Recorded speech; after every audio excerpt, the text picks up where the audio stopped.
Hello everyone, welcome to this video on full stack web development by Simplilearn. So in this video, we'll explore how to become a full stack web developer in 2024. So full stack development means you learn both front end, the part users see like layouts and design, and backend, the behind the scenes work like managing data and servers skills. So in this full course video, we'll cover essential topics like HTML, CSS, JavaScript, and frameworks like Angular and React for frontend, as well as Node.js, SQL, and MongoDB for backend development. By the end of this video, you'll be equipped to build complete web applications and kickstart your career as a full stack developer. Let's get started. Now, if you want to advance your career as a MERN stack developer with our full stack development course, master MongoDB, Express.js, React, and Node.js, along with Git, HTML, CSS, and JavaScript to build and deploy interactive applications. In collaboration with IBM, the 6-month online bootcamp offers hands-on learning through professional projects, advanced AI coding tools, and job-assist services. Join us to gain expertise in full stack development and secure your future in tech. The course link is in the description box and pinned comments. Hey everyone. I'm sure you're all aware that every application that we use today has something called the front end, which is the user interface, and the back end, which is the software that accesses data for us, and finally we have the database to store the data. Now these three together form something called as the full stack. So hi guys, welcome to this video on what is full stack by Simplilearn. But before we begin, if you haven't subscribed to our channel already, make sure to hit the subscribe button and the bell icon to never miss an update. So here's what's in store for you. First, we'll have a look at what front-end development is. Then we'll see some of the front-end languages. Then we'll move on to some front-end libraries and frameworks. Then we'll see what back-end development is, understand some of the popularly used back-end languages and frameworks. And finally, we'll have a look at the database.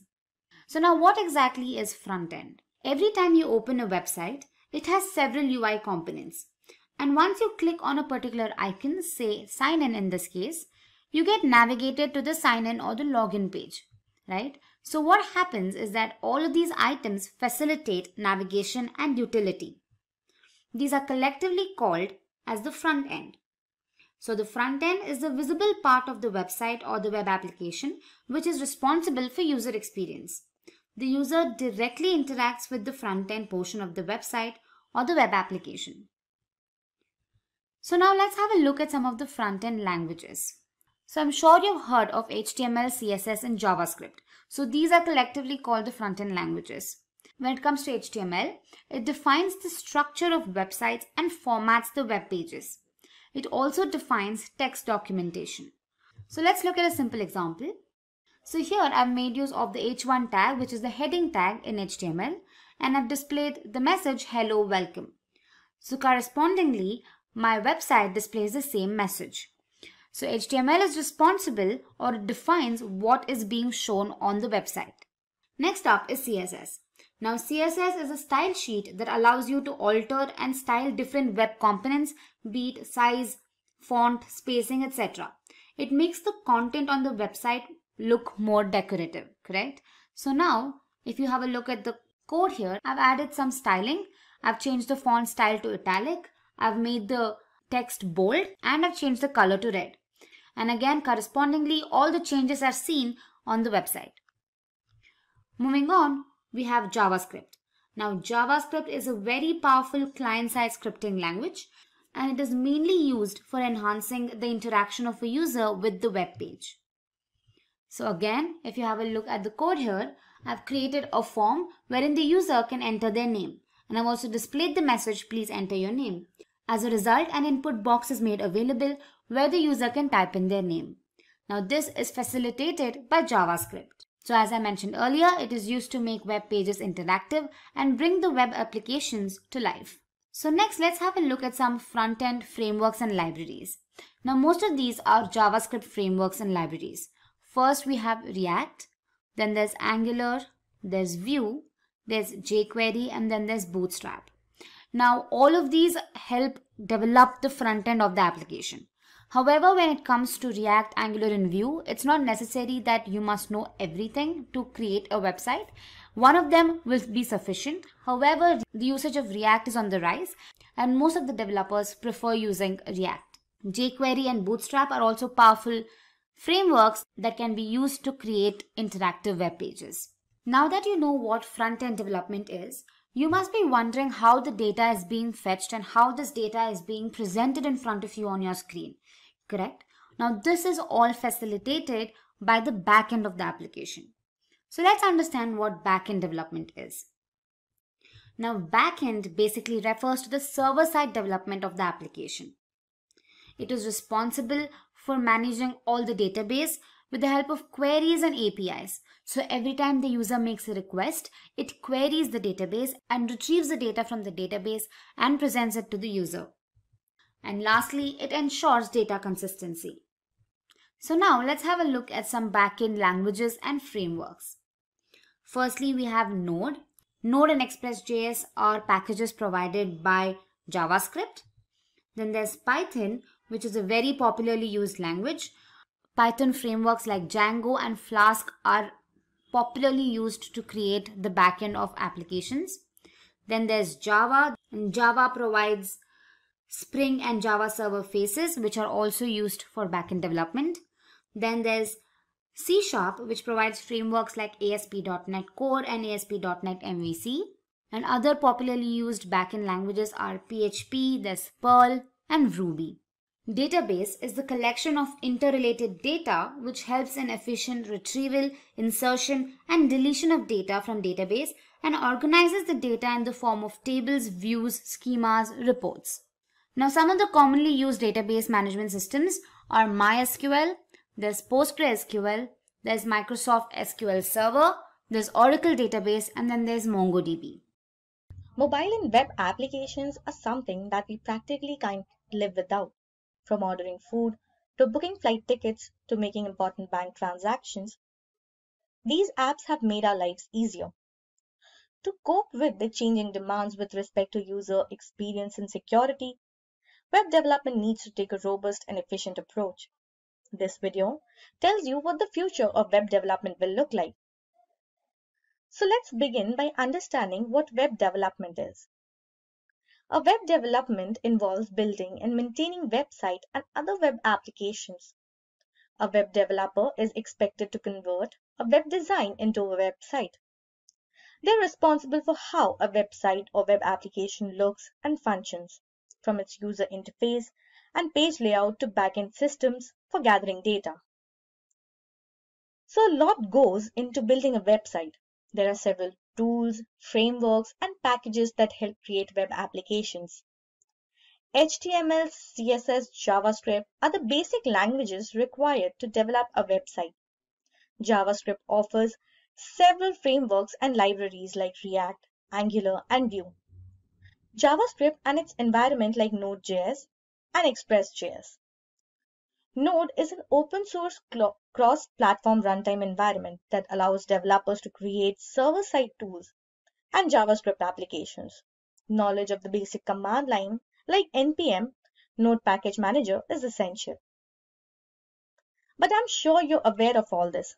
So what's going to be new? Well, according to experts, there are 4 major future trends in web development. So let's start and decode them one by one. First up is TypeScript. TypeScript is a superset of JavaScript and is an object-oriented programming language. In simple terms, it is just JavaScript with other impressive additional features. TypeScript supports all JavaScript libraries and frameworks. With an increase in code complexity, JavaScript had to fulfill the requirements of OOP. Hence, that led to the introduction of TypeScript. TypeScript helps with quicker code development, thus improving performance. There are a few improvements with TypeScript that give it an upper hand over JavaScript.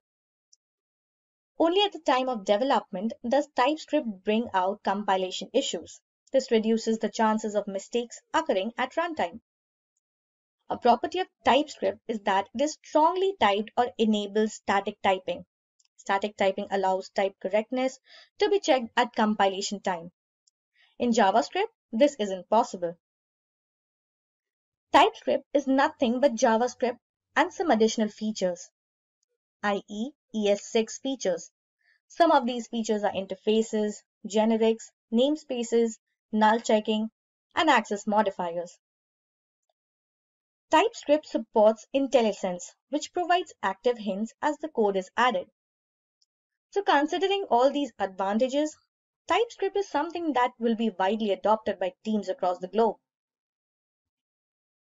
Next up is WebAssembly. WebAssembly is a new way to run on the web. WebAssembly, or WASM, is the second universal programming language that all web browsers can understand and run. However, you're not going to be writing scripts in WebAssembly yourself.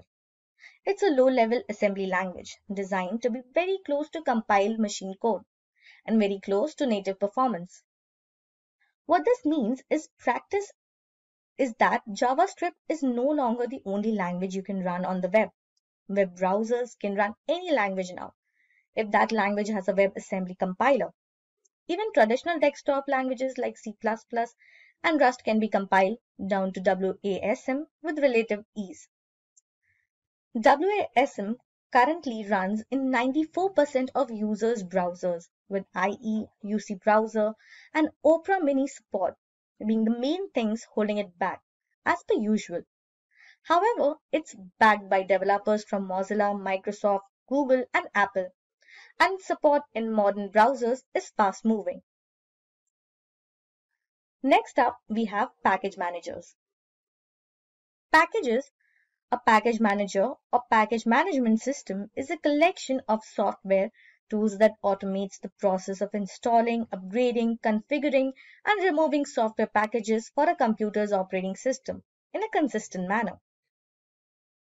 It typically maintains a database of software dependencies and version information to prevent software mismatches and missing prerequisites. NPM is the package manager for the Node JavaScript platform. It puts modules in place so that Node can find them and manages dependency conflicts intelligently. It is extremely configurable to support a wide variety of use cases. Yarn is another package manager that replaces the existing workflow for the NPM client or other package managers while remaining compatible with the NPM registry. It has the same feature set as exciting workflows while operating faster, more securely, and more reliably. Lastly, we have JavaScript dialects. Compiler to JavaScript, there are many JavaScript dialects like CoffeeScript, Dart, Babel, TypeScript, and Svelte that offers better features than JavaScript and ultimately compile to JavaScript. It is likely that these languages will be the future. There are several other predictions like better appreciation for web standard, less client work, and more focus on personal projects, and the need to know more languages. Regardless, the future of web development looks more promising than ever. If you wish to make a career as a web developer, start now. Today we will be discussing the roadmap to become full stack professional or developer.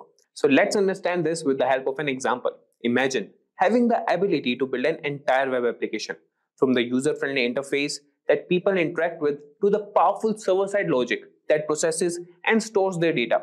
For instance, think about creating a popular app like Instagram. As a full stack developer, you would design the front end, including the layout, images, and interactive elements, while also developing the back end that manages user accounts, stores photos, and handles data securely.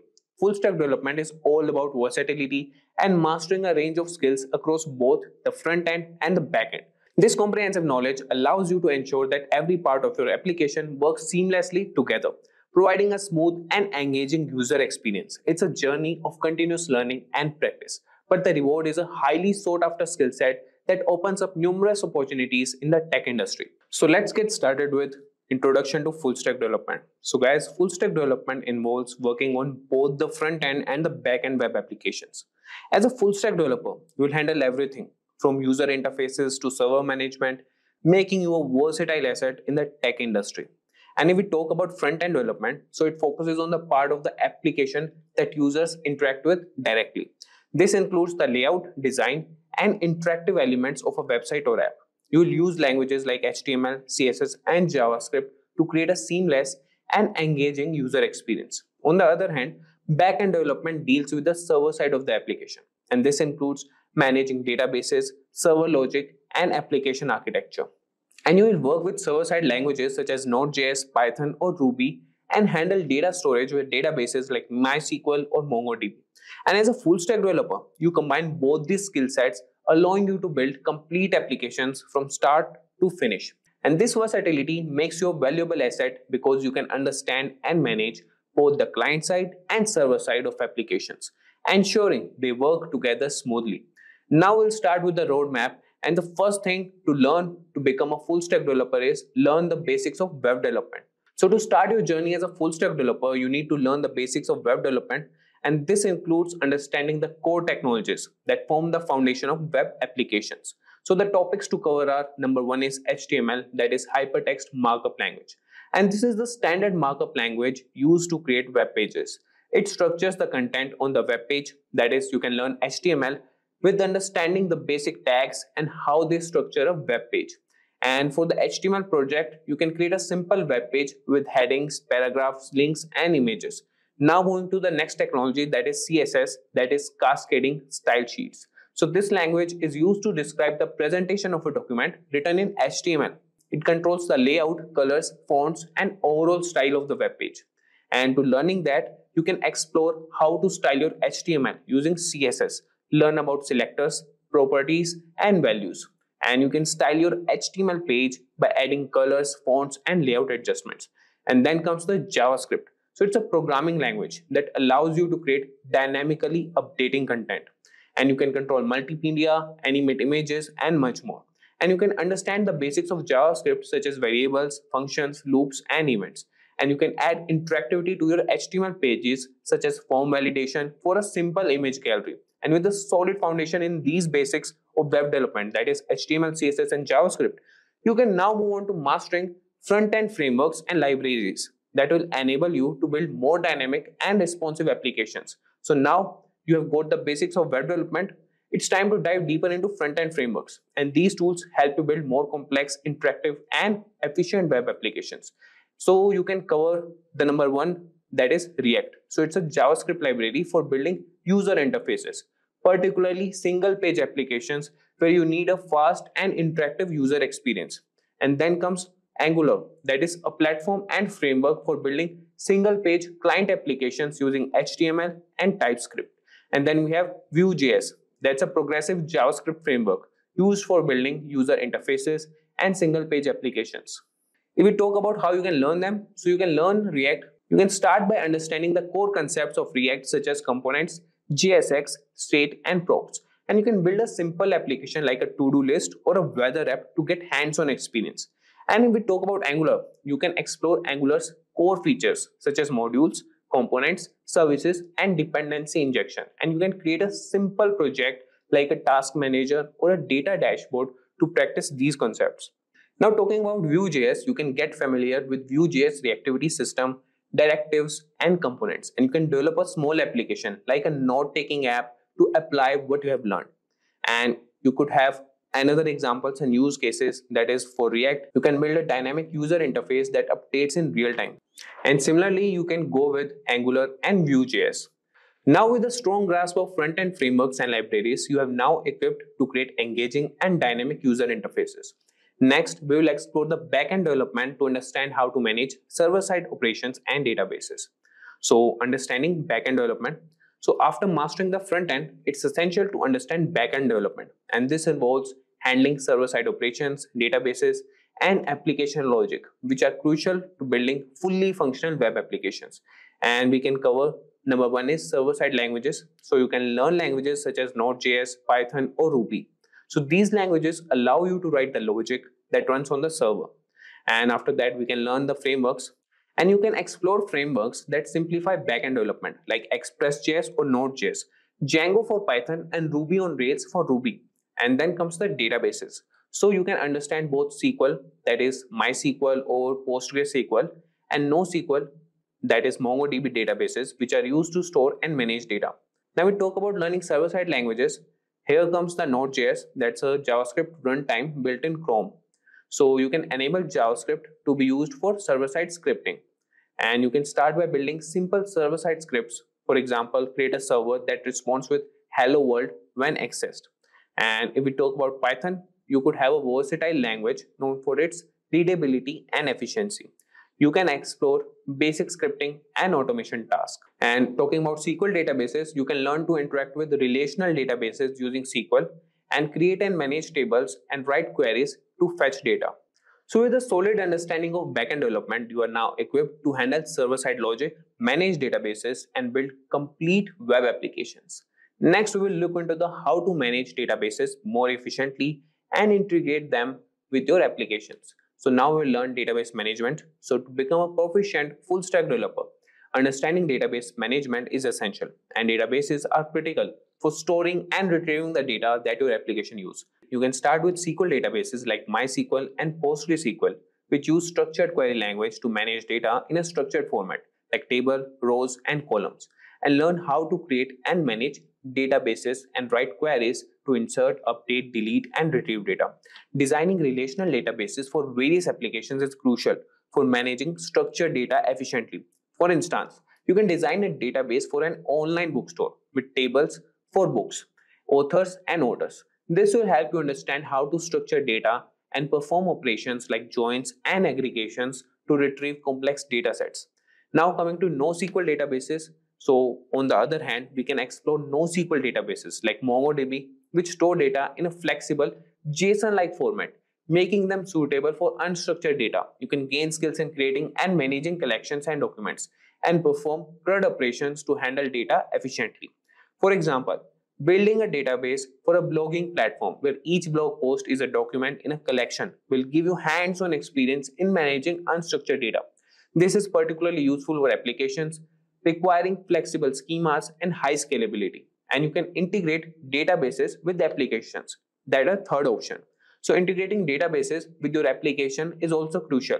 You can learn how to connect your backend server to the database using ORM, that is Object Relational Mapping tools like SQLize for Node.js, SQL Alchemy for Python, or Active Record for Ruby on Rails. So these tools help simplify database interactions and allow you to work with database records as if they were objects in your programming language. For example, creating a RESTful API that interacts with your database to manage your user data for a web application will give you practical experience in building full-fledged applications that can handle dynamic content and user interactions.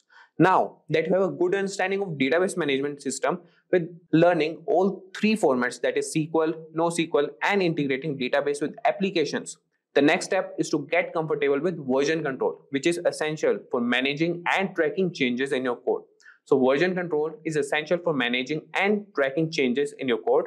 You can start by learning Git, that is a widely used version control system that helps you keep track of different versions of your code and collaborate with others. You can use platforms like GitHub, GitLab, or Bitbucket to host your repositories and manage your code online. You can practice creating repositories, making commits, branching, and merging changes. Understanding these concepts will allow you to work effectively in teams, contribute to open source projects, and ensure your code is organized and error-free. For instance, create a GitHub repository for your projects to track changes and collaborate with others seamlessly.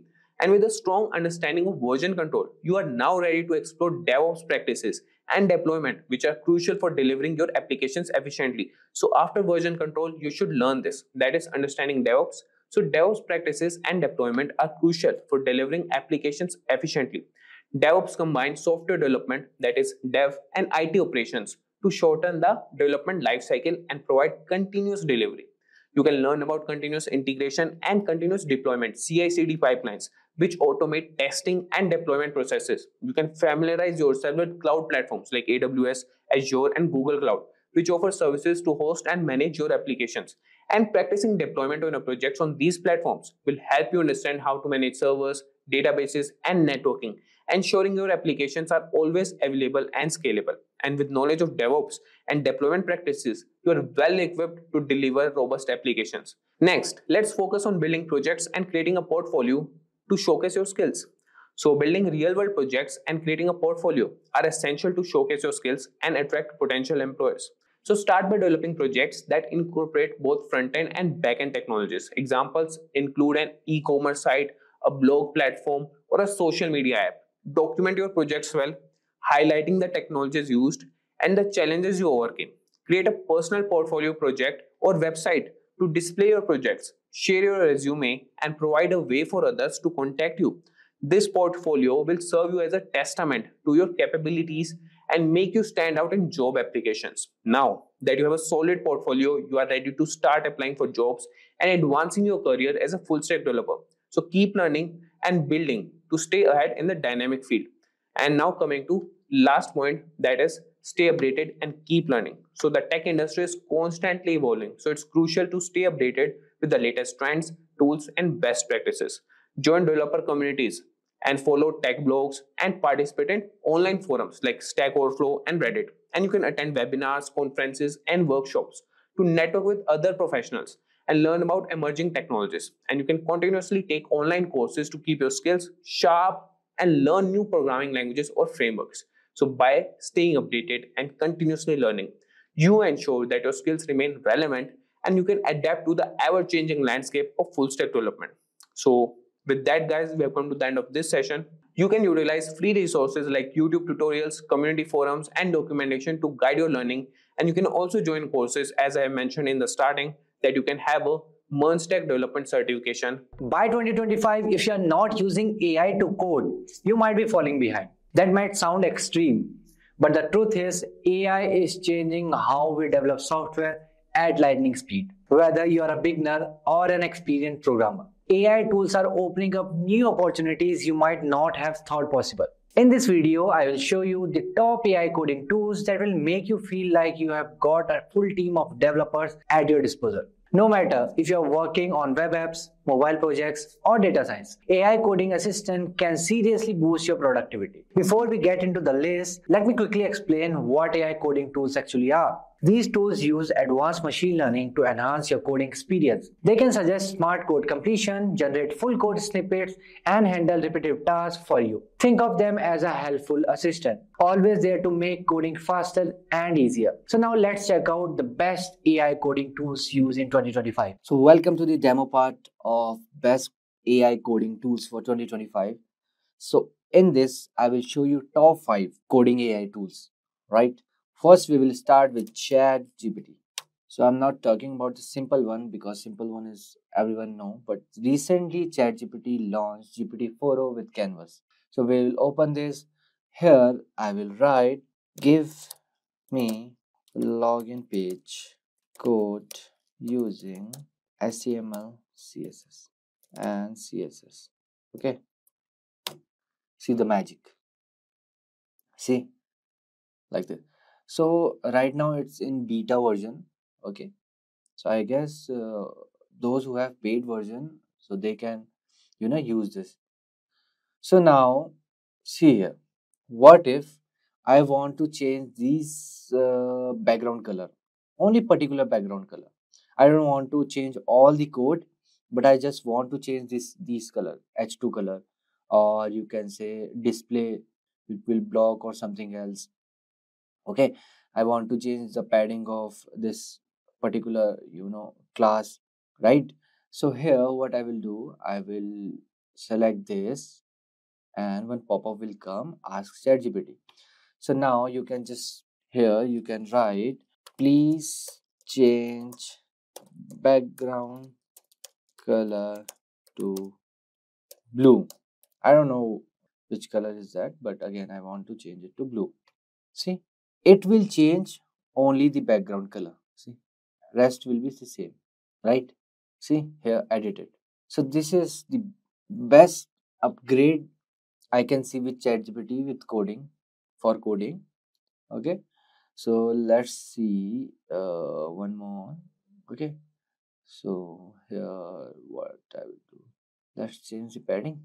Okay, here I will write increase, what is this, border radius. Okay, see here is 8, it will increase. See, it did 16 and the rest all is same. So this is one tool. Okay, ChatGPT 4o with Canvas. The second is Gemini. Okay, I'm not going to use Gemini into Gemini prompt, but I will open one thing, Google Colab. Okay, so here is Google Colab, and I will open new notebook. So here you will get Gemini inbuilt. Here you can see Gemini inbuilt. But first you have to log in. See, start coding or generate with AI. If I'll click on generate with AI, so it will ask me like this. So I will write, okay, give me code to find odd and even in C++. Okay, you can write anything. So I will write enter. See, it's generating and code is here in minute of seconds. Okay, if I will write in Java, the code is here in minute of seconds. Okay, in seconds it will give you. So this is the second. You can use Gemini as well in the, see, while giving prompt here, or you can open Gemini, right? You can open Gemini as well, but it's better if you are using Gemini for code, so use in Google Colab. Why? Because you can use or you can run code directly. Okay, let's try to run it. Let me run it. See, it's running. Wait. Okay, some error is there. Invalid syntax. Why? Okay, why it's giving error? Because I opened this, notebook.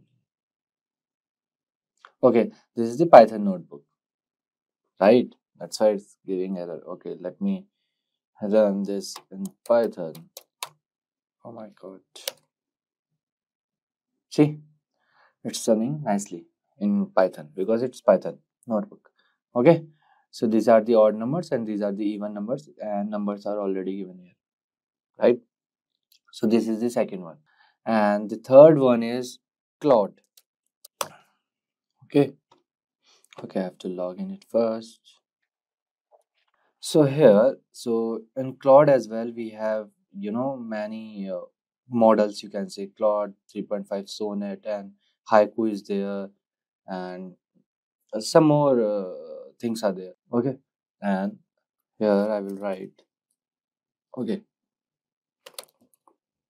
please give me code to make snake game in Python. Okay, so see, now it's generating. So some tools are to generate code from the scratch, and some tools are the suggestions tools. Okay, we will see the next one, the suggestion tool, what I am talking about.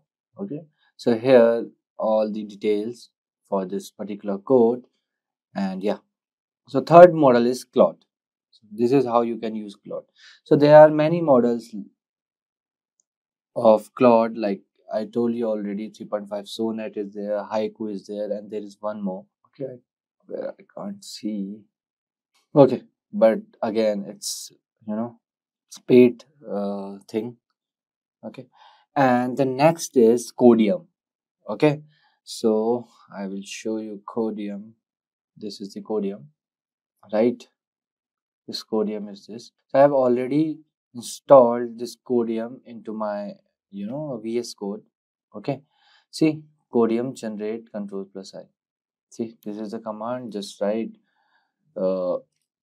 This is again Python one. Okay, give me code to find the prime numbers in Python. Okay, just submit, and the code will be here. See, okay, code will be here. Or if you write here, find the prime numbers. See, it will give you suggestion. Okay, if I will write define prime, and then see, again suggestion. If I will write this, again suggestion, then yeah, the code is complete. Okay, So it will give you suggestions as well. Okay, this is a Codium. So just like Codium, so this is our fourth tool, Codium. And just like Codium, there is one amazing tool which is called AWS Q Developer. Amazon Q Developer. This is the amazing tool. Okay. So recently they jumped into this thing, AI coding, and you can install it to Visual Code directly as well. Okay. You can go here, and from where the extensions are there, you can write Amazon Q here. Okay, this thing you can install. Okay, it's like this Codium only. Let me show you some videos.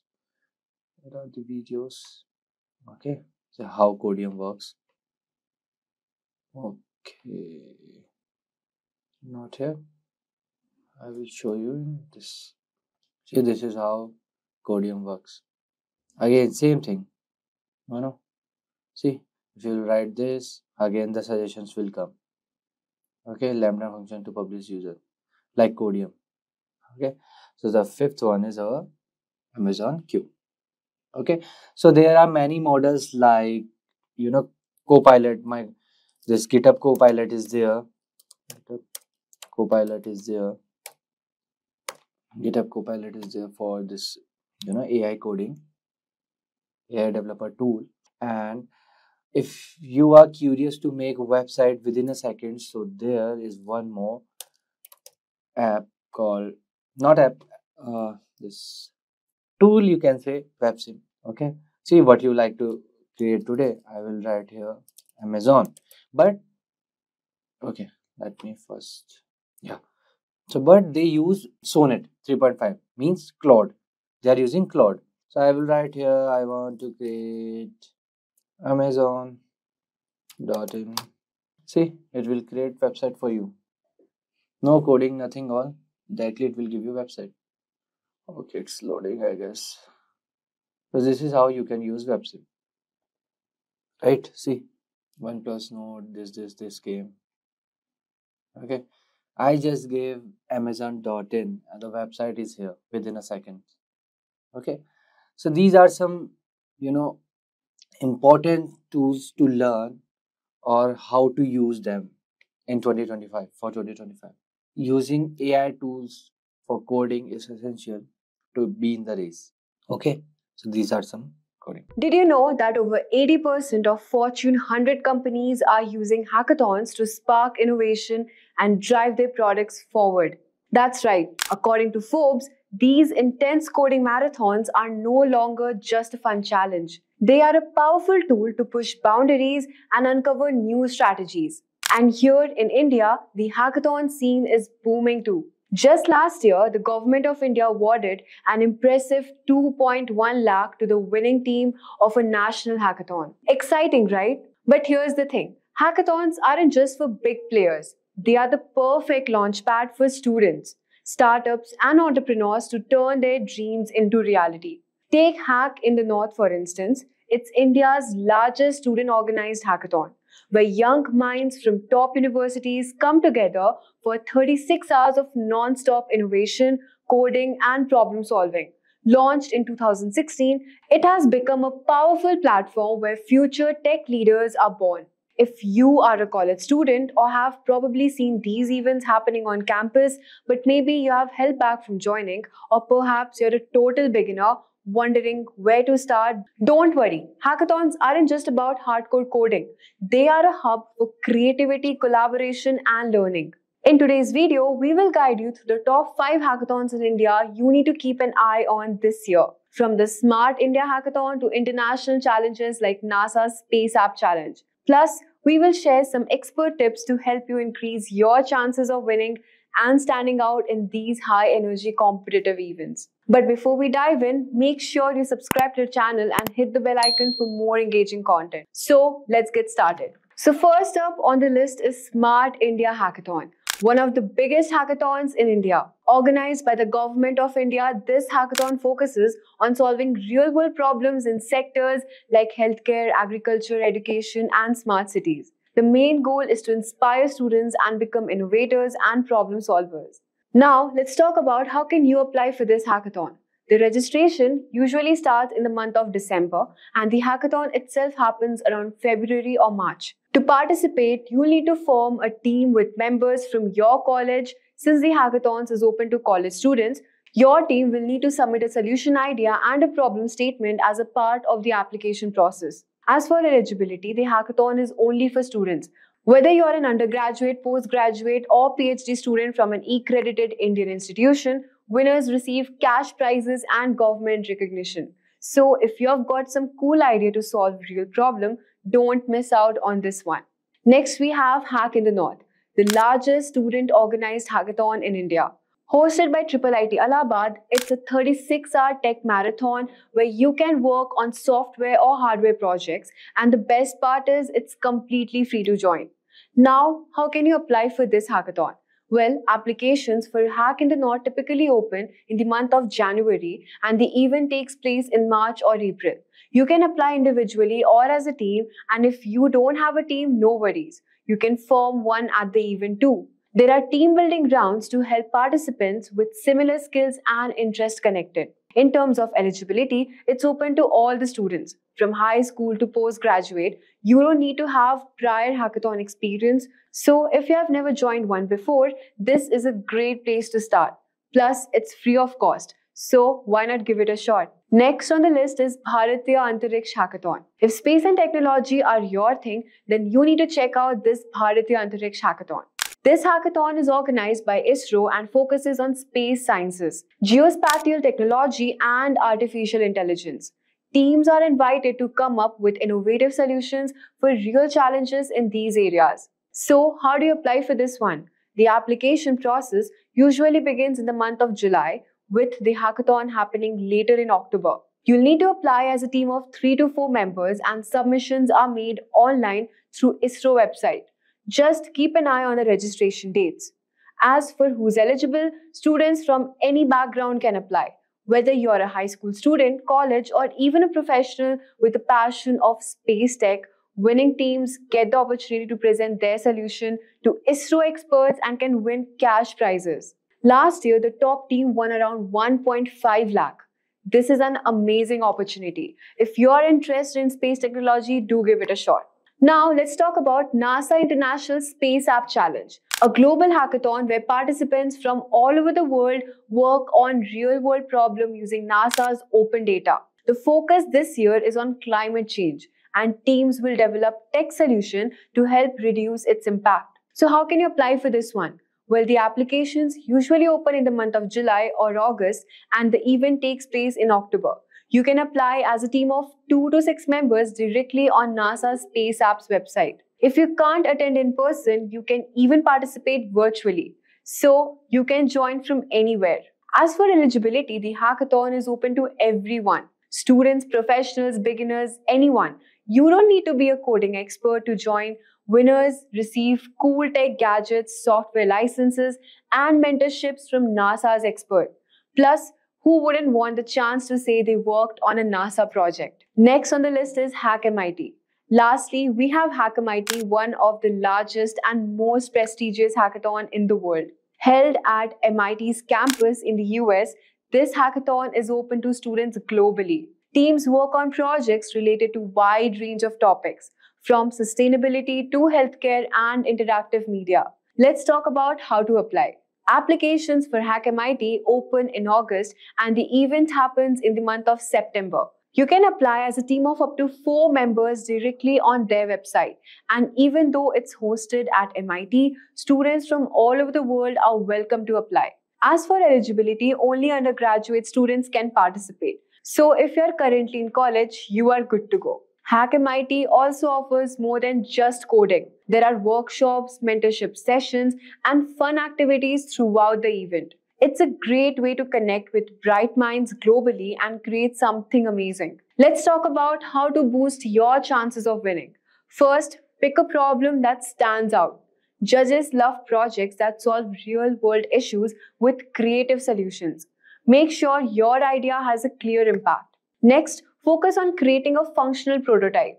It doesn't need to be perfect, but having something that works will impress the judges. Time flies during hackathons, So prioritize the core features of your project and finally present your project well. Explain how you came up with this idea, what problem it solves, and why it matters. Judges are looking for long-term potential. So show them how your project can be applied beyond the hackathon. Hackathons are not just about winning. They are chances to learn, meet new people, and have fun while building something amazing. Whether you're a beginner or a pro, these top hackathons in India offer a great opportunity to dive into the world of tech and innovation. So here are the topics that we're going to be discussing. So first we'll see what full stack development is, who is a full stack developer, then we'll move on to the responsibilities, and then we'll dive into the detailed roadmap, and then I'll also let you know about the salaries of full stack developers, and finally how you can get certifications. Alright, now, what exactly is full stack development? Now consider a web application. Let's say Instagram. So every time you refresh the page, new images are loaded. So this is what the user experiences, right? New images are loaded onto his feed. But what exactly happens behind the scenes is that the backend fetches new images from the Instagram servers, and these images are then loaded onto your Instagram feed, right? The app is so easy to use and leaves the users extremely satisfied. In case of any application, there's always the front end, the back end, and the database. So the process of building all of these aspects for an application is called full stack development. So I hope you understood what exactly full stack development is. So moving on, let's see who a full stack developer is. Now basically a full stack developer works with both front end and the back end of an application. He has to be familiar with languages like HTML, CSS, JavaScript, and also one or more back-end frameworks like Node.js and Python. Now, these developers have got all the web development skills to build websites and applications from start to finish. Now that we've understood what exactly a full stack developer does, let's look at some of his responsibilities. Now, the first responsibility is developing the front end. So as discussed, they must be able to develop the user interface for the users with the help of HTML and CSS.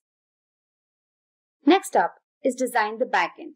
Now this is also the most crucial part of app development. They should be able to design robust backend architecture to ensure the smooth functioning of fetching and updation. Next up is to design database and servers. Now, databases and servers must be resilient to any outages and must maintain consistency. Next up is cross-platform compatibility. Now, depending on the platforms, there could be some discrepancy and alteration in the functioning of an application, right? It's crucial to make sure that the applications behave accordingly on all these platforms. Next up is developing APIs. Depending on the planned architecture, the developer must be able to develop APIs. The application must also be responsive and interactive and keep the user completely engaged. And lastly, it should meet all the technical and consumer requirements. So these were the few responsibilities of a full stack developer.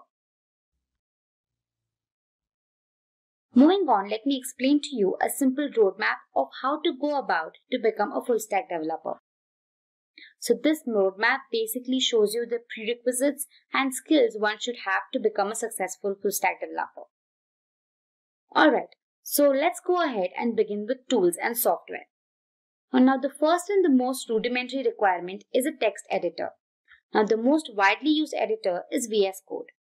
It is free, open source and can be used to code in different platforms like Windows, macOS and Linux. Next up is a web browser. So you can either use Firefox or Chrome, but Chrome is highly preferred. Now also you could need a few editor extensions and VS Code has a few of them. Some of them could be Live SAS Compiler and Live Server. Moving on, you need to have a good hold on HTML and CSS. So HTML is a markup language that is used to define the content that appear on your web page, right? The developer can incorporate images, text, and videos depending on the requirements. And moving on to CSS, it is basically a style sheet which is used to decorate your entire application. It is used to define the appearance of the content, say in terms of shape, color, size, spacing, etc. Next up is JavaScript. Now this is the most widely used front-end language and enhances the interaction with the web page.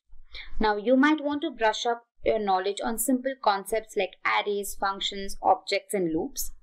You can also learn ES6 features like callbacks, promises, async await, DOM manipulation and event, fetch API, and JSON. All of these are required when you're making use of different JavaScript frameworks and libraries. So I'd recommend you brush up your knowledge on all of these topics. React, Angular, Vue, and jQuery are some of the JavaScript libraries and frameworks that one can use. Now, all of these topics that we discussed earlier, be it ES6 features or basic concepts, they come in very handy when you're using these frameworks. Among React, Vue, and Angular, over the last couple of years, React has gained immense popularity, followed by which Vue is also being widely used. Now, Angular has seen a downward curve over the past few years. So depending on your requirements, you can choose one of these frameworks. Next up is version control. Now, Git and GitHub are the most widely used version control systems. Now, Git basically helps you manage project files. Git basically keeps track of the entire history of things that the user is working on, right? So it makes sure that it allows the user to backtrack and see what he's worked on until then. Moving on to GitHub, it is basically a web-based service for version control using Git. Now, the user can also look into other people's code, identify issues or errors, and also even propose changes. Now, this comes in extremely helpful when you're working in a team. Let's move ahead and look at some of the backend environment. Now, the most popularly used environment is Node.js. Now, this is basically an open source cross-platform runtime environment that allows developers to create server-side tools and applications in JavaScript. Now, Node is typically used to create real-time applications with two-way connections, wherein both the client and the servers can communicate and exchange data without any hassle. Now, I really recommend you have a basic knowledge on command line as well. That is, now knowledge on basic command line like npm, that is Node Package Manager, is also essential. So this was a simple overview on Node.js. Moving on to other backend languages, there's Python and the most commonly used framework, that is Django. Now, Python is the easiest programming language out there, and I'm sure everybody will agree with me with this. So it also offers many libraries and frameworks for different technologies. So when it comes to backend in full stack development, Django is a clear winner. Now, it is a high-level Python framework that enables rapid development of websites. It is also free and open source and has a huge active community of users. So I'd really suggest you get your hands on Django and work on it extensively. Moving on, let me give you a brief overview on the trends in 2020. First up is blockchain. Now, blockchain is an emerging technology and has seen tremendous growth in the last few years. Now, it has also entered into domains like healthcare and finance. Next up is AI and chatbots. AI is booming, and there is no doubt in that. So languages like Python and JavaScript frameworks like TensorFlow are widely used. Mobile app development. This is one of the top trends you should look out for in 2020. Now, there are mobile applications for practically anything these days. So frameworks like React Native and Flutter can be deployed to develop these applications. Next up is progressive web applications.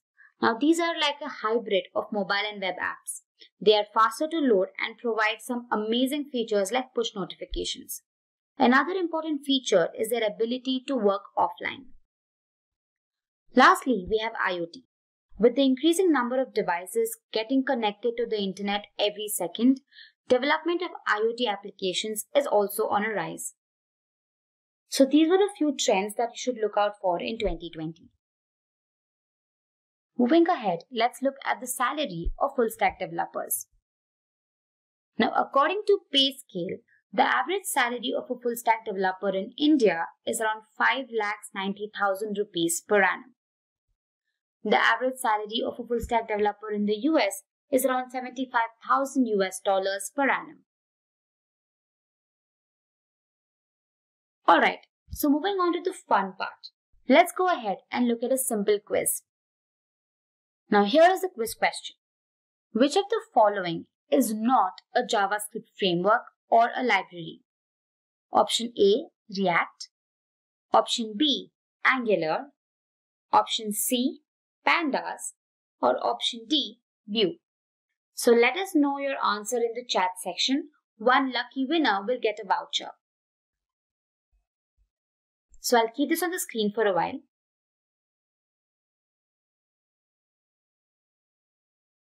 Mind you, which of the following is not a JavaScript framework or a library? So comment your answer immediately. Alright. So moving ahead, let me tell you how Simplilearn can help you. Now there are several online certification courses, but if you're looking for something that is concise and well structured, then head out to the Simplilearn website. And here you can see a few options.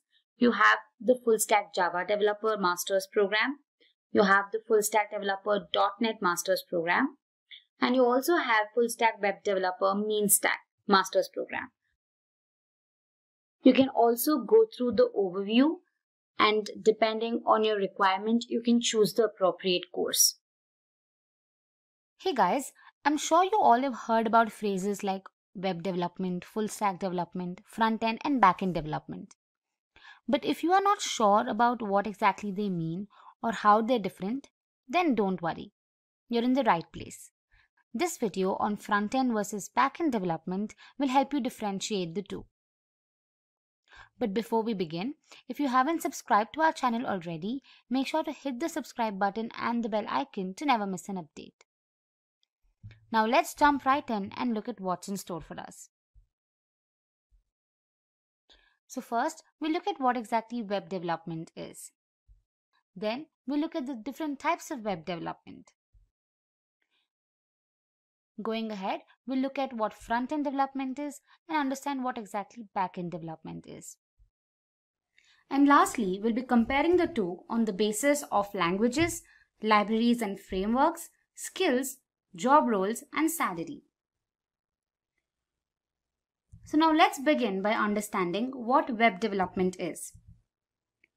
Web development is the process of creating a website on the internet. It refers to the non-design aspects of a website, such as creating features and functionality using programming, markup, and scripting languages. Developers concentrate on the technical aspects of web development, such as architecture, programming, application integration, and graphics. Now let's look at the different types of web development. Now web development could include the front end and the back end. Now together, they form something called as full stack development. Now I'm sure you're wondering what they actually mean, so let's go ahead and understand them. Let's begin by understanding what front-end development is. Now front-end development is the part of the website that codes and creates front-end elements of a website, which are features that are directly viewable and accessible by the client. Now essentially, a front-end developer is in charge of everything you see, be it styling, graphics, text, alignment, navigation, colors, etc. And he attempts to improve the user experience to make it as seamless as possible. Now these front-end developers also contribute to the overall design and aesthetic along with debugging. Responsiveness and performance are the two main objectives of front-end development. Then what exactly is back-end development? You guessed it right. Now web development that occurs at the back end of programs is accurately termed as back-end development. Now this back-end development covers server-side web application logic and integration and activities like writing APIs, creating libraries, and working with system components, as opposed to front-end development, which focuses on customer-facing services and programs. Now, backend developers create code that allows database and an application to communicate with each other. Essentially, a backend developer handles what you don't see. They are in charge of the backend of the website, which includes servers, databases, and applications. So now that you have a brief understanding of what front-end development is and back-end development is, let's go ahead and compare the two. So we'll be comparing the two based on 5 different features. That is languages, libraries and frameworks, skills, job roles, and salaries. Now let's begin with languages. Now front-end development typically includes coding using languages like HTML, CSS, and JavaScript. Now, as you all know, HTML is a markup language that is a standardized system for tagging text files to achieve font, color, graphics, and hyperlinks. Now, CSS is used to format the layout of these web pages, and JavaScript is used to create interactive elements on the web page. When it comes to backend, the languages include Python, C#, Java, Perl, PHP, Ruby, and some JavaScript. Now, Java in particular was built from ground up to run on the server side, so Java is extremely useful. Python is also one of the most popularly used languages, and C# language is the preferred architecture for backend programming in Windows environments. Now, talking about libraries and frameworks, front-end libraries and frameworks include React.js, Angular, Vue, jQuery, and Bootstrap. While talking about backend frameworks, we have Express.js, Node, Spring, Django, Flask, JSF, ASP.NET, and .NET MVC. Now, front-end and back-end developers work very closely, so it's helpful to have a foundational understanding of front-end developer technologies like HTML and CSS as well. Moving on to skills. Now, front-end developers are in charge of bringing visual elements to a website as well as interactive elements such as navigation, buttons, and anything else that improves overall usability. HTML, JavaScript, and CSS are frequently used to ensure that a site's visual side operates well. So it's crucial to know these languages, and a good understanding of JavaScript frameworks and libraries is also essential. And other general skills include a good grasp of front-end programming languages, the ability to create a responsive design, the knowledge of testing and debugging, and an understanding of front-end development tools like automation, content management, version control systems. Talking about the skills required for backend development. Now, backend developers deal with backend languages and frameworks like Java, Ruby on Rails, etc.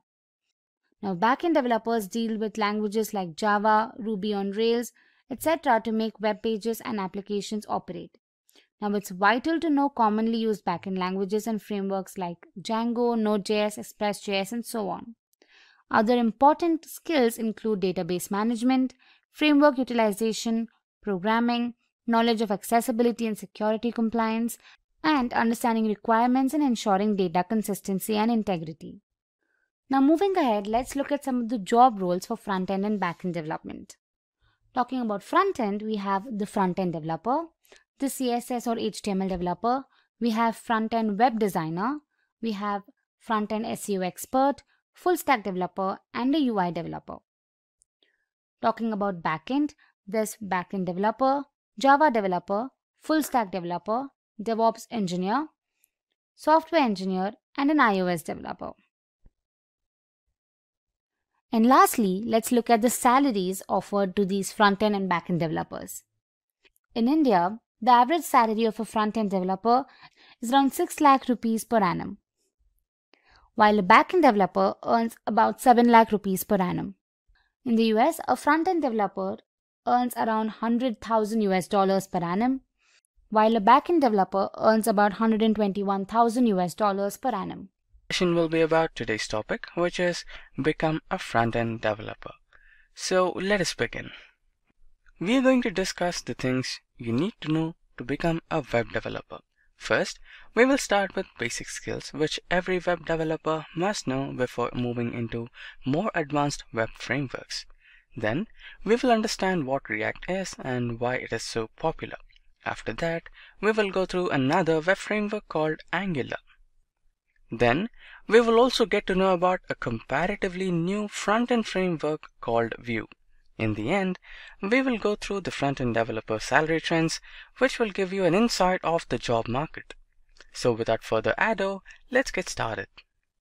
First, the basic skills. Let us understand what basic skills are required to become a web developer.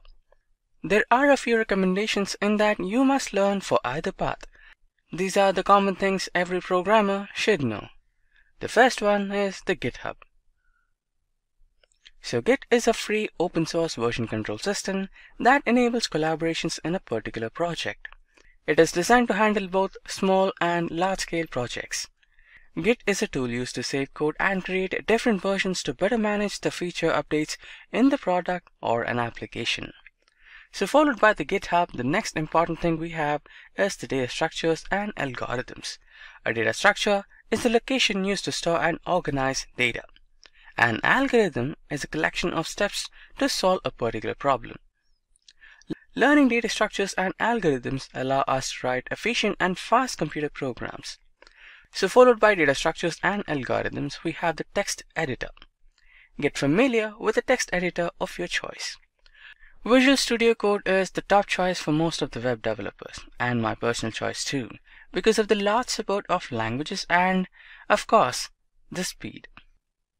The text editor is where you write all your code and the terminal is where you execute it. So followed by the text editor, we have the command line. The command line is an important tool to get familiar with. It is how you run your code after writing it on a text editor. The better you are on the command line, the more efficient you will be as a developer. So followed by the command line, we have the HTTP and HTTPS. The HTTP protocol is the backbone of the internet. It handles requests and responses from a web application. It is mandatory for a web developer to have good knowledge of both HTTP and HTTPS in order to build fast and responsive web applications. Now that we know what basic skills are required to become a front-end developer, let's discuss about the most popular front-end library, that is the React. Now, what exactly React is? So React is a front-end JavaScript library used for building beautiful user interface components. It is an open source, meaning it can be used in your commercial projects without any restrictions. It is also component-based, and these components can be used again and again, promoting code reusability. It is an MVC or Model View Controller architecture. React is the V responsible for how the application looks and feels for the end user. Now, why should you learn React? React has always been in high performance as it uses virtual DOM rather in real DOM. So basically DOM stands for Document Object Model and is used by every internet browser for rendering a web page or an application. React can also be easily integrated with other JavaScript frameworks like Node.js, resulting in the development of a completely new web application including front-end and the back-end. It is comparatively easy to maintain large-scale applications written in React because it highly promotes code reusability and code readability. So followed by React, the next important thing we have is the Angular. We have an idea of what React is, but it is not the only framework used for building user interfaces. So now let us know about Angular. So now what exactly Angular is? Angular, unlike React, is a fully fledged framework for web application development, which usually does not require additional libraries for implementing additional functionalities like routing. It is also open source and backed by Google and is regularly updated, resulting in constantly improved performance and addition of new features. In terms of performance, it was pegged to be much slower than React, but with the recent versions, performance seems to be on par with React. Now, why should you learn Angular? Angular is one of the most stable frameworks out there. It is also the most complete, meaning you don't have the need to integrate with other frameworks since it pretty much includes everything for the web development of a complete web application.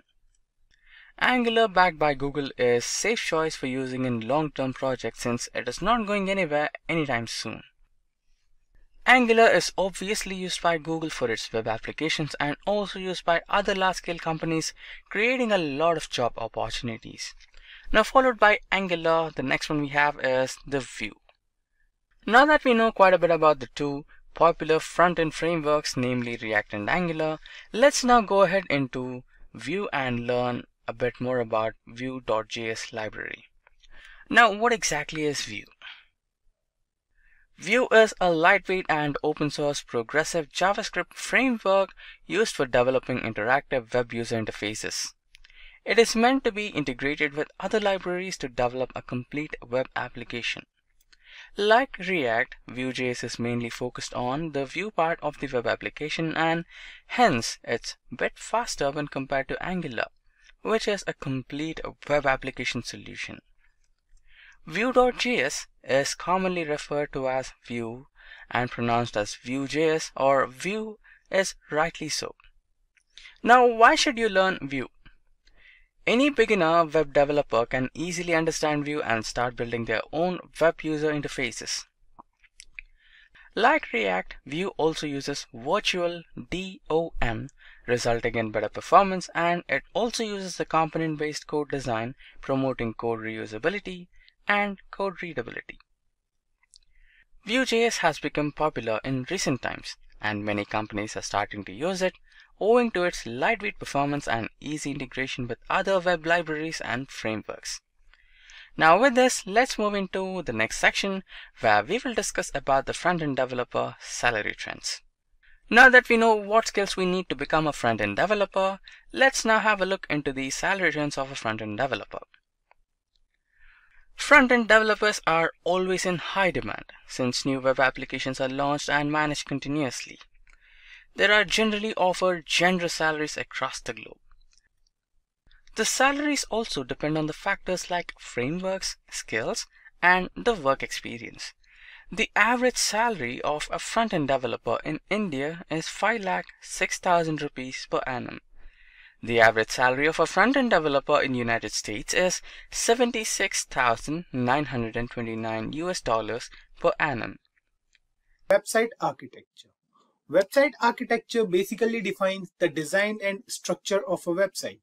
A website contains two important parts, the front end and the back end. The front end of any website is something the user came across. We can also state it as the client side of any website. Whatever the user of the website sees while going through any particular website is considered as front end. HTML, CSS, and JavaScript are the three most popular and mainly used technologies which are responsible for the development of the graphical user interface. The combination of these three technologies is responsible for giving a smooth and appealing user experience. On the other hand, anything the user doesn't witness while going through the website but actually exists somewhere in the website and the server is known as the backend of a website. Whenever we visit a page and send a request for the content, the server goes through the database and then creates a response that is sent back to the browser. The browser then interprets the response and displays the content on the screen. Several technologies are used for backend development. Few of them are JavaScript frameworks like Node.js and Next.js, Python frameworks like Django, Ruby frameworks like Ruby on Rails, C++ frameworks like Apache, and many more other technologies. Let's move ahead and we'll now go through what HTML is. HTML stands for Hypertext Markup Language. Introduced in the year 1993 by Tim Berners-Lee, the same person who invented the World Wide Web in the year 1989. The first version of HTML was written in 1991 but released later in 1993 as HTML 1.0. HTML got many updates with time, and the current ongoing version of HTML is HTML 5.0. HTML is also known as the most basic building block of the web, which is used to create the structure of any website with the help of numerous predefined tags. It helps the browser to understand the structure and style of a document or file for viewing over the internet. It allows our web pages to host videos, images, and other applications. It also facilitates navigation within web pages or between websites through hypertext. Hypertext refers to the links present in any website to connect different web pages and create a whole website. HTML has a lot of use cases. Web development. HTML code is used to design how a browser displays web page elements such as text, hyperlinks, and media files. Internet navigation. Users can easily navigate and insert links between related pages and websites, as HTML is heavily used to embed hyperlinks. Web documentations. HTML makes it possible to organize and format documents similarly to Microsoft Word. Moving on to the installation part. HTML does not require any special software to work. If you have Notepad installed in your system, that's enough to start using HTML. The best part about HTML is its ease of use. Let's move on to the editors part now, and we'll then download a particular editor for a complete HTML playlist. An editor or IDE, which stands for Integrated Development Environment, is a software application that comprehends facilities to a programmer for software development. Just like Photoshop makes it easier to edit photos, in the same way, IDE makes it easier for a programmer to write code. The number of IDEs present in the market today is huge. Some of these editors are Notepad++, Atom, and VS Code. These editors are free to use. On the other hand, editors like Sublime are free but with some limitations. To access all the features of Sublime, we have to go for the premium version for the license, and then we can use it for software development. My personal choice for an editor is the Visual Studio Code. There is a reason behind using VS Code as an editor. Let me tell you a few advantages of VS Code over other editors. First of all, it is free to use as it is open source software, so we can get it at no cost. It supports multiple programming languages. There's nothing like we need any web support or work on different editors for different programming languages. We can use VS Code for different languages as well. Extensions are also one of the main reasons behind using VS Code. Suppose we want to use a programming language, it does not support. All we have to do is to add an extension and we are good to go. It also does not affect the editor's speed as it runs as a different process. Besides all these properties, one main key factor behind using VS Code is its availability in different platforms, like it is available for Mac, Linux, and Windows.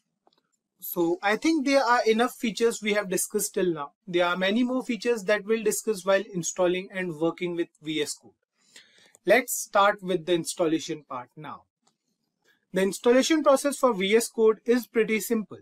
Just go to Google and write here VS Code. Press enter and the next page which will open will show us the results. Click on the first link over here and we are here at the website of VS Code. Right. Now you can see the download button in front of your screen. You can click on it and you can download the stable version for your operating system from here only, or you can go to the other download button present at the top right corner of your screen. Click on the button over here.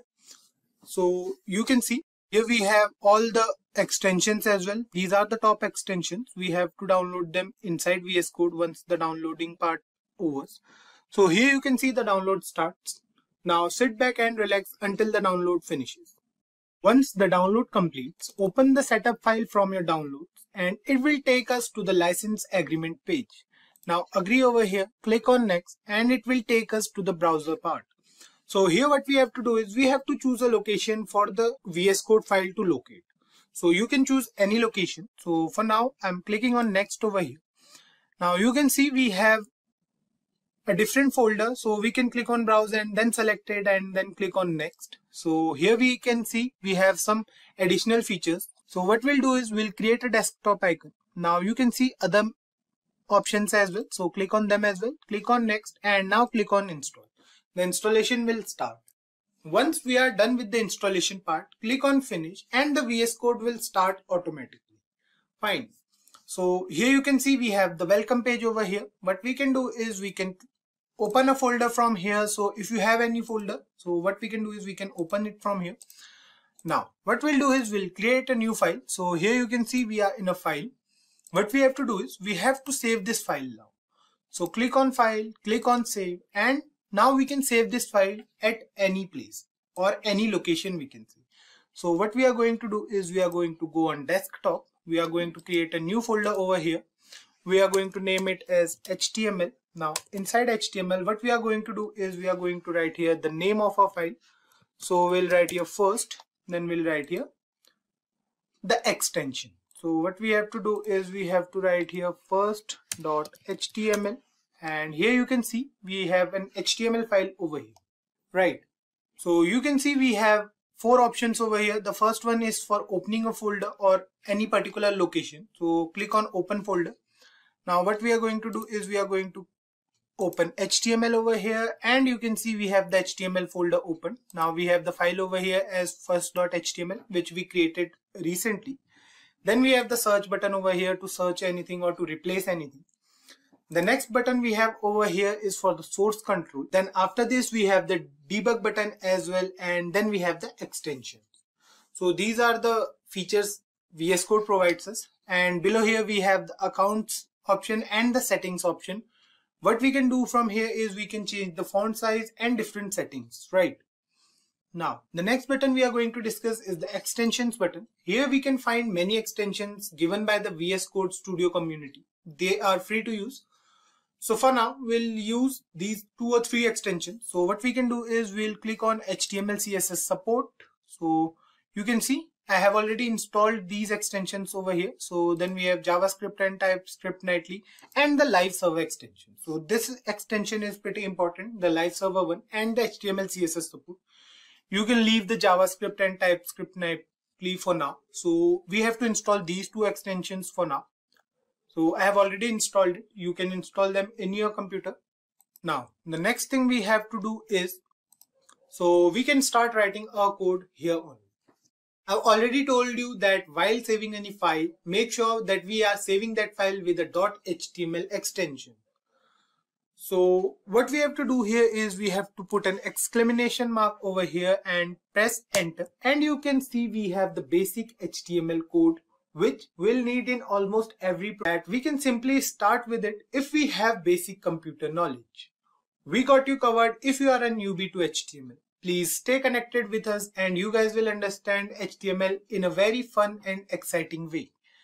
Before we go through the different tags present in HTML, let's discuss what a tag is.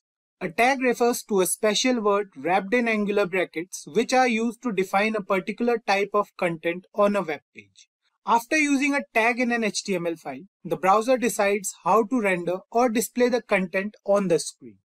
The list of tags present in HTML is pretty huge. We'll go through some basic tags in today's video, and we'll go through the remaining tags while working with them. So let's start with the most basic tag we have in HTML.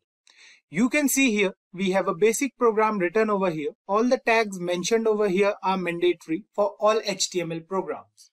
The first thing we have here is the doc type as HTML. You can see it over here. We have written doc type HTML.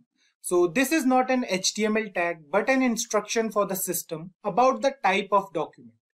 Basically, we are telling the system that this is going to be an HTML document so that all the browsers can know that this particular document is an HTML document and work accordingly. The next tag we have here is the HTML tag. You can see the HTML tag starts from here and goes till end, right? We have ended this HTML tag at the end of our HTML document. Now this tag is necessary for all HTML documents. If we are working on an HTML document, then this tag is what we are going to need. The HTML tag represents the root and the end of the whole document.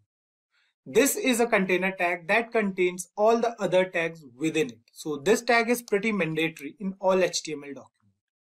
Now the next tag we have here is the head tag. You can see the head tag over here and the ending of this head tag is present over here. We have certain tags present inside this particular tag. Now you can see that this head tag contains meta tags and the title tag, right? You can see the meta tag over here. We have 3 meta tags and then we have a title tag as well. Now the meta tags doesn't appear on the page itself, but only in the page's source code. Meta tags are essentially little content descriptors that help search engines what a web page is all about. Now the next tag we have here is the title tag. The title tag is used to define the title of our web page. Basically, we write the name of our web page inside this tag. For example, if we see here, the title of our web page is document for now. If we change the title of this HTML document and write here something like first document. Fine. Now save the program, open it with live server. Now you can see it over here that the window name is changed to first document. There is no change in the web page itself. So what we are going to do is we are going to reduce the size of our VS Code and the browser. We are going to keep them side by side here, so that any changes we made in this HTML document are reflected in the web browser. Other tags we can use inside the head tag are the style tag, the script tag, and the link tag. Now the link tag is used to link any external CSS file to a HTML page. We have to provide the source of that file, and then any styling changes we make in that particular file will get reflected in the web page. For that, so let's create a CSS file first. What we are going to do is we are going to create another file over here. Let's name it as style.css. Now this particular file has .css as extension. This will tell the browser that this particular file is a CSS file and we are going to use it for styling purposes. Fine.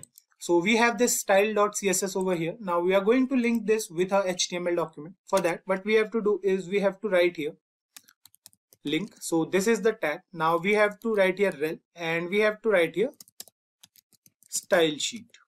Fine. Now the next thing we have to do is to provide the source code of this particular file. So for that we are going to use href. Href is going to be style.css. Now close this link tag.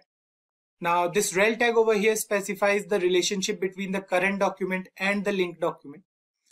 Now you can see it over here, we have this rel as a style sheet. This means that this particular file is a style sheet and we are going to use this for styling purposes.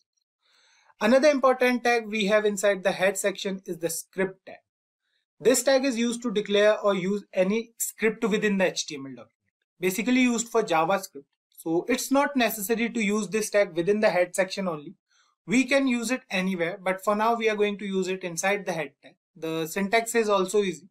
We have to write it like script src. Now src is going to be the file name. So let's add another file over here. We'll write first.js.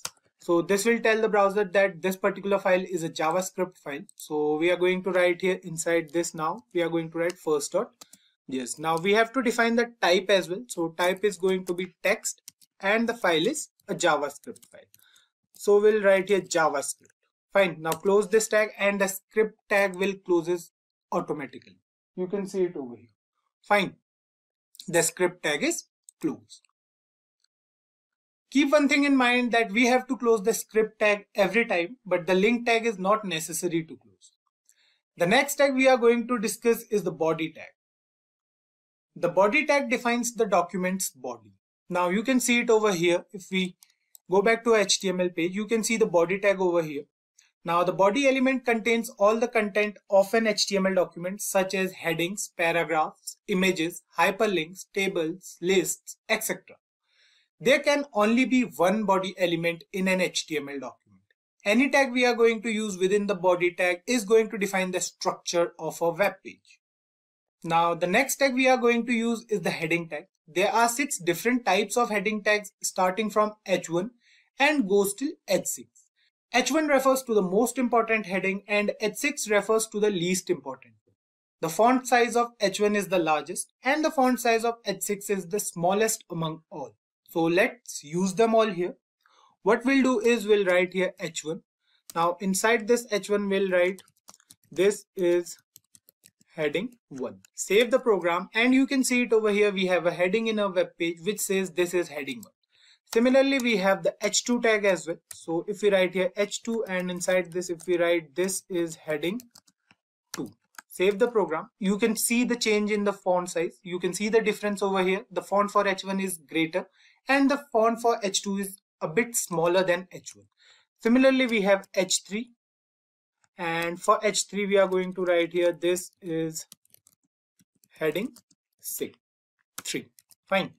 Then we have H4 as well, so we are going to write here H4, and inside this we are going to write this is heading 4.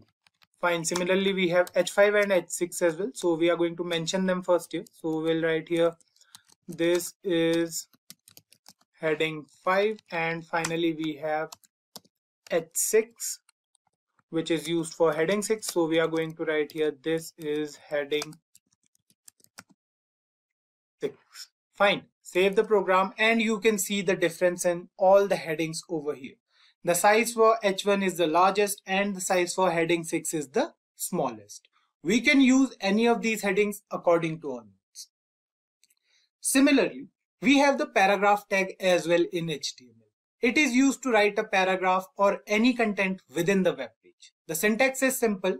We have to use the P tag for that. So if we write here P, and now inside this paragraph tag, whatever thing we'll write. So let's say we are writing here, this is a first HTML document. Fine. Now save this program and you can see it over here. We have some text present in the web browser, right? So these are the most basic HTML tags we discussed in today's video. As we said, the list of tags is large and we'll discuss them while working with them. So please go through these tags on your own and let us know if you face any issues. We have already discussed about tags in the last video. We came across several important tags in the previous video, like the HTML, head, and the body tags. A simple definition of tags states that a tag refers to a special word wrapped in angular brackets, which are used to define a particular type of content on a web page. After using a tag in an HTML file, the browser decides how to render or display the content on the screen, right? Now, keeping this definition in mind, the definition of an element in HTML states that an HTML element is the collection of a start tag, its attributes, an end tag, and everything in between the tags, right? So an HTML element is basically a collection. Let's understand this with the help of an example. What we'll do is we'll write over here inside the body of this HTML document. We'll write P. Fine. Now this paragraph tag over here is an example of a tag. It has opening tag and a closing tag. So this whole thing is a tag. This paragraph is a tag over here. Now if we add an attribute to this tag like an ID or a class, so what we'll do for that, we'll write here, let's say ID is equals to para1. Fine. This tag now has an attribute within it. ID makes this whole tag unique. We can access the content of this tag with the help of ID attribute. We'll discuss attributes in detail in the upcoming video. For now, let's add some content inside this tag. So what we'll do is we'll write inside this tag. We'll write over here, let's say this is a paragraph. Fine. So we'll write here paragraph. So this is the content of a paragraph tag. Now we have 4 different parts present over here. We have the starting tag over here. So this is the starting tag. This whole thing over here is the starting tag. Then we have attribute. So ID here is the attribute. Then we have the content of this tag. So this is the content present inside whole tag. And then we have the end part of a paragraph tag. So this represents the end part, right? So the combination of these 4 things is known as the HTML element. Now let's talk about the case sensitivity of HTML tags. So HTML tags are not case sensitive. So you can see we have paragraph tag over here with small p present inside angular brackets. What we can do is we can write here capital P as well. So these 2 things are pretty same. So let's write something inside this as well. So let's say we are writing here, this is paragraph 2. Fine. So this is the content present inside this paragraph tag with capital P inside angular brackets. Now save the program And you can see we have two paragraphs over here. The first one says this is a paragraph and the second one says this is a paragraph 2. So what we have to do is we have to remove A from here. Save it now, and now it says this is paragraph 2. Fine. So I hope you guys got that HTML tags are not case sensitive. Fine. Now let's move ahead and we'll now discuss empty elements in HTML. Most HTML elements have a start tag and an end tag that indicate where the element begins and where it ends. For example, we have this paragraph tag over here. This is the start of this paragraph tag and this is the end part, right? So this indicates that this paragraph tag ends over here. Now there is a group of elements that are exceptions to this rule. So these elements are called empty or void and only have a start tag since they have no content present inside the tag. So they must not have an end tag in HTML. Example of empty elements are like the break tag we have image, link and many more such tags. The list is quite long. So what we'll do is we'll add an image using the image tag. So image tag is basically an empty element. So we'll use that particular element and you guys will understand what empty elements are. So as mentioned earlier that empty elements do not require any closing tag. So what we'll do is we'll write here inside angular brackets, img is the tag name.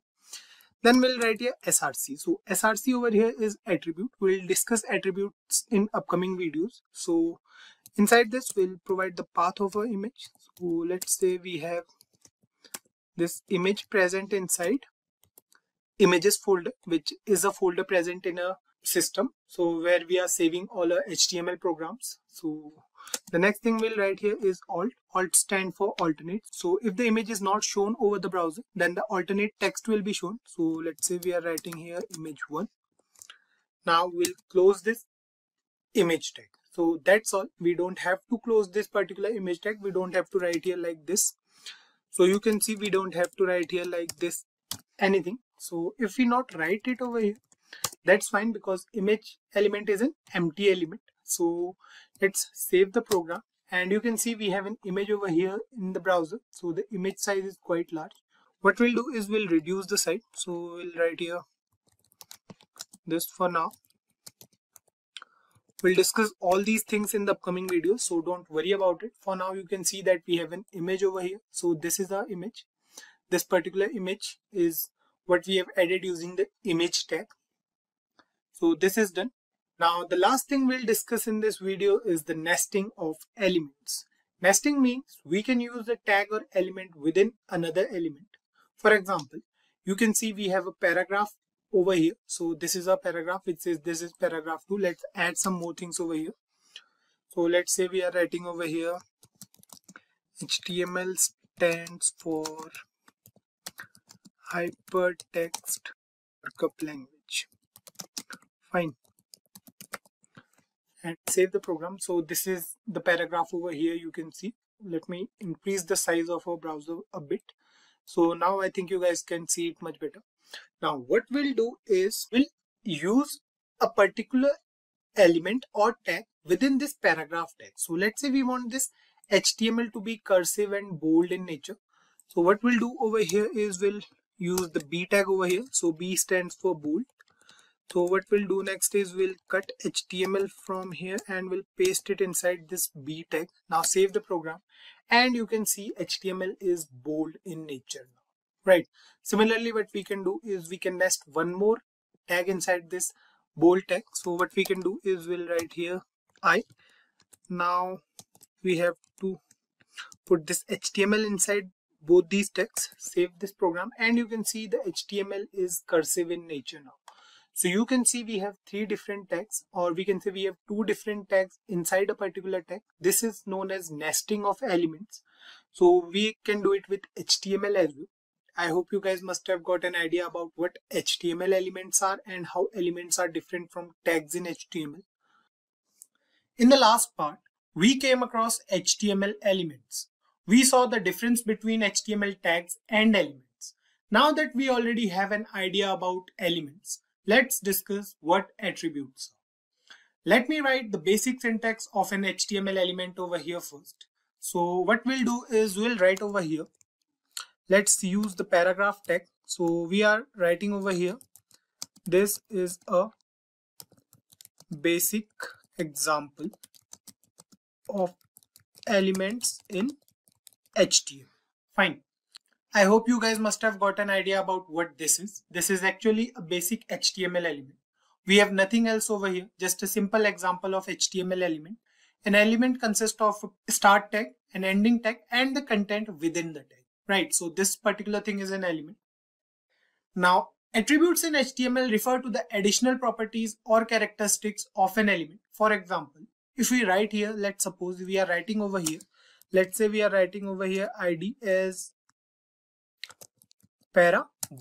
Fine. Now save this program and you can see over here that we have a paragraph which says this is a basic example of elements in HTML. Now we have this whole element with ID as para1, or we can give any ID of our choice. Now this ID is unique for this particular element. For now, you don't have to worry much about this ID or any other attribute. Just focus on what attributes are. We are going through the working of attributes basically. So we can use the ID of this attribute to style this particular element. So basically this ID attribute defines what this HTML element is. We have to use the style tag element, or we can say we have to use the style element for styling this particular paragraph. You will understand it once we go through the tag. So let's do it over here. What we'll do is we'll use the style tag over here. So we'll write here style. You can see this is a style element basically. It has start tag, it has ending tag. Now we'll write some content inside this particular tag. So let's say we are writing over here hash para1. Now inside this what we'll do is we'll define some styling properties. So let's say we are writing over here background color as red, and we'll write here color. So this color here refers to the font color basically. So we'll write here blue. Now save this program and you can see the paragraph in our browser is changed. So what we did here is inside this style element, we access this particular ID. So ID is unique for each element. We'll discuss it later on. So basically this particular paragraph tag has an ID named para1. So we are using that particular ID.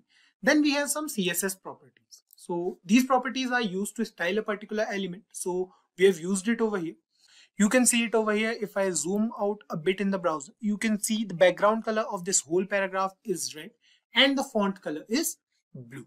Fine. What we want to say here is this ID over here is basically an attribute. It is used to identify or change a particular element. We have many attributes present in HTML. So we'll go through some of them. Let's say we are adding an image over here. So let's add an image and you guys will understand about HTML attributes here as well. So we'll write here img. So this is basically an empty element. We have discussed it in the previous part wherein we went through HTML elements. Now what we'll do is we'll write here src. Now src is also an attribute. This attribute is used to provide the system with the source of a image.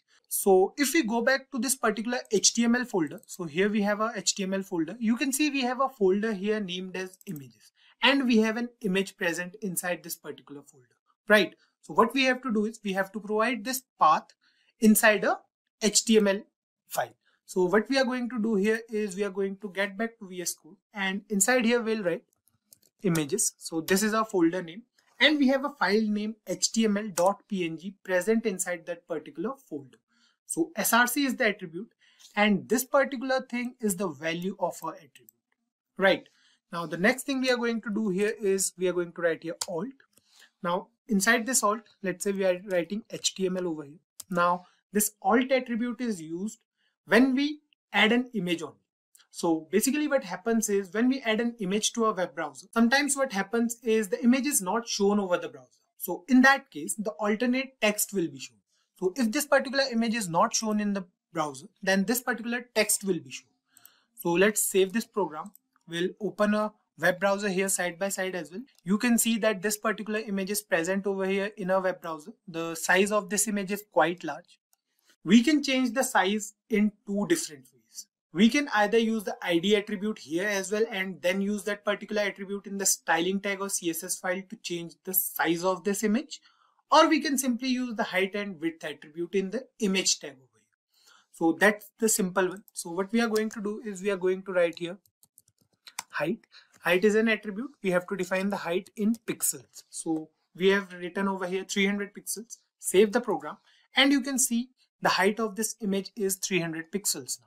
Same thing goes for width as well. If we write here width, and if we define the width as 300 pixels as well, save the program, and you can see now the height and width of this particular image is 300 pixels, right? So guys, this is all about the basics of attributes in HTML. I hope you guys understood this.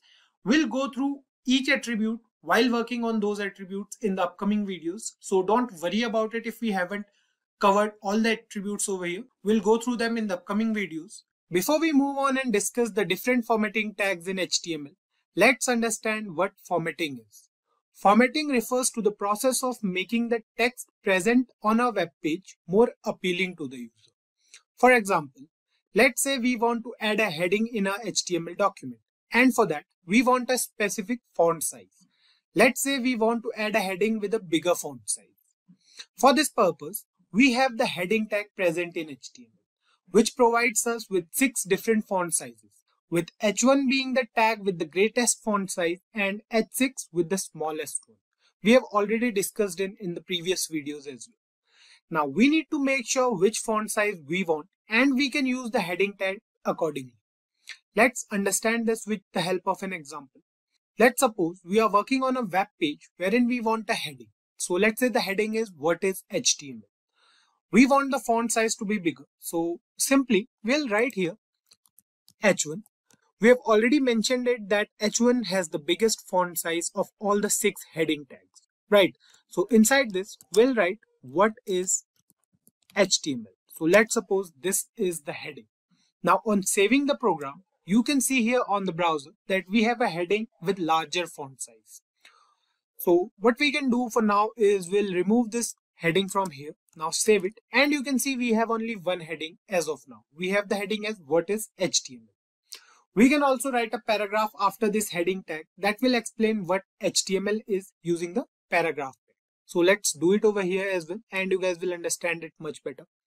So here we are going to use the break element. So this is basically an empty element used in HTML for line break. So what we are going to do is we are going to put it over here. So this is the tag, BR tag or break tag we can say. Now what we are going to do is we are going to write here inside the paragraph tag, HTML stands for, let's write it in capitals. We'll write here hypertext markup language. Fine. So here we have a paragraph that says HTML stands for hypertext markup language. Now what we want to do is we want to add another heading to this web page, which will define the uses of HTML.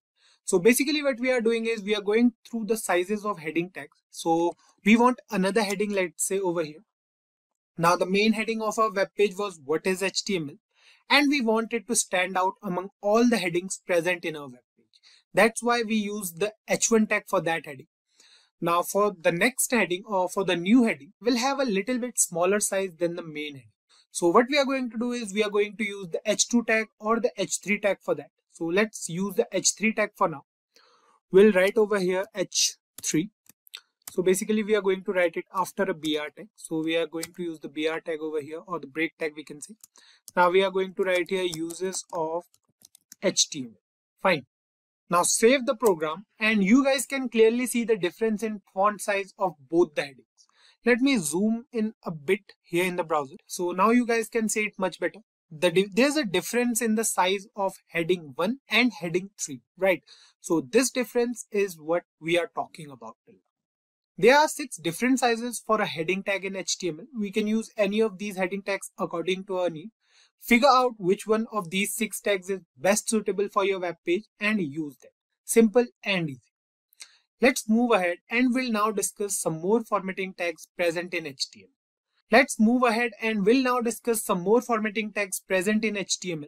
The next tag we are going to discuss is the bold tag. This tag is used to make the text bold or strong. So there are 2 different tags for the same task for making the text bold. We can either use the bold tag or simple B tag we can say. The other tag we can use is the strong tag. The functionality of both tags is similar. So we'll use them side by side so that you guys can see the difference, or they are basically same. So what we are going to do is we are going to write here after this BR tag, we are going to write here B. So B stand for bold tag. Now we are going to write something in here. So let's say we are writing over here HTML. Now again after BR tag we are going to use the strong tag. Fine. We'll write same thing here. The content will remain the same. So we are going to write HTML over here. Now here we used both tags with similar content present inside them. Save the program. And you can see we have two similar outputs here on our web page. The outputs are exactly similar. The working of both the tags is the same, right? Now let's recall the nesting of elements in HTML from the previous video. We have said earlier that we can use an element within another element in HTML. We are going to nest this bold tag inside our first paragraph tag. It means that we are going to nest this bold tag over here. So what we are going to do is we are going to use bold tag inside the full form, or we are going to put the full form of HTML inside the bold tag. Fine. So save it. And you can see we have hypertext markup language written over here in the browser in bold, right? It looks better than the previous one. Just like the bold tag, we have two more tags present in HTML to make the text on screen look more appealing to the user. The italic tag and the underline tag. Now you guys must be thinking that these three formatting techniques are also present in Microsoft Word. You are right. These three tags are present in both MS Word and HTML. The working is also same. So let's use these tags here once. What we are going to do is we are going to use these tags over here only. So we are going to put this hypertext markup language inside three different tags. So we are going to put them inside italic, we are going to put them inside bold, and we are going to put them inside underline as well. So we are going to do this over here. Now you can see the nesting of elements over here. If I zoom in a bit on Visual Studio Code, you can see we have a paragraph tag, then we have three tags present inside it. So we have bold tag, we have italic and underline. So this is called nesting of elements. Now save this program and you can see the text over here. We have hypertext markup language in italics, it is underlined and it is bold in nature, right? The next tag we are going to use is the delete tag. We have two different tags present for this task as well. Let's say we want to put a line through the center of any text, crossing it out basically. Let's say that this text is not relevant. Fine. So let's go through an example first. What we are going to do is we are going to use the break tag over here, and now after this break tag, we are going to use a paragraph tag. We are going to write a paragraph. So let's say we'll write here, I would like to have a cup of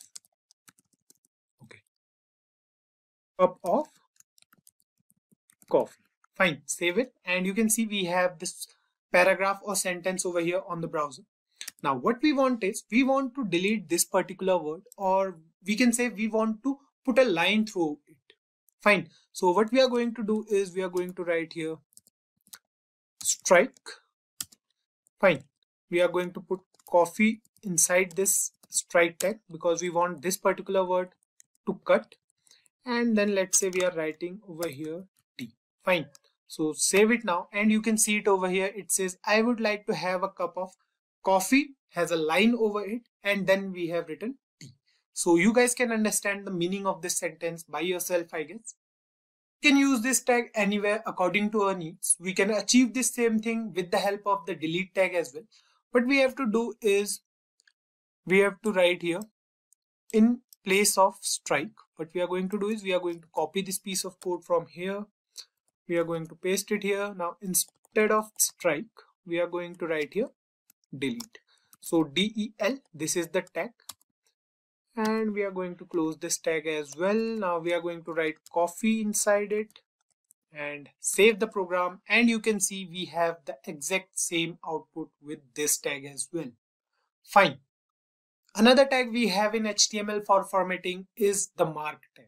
Now the mark tag in HTML is used to mark any particular text. The text will be highlighted with yellow color. For example, let's say we are writing something over here. or we can just paste this again, and we are going to remove this part. Now we want to mark the word coffee, let's say. So what we are going to do is we are going to write here mark. This is the tag, and inside this tag we are going to write coffee, let's say. Fine. Save the program, and you can see it over here. We have this sentence which says I would like to have a cup of coffee, and coffee is highlighted over here, right? So this is the mark tag, and we can use this tag for formatting. Now the last tag we are going to discuss in today's video is the font tag. The font is an inline element used to change font sizes, font colors, and font styles of the text in a web page. This element has its own attributes. So the three attributes we can use are size, color, and face. Fine.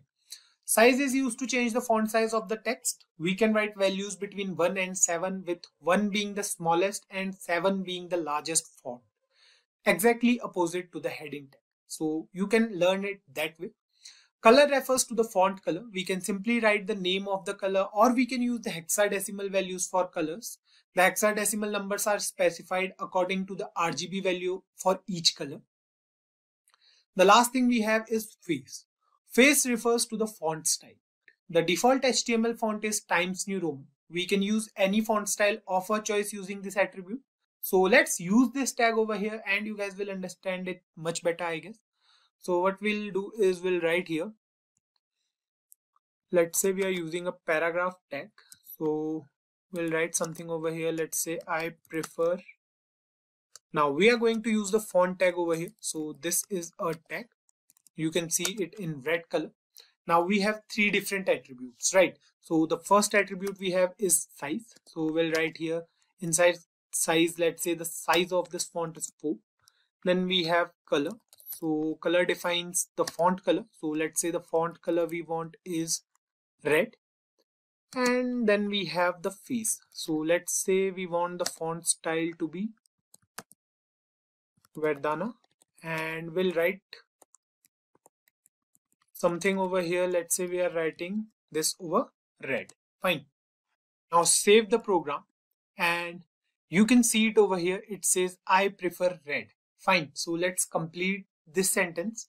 What we are going to do is we are going to write something after this font tag as well. So let's say we are writing over here red over blue. Save the program, and you can see it over here that we have this particular sentence which says I prefer red over blue. So let me increase the size of VS Code so that you guys can see it clearly. So here you can see we have this paragraph tag. Then we have written inside it I prefer, and we have kept this red word inside a particular element, font element basically.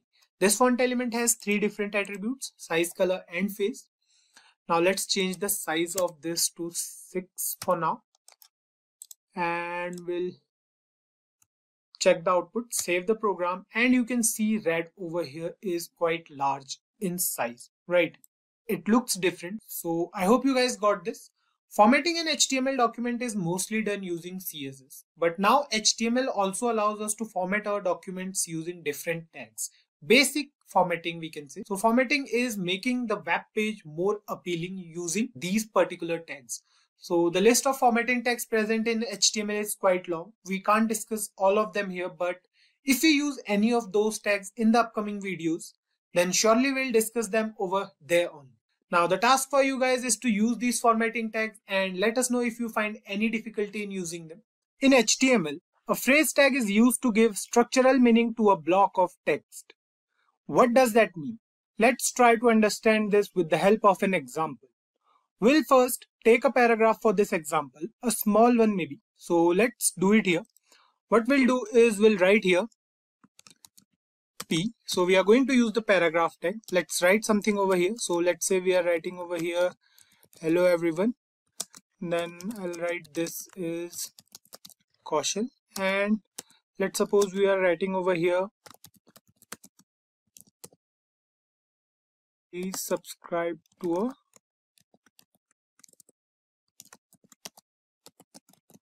YouTube channel. Fine. Save this, and you can see here that we have the same paragraph here on the browser. Now what we said earlier about the phrase tags is they are used to give structural meaning to a block of text, right?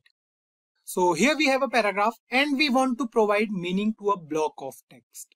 Let's say we want to put some emphasis on the word YouTube over here. Fine. We want this word to stand out differently from the rest of the paragraph. For this task, we have the emphasize tag in HTML. The syntax for this tag goes like this. So what we'll do is we'll cut this sentence into two different parts so that it will be easy for you guys to understand. Now, we have the emphasize tag in HTML. The syntax is pretty simple. What we have to do is we'll write over here. So we are going to make changes inside this particular paragraph tag only. So we are going to use the emphasis tag over here. So what we have to do is we have to cut the word YouTube from here and we have to paste it here. Now the syntax is so simple. We have a two-word tag. So it says EM. It stands for emphasis. Now save the program. And you can see here in the browser, you can see the difference basically. The word YouTube stands out from the rest of the words present in the paragraph. To lay some more emphasis on the word YouTube, we can use the title attribute. Now title attribute will be used inside the emphasis tag. So let's do it here once. So what we are going to do is we are going to use the title attribute over here. So let's say the title says check a YouTube channel. Fine. So let's break it a little more. So here you can see we have these three lines.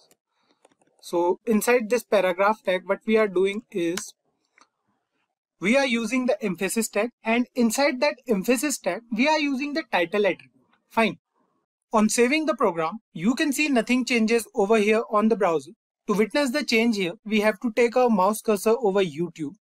And you can see we have a small pop-up here that contains the value of a title attribute. Let me zoom in a bit here.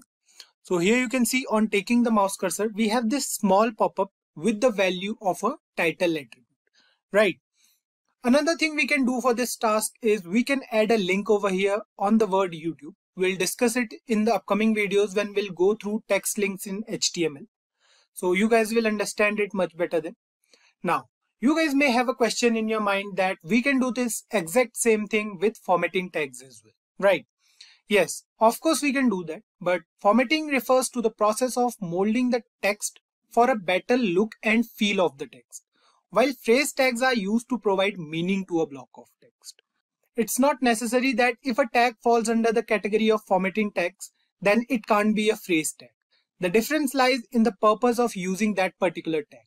I hope you guys are getting it. The next tag we are going to discuss is the mark tag. We have already discussed this tag in the formatting tags as well. So let's discuss it one more time. The mark tag in HTML is used to mark any particular text. The text will be highlighted with yellow color. So we have discussed it previously. Now what we are going to do is we are going to copy this piece of code. So we are going to copy the whole paragraph from here and then we'll paste it here. Now instead of using the emphasis tag, we are going to use the mark tag over here. Fine. So we are going to change the tag name from emphasis to mark for the opening and closing tag. Save it now. And you can see we have another paragraph over here which is almost the same, or which is exactly the same. It says, hello everyone, this is Kaushal. Please subscribe to our YouTube channel. Now the thing to notice here is the word YouTube. It is highlighted in yellow color, right? So the title attribute will work same over here as well. If we put our mouse cursor over the word YouTube, you can see we have this pop-up with the same title value, right? So one thing to notice here is the title attribute is basically the differentiator between the formatting tags and the phrase tags. It means that the tag remains the same, but the way of using it defines the purpose. So let's move ahead and we'll now discuss the abbreviation tag in HTML. The word abbreviation in general terms refers to the short form of a word. That's it. We have the answer here. If we are using any abbreviation for any word, we want the user to know that this particular word has a special meaning. Then we can use the abbreviation tag. So the syntax goes like this. What we'll do is we'll again use the same paragraph and we'll paste it over here again. So what we are going to do is we are going to remove this empty space from here so that you guys will be able to see the whole code or as much code as possible. So what we are going to do now is we are going to use the abbreviation tag. Fine. So we'll remove this piece of code from here. We have to put this over the word YouTube. So what we are going to do is we are going to write here abbreviation, and inside there we are going to write YT. So this is the short form of YouTube basically. Now save the program and you can see that we have another paragraph, but there's no difference over here as of now. The word is simple. It's not standing out basically, right? So this is because while using the abbreviation tag, we must necessarily use the title attribute along with this tag. So let's do it here. We have to write here title and we have to write here YouTube because YT stands for YouTube. So we are going to write here YouTube. Now save the program and you can see here that the abbreviation YT is now underlined with a dotted line. Fine. This indicates that the word YT is used as an abbreviation here and the user will know that something is different over here. On taking the mouse cursor over it, you can see we have the value of our title attribute. You can see it says YouTube. So this is basically the short form of YouTube, YT over here. Now the next tag we are going to discuss is the address tag. This tag is used to display the address in the web browser. The content is written within the opening and closing address tag is considered as an address in HTML. So this is the address we generally use. Fine, not an IP address or nothing else. The general address we use for our location or for our address. So let's use this tag over here. We'll write here address and this is the tag. Now inside this tag we are going to write YouTube office, let's say. Then we have 123 street. So this is going to be the street name for our address. Then we have, let's say, sector. So let's say the sector is 456. And then we have the place name as Noida and the country name as India. Fine. So this is an address and let's save the program. You can see here the difference in the browser. The address tag over here has a different font. This tag is used to indicate that this particular block of text is an address. So you can see it over here. This is our address. Now if you want to see it clearly, let me remove these three paragraphs from here. Save the program now and you can see we have address over here. So if you want to write it in different lines, so what we can do is we can use the break tag over here, then over here again, save the program and you can see we have the address over here. The font is different. That's the only difference between address tag and other tags. The next tag we are going to discuss is the short quotation tag. This tag is used to add double quotes within a sentence. The syntax is simple. So what we'll do is we'll write something over here. Let's say we are writing over here a paragraph. We are writing over here, let's say again, please subscribe to a. Now we want the word YouTube inside double quotes, right? So for that we are going to use the quotation tag. This is the syntax. We have to write simple Q and we have to put the word YouTube inside it. Fine, then we'll write here channel and we have to put a space over here. Save the program and you can see it says please subscribe to our YouTube channel with YouTube present inside double quotes. Fine. So the last tag we are going to discuss in today's tutorial is the code tag in HTML. This tag is used to represent programming code in HTML. The text will look like we have any code from a programming language. For example, we'll write here code. This is the tag. Now inside there we'll write, let's say we are using a for loop in JavaScript. So we'll write here for I is equals to 0. Then we have I less than 3. So let's give some spaces over here and then we have I plus plus. Fine. Then after this we have inside here console.log and we are going to print hi. Fine. So if you are new to this language, just ignore it. It's just a simple piece of code from JavaScript. So save it now and you can see we have this code over here. Now what we are going to do next is we are going to use break tag over here first, then we'll understand it. Fine. So we are going to use the BR tag here again and here again. Fine, save it now and you can see the code now. You can see we have the same output on the browser as the text present in VS Code. The font is exactly the same. So this represents a piece of code in HTML. We can use the code tag for that. So guys, these are some of the basic phrase tags we discussed in today's video. As we mentioned earlier that the list is quite long for all these tags. We'll discuss them in future whenever we use them. I hope you guys got it. Till now, we have covered different types of tags present in HTML. We came across the formatting tags and the phrase tags present in HTML. In the last part, we also covered the differences between these tags. Apart from all the differences these tags have, they are still similar in one aspect.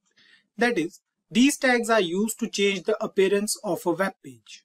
Whenever we use these tags, we change the look and the feel of a web page. Now, the meta tag is a bit different from these tags. This tag does not impact the appearance of a web page. It is used in the head section of the HTML document and does not require any closing tag to work. What this tag does is, it gives information about the data we have on our web page.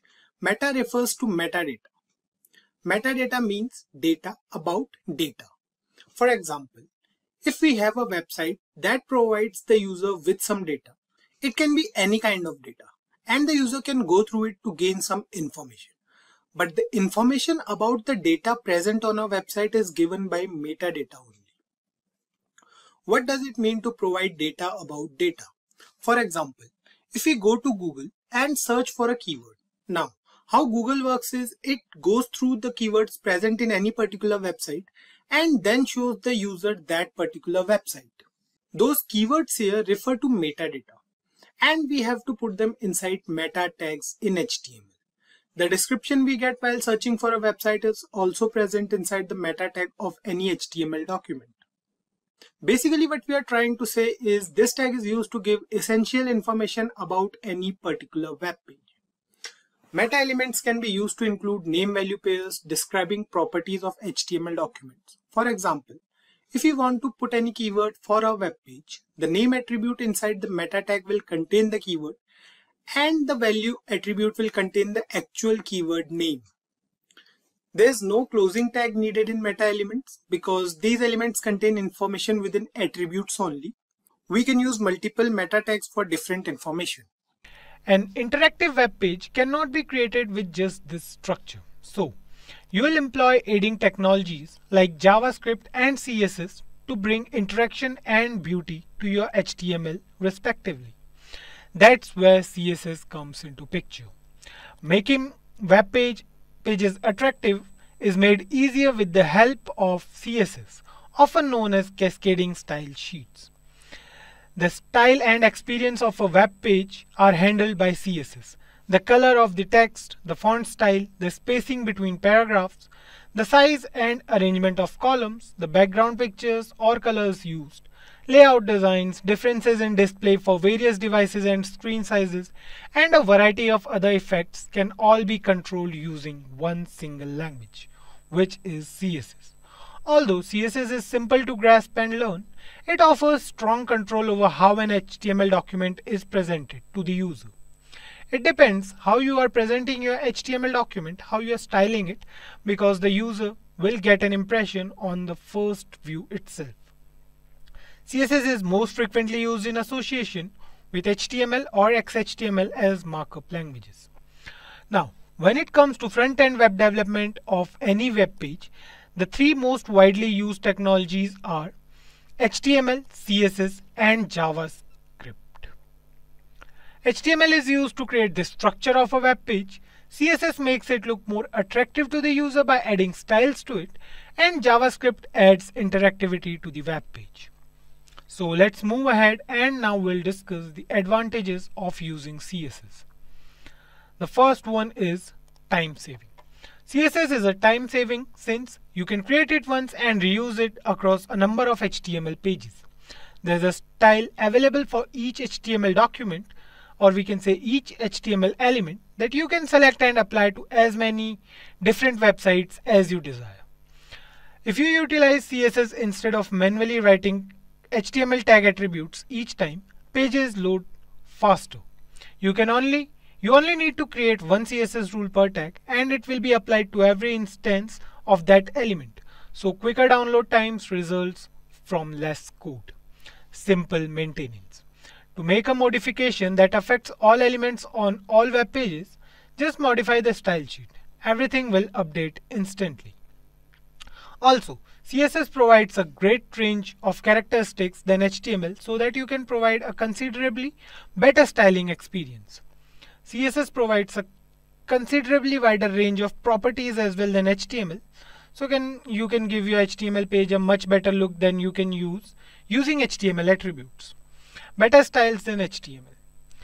Now, style sheets enable the material to be optimized for multiple types of devices, allowing for multiple device compatibility.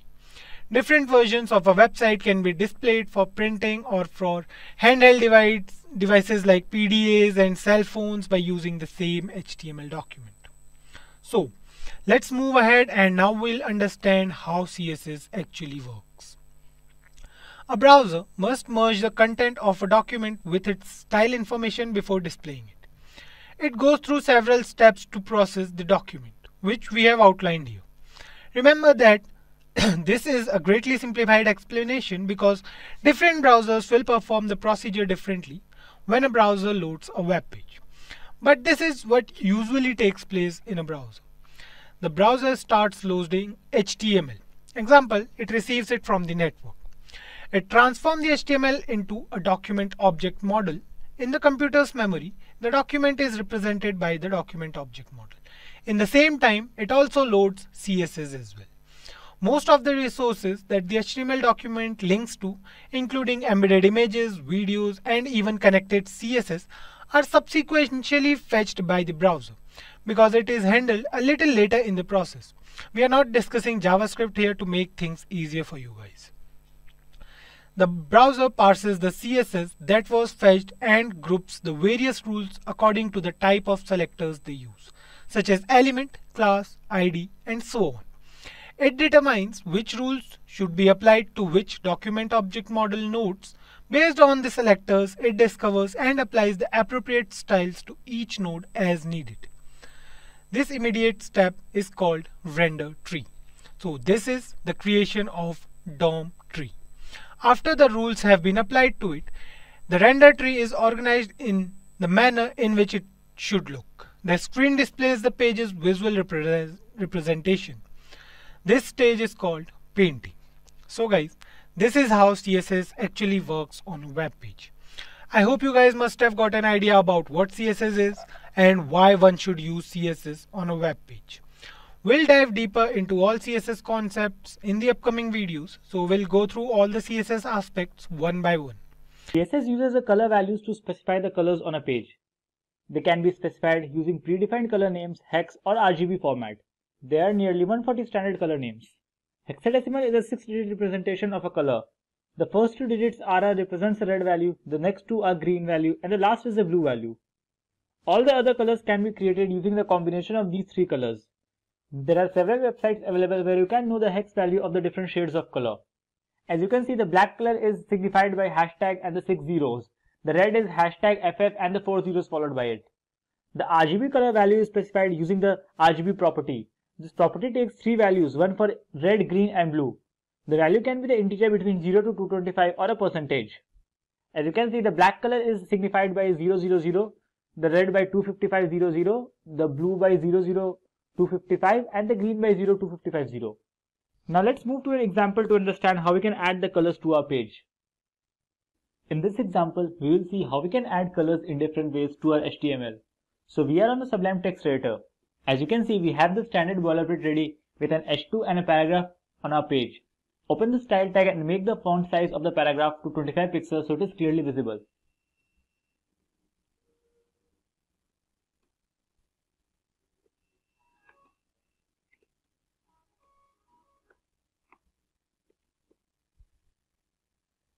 Let's start by adding colors to our text just by color names.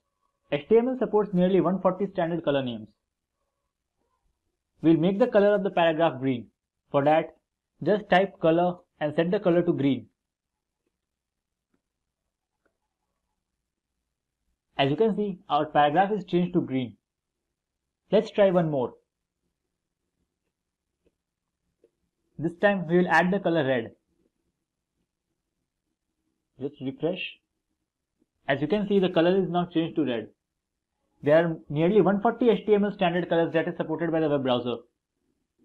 You can also add colors using the RGB format. There are many websites available to know the RGB or hex value of the desired color. One such is htmlcodes.com. As you can see, in the htmlcodes.com we have the hex value and the RGB value of the desired color. Let's try one. We'll add this color with the RGB value 171, 229 and 27 to our paragraph. So for that, just type RGB and the color code you want.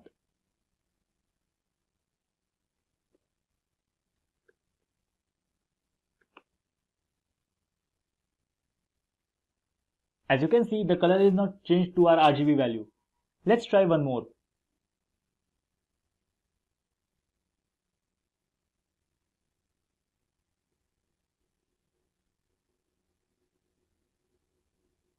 This time we'll use this RGB value to our text.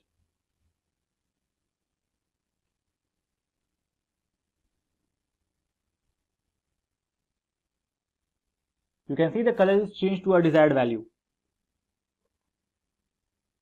In this way, you can use the RGB format to change the colors. The next way is using the hex values. Hexadecimal is a 6-digit representation of a color. The first 2 digits are red, next one 2 are green, and the last are the blue value. Let's see how you can use the hex values. As you can see, the hex value for this color is #31787F. We'll use this value to our text.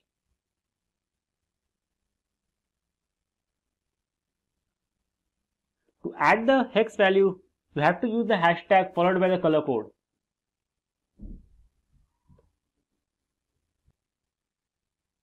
You can see that color is changed to a hex value. Let's try one more.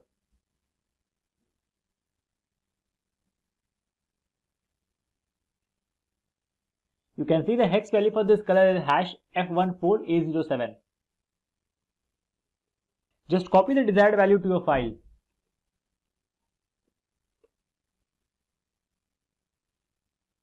You can see the color changes. You can also add color borders to our heading.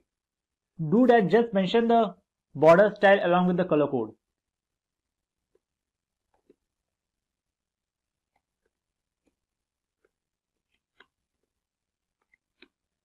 We'll add the border color red to our H2.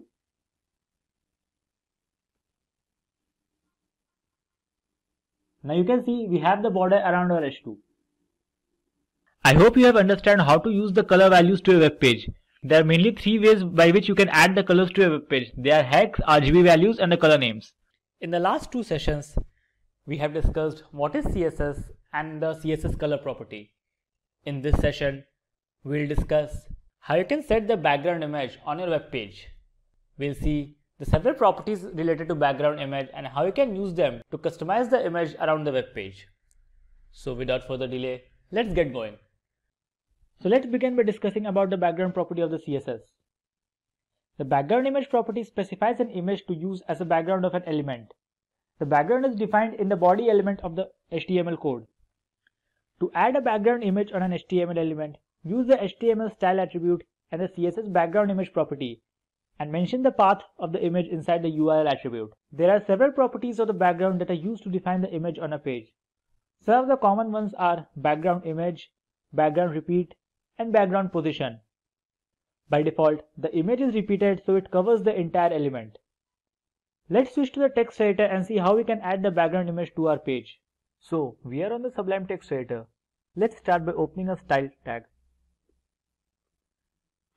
The background image is always set on the body tag. So type body and open the curly braces. The background image is always set on the body tag.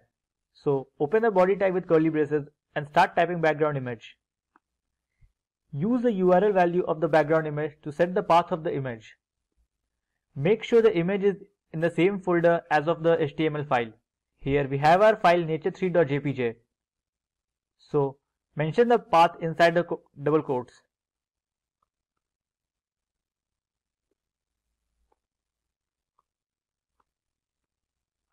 Save the file and let's see how it looks on a web page.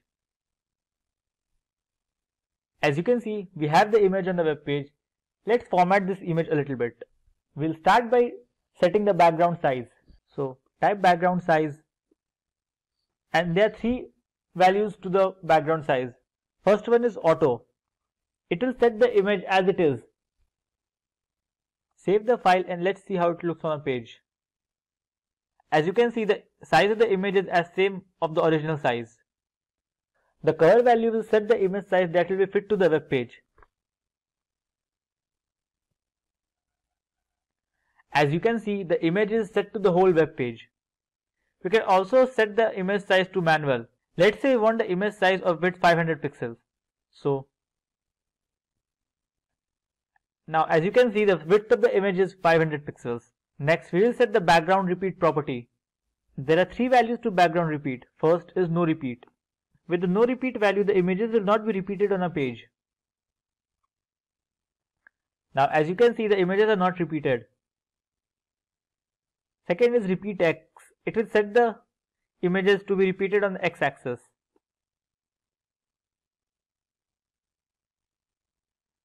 As you can see, the images are not repeated on the X axis.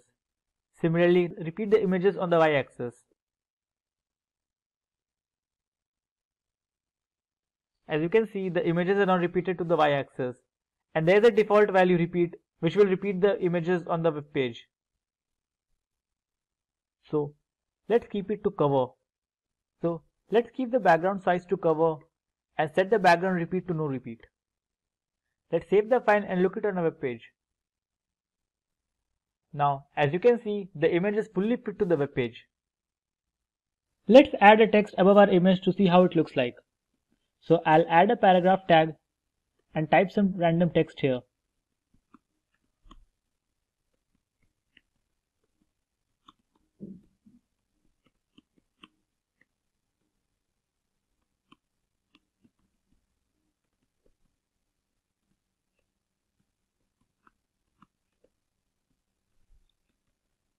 Let's set the text color to red and align it to center. I'll type P and open the curly braces. I'll set the color to red.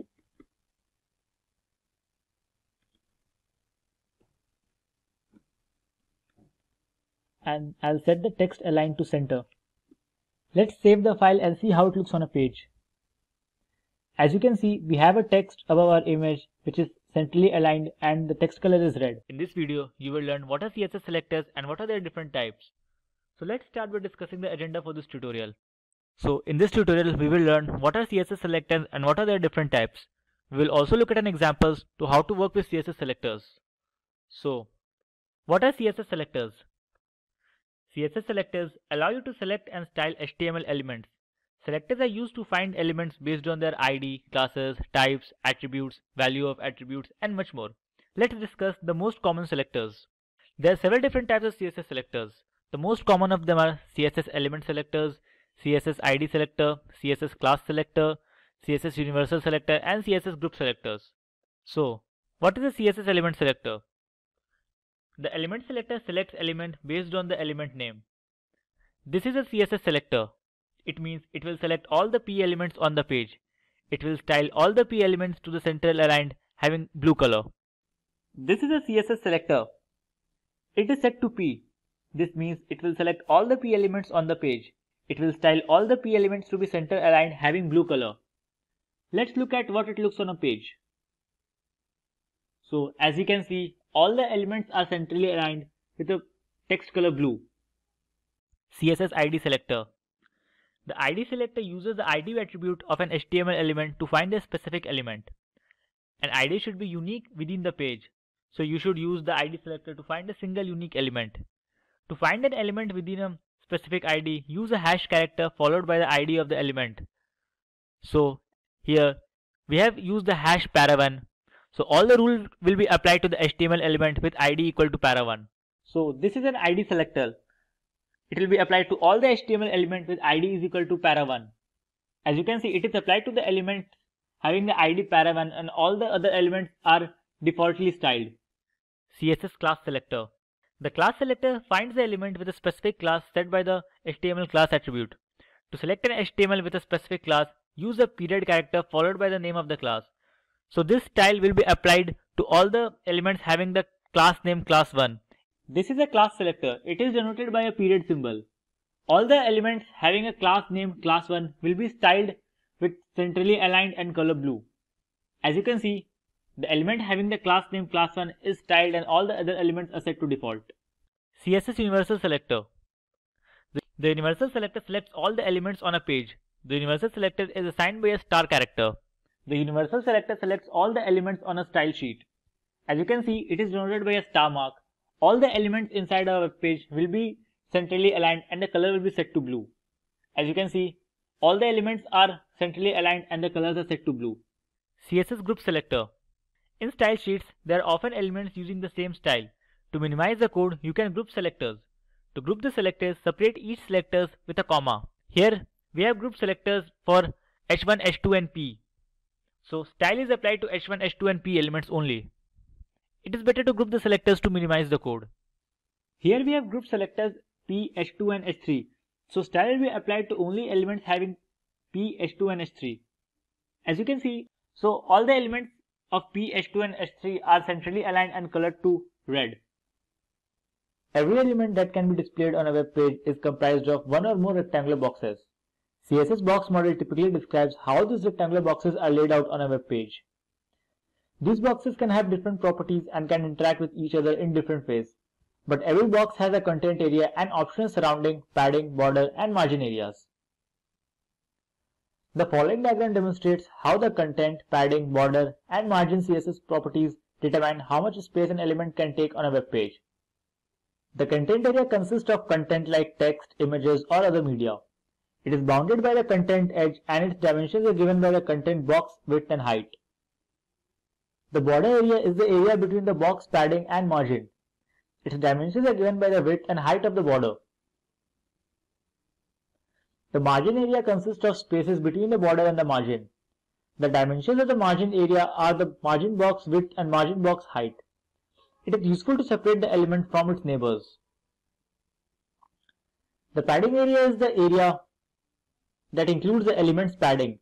This area is actually the space around the content area and within the border box. Its dimensions are given by the width of the padding box and the height of the padding box. Now let's jump to an example to understand the box model better. So, we are on the Sublime Text Editor. To get started, I have created a box named Simplilearn with background color pink. The font size is 30 pixels and we have set the border to 0 solid green. Let's see how it looks on our page. So, as you can see, we have a box named Simplilearn with background going all the way to the end. I have also removed all the padding and margin from the page so that the boxes are pushed just at the corner of the page, as you can see. Let's start by adding a padding of 20 pixels to the box.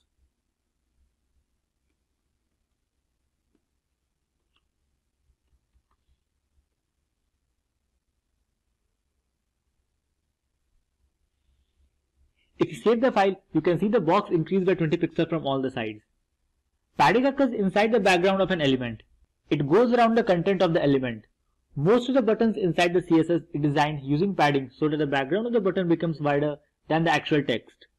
The next thing we can do is change the border of the element. If we change this border size to 15 pixels, we will get a nice solid background of color green.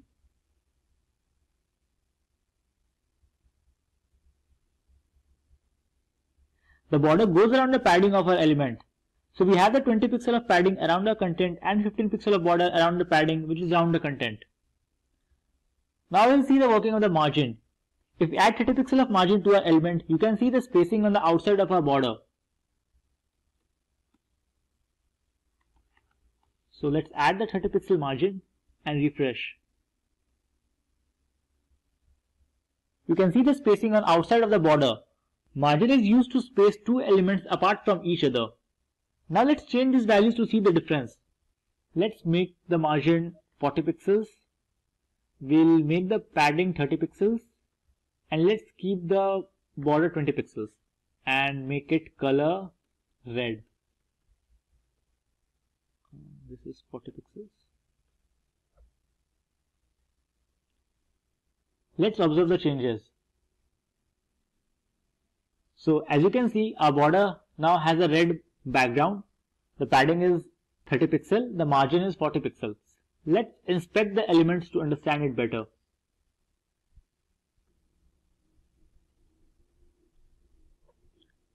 By clicking on inspect, you can see the different styles. Here in the computer tab, you can see the box model. This is the content area, this is the padding area, this is the border, and this is the margin area. We have the margin of 40 pixels around the border. So you can, when you click on this area, you can see the margin gets highlighted. The border area gets highlighted of 20 pixels. This is the padding and this is the content. You can change the size of the content by adding the height and width. So let's try adding height and width. We'll give the height 50 pixels and we'll give the width also 50 pixels. Just save the file. Now when you refresh, you can see the content area 15 to 50. What is a flexbox? Flexbox, also called flexible box model, is basically a layout mode or model that provides an easy and clean way to arrange the items within a container. If you are using a CSS for a while, you must have used the old block model where you assign width in terms of percentage or fixed width and then use the float to arrange the items on the page. Suppose for example, you want to arrange 3 boxes in a row. Then you have to enter everything manually from width, height and to padding. Flexbox can do all these things with ease.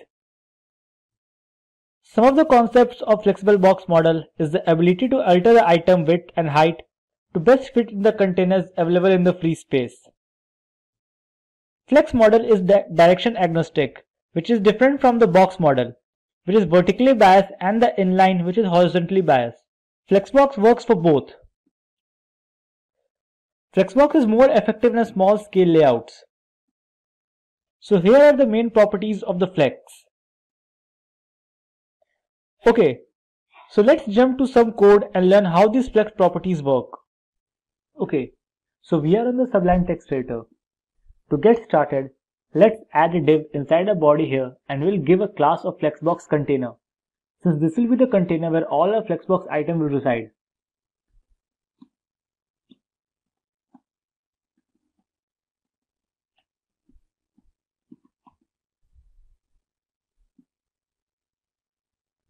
Then inside this container, we will add another div and give it a class Flexbox item and one more class Flexbox item 1, which will help us to understand which items we are referring to when we style our elements individually.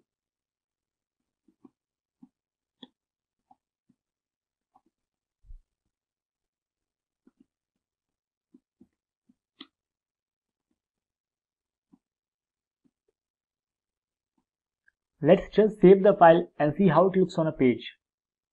Now if you save the file, you can see we have the box because I have already applied some of the styles to these Flexbox items. Let's just see the styling. So you can see we have the items styled, just a basic styling, so that we get the box on the web page. Now let's just copy these and add 2 more Flexbox items, and you will see we have 2 more boxes on our page. Just copy and paste them below. Give them the class name Flexbox item 2 and Flexbox item 3. Just save the file.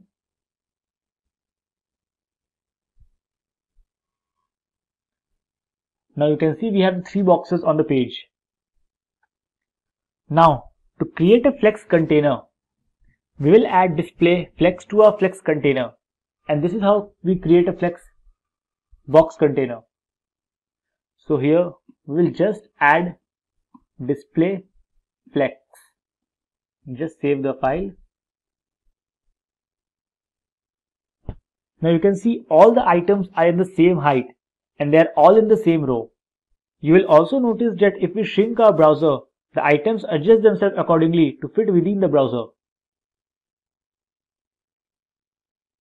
Now, if we want to style the elements on the main axis, we will use the property justify content inside a flexbox container. Let's make it a center. Save the file. Now you can see that all the elements are in the center of the page. Another thing we can do is, if we want our layout to have a spaces between the elements, we will set the justify content to space between.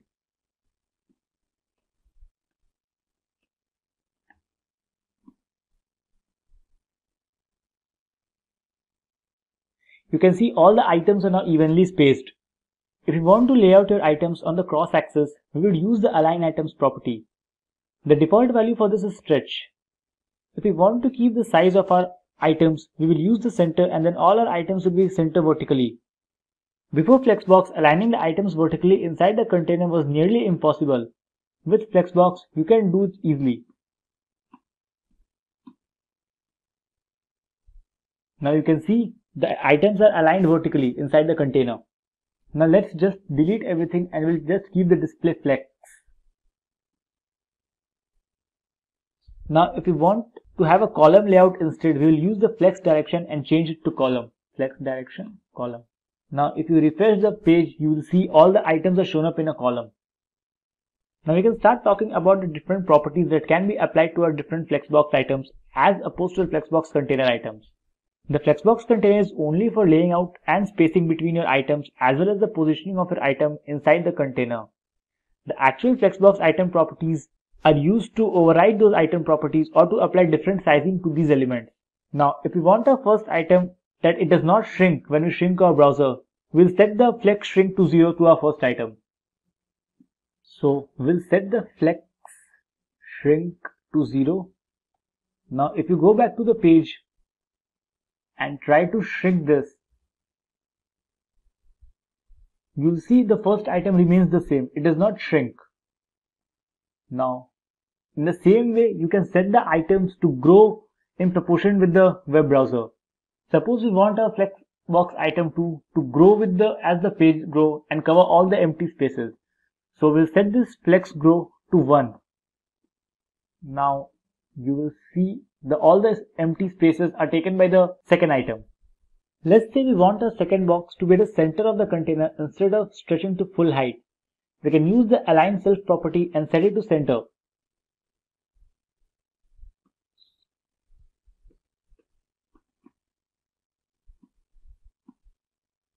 Now you will see that the align self property overrides the align content property of the container.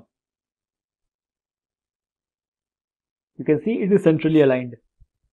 So this is all you need to understand and get started to work with the Flexboxes.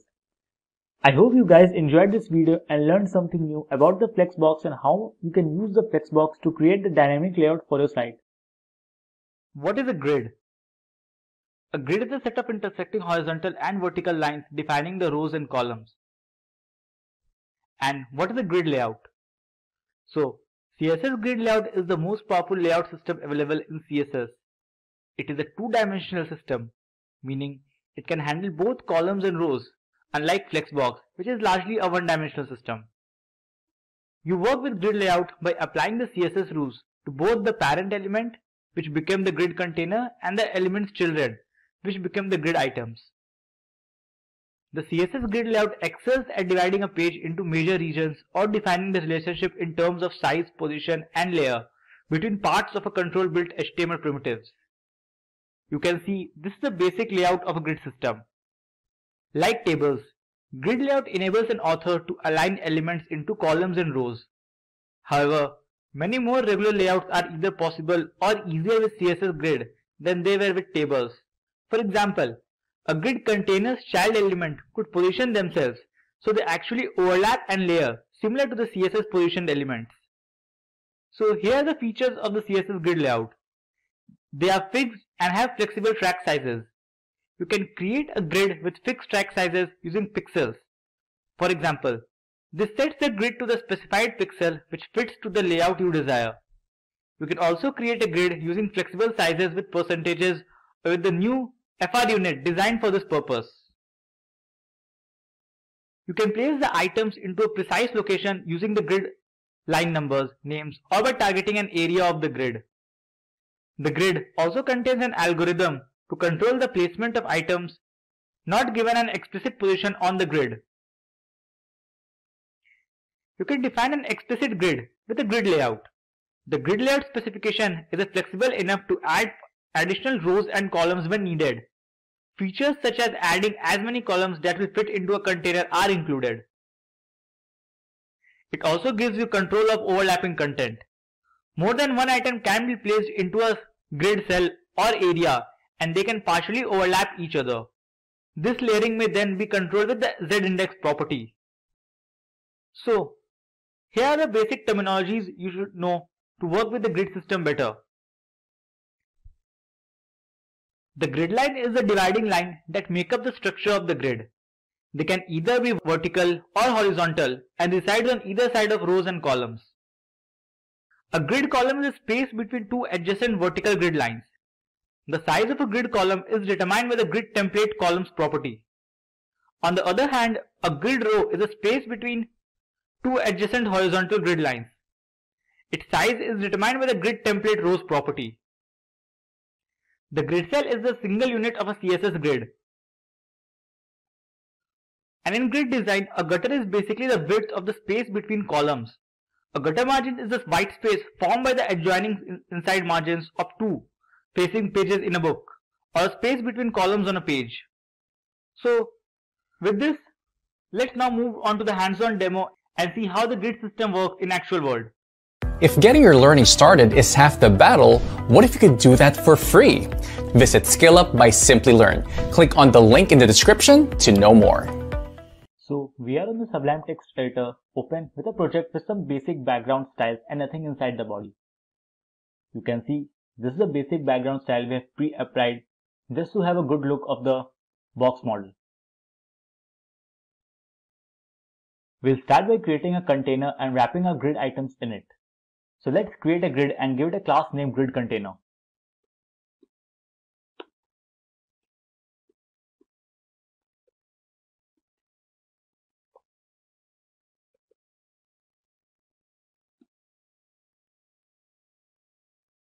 And inside of it, we'll put our different grid items. So we'll just create different grid items and give them a class grid item followed by a class number they belong to, so that we can easily distinguish between them.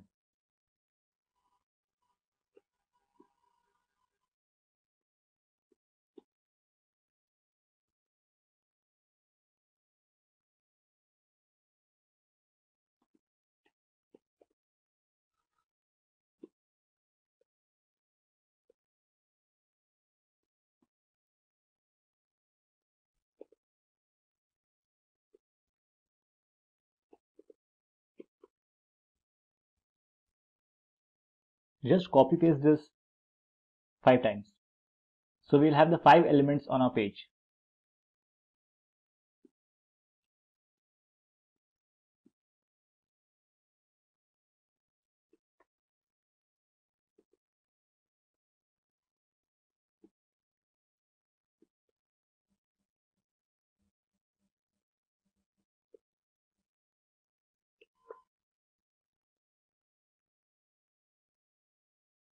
Let's save the file and see how it looks on the page. So you can see we have the different grid items on the screen, so that it's easy for us to visualize. We have not applied any styles to them other than the visual styles. So we'll go back to our code. Let's go back to the CSS styling sheet. So to create the grid, we'll open our style sheet. We need to display grid on our grid container. So we'll select our grid container and set the display to grid. If you save now, you will see nothing changes. This is because the grid itself doesn't define any rows and columns for us to work with. It just, they give it the alignment properly. Therefore, by default, it looks just exactly the same. To make the grid look actually grid, what you need to do is define columns and rows for a grid. So to do this, you will use a set grid template and set the column if you want to set the size of the column. We'll set the size to 100 pixel and 150 pixel.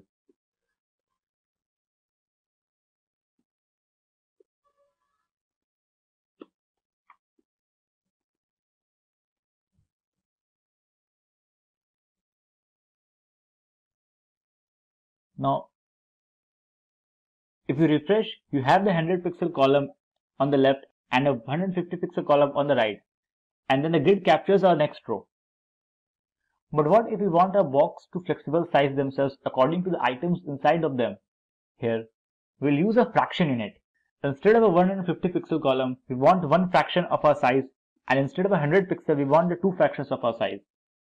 So we'll just replace with two fractions and this with one fraction. Now if you save the file and go back to the page, you will see that the items on our left here in our first column are twice as large as the item on the second column. And that's because of the FR units we have defined. You can see the difference in the sizes. The item 1 is the twice the size of the item 2. Another thing you can do is with columns is use repeat. Suppose you want 4 columns of a size 100 pixel wide. You can just write repeat command and inside of it how many times you want to repeat the size. So we'll just delete this and use the repeat. We'll set the number of times we want to repeat and the size of the columns. Now if you save the file, you will see we have a 4 columns of 100 pixel wide. We can do the same things for row. Just set the grid template rows and define the size you want.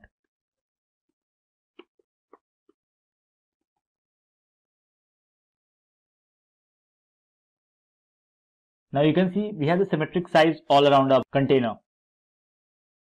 If you don't know how large your grid is going to be, you can use the grid auto rows and this will determine the size of all the rows that is added after the template rows. Suppose we want all our rows to be 100 pixels.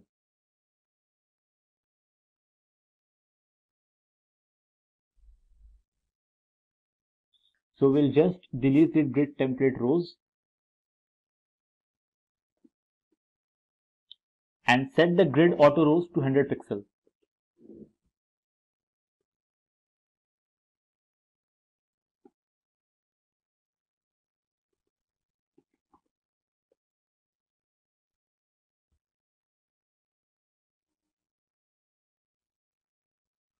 Now you can see all the rows are now 100 pixel tall. Let's change our column back to 100 pixel and 150 pixels so that it will be easier for us further.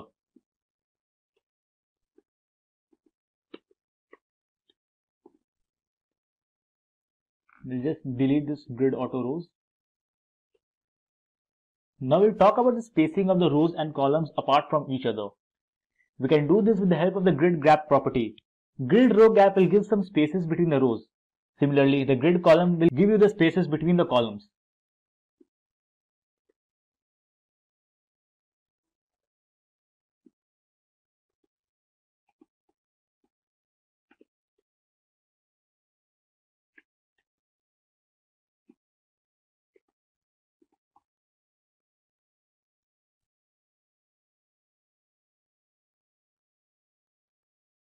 Now you can see the gaps between the rows and columns. Now if we want the same value for both the columns, you can use the grid gap property and mention the space. We'll just delete this too.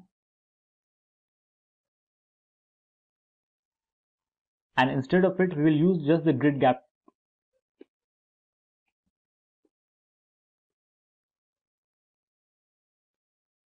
And set the size to 20 pixels.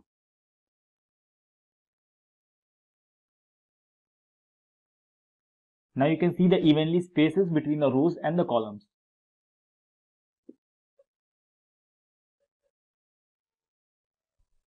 This is all you need to know about the sizing of the different columns and rows. Now let's talk about the positioning items within its grid cells. So for horizontal positioning, we could use the justify items and we can set that to center.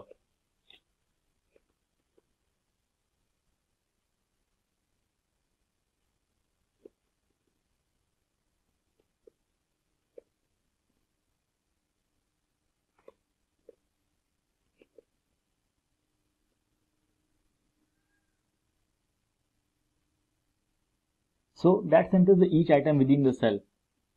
By default, it is set to stretch. You can also set it to start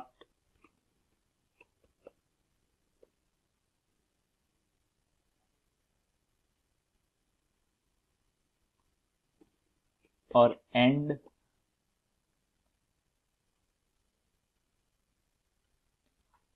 or space around.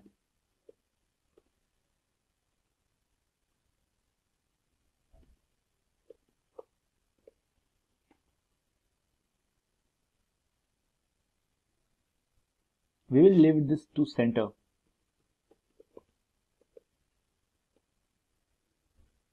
To vertically position the content, we could use the align items. The align items also accept the same values. We can set it to center. We can also set this one to start or end.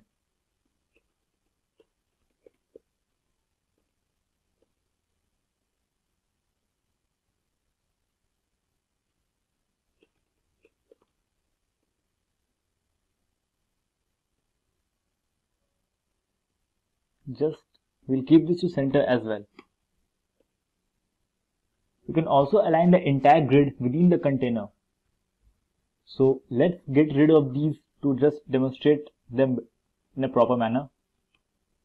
We could use the justify content, and that will align the content horizontally within the container.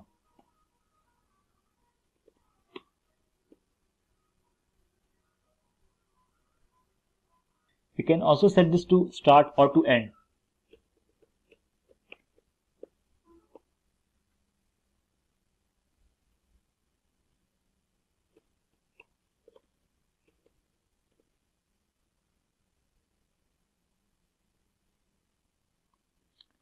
Just set this back to center. To align the content vertically, we could use the align content, and the align content also accepts the same value. We can set it to center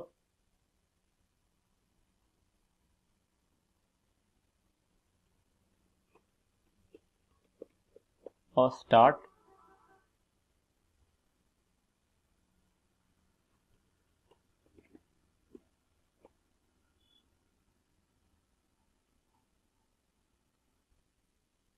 If you inspect the elements,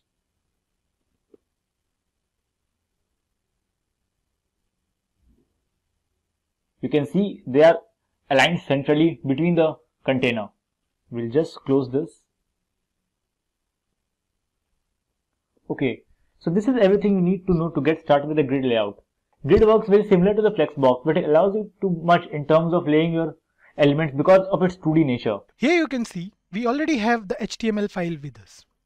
In this video tutorial, we are going to create the structure of a form with the help of HTML, and then we are going to style it with the help of CSS. So before we begin with the programming part, let's discuss what is a form. Basically, forms are very essential part of any website. It is a way to take users' input and process the data acquired from the user. The form offers controls for almost every use of an application. With the help of form controls and several form fields, we can take small as well as large input data from the user, and then we can use that data.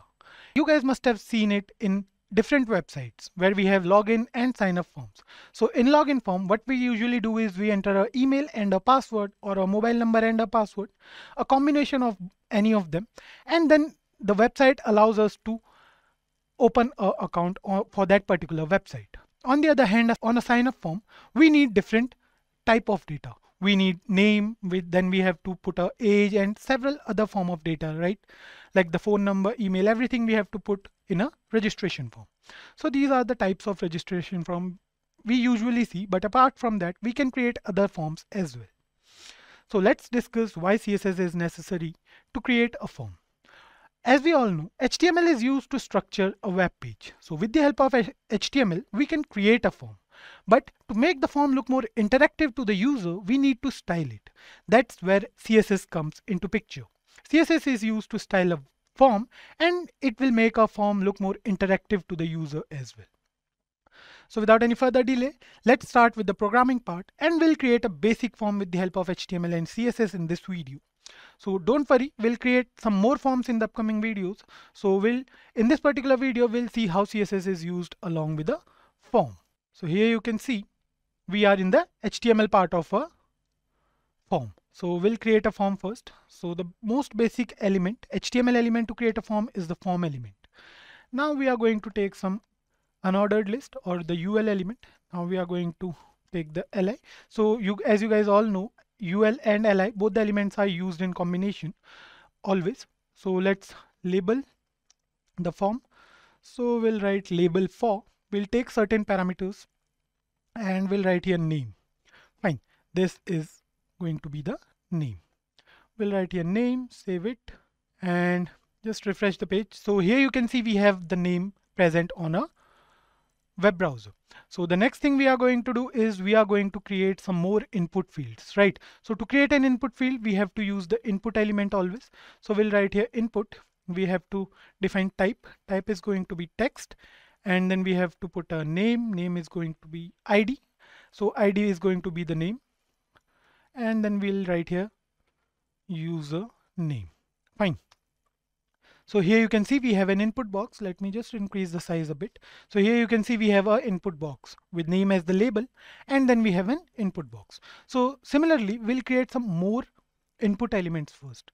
So we'll just paste them here for 4 times. So here you can see we have 4 different placeholders. So let's just remove this one, and we are going to keep it simple for this particular video. So we'll write here label for mail. Then we are going to take email from the user. So we'll write here email, and input type is equals to, we'll write here email. ID will also mention as mail, let's say, and name we are going to write here user email. Fine. So save it. Here you can see. Now we are going to do the same for another one. So here what we'll do is we'll write here message. So we are going to label this as message. We are creating another input field. So we'll write here input type is equals to, okay, let's just do one thing. Let's just remove this input tag from here, and we are going to use the text area in place of it. So we'll write here text area, ID as, let's say, message, and then we have to write here name user underscore message. Fine. Close it, and the text area is done. So here you can see we have a text area as well. We have 2 input fields and a text area. So we are going to create a form out of it. Fine. So we have all the HTML elements. Now what we are going to do is we are going to style this form basically. So before that, let me just create a button as well. Okay, so we'll write here button type is equals to submit, and we'll write here submit. Fine. Save it, and here you can see we have a button as well.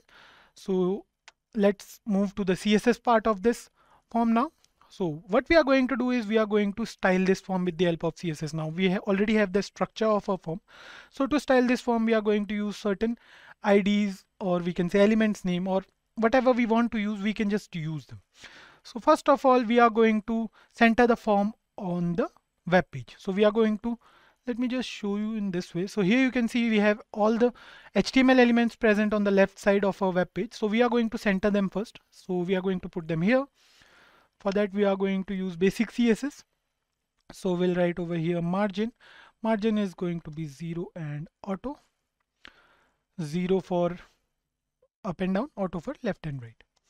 So then we are going to write here width, the actual width of our form. So let's say the actual width is going to be 400 pixels. Then we'll write here padding. Padding we are going to write as 1 em, and then we'll write here border. Border is going to be 1 pixel. Solid, and let's use any color for this form. So let's just write here this. Save it. So here you can see we have a border, the border of our form. So here you can see our form is present at the center of our web page. It looks different from what we had in our HTML part, right? So we have a border, all the elements are present at the center. Let's style it more. Then we are going to define the border radius. Border radius is going to be, let's say, 1 em.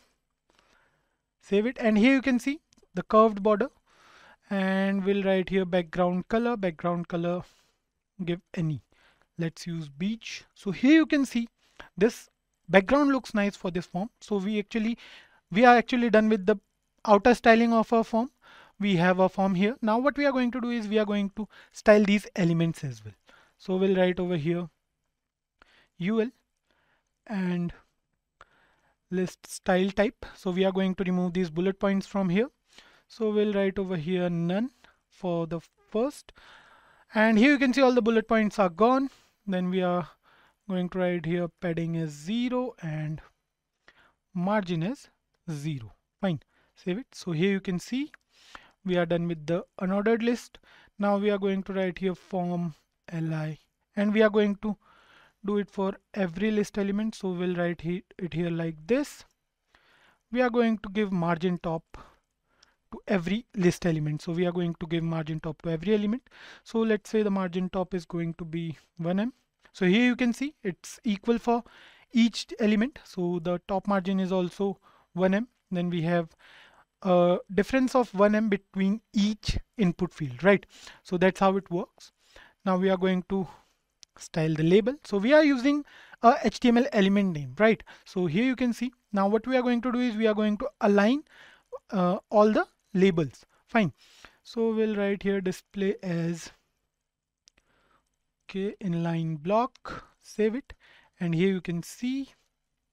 Then we'll write here width as 90 pixels, save it. So here you can see the width, it started taking the form of a form, the shape of a form basically. Then we'll write here text align to the right. Okay, here you can see. Now what we are going to do is we are going to take a input element and text area together. So we'll write here text area as well. So we need to make sure that all the text field have the same font settings by default. So what we'll do is we'll write here font 1em, and we are going to use sans serif here. Fine.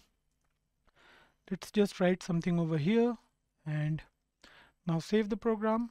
And here you can see, so the font size is changed.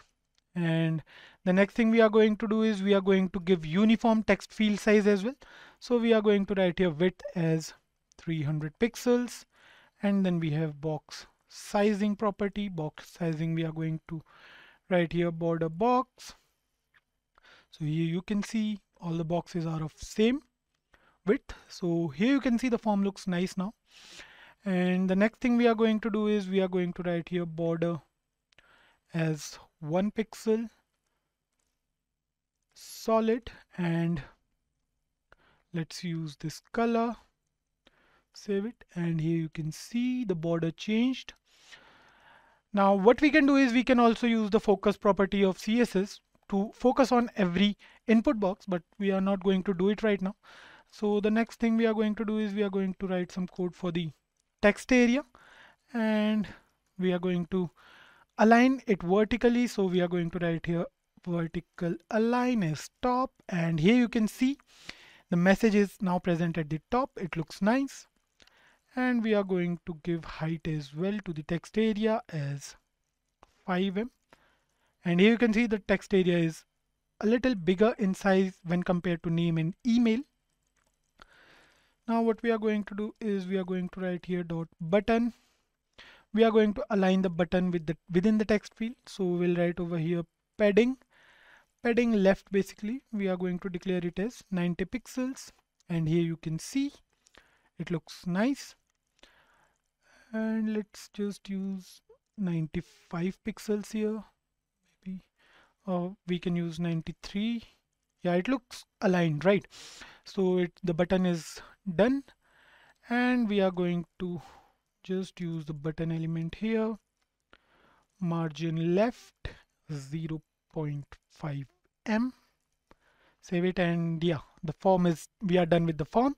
So this is the basic CSS form. So we used HTML to create the structure, and then we use CSS to make it look a bit more interactive than it was with the help of CSS.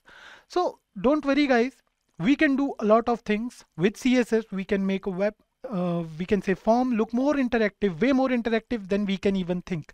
CSS is actually interesting. We can do a lot of things with this form as well, but this time what we are doing is we are going to see how CSS is basically applied to a form to make it look more attractive to the user. So the background color and all plays a vital role in making a form look attractive to the user. So talking about how actually a form works. So here you can see we have 3 different input fields. We have name, email, and message. Just write name over here. Okay. And just let's write here Kaushal and a message, submit it. And here you can see it says please include an @ in the email address, because here in HTML, we have used the type as email for this input box.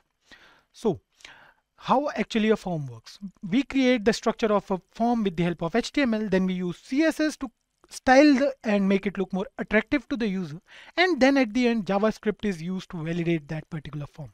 But now HTML also provides some sort of validation to any form with the help of type and some other attributes.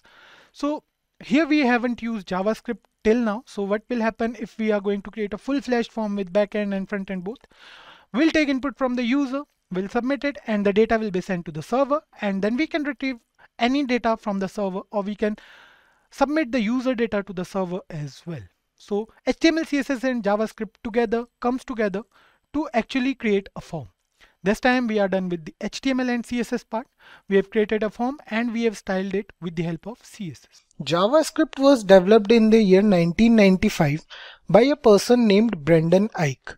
Brendan was working for Netscape Communications while he developed JavaScript in 10 days. There were a few changes in the name of JavaScript. Initially it was Mocha, which was later changed to LiveScript, and then it finally became JavaScript. The start of JavaScript wasn't that good, as so many developers who were using Java at that time. They considered JavaScript as a language for designers and non-engineers. No one ever knew that this small side scripting language would have a great future. Today, more than 90% of the websites out there, they are using JavaScript somehow. Many of you guys gets confused with Java and JavaScript. Let me clear it for you that both Java and JavaScript, they are different languages. They have almost nothing in common. Many people say that JavaScript was named after Java as a part of a marketing strategy to gain wider acceptance and recognition. In 1995, Java was a buzzword when JavaScript was developed. That's why they renamed JavaScript after Java. Let's move on to what is JavaScript. Have you guys ever been through a website where you can see images that slides automatically? One such website is Amazon. The home page of Amazon, where we can see different types of ongoing sales, is an example of JavaScript.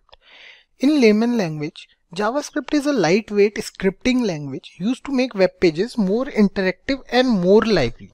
Earlier, when JavaScript was developed, it was only a side scripting language to do basic tasks, like you can add pop-ups in your web page or you can make your web page more interactive.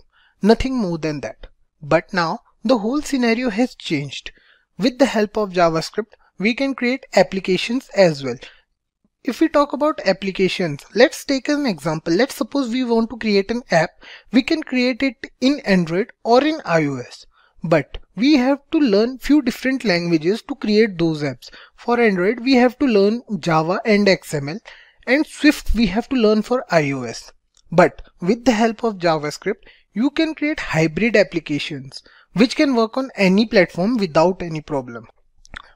Tech giants like Google, PayPal, Amazon and YouTube, they are using JavaScript these days. The evolution of JavaScript in the past few years was unbelievable. Suppose you want to create a single page website. Every one of us is familiar with Gmail, let's suppose. So Gmail is a single page website which looks more like a desktop software than a website. So Gmail is based on Angular.js. It is a popular framework by Google which is free of cost, and it is totally based on JavaScript. Now let's go over some of the features of JavaScript. These features are actually why it is considered that using JavaScript is advantageous over other languages. So let's start with some of these points. JavaScript is not a proper programming language. Indeed, it is a scripting language which works in the runtime environment just like Python.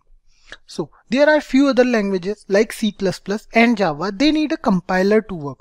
But with JavaScript, you don't need a compiler. Once you are done with the script, it will interpret and show you the output in the browser directly. Next up is lightweighted. JavaScript can provide programming facility to some extent. In JavaScript, you don't need to specify any data type or return type, which helps in making development more quicker. That's why it is known as lightweighted. JavaScript is both client-side as well as server-side technology. Client-side technology runs on the user's computer, whereas the server-side technology runs on the web browser. Initially, when JavaScript was introduced, it was introduced as a client-side technology. But with the introduction of Node.js in 2009, one can now work in the backend as well. There is a way to validate the user's data before sending it to the web server, and we can do that with the help of JavaScript. The data will be checked for correct form and value. All we have to do is start a loop, give it the condition to check the data. JavaScript is also platform independent, although originally designed to work on browsers only, but now it is a platform independent language, which means once you are done with the script, you can use it on any browser or platform without any problem. JavaScript is an object-based scripting language, although many programmers do not consider JavaScript as a true object-oriented programming language due to its lack of class concept. It does support other features of object-oriented programming, like it supports encapsulation, it supports polymorphism, and also it supports prototypal inheritance. The last but not the least feature of JavaScript is case sensitive. So when it comes to keywords, identifiers, names and functions, JavaScript differentiates between capital and lowercase letters. We have to keep this in mind while programming. Now I will quickly go over some of the JavaScript applications where JavaScript is currently being implemented. First one that comes to every person's mind is web development. It was also the main motive behind developing JavaScript. We have technologies like Angular, we have Node.js, we can create beautiful web pages. Also, JavaScript can be used along with HTML and CSS to make those static looking web pages more engaging. If we talk about other applications of JavaScript, we can use it in app development, either mobile app or web app. Like we took the example before that how hybrid apps made with the help of JavaScript can take over traditional Android and iOS app. One of the most important and unique application of JavaScript is in smartwatches. The Bangle.js is an open sourced smartwatch powered by JavaScript. Gordon Williams, the man who is currently working on this project, it is said that this new open sourced stack built around JavaScript will replace the onboard firmware soon.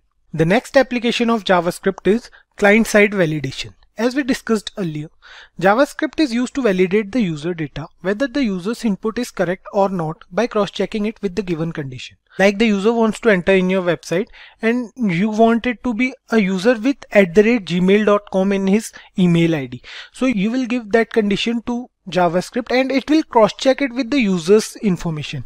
Like when the user will try to enter in your website, it will check that if @gmail.com is there or not in the user's email ID. So it can validate the user also. Apart from that, one more application of JavaScript is game development. JavaScript can be used to make fully fledged 2D or 3D games using different libraries. Although most JavaScript game development focuses on creating games used in browsers only.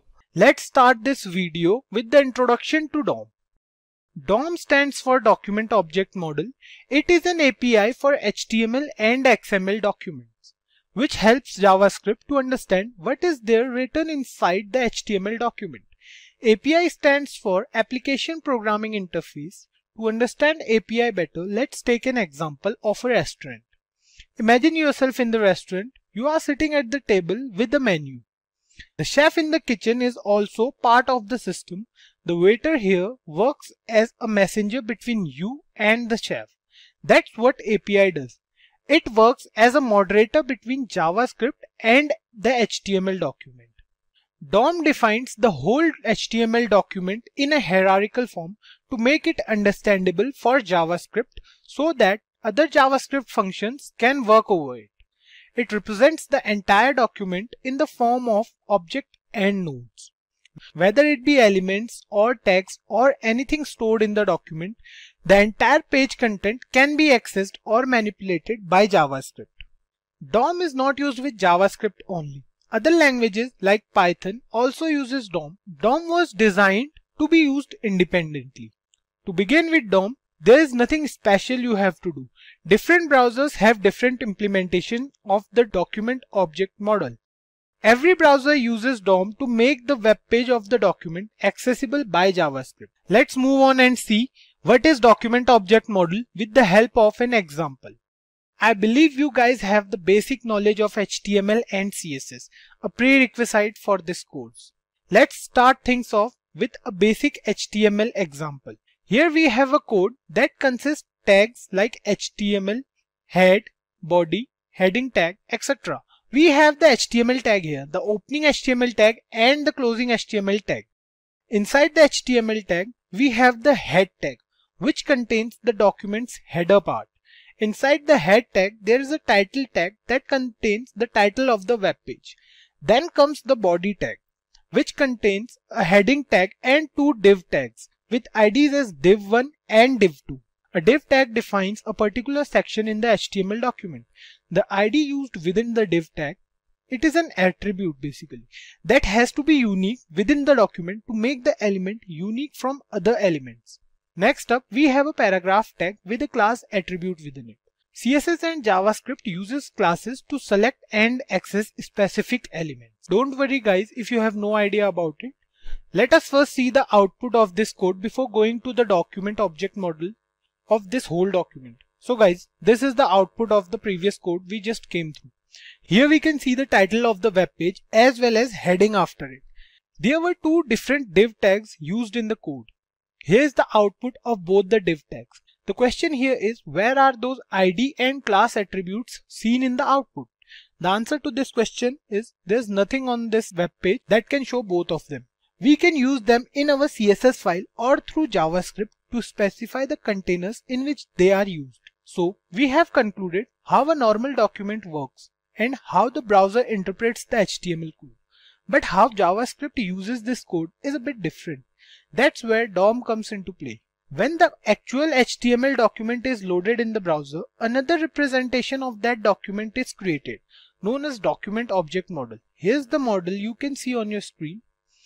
Each of the tags used in HTML document is correspondingly represented as objects in the DOM, like starting from the HTML tag and covering all the other tags like head, title, body, and few more.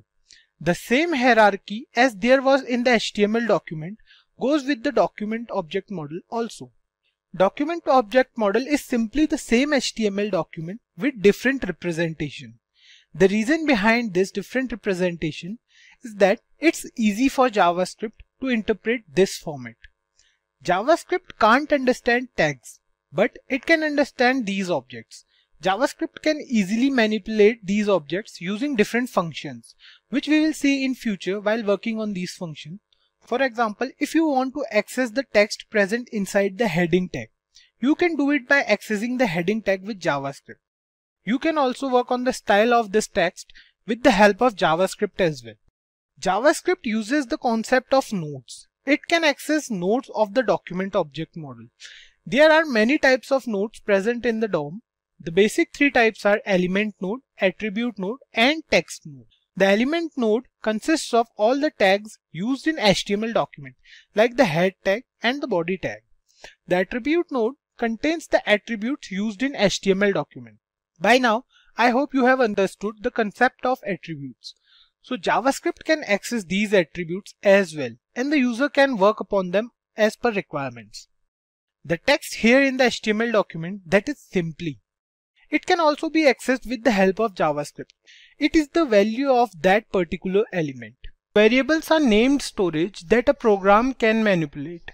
As the name suggests, a variable is a value that can change according to conditions. Variables refers to those memory blocks inside the computer where we can store information. Let's suppose you want to store any value inside your computer. So variable will represent the location of that value.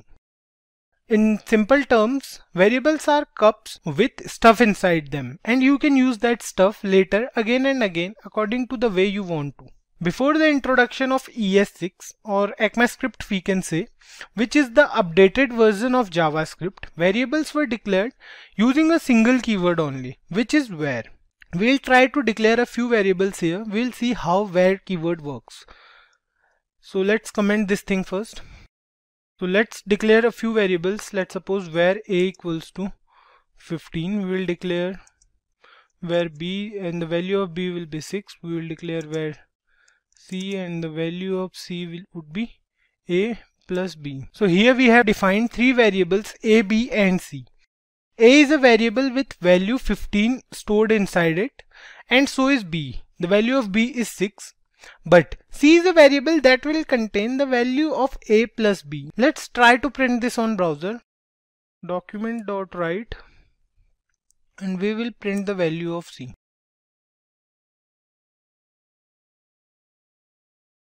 Save it, and here you can see the value of c is 21. That's the correct answer. So similarly you can also print a and b as well. Let's print a and b as well here. What we will do, we'll copy this line, we'll paste it for a, and we'll update this here as well so it won't create any confusion. So here you can see the value of c is 21, the value of a is 15, and the value of b is 6. It shows the value of all the three variables we declared. But with the introduction of ES6 or ECMAScript in 2015, two more ways were introduced to declare a variable. These are let and const. We shall discuss these two terms in the later part of this session. Let me show you how to declare a variable. There are a few things you have to keep in mind while declaring a variable name. Here we have seen we use three variables a, b and c. That was an easy task to do, but giving a variable any name, like something other than a single alphabet. So you have to keep a few things in mind while naming them. Start them with a letter, underscore or a dollar sign. You can't use any sign except underscore or dollar. So if you are giving a variable name, you can't use any other sign except the underscore or the dollar sign. You can use these two signs only. You can't use any other sign. You can't use a number in the starting. Apart from that, let's suppose you want to give it a name as 9BE. You can't do that in JavaScript. JavaScript won't allow you this. If you try to save it, it will throw you an error, invalid or unexpected token. So you can't do this in JavaScript. There is no limit for the length of the variable name. But you can't use reserved keywords in a variable name. Like let's try to create a variable with name as class. Class is a reserved keyword in JavaScript. We'll save it and see here it throws an error, unexpected token class.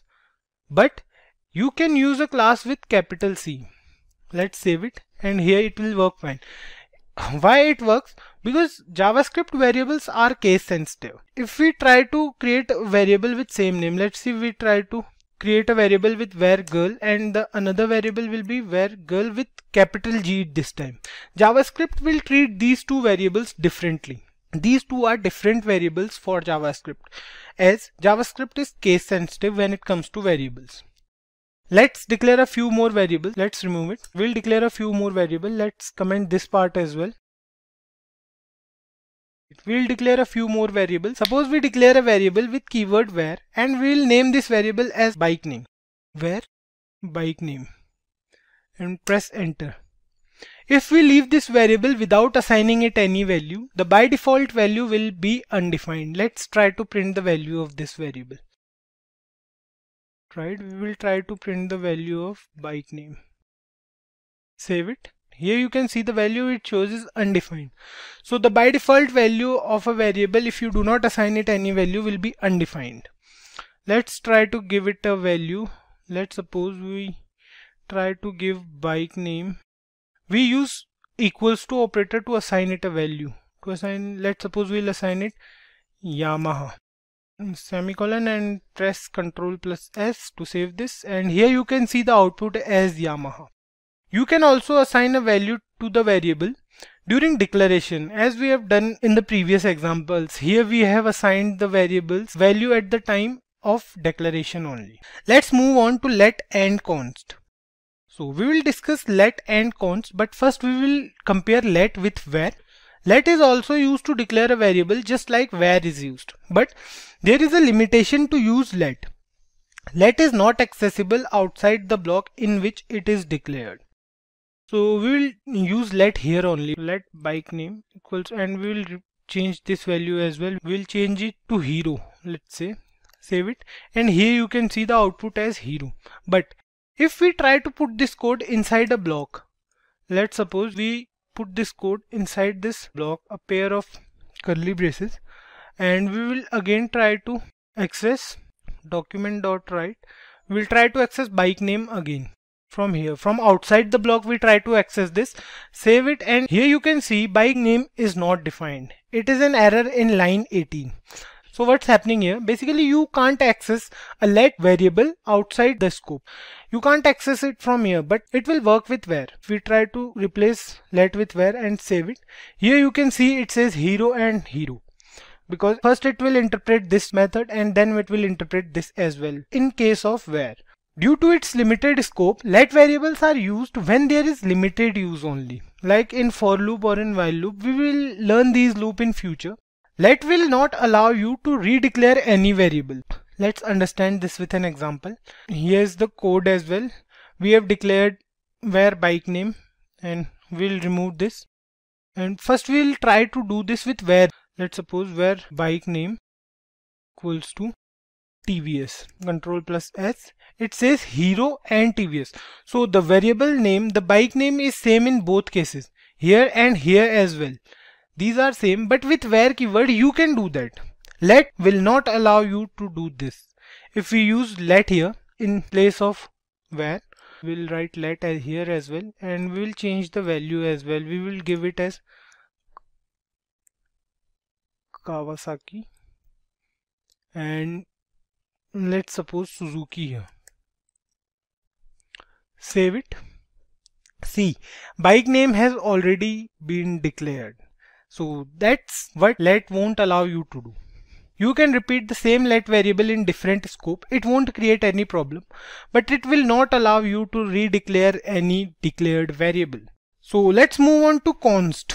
We use const when there are values we don't want to change, or that will never change basically. So the keyword const is little misleading, as it defines a constant reference to a value, not the constant value. We can't change the primitive value, but we can change the properties of constant objects. Let's write another piece of code for const keyword. So let's declare a variable const x is equal to 5, comma y is equal to 7, let's say. Const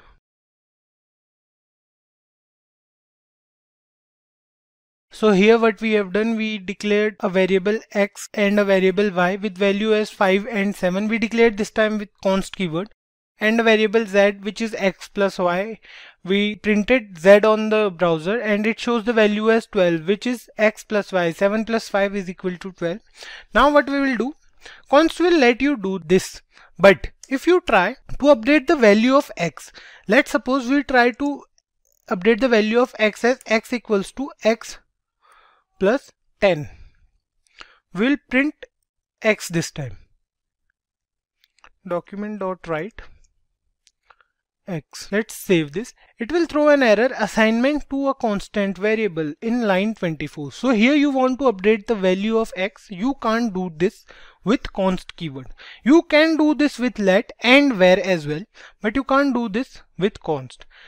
Also, const won't allow you to redeclare any variable, just like let.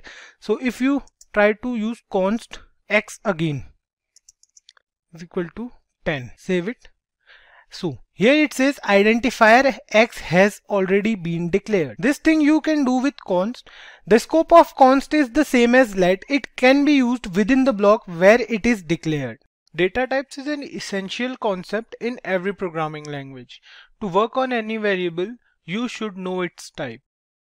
It refers to the kind of data which is being stored inside a variable. The type of variable is holding basically.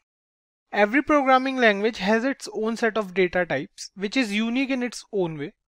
We discussed earlier that JavaScript is a lightweight scripting language because we don't need to specify any data type in JavaScript. After all the variables in JavaScript are loosely packed, or we can say JavaScript is a dynamically typed scripting language. We shall discuss these properties later in this video. For now, let me tell you about different data types present in JavaScript. So JavaScript data types are divided into two categories: primitive data types and non-primitive data types. Primitive data types are stored in stack, whereas non-primitive data types, they are stored in heap. I don't want you to go deep in these two terms as if you are new to programming, so we'll leave it. Just keep one thing in mind, that primitive data types are base data types, whereas non-primitive data types are objects, or we can say they are derived. Primitive data types, they are further divided into 5 categories. They are divided as numbers, strings, boolean, undefined and null. Non-primitive data types or complex data types, we can say, on the other hand, they are divided into 2 parts: arrays and objects. We'll have separate videos on these topics. For now, let's discuss primitive data types. To understand primitive data types much better, let's declare a few variables here. Let's say we declare var x and give it the value as 16. We'll declare var y and we'll give it value hello world. We'll declare one more. Let's say var flag and the value will be true. Here we can talk about those properties of JavaScript which I mentioned earlier. JavaScript variables are loosely packed and JavaScript is a dynamically typed scripting language. These 2 points refer to the same thing. Here you can see we have defined 3 variables: x, we have defined variable x, we have defined variable y, and flag as well. The values for all 3 variables is different from one another. See, variable x is holding a value that is 16, variable y is holding a value hello world, which is a string. So 16 is a number, hello world is a string, and variable flag is holding a value that refers to a boolean value. In place of true, we can also write false here. So what's happening here? Here you can see there is no data type. If you are coming from a C++ background or a Java background, this will be a little bit weird for you guys, because in C++ and Java, we used to do it like we'll define an integer. Let me show you. So how we will define an integer in C++ or Java? What we'll say, we'll use int x equals to 5 or something like that. We already had a data type. For string as well, we have char in C++, but here in JavaScript, we have no data type. We are only using the var keyword. That's what we call as loosely typed. This line means that you don't have to define the data type of the variable. What happens in JavaScript is whatever the type of value you will pass to the variable, the data type will change accordingly. So you don't need to worry about if you are passing a number or if you are passing a string. Just relax. Just when you pass the value to the variable, it will be determined automatically. So these are the 3 basic primitive data types present in JavaScript, which are number, boolean value, and string. So let's move on to the next one, which is undefined. We'll define a variable p and we'll leave it as it is. So this variable p has an undefined data type. It means that any variable which is already declared but has no value inside it, it has an undefined data type. I'll tell you a basic operator, the type of operator. We'll go through the operators in later videos, but just try to understand the basic need and use it with me. For now, this operator will help you know the type of value a variable is holding. See, let's use it here. We have declared a variable p. We'll check the type of p. So to use this operator, you have to use it with document.writeNow. So we'll do document.write and we'll use two brackets, and inside it we'll write type of, and whatever, like we want to know the type of variable x, let's suppose we'll write here x, semicolon, save it, and you can see here it says number. This means that this variable has a value which is a number. Similarly, we will check for all the variables present here. We'll check for every variable. We'll check for y, we'll check for flag, and we'll check for p as well. Let's copy this and paste it 3 times, and let's change the value here from x to y in this line, and from x to flag here, and here we'll change it to p. So we have done it. We'll save it and see. Here it says number first. Variable y, it says it's a string, because you know hello world is a string, it's a sequence of character. For variable flag, it says boolean, so it's defined as true or false. And for variable p, it's written here undefined. With this, we are left with only one primitive data type, the null data type. There's a difference between a null value and an undefined value. Undefined means lack of value, whereas null means the absence of any value. Suppose you are using null as the value for any variable, the type of operator will return this variable as an object. But if you are not giving any value to this variable, you are leaving it after declaration, the type of operator will return undefined.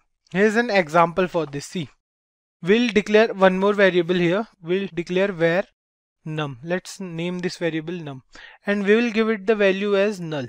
We'll use document.write type of, and we will check with the help of type of operator that what type of value the variable num is holding. So let's give here num. We are good to go. Press Ctrl plus S and see. Here it says it's an object. So a null value will always be shown as an object. We'll talk about the complex types or composite types in further videos. We'll have separate videos for each of these types, don't worry about it. The term control statement is pretty self-explanatory and straightforward, right? We came across JavaScript statements in previous videos. JavaScript statements are the instructions that tells the browser to perform specific actions.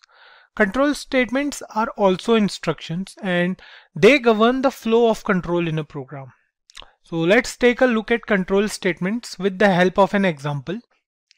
Let's suppose we have a piece of code that has n number of statements. Here, let's say we have this code, and so the conventional workflow will be, it will first execute the first statement, then second, then third, and so on till statement n, right? So this is the basic flow, right? From statement 1 till statement n, and it will execute each statement in between. However, in real world, the scenario is different. Like, we don't write the code in same manner every time. For example, let's suppose you are in line 5 and you want to print this line 10 times. So what should you do? You can write this line 10 times, or you can copy paste it, right?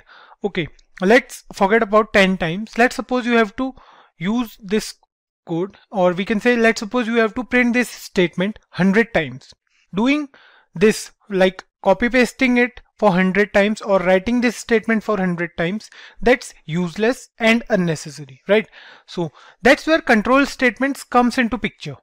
We'll discuss them in a while. Let's assume another situation. This time you want to make a choice based on certain conditions. You can use conditional operators, but then it has limitations, right? To tackle this problem, we have control statements in JavaScript. So these are the very basic reasons why we need control statements for performing a certain activity. Like if we want to perform a certain activity n number of times, or if you want to make a certain decision making kind of scenarios in your program, that's where we need control statements in JavaScript. In JavaScript, we have two different types of control statements depending upon what action we are performing.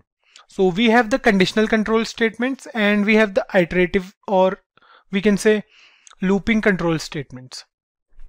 Talking about conditional statements, as the name suggests, we use conditional statements when we have to make decisions based on conditions. When we have two choices, or when we can say when we have two different conditions and we want to make choices accordingly. So that's where we use conditional statements. We have two different types of conditional statements, the if-else statements and the switch case. Talking about the iterative statements, as the name suggests, if you want to perform any action more than once or maybe n number of times, instead of writing them again and again, we use loops. So loops are basically statements. We use loops to perform any activity n number of times with specific conditions. So in JavaScript, we have four different type of loops. We have for loop, while loop, do while loop, and foreign loop. So the for loop, while loop, and do while loop, you might have heard about them earlier because they are also present in other programming languages. But this foreign loop, this is a new type of loop present in JavaScript. We use foreign loop with objects. We'll go through objects in upcoming videos, and of course we'll be looking at each of these control statements in detail. We'll have a particular video for each of these topics. Now let me introduce to you the break and the continue statement. They are not the types of control statements, but they do assist in other control statements. The break is used to exit a switch statement or loop. Like when used in a loop, it breaks the loop and continues executing the code after it. And on the other hand, the continue statement breaks a single iteration.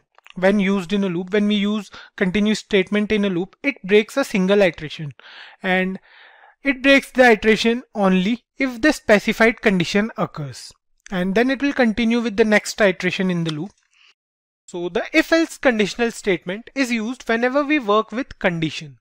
It can be either a single condition or maybe more than one condition or multiple conditions we can work with. So let's try to write a basic program with a single condition. So then we'll move on to multiple conditions using the else if statement. So we'll create a new file today. So I hope you guys know the importance of creating a separate file for every topic. You know, it will be easy for you to work to find out that separate file later if you want to revise that topic. So here is the program where we have taken a variable x and the value of x is 10. So what we are doing in this program is we are checking if the value the variable x is holding, that is the value 10, and if the value is less than 10 or if the value is greater than 10. So we have only two conditions, either the value can be less than 10 or the value can be greater than 10 or equals to 10 as well. So here in this program what we'll do, we'll update this value as 8. So the variable x is holding the value 8. So to check the output, let's save it, and here you can see it says the value of x is less than 10. Of course the value 8 is always less than 10, right? So for 8, that's fine, it will say the value is less than 10. And similarly, if we do the same for, let's say 11, save it now and see, it says the value of x is greater than 10. So that's quite simple, right? But what if we are giving the value as 10? We know 10 is equals to 10. So save it now and see, here you can see it says the value of x is greater than 10.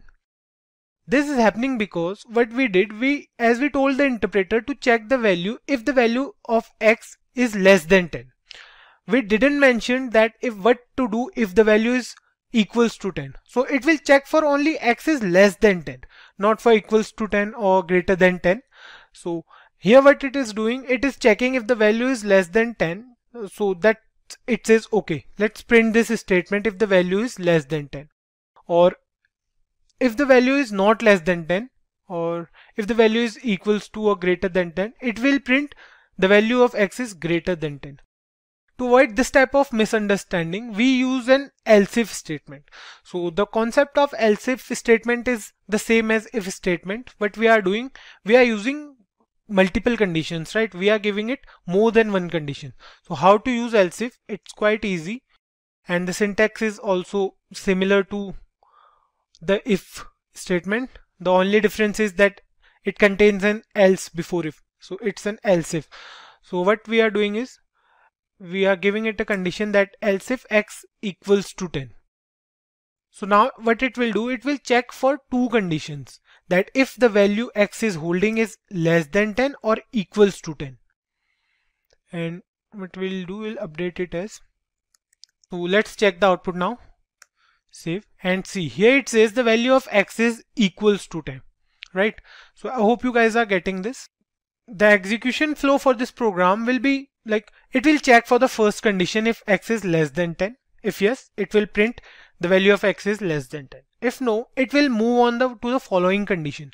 Like under the else if statement, it finds a condition that if x is equals to 10, it will check for it. If yes, if x is equals to 10, then it will print the value of x is equals to 10. Or if not, then otherwise it will move to else statement and print the value of x is greater than 10. We don't need to specify any particular condition for this, because we have already specified the two conditions, that if x is less than 10 or if x is equals to 10. Now we'll take a look at some basic programs. Other than this one, we'll take a look at a few more basic programs. So here's the another program. What we are doing here is we are taking a variable x and the value of x is 5. So what we are doing is we are checking if the number is an even number or an odd number. The thing you have to keep in mind is the logic to find whether a number is even or an odd number. So to check whether a number is even, what we do, we'll divide that number with 2, right? What basically we want is we want the remainder as 0 when we use the modulus operator.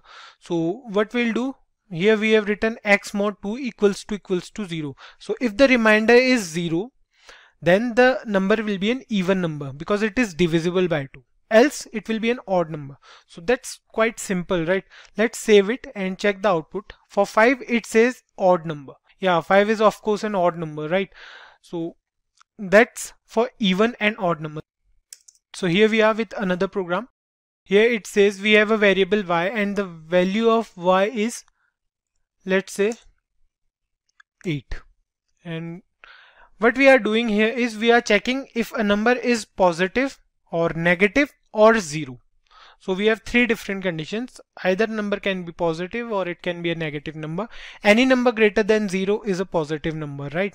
And any number less than 0 is a negative number. And the third one is a number 0. It's neither positive nor negative. So let's check for the number 8, save it and see. Here you can see it is a positive number. Let's see for -2. Save it now. It says a negative number. For 0 it will say 0. So these two programs are quite simple, guys, right? The conditions are pretty simple. We use modulus operator, we used greater than or less than sign, and that's quite easy to use, right? So let's move on to the next program, which is a bit tricky than these two. So what we'll do in our next program is we'll check if a number is positive or negative, and at the same time we'll check for even and odd also. If we are giving any number as input, like let's suppose we are using 5, we'll check if the number is positive or negative and odd or even. So we'll do this simultaneously. Let's move on to this program. So there are two ways to check whether a number is positive or negative and odd or even. So the two methods, we'll discuss them one by one. The first one here is to use nested if, and the another one is when we use logical operators along with the if else if statement. So this one here you can see right in front of your screen is the nested if method. So here you can see we have used the if statement. We have given one more condition inside another if statement. So first it will check whether a number is positive or not. For x greater than 0, it will check if the number x is greater than 0. Then if yes, if it will find it that yes, this number is greater than 0, then it will move on to the nested if and it will check for odd or even. For odd number and even number, it will check if it finds that the number is even, it will print that the number is positive and even. If the number is not even, it will print the number is positive and odd.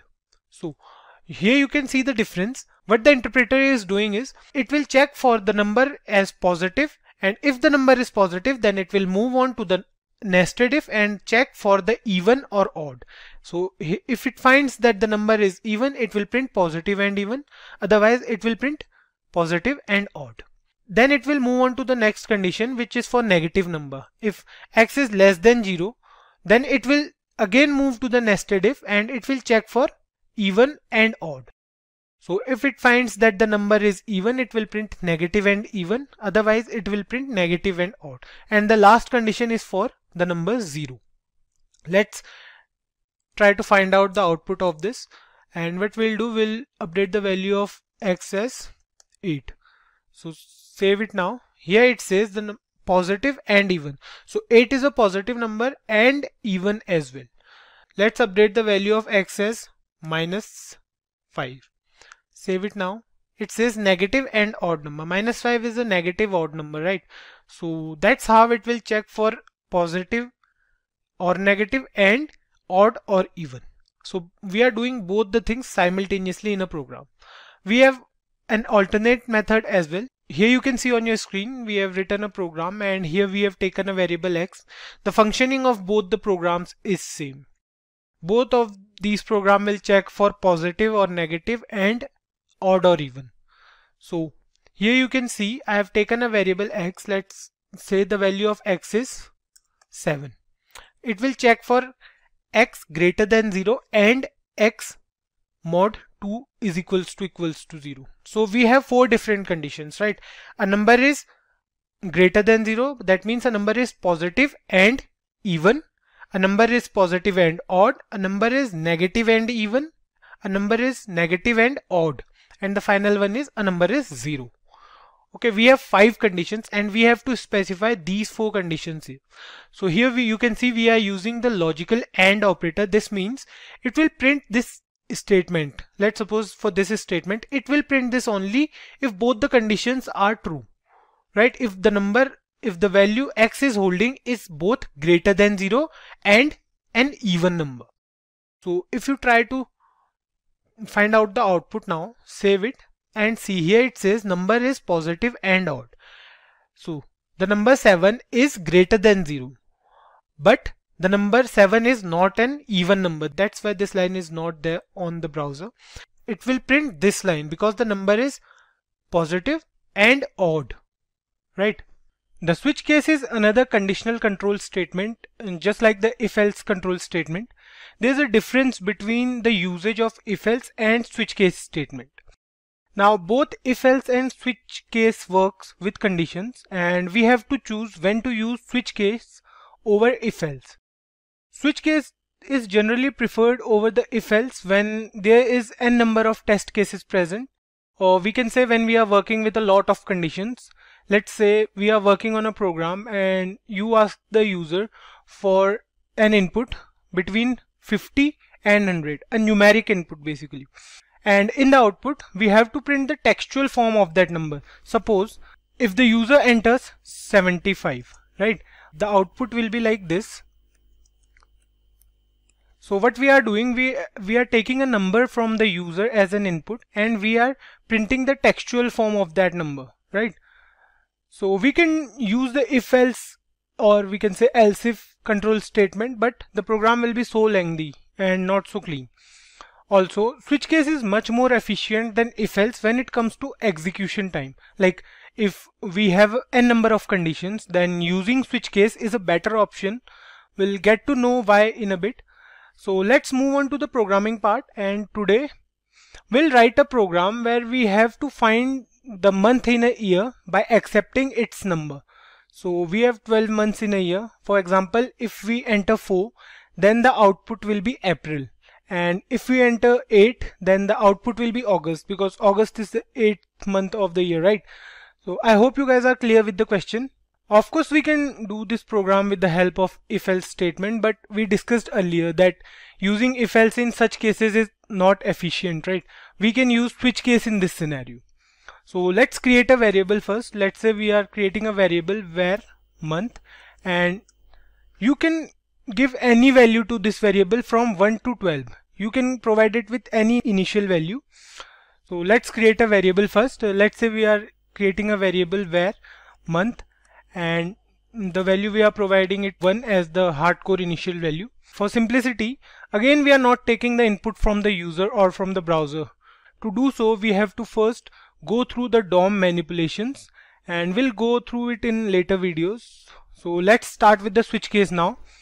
The syntax for switch case is quite simple. Just write down switch and pass the variable month. So we have to check in this round bracket for the variable month, because you know any value you are providing to month, the switch will check the program accordingly. So for now we have taken the value as 1 for month. We can take any value, like we can take 3, we can take 11, 12 or any value other than 1 to 12 as well. So whatever value you are providing to the variable, you can provide the variable to the switch statement, right? So next up we have an open and a curly braces. For the body of the switch case, we have to test for 12 different conditions inside this, starting from 1 to 12, right? So the syntax goes like this. You have to write case and then the value month variable might hold, like 1, 2, 3 and so on, followed by a colon, right? So we have to write the value 1 and a colon, not a semicolon but a colon. Keep this thing in mind, guys. And below that we are going to write what we want when the value is 1, like what the output we want when the value is 1. So we have to write document dot write and whatever you want as the output. Like for 1, the first month is January, so we are writing here January and a semicolon. So if the value of the month is 1, you will get the output as January. Save it, and here you can see the output is January. Let me increase the font size for this as well. So here you can see the output is January, right? Next, we'll use a break statement. If you guys remember, we discussed the break statement in the control statements video, right? The break statement is not actually a type of control statement, but it assists other control statements, or we can say it helps us manage the control statements, right? What this statement does is, once we are done with our output, we get our output, right? Once we are done with case 1, we get our output as January. This break statement helps us to come out of the switch case. So to understand this much better, let's write here one more case. So let's say we are writing here one more case as case 2, and the output will be document dot write. The second month is February, right? And February here we can write.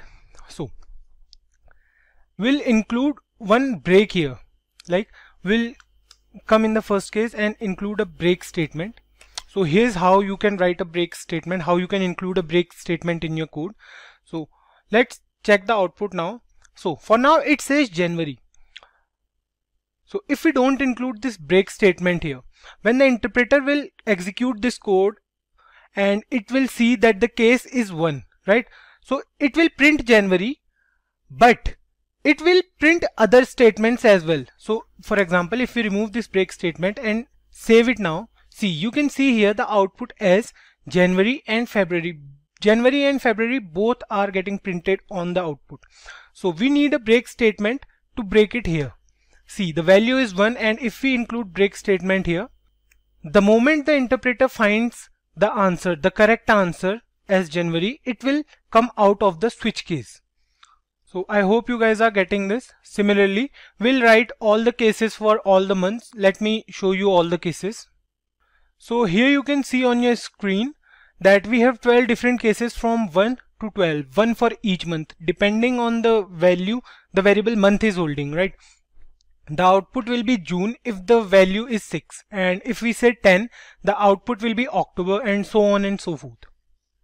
Now the question here is, what if we try to write a random value for the variable month?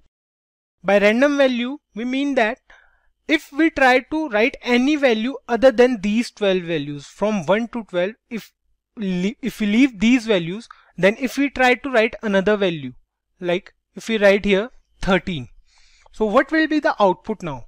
Let's save it and see. There's no output, and there might be no error for this as well. So if you try to check for an error, go to inspect and check out. See, there's no error, right? So in that case, we have one more case, like we have default case. So let me show you how to include default in your program. What you have to do is write here default with a colon and write document dot write, and let's suppose we are writing here wrong input. What is happening is, let's try to run this program first. Press Ctrl+S, and now you can see it says wrong input for value 13. So what is happening is, the switch case will first check these 12 cases, and any value other than 1 to 12 will get the output as wrong input. It works the same as the else statement, right? In else statement, we don't need to specify any particular condition. Any condition other than the if condition or else if condition will fall inside the else statement. It's not necessary to add default in your program. It's just if you want to give the user a prompt that he has entered a wrong value. So you must include this default case in your program every time while using switch case, because it's quite useful, you know. Okay, so this is the complete program to find out the month by accepting its number. If you try 6 and save it now, it will say June. If we try 10, save it, it will say October. If we try 12, save it, it will say December. So I hope this is clear to you guys. Next up, let's discuss about switch case in detail, because the switch case in JavaScript works differently from other languages. Like, switch case is also present in C++ and Java, but in JavaScript it is a bit different. So in JavaScript, switch case can accept numbers, it can accept strings and boolean values as well. Now let's have a look at how the switch case works with string values. So here is an example of string values. You can see the value variable month is holding is June, right? And you can use this string in case as well. So here you have to give the case as a string value, right? Because we are using switch case statement with strings. So the first case here is when the value will be June, the output should be 6th month. And when the value is July, the output will be 7th month. So let's check it out if this is working or not. Let's save this program and see. For June, it says 6th month. And similarly, we can check it for July as well. Let's check for July. Save it and see, it says 7th month. You can include the default case as well if you want to. It will be similar, like there's no difference for default case. Let me show you how. We'll write here wrong input.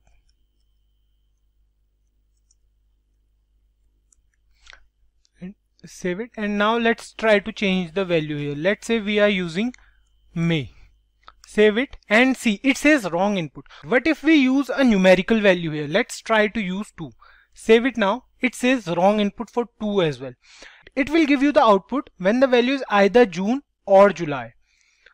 So any other value you try to use here, it will give the output as wrong input. In the same way, it works for Boolean values as well. Let me show you how it works for Boolean values. So what you have to do, instead of 2, you have to give here a Boolean value. Let's suppose you are writing here true. And for true, you have to change the case as well. For true, you have to change the output as, let's say for true, the output will be 1. Okay, and similarly for false, the output should be 0. And the output should be wrong input for any other case, right? So save it now and see. Here for true, it says 1. The output you can see here is 1. And if you try to do the same for false, like let's write here false, and now try to check the output. See, here it says 0. You can see the output is correct, right? We will discuss our first iterative control statement, that is the for loop in JavaScript. So iterative statements or looping statements, we can say, are used when we want to perform an activity multiple times or n number of times. So we don't have to copy paste that code every time, but we can use iterative statements. Using iterative statements will make our code clean and definitely more efficient. So we have 4 different types of iterative control statements, right? We discussed it in the previous video. Let's move on to for loop. which is our first iterative control statement, and we'll move on to the programming part directly. So before we start, one thing to keep in mind, guys, is that we use for loop when we are clear with the number of iterations in advance. So let's start with our first program. In this program, we will print the multiplication table of 10 from 10 into 1 to 10 into 10. Let's start with coding. First we write the for keyword, and then we have three different parts. We have the initialization, which is separated by a semicolon. Next up we have the condition, and finally we have the increment or decrement. So this is the syntax for loop. Next up we have the open and the closed curly braces for the body of for loop. We'll change these three values, as these are not the actual values, right? Our parameters for these three different parts of the loop are going to be different. So let me comment this one. So what we'll do, we'll leave it here only. We'll change it from here. So in the initialization part, what we are going to do is we'll create a variable. Let's say we are creating a variable where a and the initial value of a will be 1. This initialization happens only one time when the for loop begins. We have to be careful about the condition we are going to use, because sometimes what happens is the loop runs forever because of a wrong condition, which will ultimately crash our program. So in the condition, what we have to do is we have to give a value, as in for how long our for loop should execute. Here in this case, we want to print the table of 10, right? We want to have 10 iterations. So what it will do, it will start from a equals to 1 and it will go till this final condition. So let's suppose we are writing here a less than equals to 10. It will start from a equals to 1 and it will go till a less than or equals to 10. And next up we'll use the increment operator. We want to increment the value of a by 1 every time, right? So we'll use increment operator, a plus plus, or we can say a equals to a plus 1. Both are the same things, right? So here the condition will be like this: for variable a equals to 1, a less than equals to 10 and a plus plus. So here you can see the loop will execute from a equals to 1 till a equals to 10, and the value will be increased by 1 every time because we have used the increment operator, right? Next up, the body of for loop will go like, so what we want to print here, we want to print the table of 10, right? So we'll use document dot write, and inside document dot write we'll use the h1 tag. So what we want to do is we want to print the table of 10, right? So we'll multiply 10 by a. For every iteration, the value of a will be multiplied by 10 and then it will be printed on the browser.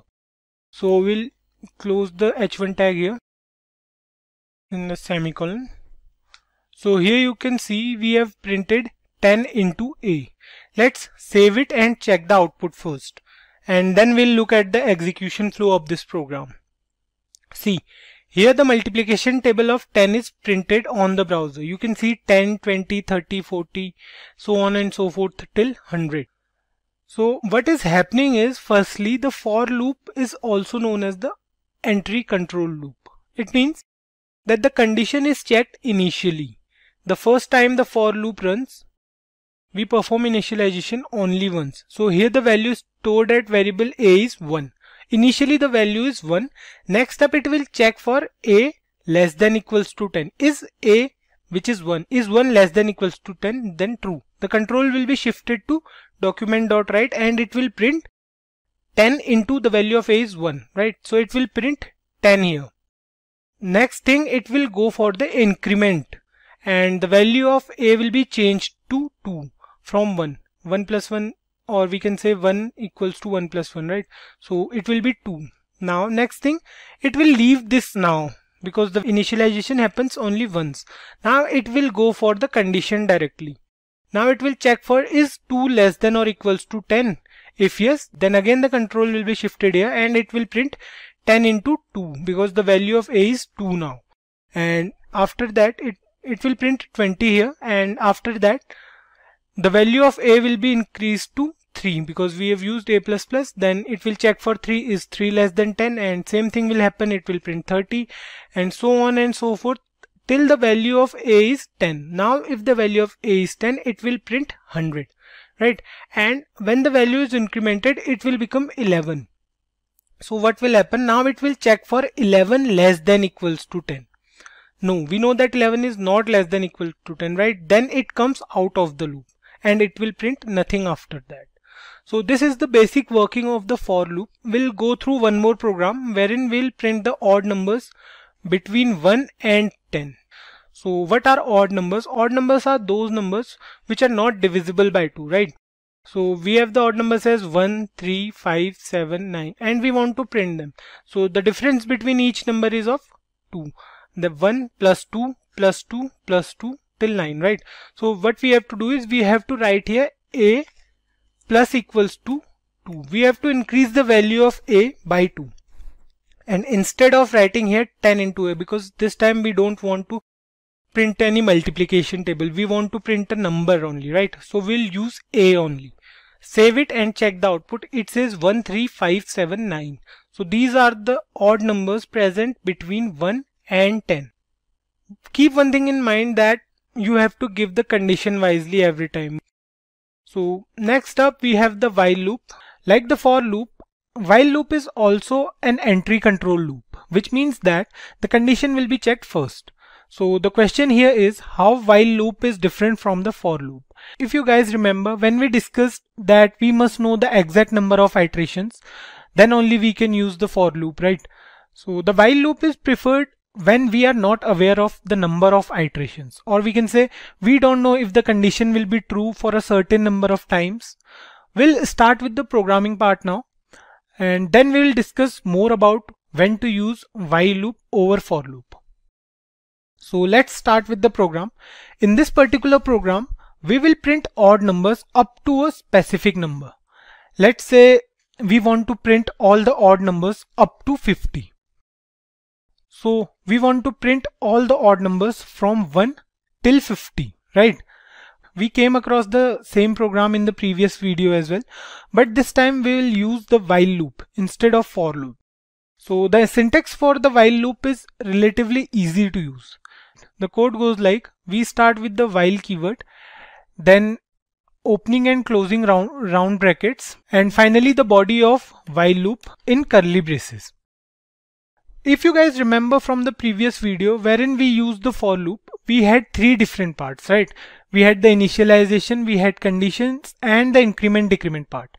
Here we have only one condition, and until this condition holds true, the while loop will be executed. For example, here we want to print all the odd numbers from 1 to 50, right? So we'll first initialize a variable. Let's initialize a variable first. Let's say we have a variable x and the value of x will be 1. We used here 1 because 1 is the very first odd number, right? After that, inside the condition, what we want to do is we want to print the odd numbers up to 50. So while the condition will be like while x less than equals to 50. So the loop will go till x is less than or equals to 50. Or we can say x less than 50. That depends on us if we want to check for 50 or not. So the odd numbers will go like 1, and then we have 3, then we have 5, then we have 7, and up to 50. So the last odd number will be 49.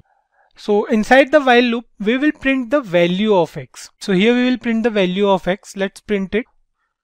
Document.write. And inside this, we will print the value of x inside the h1 tag. Suppose we try to run this program now. It will go on an infinite loop. And the reason for this is we are not doing anything to increment the value of x. Just like in for loop, if you remember, we had the initialization first. We had the initialization here as well. Then we had the condition. We have a condition here as well. And then finally it has an increment or decrement part, right? So here we don't have that same increment or decrement part. We have to do it separately. So we'll increment the value of x here only. So here we will write x plus equals to 2, or we can say it is same as x equals to x plus 2. You guys are aware of it, right? So the reason is simple, because we want to go from 1 to 3 to 5 and so on. That's why we use x plus equals to 2. We incremented the value of x by 2. Save it here and let's check the output. So here you can see it says 1, 3, 5, 7, 9 and so on and so forth till 49. So 49 is the last odd number before 50, because we are checking between 1 and 50, right? So 49 is the last odd number. Let me show you how the program goes into an infinite loop. So for that, what we have to do, we will comment this whole line here. Let's check the output now, save it, and here you can see it is refreshing forever. And this is basically how a program in an infinite loop looks like.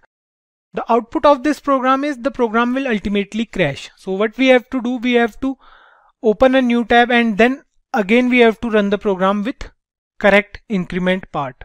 So here you can see, you can wait for it to become responsive or exit the page. So here you can see we have all the odd numbers from 1 up to 50 and the last one is 49. Coming back to the difference between the while loop and the for loop. We did the same program previously, right? Using the for loop. So where to use while loop over for loop? So consider a scenario where we are taking input from the user and the input from the user is y. We want to do something. Let's say we want to print something on the screen. Or if the input from the user is n, we want the process to be stopped. We can give the condition in the while loop, which will go like when the character y becomes n, the process will be stopped. We'll go through one such program once we are done with the DOM manipulation part, wherein we take the input from the user. Let's move on to the do while loop in JavaScript. In the previous videos, we have already discussed that both for loop and the while loop are entry control loop. That means the conditions are checked first, right? But the do while loop is a bit different, or we can say it is an exit control loop, wherein the condition is checked after the execution of the loop's body. Thus, an exit control loop executes at least once. Even if the test condition fails, or we can say the condition is wrong, the loop will execute once. Using the do while loop is relatively easy. It seems like we are giving the system a command to do something while the condition is something. So let's start with the syntax now. The syntax goes like this. We write the keyword do and we have a pair of curly braces for the body of the loop, and after that we have the while keyword, and here we will write the condition. Make sure you are using the semicolon after the while loop. It's necessary while using do while loop. Keep this thing in mind. So we have two parts in the do while loop, the do part and the while part, or we can say the condition part. While part is the part where we write the condition. So let's define a variable first. Let's say we are using a variable. We are using a variable x and the value of x will be 5. So here we have taken 5 as a random value. You can take 1 as well. Now inside the condition part of the do while loop, this is the condition part where we are using the while keyword. So we'll give a condition. Let's say we are using while x greater than 5. It will check for the condition that if the value of x is greater than 5, or if the value of x is smaller than or equal to 5, it will come out of the loop. In the do part, we will write what we want to do. Let's say we want to print a single sentence here. We write document.write and whatever sentence we want to write. Let's say we are using welcome to Simplicode. So here you might be thinking that the condition is false, but the condition will be checked after the first iteration in the do while loop. So no matter what the condition is, the first iteration will happen always. So if we try to save this program and let's try to run this. Here you can see the output is welcome to Simplicode. A single line is printed. What is happening here is, although the condition we used was wrong, but the condition will be checked only after the first iteration. When the do while loop will perform this particular statement, when the document.write will be performed, after that it will check for the condition if x is greater than 5 or not.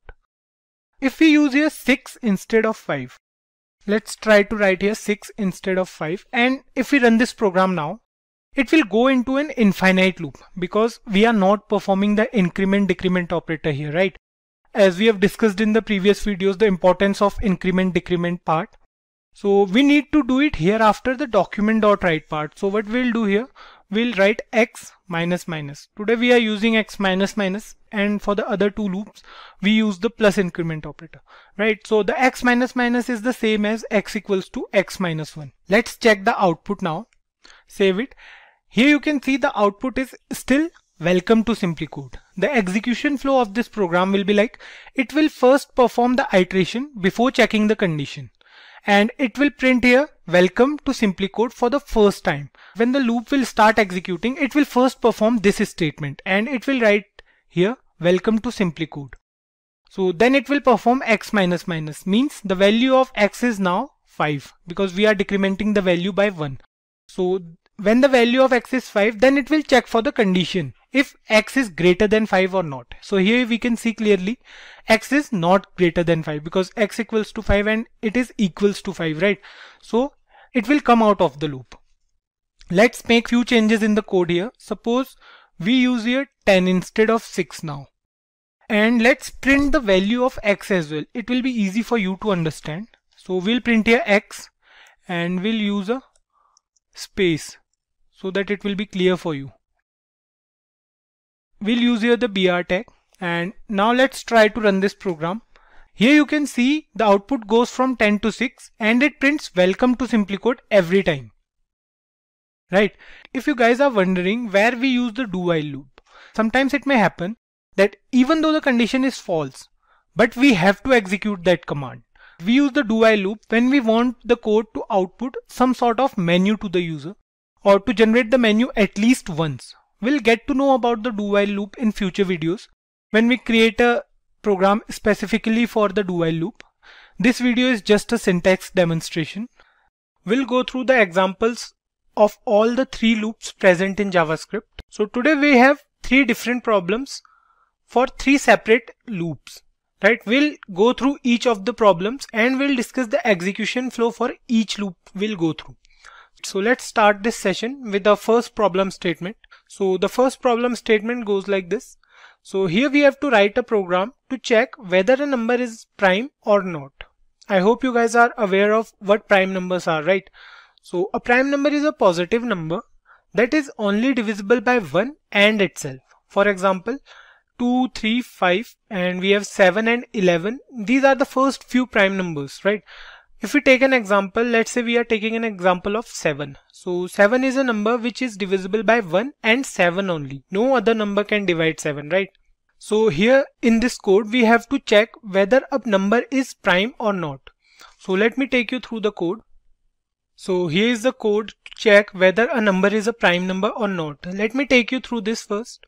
So we have a variable number, and the value of variable number can be any random value, like any number you want to check if the number is prime number or not. You can give that value to the variable number. So here we have taken 83. Next up we have a variable is prime, whose value is a boolean value, right? It can be true for a prime number or it can be false for a non-prime number. So we have used comments in this program to make it easier for you guys to understand. So here we have used the if statement to check if the number is 1, because we know that 1 is neither a prime number nor a composite number, right? So we have to check if the user enters the value 1, or if we are giving the value 1, we have to check for it. So if user enters the value 1, it will print this statement that 1 is neither prime nor composite. Here in else if, we are checking if the value of number is greater than 1 or not. So if the value of number is greater than 1, the control will be shifted to for loop present inside the else if statement, right? Here you can see we have the for loop here. The control will be shifted to this for loop. So here you can see we have initialized a variable I, and the initial value is set to 2. That's because any prime number is divisible by 1 as well, right? So it won't make any sense to include 1 here. We'll start from 2 and we'll check until the value of I becomes half of the value of number. So if we take an example of 10, we'll check until 5, because you know any number greater than 5 won't divide 10, right? It's practically not possible. So we'll check for number by 2, or we can say we'll check till 5 only, and the value will be increased by 1 every time. Till now I hope you guys are aware of how to use for loop and why we are using for loop here. We can do the same program using while loop as well, but to make it more clear how to use for loop, we are doing this program with the help of for loop. So then we have the I++, or we can say we have increased the value of I by 1 after every iteration until the value of I becomes half of the number. So the condition number % I equals to 0. So here is the main condition to check if the number is divisible by I or not. So the execution will be like, if we are taking here a number 10, it will start from 2 and it will check if the remainder is 0 or not. So if the remainder is 0, then the value of is prime will be changed to false and it will come out of the loop. Next, it will check for the value of is prime if the value of is prime is true or not. Here you can see if the value of is prime is true, then it will print n, or we can say then it will print that the number is a prime number, else it will print that the number is not a prime number if the value of is prime is false. For example, when we took the example of number as 10, so the value of is prime will be changed to false because 10 divides by 2 is equals to 0, or we can say the remainder will be 0. So the value of is prime will be changed to false, and for false it will print number is not a prime number. So at last we will check if the number is less than 1. If the number entered by the user or any other number we have taken, like if we take here -5, so it will print the number is not a prime number, because by the usual definition of prime numbers, any negative number cannot be a prime number. That's a usual definition, right? So we have to keep this thing in mind, and here in this else loop we'll print that if any negative number is entered, we'll make sure that the program gives the output that the number is not a prime number. So let's try to run this program and check the output. Let's save this program, and the output says 83 is a prime number, as 83 is not divisible by any number except 1 and 83. For example, if we take here any number which is divisible by, so let's say we are taking 75. Save it now and see, it says 75 is not a prime number. Okay, here's a spelling mistake. It says 75 is a not prime number. So here we'll correct this.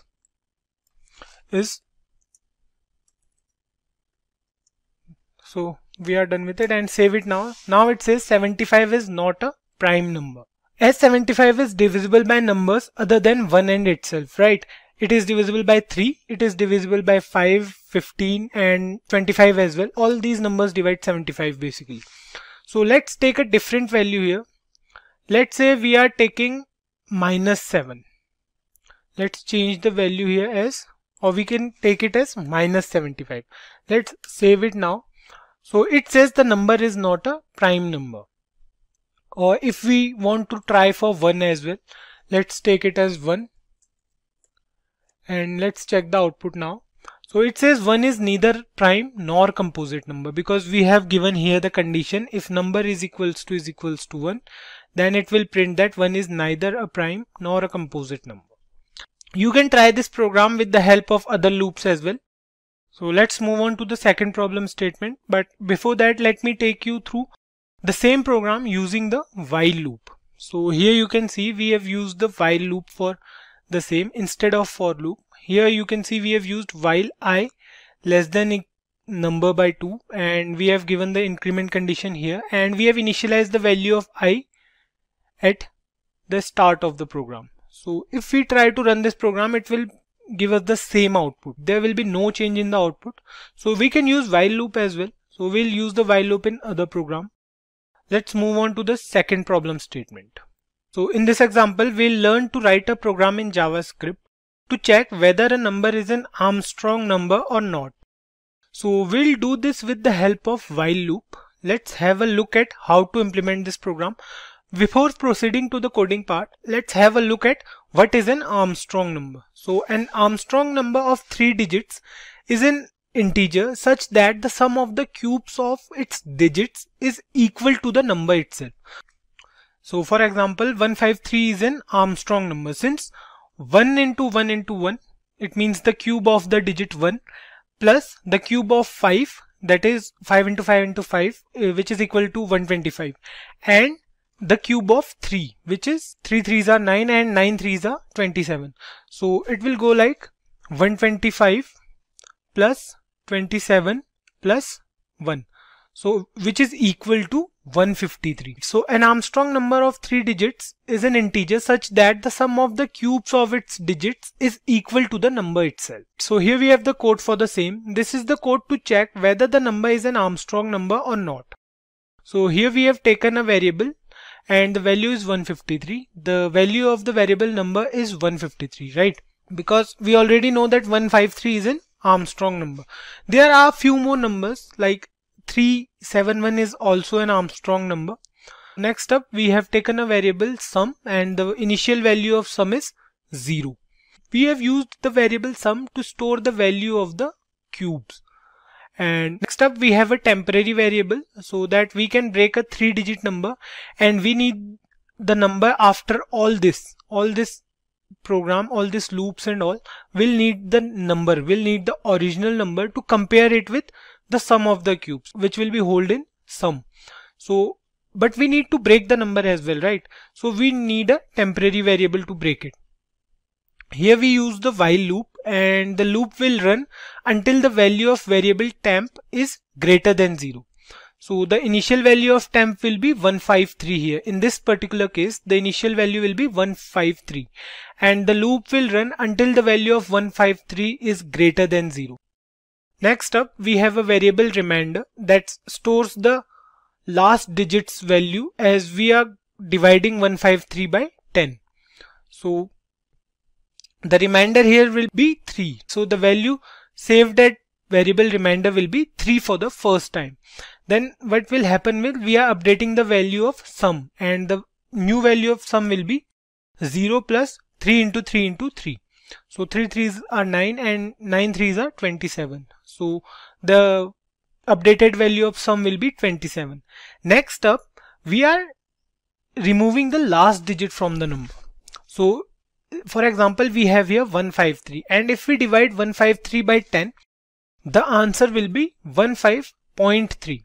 That's why we are using here %, because what %, will do, it will convert the float value into an integer. So if we try to perform a simple divide in JavaScript, like if we try to divide 153 by 10, it will give us 15.3. It will give us a float value, but we want an integer value, right? So %, will change this value to the nearest integer. So 15.3, the nearest integer will be 15. So the new value of temp will be 15. Then again this loop will be executed, and for this time the variable remainder will hold the value of 15 modulus 10, and the remainder will be 5, right?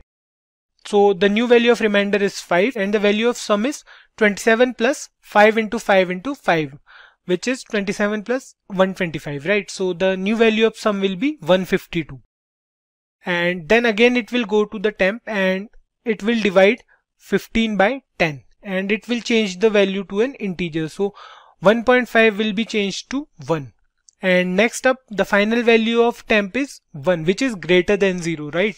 So it will divide 10 by 1 and the remainder will be 1. So next up, it will add 152 plus 1 into 1 into 1, that is 153, right? And then it will divide 1 by 10 using the %, but this time the value will be 0 because there's no remainder, right?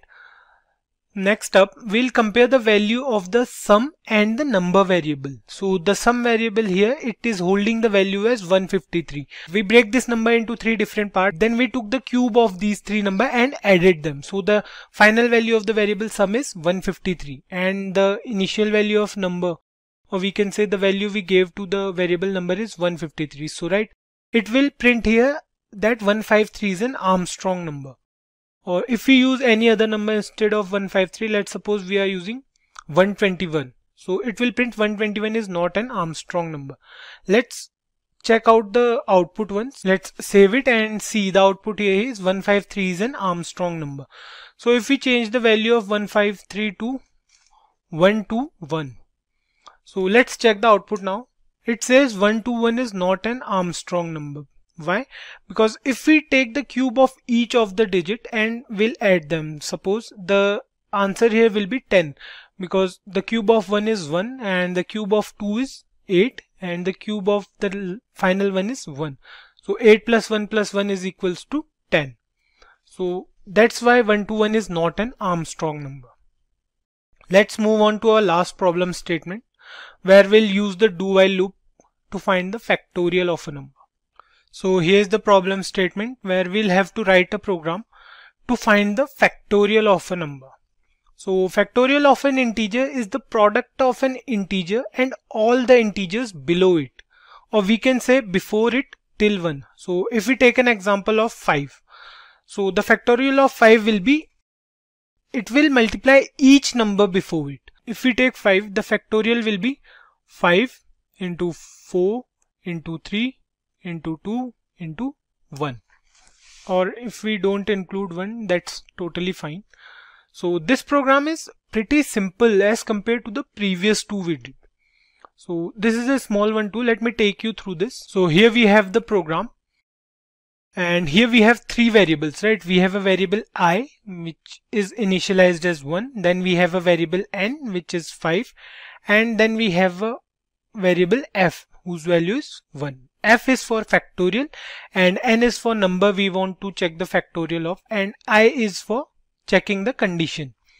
So here what we will do, we'll use a loop where if we, for example, if we are taking 5, then the loop will go from 1 into 2 into 3 into 4 into 5 from 1 to that number. It's not like if we are using from 5 towards 1, but we are going from 1 towards 5.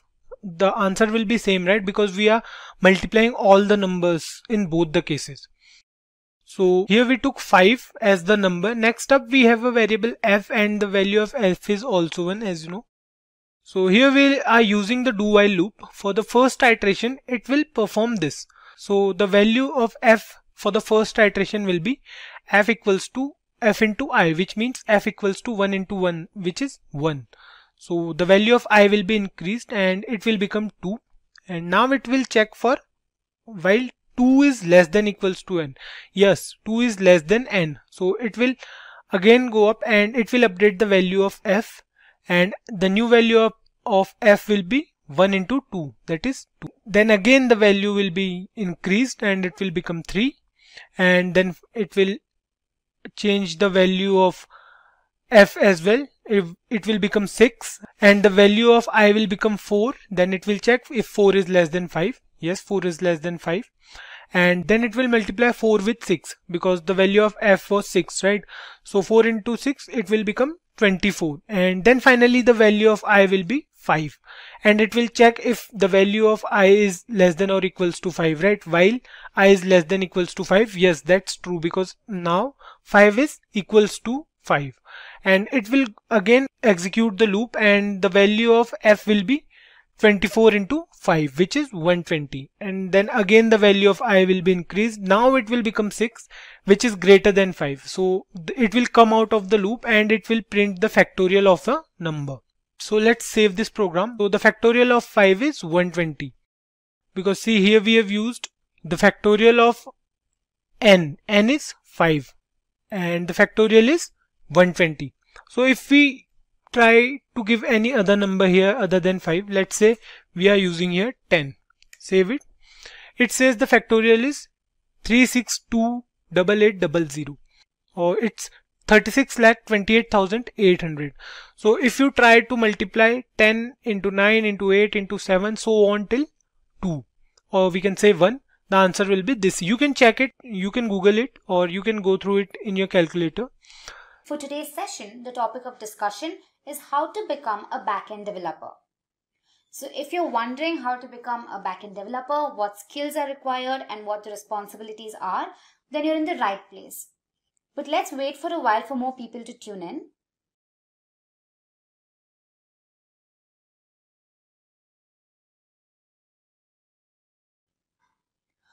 I'd also like to thank all our viewers for actively participating in these sessions.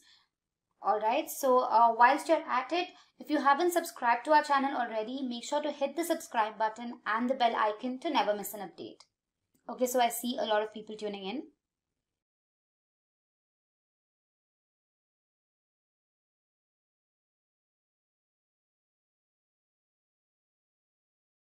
Alright, so I think we're good to begin. Now, I'm sure all of you use social media applications.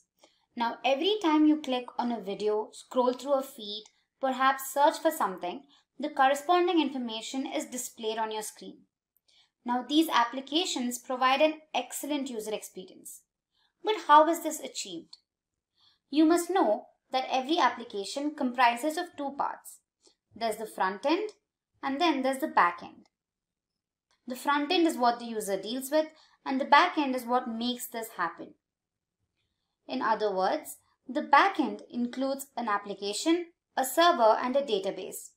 The back end application fetches the data from the database and processes all client requests. The result of this is made visible to the user.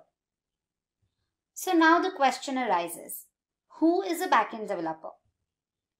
A backend developer's role is to focus on details like building an effective website architecture, scripting and writing code that serves as a means of communication between the website's database and the browser, and lastly, to ensure data integrity and consistency. So now, let's look at the skills required to become a backend developer. It is vital for you to have good understanding of programming concepts like data structures and algorithms. This includes stacks, queues, linked lists, trees and graphs, sorting algorithms, and search algorithms. Next up is programming languages and frameworks. One of the most critical skills of a backend developer is a depth of knowledge in backend programming languages. This includes proficiency in JavaScript and its environments like Node.js and Express.js. Next, there's Java. This language was particularly built from the ground up to be run on server side. Popular frameworks include Spring and Java Server Faces. Next up is Python, which is the most popularly used language today. It is flexible and easy to use. Python frameworks like Django and Flask are used for backend development.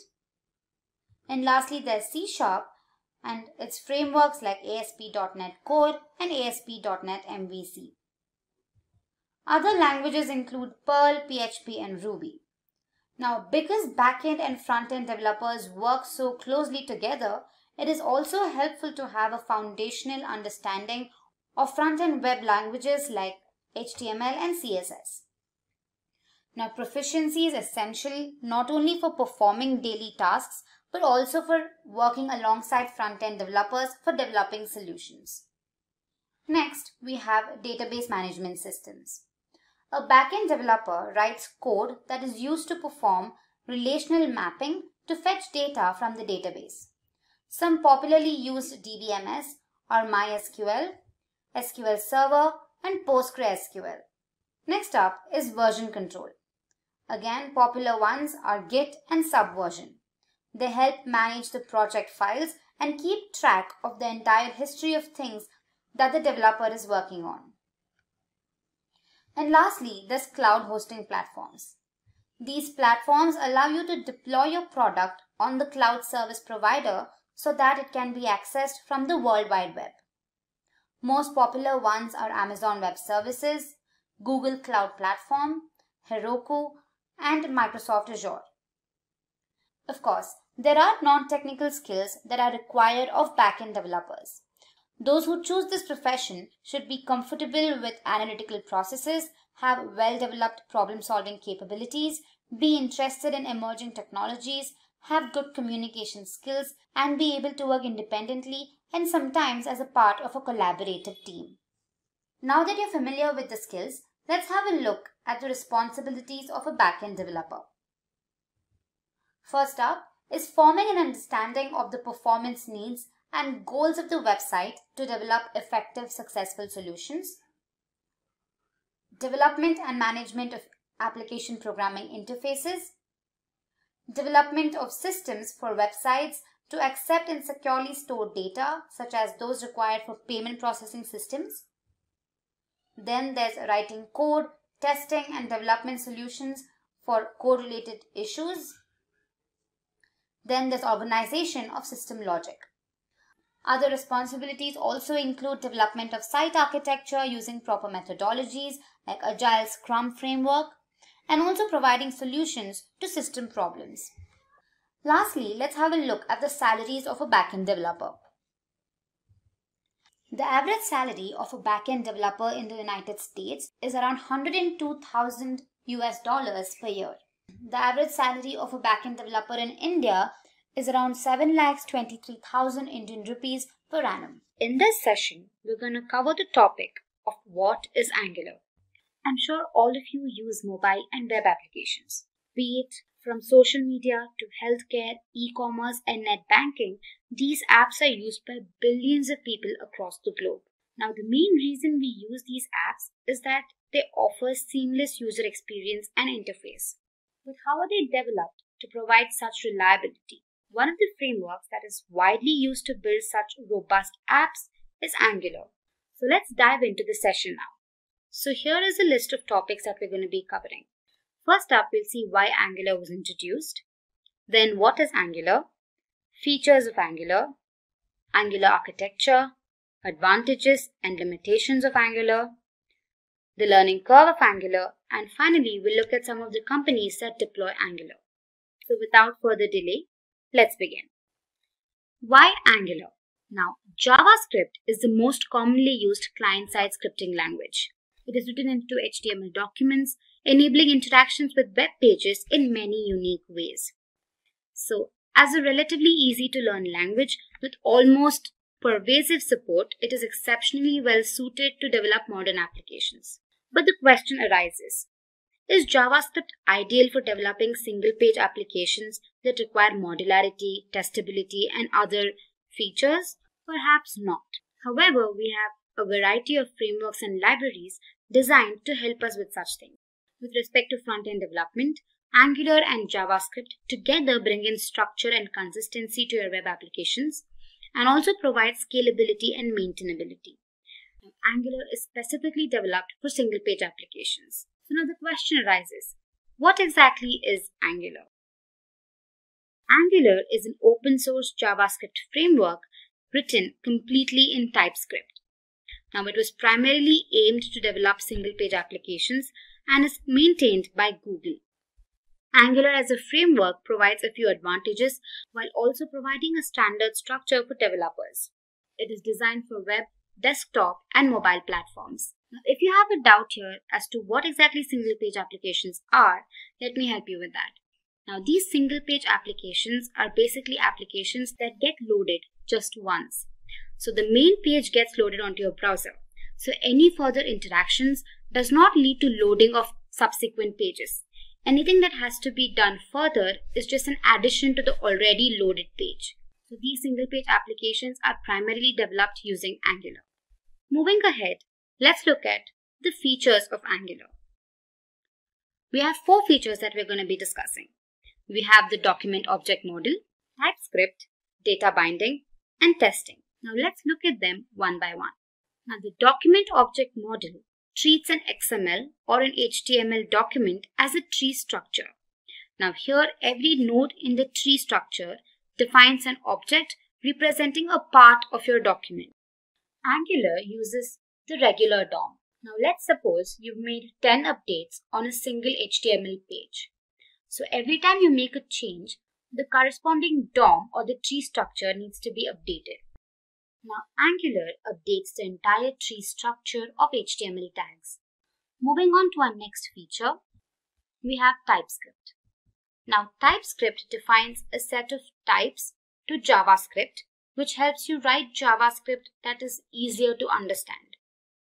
Now all the TypeScript code compiles down to basic JavaScript that can run smoothly on any platform.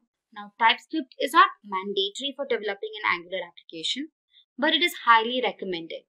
The main reason it's highly recommended is that it offers better syntactic structure while making the code base easier to understand and maintain. Now TypeScript can be installed as an npm package. Now to do that, you just have to run the command npm install -g TypeScript on your command prompt. Next up is data binding. Now data binding is a process that allows you to manipulate web page elements using the web browser. Now, it mainly employs dynamic HTML and does not require complex scripting or programming. It is used in web pages that include interactive components like calculators, tutorials, games, etc. Now, incremental display of a web page makes data binding extremely convenient when pages contain a large amount of data. When it comes to Angular, it uses two-way data binding. So any changes made in the UI element is reflected in the corresponding model state. And conversely, any changes made in the model state are reflected onto the UI state. Now, this allows the framework to connect the DOM to the model data via the controller. The last feature we're discussing is testing. Angular uses Jasmine to run its various tests. The Jasmine framework allows various functionalities to write different kinds of test cases. Karma is a task runner for the tests that use a configuration file to set the startup, reporters, and testing framework. So with that, we've covered the features of Angular. So let's go ahead and understand the architecture of Angular. Now, Angular is a full-fledged MVC framework. It provides a strong opinion on how the application should be structured and offers bidirectional data flow and updates the real DOM. MVC, short for Model View Controller, is an architectural pattern that separates the application layer into model, view, and controller. Now, model here relates to all the data-related logic. View, on the other hand, is used for UI logic of the application. And controller is the brain of the setup. Now, it is an interface between the model and view. Moving on, let's look at the advantages of Angular. First up, we have custom components. Angular allows you to build your own components that can pack functionality along with rendering logic into reusable pieces. Data binding. As discussed, Angular allows you to effortlessly move your data from your JavaScript code to the view and react to user events without having to write any code yourself. Dependency injection. Angular allows you to write modular services and have them injected wherever they are needed. This greatly improves the testability and reusability of the same. Don't worry if you can't wrap your head around these topics. We're going to discuss them further in the coming videos. Next advantage is testing. Angular has been built from the ground up with testability in mind.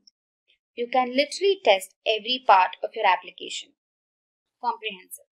Angular is a full-fledged framework and provides out-of-the-box solutions for server communication, routing, and more.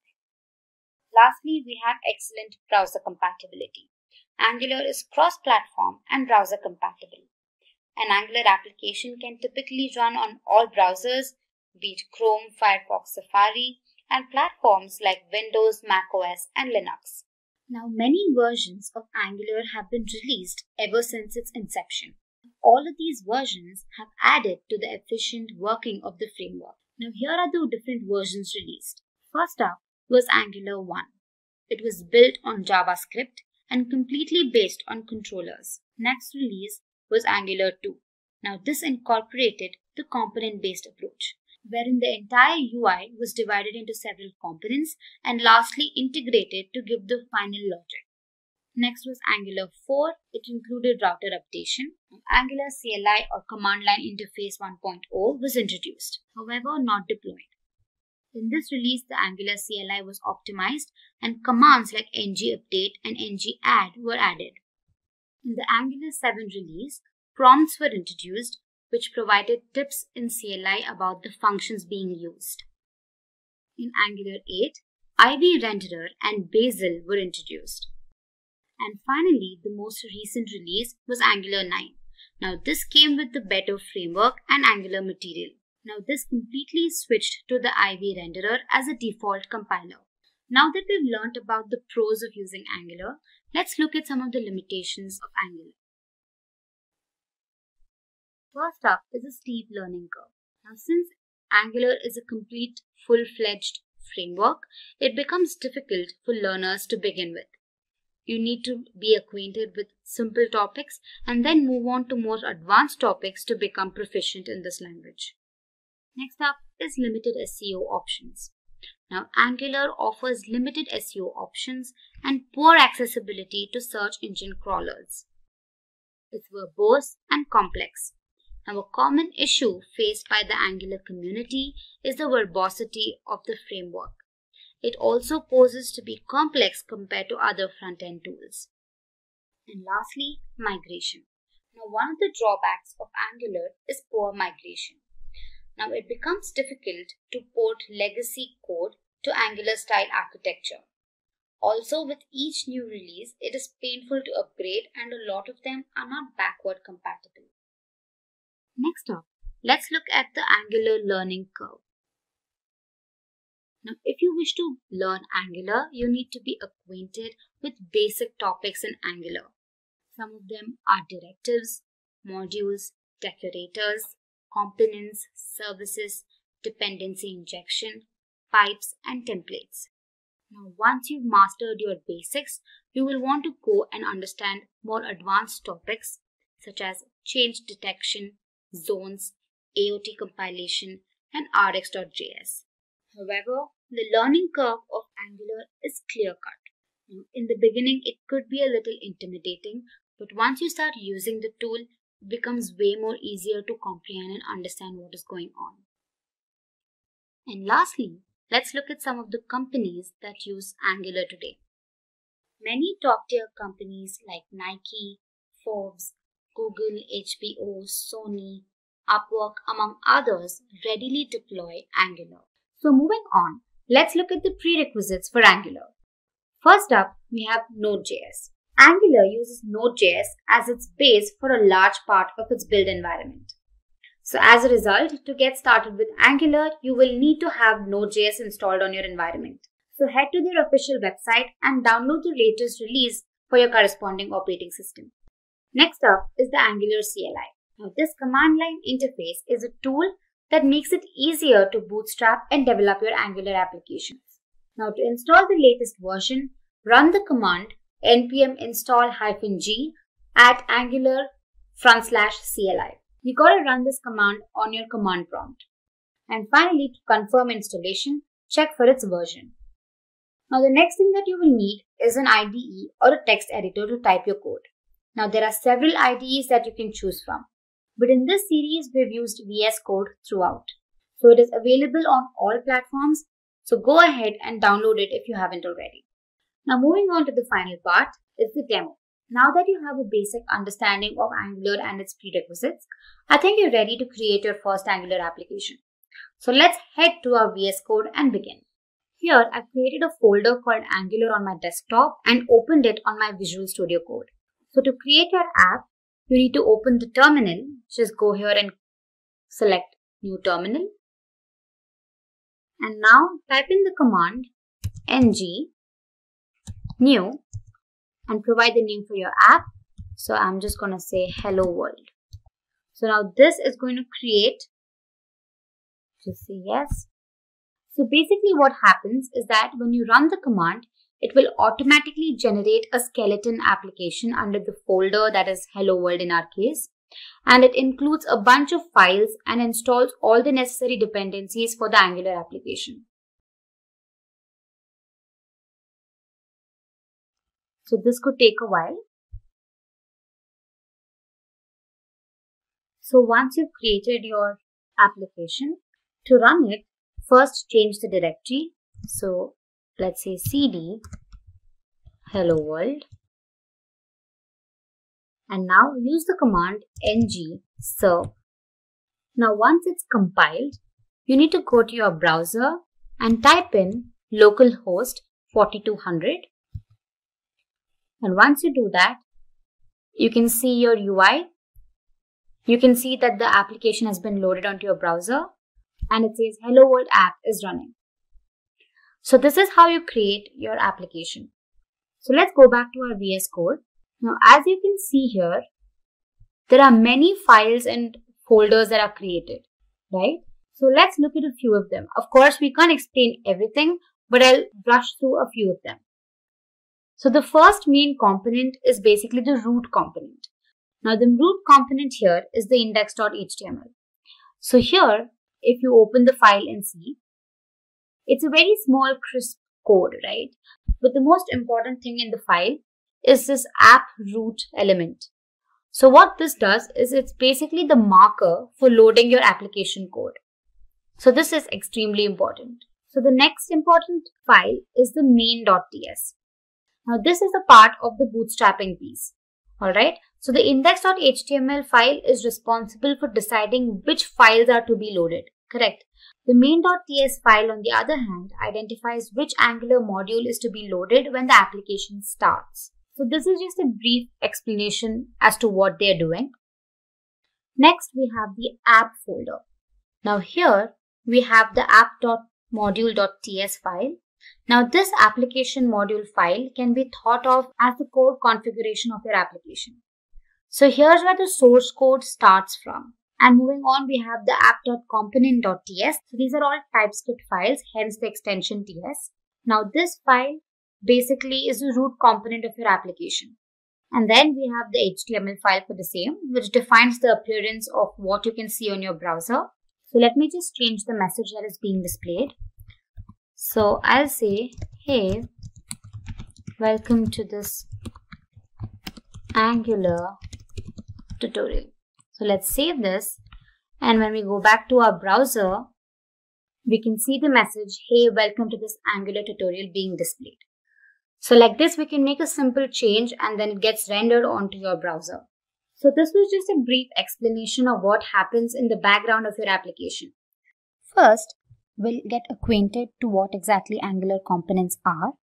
Then I'll help you create an Angular component by showing a quick demo. And lastly, we'll learn about component decorator metadata. But before we begin, make sure to subscribe to our channel if you love watching new and interesting technology videos. Also, hit the bell icon to never miss an update. So what exactly are Angular components?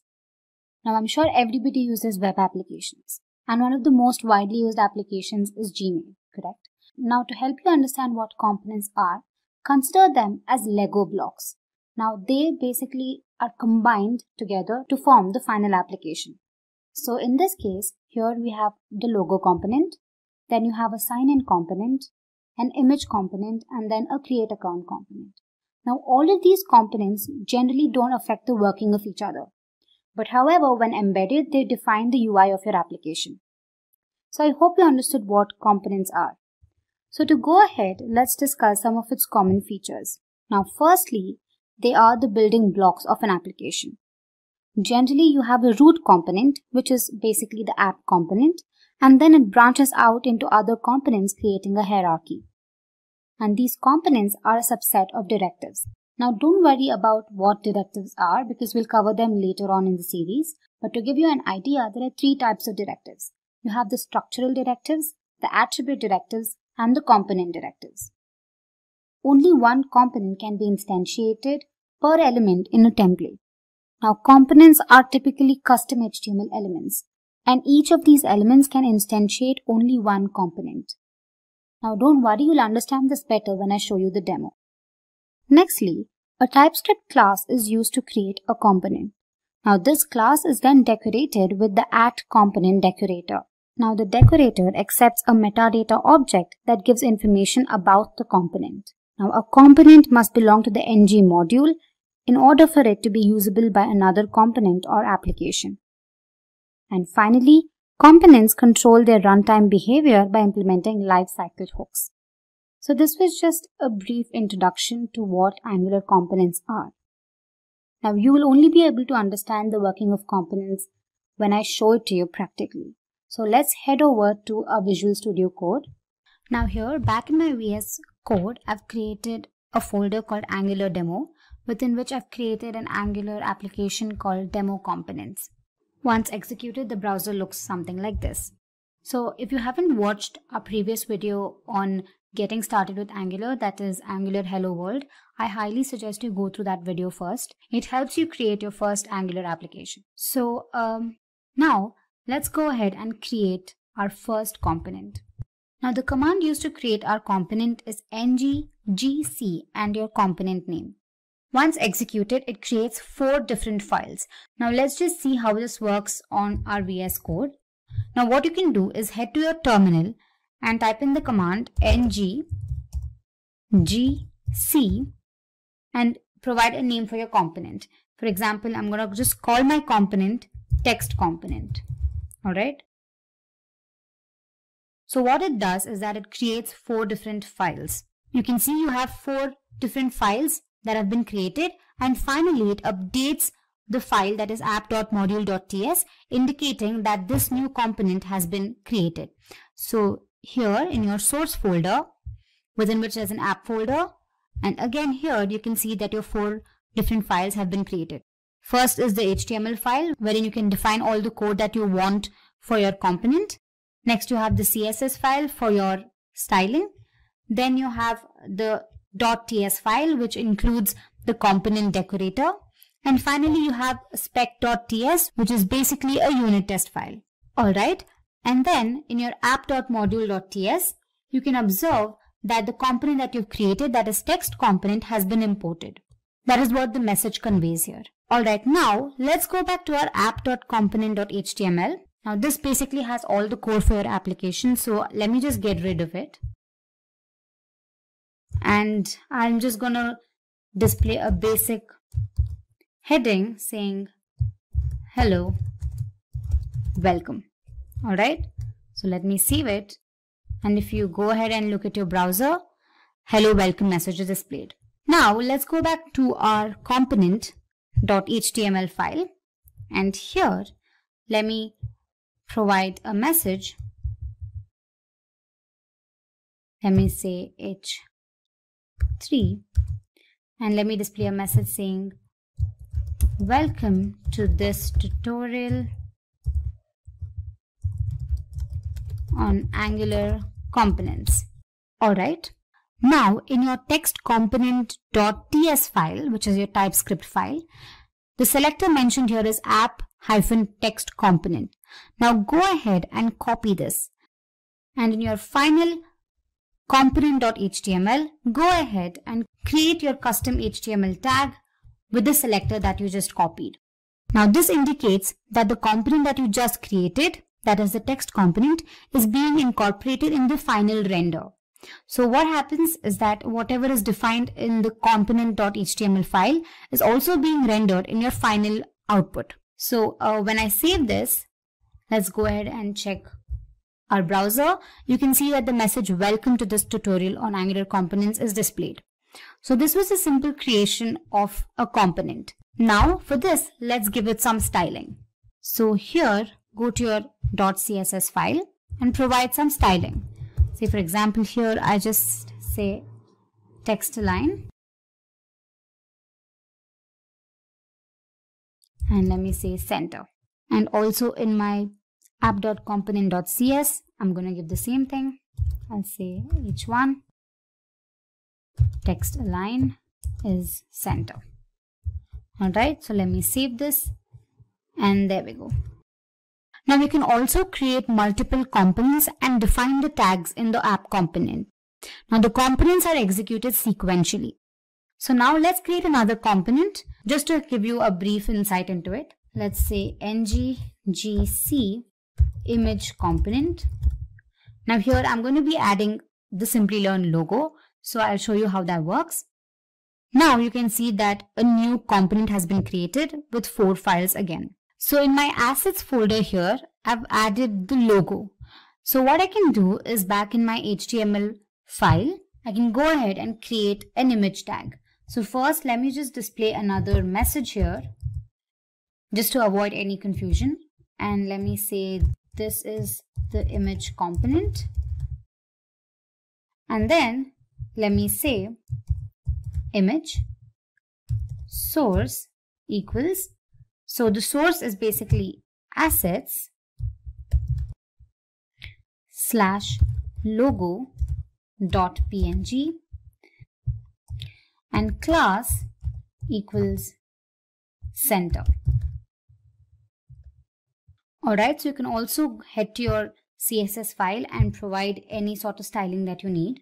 So let me just say text align to be center, and then let's create a styling for the image, and here I mentioned the code for the image. So let's save this, and from the .cs file, let's copy the selector and create a custom HTML tag in our final component.html file. So there we go. Let's save this and check the output. And there we go. First, the hello welcome message is displayed. Next, you have the message displayed from the first component, and then you have the second component. So this is how you can create your own components, and don't forget to incorporate these selectors into your final HTML file. So moving on to our next topic, component decorator metadata. Now, as mentioned earlier, the @component decorator accepts a metadata object that provides information about the component. Correct? Here is a list of properties of the metadata object. First up is the selector. Now, basically, the selector is a CSS selector that identifies this particular component in a template. Now, this corresponds to the HTML tag that is included in the parent component. You can create your own HTML tag. However, the same has to be included in the parent component. So to help you understand that better, let's head back to our VS Code and say, for example, in our text component here, the selector says text component, correct? For the time being, let's change it to say n component. All right. Now when you save it and look at the browser, the message is not displayed. So what we can do is you can copy this selector and then include this here. And now you can see that the same component has been rendered onto your output. Alright, so the selector plays a crucial role in that. Next up, we have the template. Now, a template is an inline defined template for the view. Now, the template can be used to provide some particular markup. The markup could typically include some headings or paragraphs that are displayed on the UI. Next up, we have template URL. Now, it is the URL for the external file containing the template for the view. So here you can see, this is basically the external file that contains the template for the view. Next up, you have styles. Now, these are also inline defined styles that can be applied to the components view. So any code that you provide in the .css file can also be included here. Next, you have the style URLs. Now, this is a list of URLs to your style sheets that are applied on your components view. Next up, you have providers. Now, this is again an array where certain services can be registered for your component. Lastly, we have animations. As the name suggests, these are animations that can be listed for your components. First, we'll understand what exactly dependency injection is. Then we'll understand the demerit or the drawback of not using dependency injection. Then we'll understand dependency injection as a design pattern. And finally, I'll help you understand the entire concept with the help of a demo. So let's begin. What exactly is dependency injection? So let's consider this. I'm sure you're aware that Angular uses the concept of components. The entire UI of the application is divided into several components. Now, what if all of these components perform similar tasks, be it accessing the database, rendering images, etc.? Now, instead of writing the same piece of code for every component, you could write the code once and then perhaps inject the same code into every component. Now, this is supported by dependency injection. Now, to give you a better example, consider two classes A and B. Now, let's assume that A uses the objects of class B, and normally in object-oriented programming, an instance of class B is created so that A can access its objects. But using dependency injection, we move the creation and binding of dependent objects outside of the class that depend on them. So dependency injection or DI keeps the code more flexible, testable, and mutable. Also, classes can inherit external logic without having to create on its own. And lastly, DI benefits directives, pipes, and components. Next up, let's have a look at the drawback of not using dependency injection. Now let's consider class postal details that is dependent on the number and the address class. In the postal details class, the constructor creates copies of the number and address. So when you instantiate a new postal details class, the constructor instantiates a unique number and address. Now, although this looks simple, there's a problem with this code. Let's assume that the number and address class constructors now accept parameters. When we change the numbers class, the postal details class gets broken. Now, to overcome this, what we need to do is we need to pass parameter to the number constructor. So this applies to address as well. The first drawback of using this traditional method is that the code is not very flexible. Anytime the dependencies change, the postal details class needs to be changed as well. And the second drawback is that the code is not suitable for testing. Once you instantiate the new postal details class, you get the same number and address. Even if you change the number and address classes every time, what if these classes are in turn dependent on other classes? Then it's going to be a chain reaction. So to overcome this, we make use of dependency injection. Now let's look at DI as a pattern. Dependency injection, as you all know, is a coding pattern where a class receives its dependencies from an external source rather than creating them on its own. So here in the above example, we have moved the definition of dependencies from inside the constructor to the constructor's parameters. So the postal details class doesn't create the dependencies anymore. It just consumes them. So the postal dependencies class doesn't create the dependencies anymore. So with that, we overcome the drawbacks of not using DI. So now that you know what exactly dependency injection is and how vital it is, let's look at a simple demonstration to understand the concept better. Now, services, classes, modules, components, all of these are benefactors of dependency injection. So in the demo, I'm going to be showing how dependency injection can be used with the help of services and injecting these services into classes. So the main thought behind this is normally components are used to ensure just a good user experience. These components do not generally execute tasks. So to execute these tasks, we make use of services. So a component can delegate tasks like fetching data from the server, any network related issues, etc. to a particular service. And these services can be made available to components. With the same thought, what I'm going to be doing is I'll be creating a service that performs the task of displaying an employee list. Later, we're going to inject this service into the class using dependency injection. So let's head to our Visual Studio Code for the demonstration.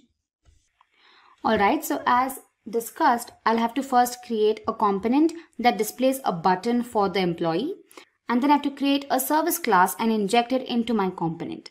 Now this service holds the employee details such as name, employee ID, email ID, etc. So first, let's go ahead and create a component. So here, let me just type ngGC, and the name of the component I'm providing is empinfo. If getting your learning started is half the battle, what if you could do that for free? Visit SkillUp by Simplilearn. Click on the link in the description to know more.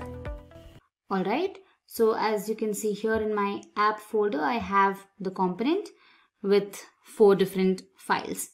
Alright, so the next thing we have to do is we have to create a service. So to create that, we make use of the command nggs. You can either give s or service, and the service name I'm providing is records. So let me just say records here. Alright, here you can see 2 files are created. There is a spec.ts file and the .ts file. Alright, so now the service contains all the employee data that needs to be displayed. Right, so let's go ahead and write the data. So first we're going to make use of 3 arrays. I'm going to be displaying employee records for 3 employees. So I'll have to create 3 arrays and provide certain information. So let's go ahead and do that. Alright, so the array I'm creating is called info1 for the first employee. And I'm going to be passing information like name, employee ID and the email ID. So the array is of type string, and within which, let me just mention the details. I'm giving random information. I'm just saying Adam Taylor and some random employee ID, and let's say at@abc.net. Alright, so I'm going to be creating 3 records, so I'll just copy the same thing and paste for the rest too.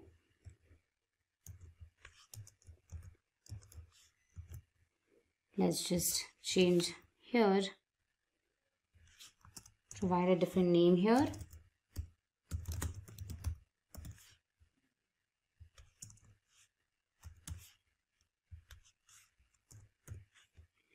And same for the last one.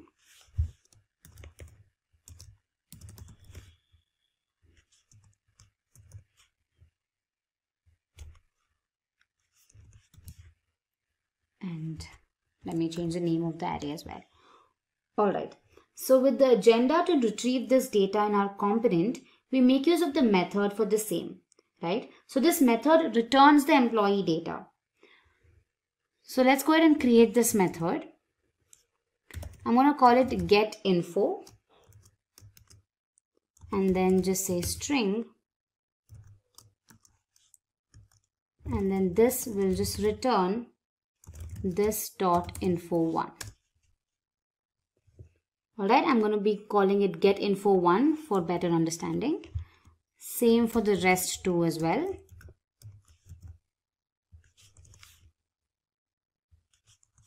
I'm just going to return different arrays here. Alright, and lastly info3. Alright. Now in order to retrieve this information in our component, we need 3 more arrays, right? 3 more arrays that will receive this data. Let's go back to our component.ts file here and then type in the following code.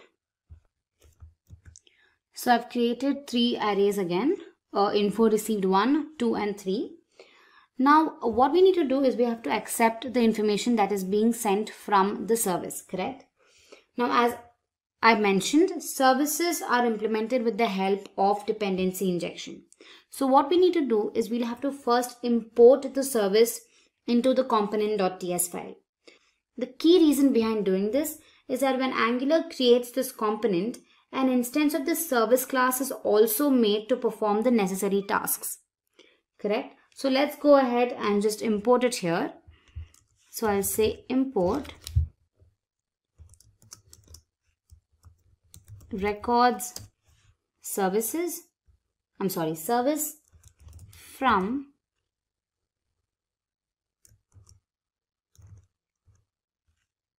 and let's say records.service. Alright, and what we have to do next is that we must also declare this instance that is being created in the providers array of the component. Alright, so let's just say providers and then say records service.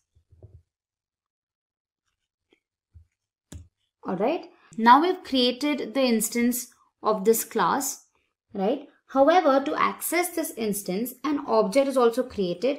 So this object will in turn access the methods and variables of the service class. So for that, we have to create another object.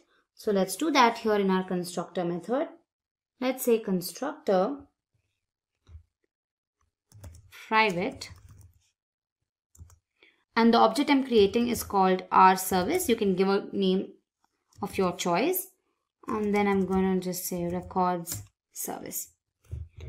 Alright, now this object will help me retrieve data from the service. So let's go ahead and use this in order to get the employee details. Alright, so I've created 3 different methods here, get info from service class 2, 1 and 3. And these methods will retrieve the data and add it to our array here, that is info received. Alright. And lastly, we'll have to create an unordered list in our HTML file here. We haven't added anything, so let me get rid of this. So now I have to create 3 different buttons for 3 different employees, and when the user clicks on the button, the data is retrieved from the service and then displayed on the UI, right? So as you can see, I've created buttons for 3 different employees, and then I've made use of a bootstrap class called list group info, and then I've interpolated info which displays the contents of the info variable. Alright, now in order to call the methods in the .ts file, we have to bind them with the button. So since it is bound with the click event, every time you click on the button, the information is displayed.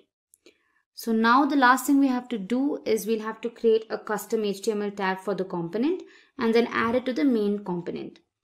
So let's just do that. Let me copy this here. And then in my app component.html, let me get rid of this. And then let me just create this. I've just created the custom HTML tag for my component. And now just to beautify the code, I'll write a heading. And let's say employee details. And then I'll also add the Simplilearn logo, say image source. I've added the image here, so let me just say logo.png.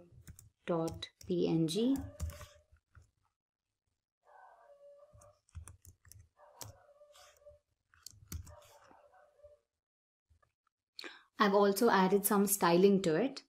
All right. So now let me just save this and have a look at the browser. So here we go. We have the logo here and then employee details heading. And then we have 3 different buttons created, that is employee 1, 2 and 3.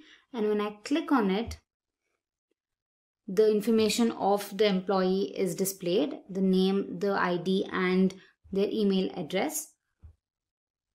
So yeah, so this is how you can make use of dependency injection and inject a service class into a component. So dependency injection plays a crucial role in Angular.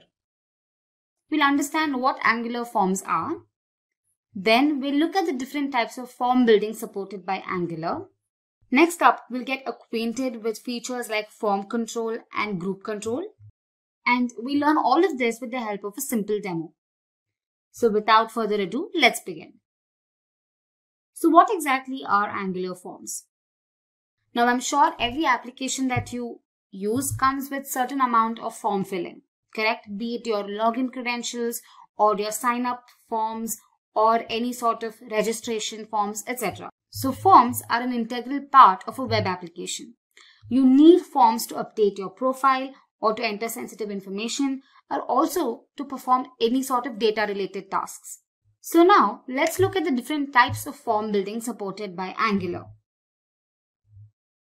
First up, Angular supports 2 types of form building. First, you have the template driven approach, and second, you have the reactive approach. Now let's look at them one by one. So talking about template driven approach, in this method, the conventional form tag is used to create forms. So Angular automatically interprets and creates a form object with the help of the directives. Now controls can be added to the form using the ngModule tag. Now multiple controls can be grouped using the ngControlGroup module. So it basically uses several module classes to provide controls. Now if you don't get this, don't worry, you'll understand better when I'm showing you the demo. Next up is JSON values. So form value can be generated using the form.value object. Form data is exported as JSON values when the submit method is called. Lastly, basic HTML validations can be used to validate the form fields. In the case of custom validations, directives can be used. So arguably, this method is the simplest way to create an Angular form. So moving on to reactive approach. Now this approach is the programming paradigm revolving around data flows and propagation of change. Now with reactive forms, the component directly manages the data flows between the form controls and the data models. Now reactive forms are code driven unlike template driven approach. Reactive forms eliminate the anti-pattern of updating the data model via two-way data binding. So it does not use two-way data binding. And typically, a reactive form control creation is synchronous and can be unit tested with synchronous programming techniques. So now, let's go ahead and look at form control and form group. So consider a typical form consisting of fields like name, age, and location. Now, a form control is basically a class that enables validation of these fields. For each input field, an instance of this class is created. Now, these instances help check the values of the field and see if they're either touched, untouched, dirty, pristine, valid, invalid, and so on. So this allows you to check every field for the value. It makes it easier to understand which field's value is invalid or which field has not been entered, etc. Now moving on to form group. So a form group class represents a group of controls. A form can have multiple group controls. The form group returns true if all the controls are valid and provides validation errors if there are any. So I hope this was clear. So moving ahead, let's look at the demo to explain all of these features. I'm sure it will become extremely clear once you look at the demo. So for that, let's head to our VS Code. So back in my VS Code, I've created a component called form component, and I've also included the Simplilearn logo just to beautify the appearance. So once you execute the code, this is what you're going to see on your browser. So you just have the logo at the moment. The first thing we need to do is we'll have to import the forms module. Alright. So, but before we begin, let me tell you what the use case is. So we're going to be creating a user registration form, which is going to include 4 fields. That is the first name, last name, email ID, and a password. Alright. So now let me show you how to import the forms module. So in your main app.module.ts file, you'll have to import forms module from Angular Forms. Alright. And then in your imports, you'll have to just call it here. Alright, so this is just a simple step. And now once you're done with that, let's go ahead and start our form creation. So here in my component.html, let's enclose the entire form within a div tag. So here, let me say div class is a container within which let me just have one heading which says user registration. Alright, and now let's go ahead and create our form. So first let me just say form. Now I'm going to create a div class for every field. So say div class equals form group. I'll explain it to you a little later. Now first let's create a label. So label tag for, basically it's the first name. So let me just say first name. And the tag will basically have first name again.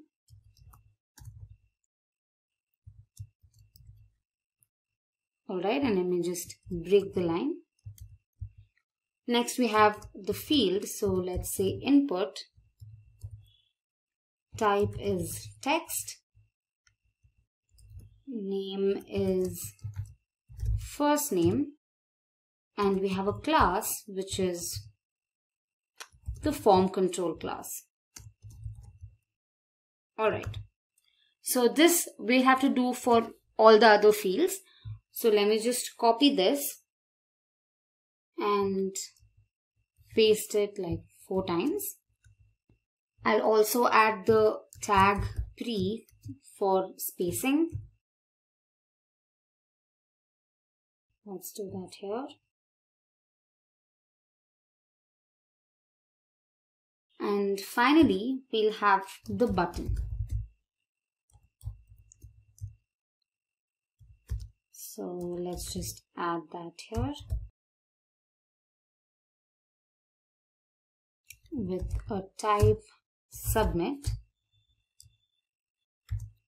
and let's just say submit on the button. So now let's go ahead and change these values here. So here let me just change it to last name. Here as well. And here as well. And in this case it is going to be email. So let me just change it here.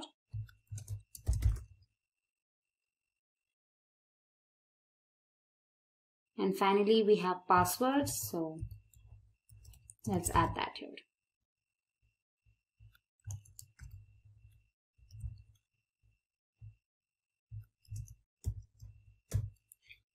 Alright, so let's save this and just have a look at our browser.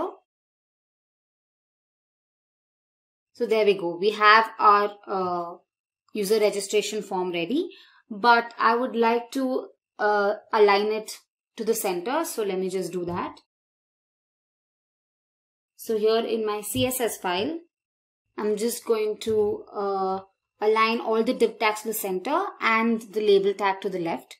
So let me save this and look at the browser now. And there we go. We have our registration form with a logo. So this is how you create a simple form.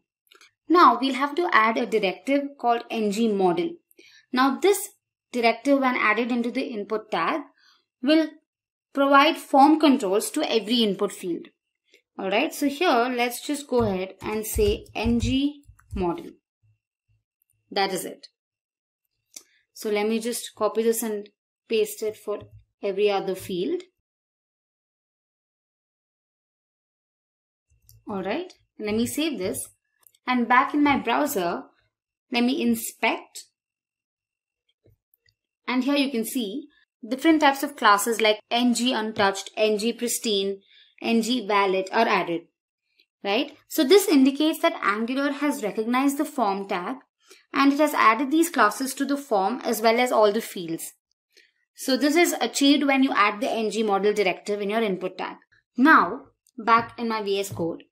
Now every form has an output property attached to it called ngSubmit. Alright, so this property can be bound within a method called the submit method. So once submitted, this method is called.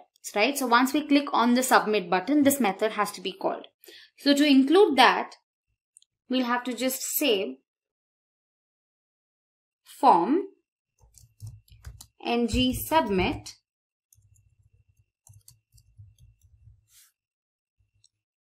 equals submit. Alright. So now we'll have to define the submit method in our component.ts file. So here, let me just go to our component.ts file and let me just get rid of unnecessary code here. And let's define a function called submit.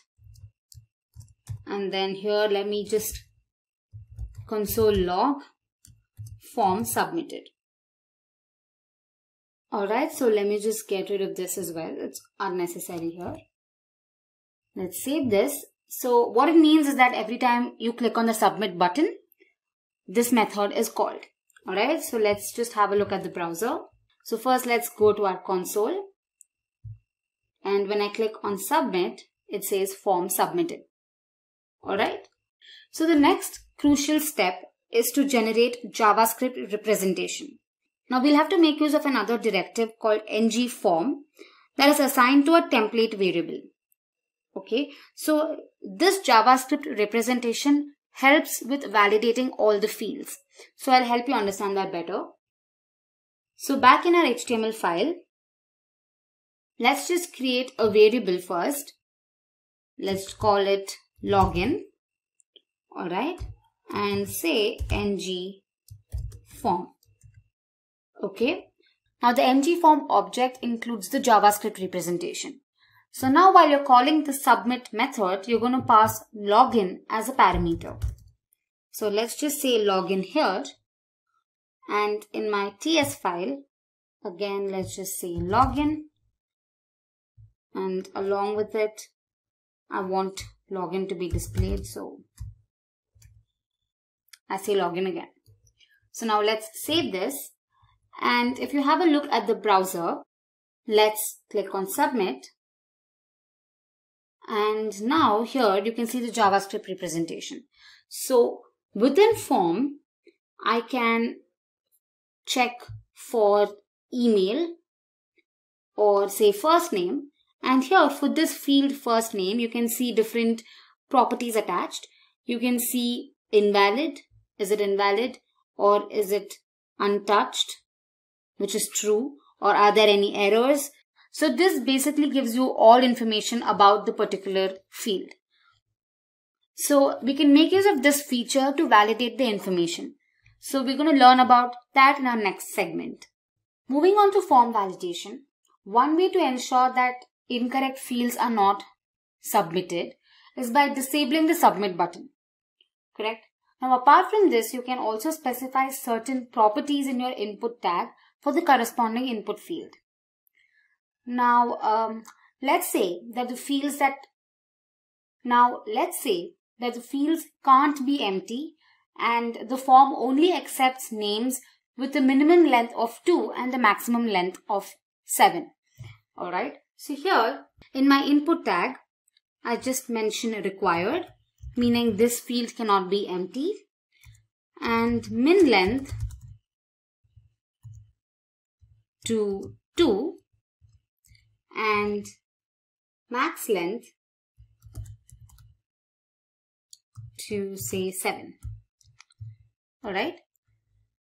So to check this, let's go to our browser and here let me submit the form without filling the first name, and evidently there has to be an error.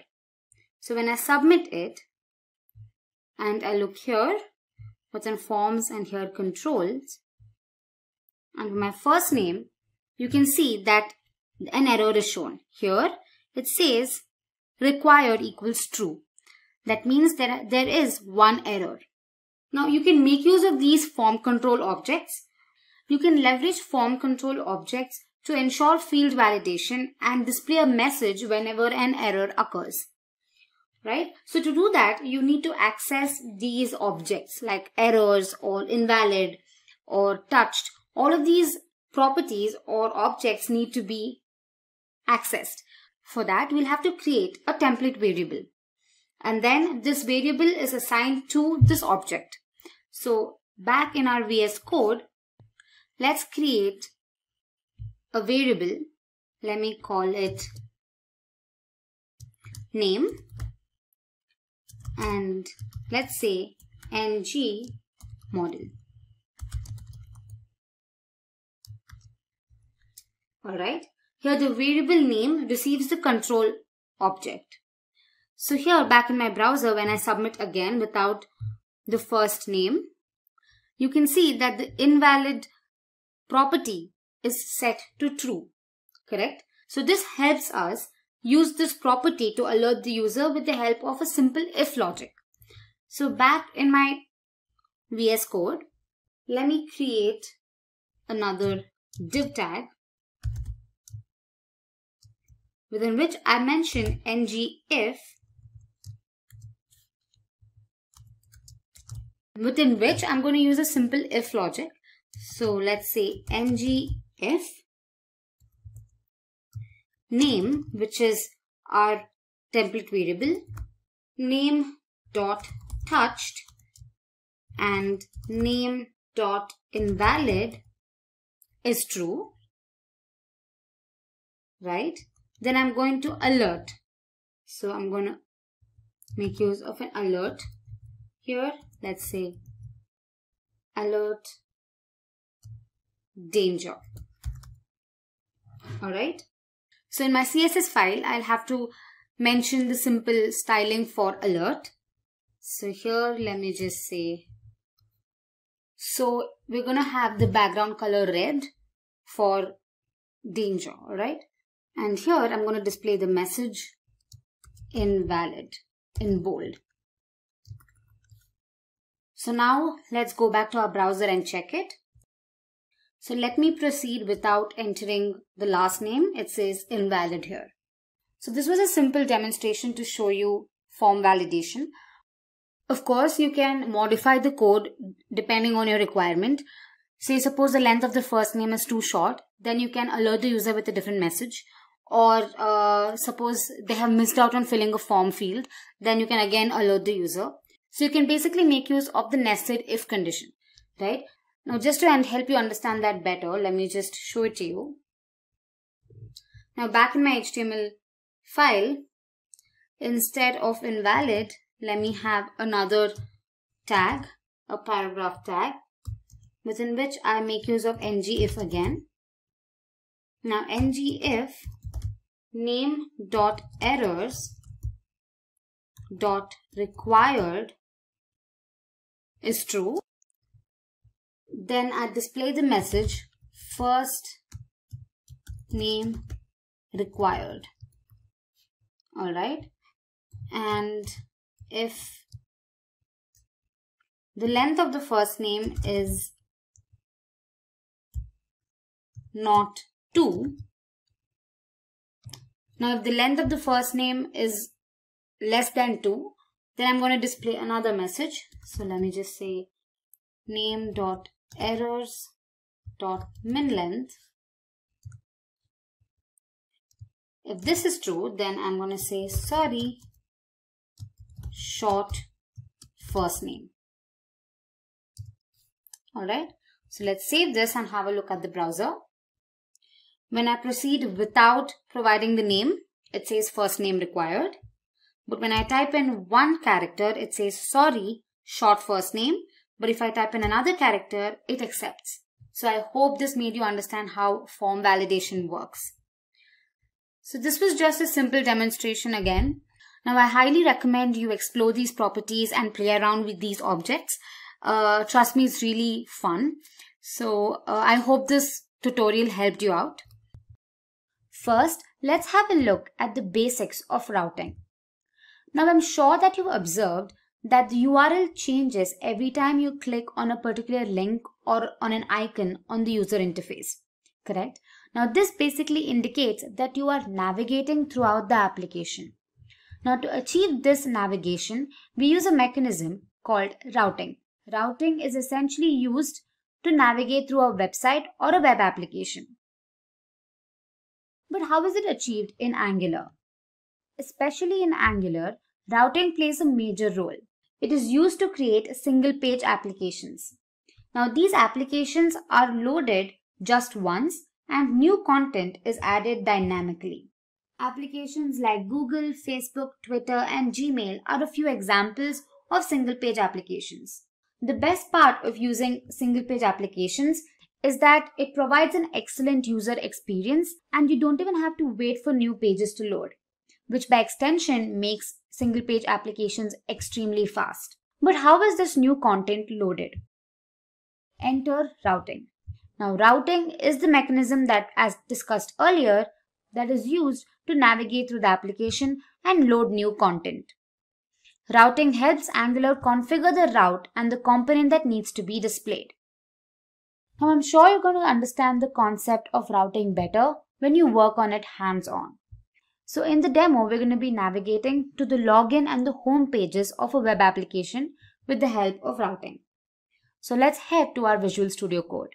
So basically, the objective of our application is to navigate to home and the login pages. So when I click on the login icon here, it loads the login page. And here you can see the extension /login. And similarly with home, once you click on it, some new information gets added and the URL changes with a /home appended. Alright, so this is the main objective of our application. So to create it, let's head back to our VS Code. Alright, so here I've created a folder called demo_angular and I've created a file called demo routing. Now the first thing you want to do is open the index.html file and make sure that the base tag is added. Now although this is generally added when your app is created, if it is not, then add a base tag with href attribute which is set to a /. Alright. Now this is generally done to tell Angular to construct the URL while navigating with a /. Alright, and the next thing you want to do is open your app.module.ts file and check if the app routing module has been imported. If not, go ahead and import it and then also mention it in your imports array. With that, the initial setup is done. Now to create the nav bar, the code that I'm going to be using is already explained in the previous video, that is Angular Bootstrap. I highly suggest you go through that video before watching this. So the code is already available. I'm just going to create a component and write the code for it and paste the code in it. So let's do that. Let me say ngGC navbar.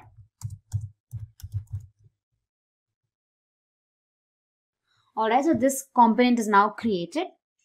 Now here in my HTML file, I'll just get rid of this and paste the code for the navbar.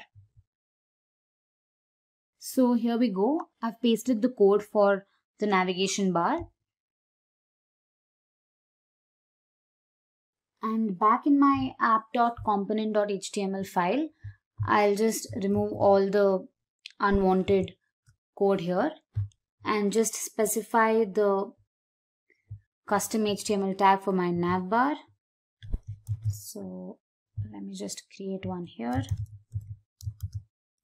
Alright, let me save this. Let me just run the application and see if it's displaying correctly. Alright, so when I open the browser, the navigation bar has been created along with these different options, that's home, about, services and login. Alright, and we also have the Simplilearn icon here. Alright, now the next step is to generate the components to display the login page content and the home page content. Now again, I have used Bootstrap to define the user interface for these files. You can easily find the code online. Just search for Bootstrap login templates, and depending on your requirements, you can choose the appropriate one. So first, let's create the components for my two files, that is for the home component and the login component. So let's go ahead and do that. ngGC, I'm just going to call it login for my login component. Alright, and then I'm going to say ngGC home for the home component. Alright, so I'm just going to copy the code for the login component. So back in my login.html file,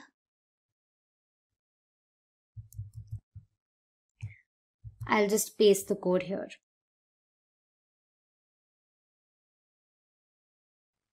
Okay. Also note that I've added the Simplilearn logo in my assets folder and then just provided the source for it here in my login component. Alright. So next up is the home component. And if you've seen the previous video, that is Angular Bootstrap, you might have seen that we created three different components, that is intro, courses and footer, which included the content for the intro message, for the courses and the footer message. Correct? So here we're going to just paste the code for all of these three and then just display it when the home button is clicked. Alright, so what I'm going to do is I'll just paste it here. So this basically has all the content. One thing I want to tell you is that in the previous video, we made sure that the code was written in three different components. However, for this, I've just added all the code in the same component.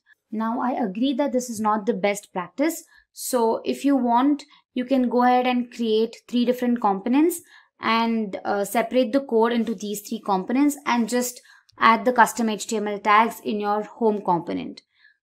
I'm just hoping you're following me right now. And also here in my assets folder, I've added a video and the YouTube logo that needs to be displayed when the home icon is clicked. Alright, so now that we've created the home and the login components, the next step is to configure the routes for the application. Alright, so here you can see that we have a file called app-routing-module.ts file. So here we have the routes and the router module that is imported, and we also have a constant called routes, which is strongly typed to routes from the router package. Alright, now this array is used to define all the possible routes in the application. Now each route is basically an object with a path. So here in my routes array, I'm just going to go ahead and create the paths. That is, we have two different routes, right? One is for login and one is for home. So I'm just going to create a path object. So let's say path. Within curly braces, I say path. And then the path that I'm going to give is login. This is basically what will appear on the URL. Alright. And the component that needs to be navigated to is nothing but the login component. So let me just say login component. As you can see, the login component has been automatically imported. Now same with the home path. So let me just say path home, and the component that needs to be rendered is the home component.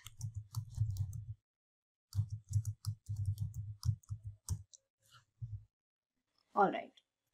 Now the next step is to link these routes to a button in the nav bar, that is the home and the login button, right?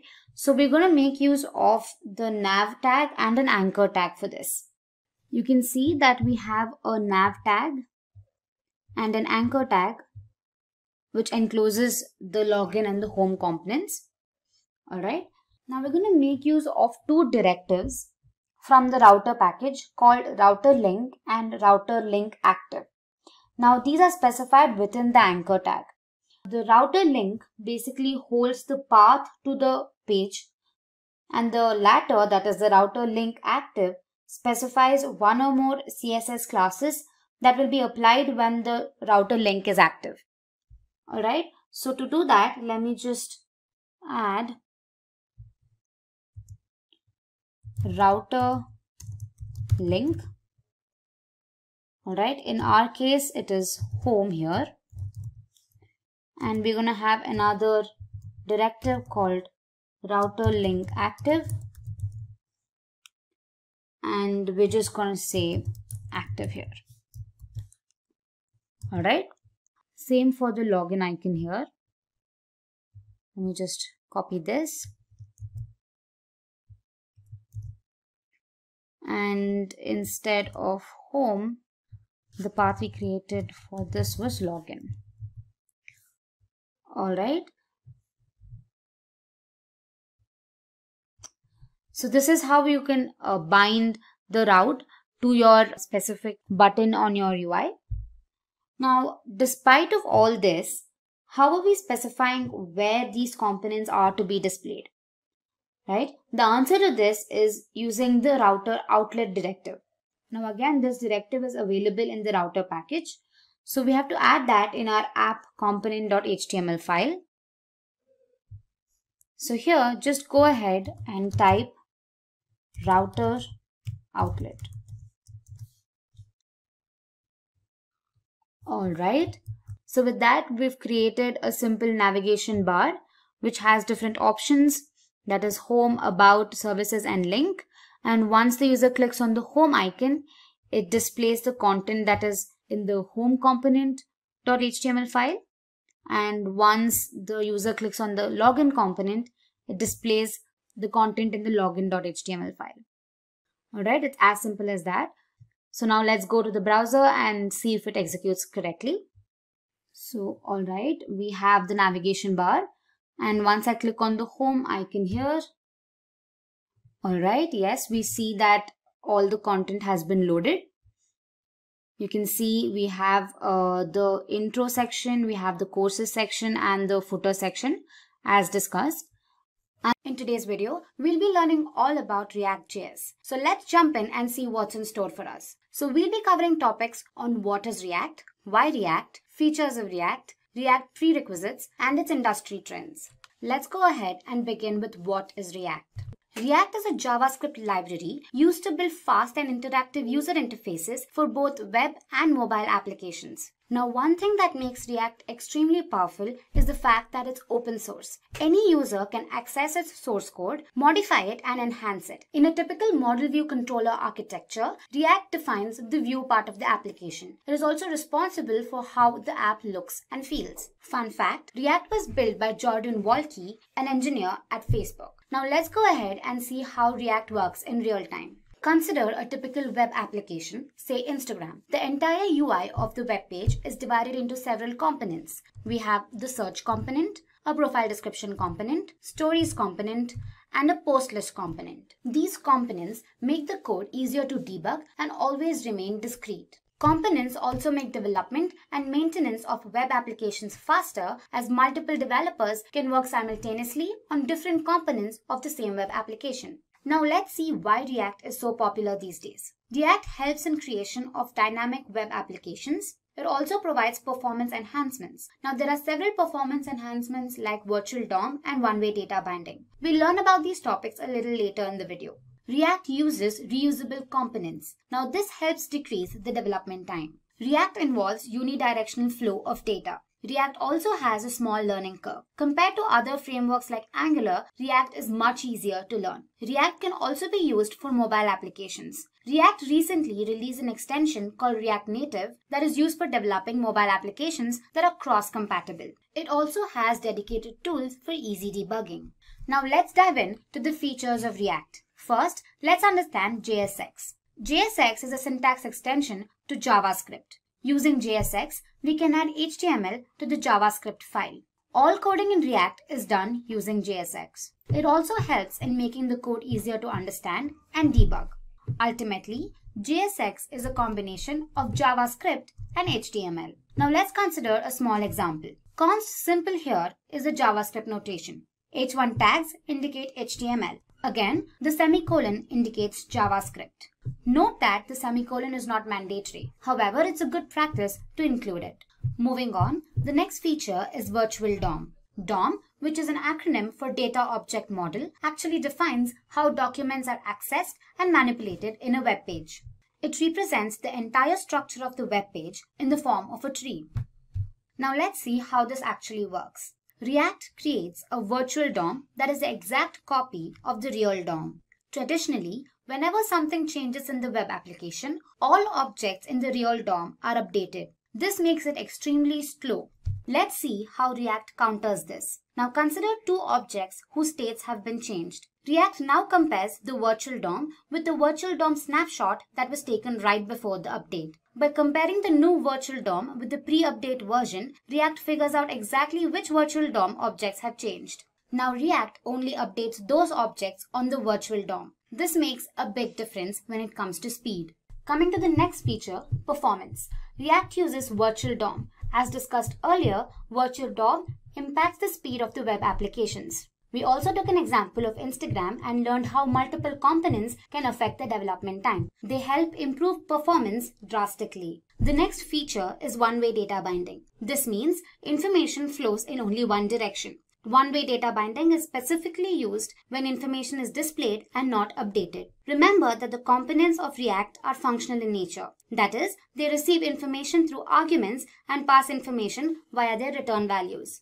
The next important feature is extensions. React has many extensions that we can use to create full-fledged front-end applications. It provides server-side rendering, which means that the application is rendered on the server rather than in the browser. React Native, which is a React extension, is used for developing mobile applications. There are many other extensions that React provides for every scenario in web development. Now let's look at a few of them. React Native lets you build mobile applications using only JavaScript. A React Native app is a real mobile application and not just a web application running on your mobile devices. Thousands of applications like Facebook, Instagram, Pinterest, Skype use React Native. The next popular React extension is Flux. Flux is the application architecture that Facebook uses. Flux implements a unidirectional flow, which makes it easier to understand what actually is going on. Now let's see how it works. When we trigger an action, the dispatcher will get notified. The dispatcher receives actions and dispatches them to the stores. A store is what holds the data of an application. Stores will register with the application's dispatcher so that they can receive actions. Data from stores is displayed in views. Actions define the internal API of your application. They capture how anything might interact with your application. The last feature of React is debugging. React applications are easy to debug thanks to the large and active developer community. You can practically debug React codes within your browser. Now notice the small React extension icon at the top right corner. This developer tool allows the user to inspect the code and also easily debug it. Moving on, let's learn about the building blocks of React. Components, state, and props are the essential concepts that one should know before implementing React. They are the foundation on which React is built. Now, what exactly are React components? Components are the building blocks of any React application. React divides the user interface into multiple components, wherein each component defines how a particular element is viewed in the application. React components remain discrete and are processed independently. Another feature is reusability. Components can be reused multiple times across the application. This reduces the development time. Consider the following code snippet. A component is implemented as a JavaScript class having some state and a render method. State is the data which we want the component to render. The render method is responsible for how the UI looks and feels to the user. The next concept is state. State of a component is an object that holds some data. This data influences the output of a component. Every time the state of an object changes, the component is re-rendered onto the screen. Now let's see what props are. Props, or short for properties, allow us to pass arguments or data to components. Properties help make components more dynamic. It is important to define all the properties, their types, and their default value. Props are passed to components in a way similar to that of HTML tag attributes. Now consider the following code snippets. This shows exactly how properties are passed to components. Also, detailed illustrations on components, props, and state will be shown in the upcoming videos, so stay tuned for that.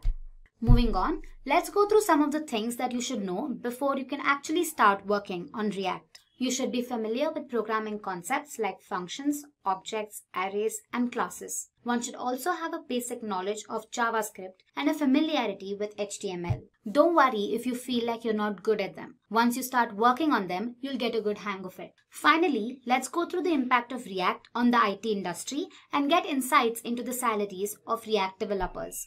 Statistics show that React developers earn way more than other web developers. According to PayScale, the average salary for a React developer in the United States is a whopping $91,000 US. The average salary for a React developer in India is 7.25 lakhs per annum. Over the recent years, React has gained immense popularity and is being adopted by many companies. According to the data by Google Trends, React has had a better growth scale compared to other frameworks like Angular and Vue. Statistics show that front-end developers have wholeheartedly adopted this lightweight framework, foregoing other available options. If you are skilled and have a knack for front-end development, React can help you gain fantastic career opportunities. Lastly, talking about a few companies that use React devotionally, we have Facebook, Instagram, Netflix, Dropbox, WhatsApp, among others.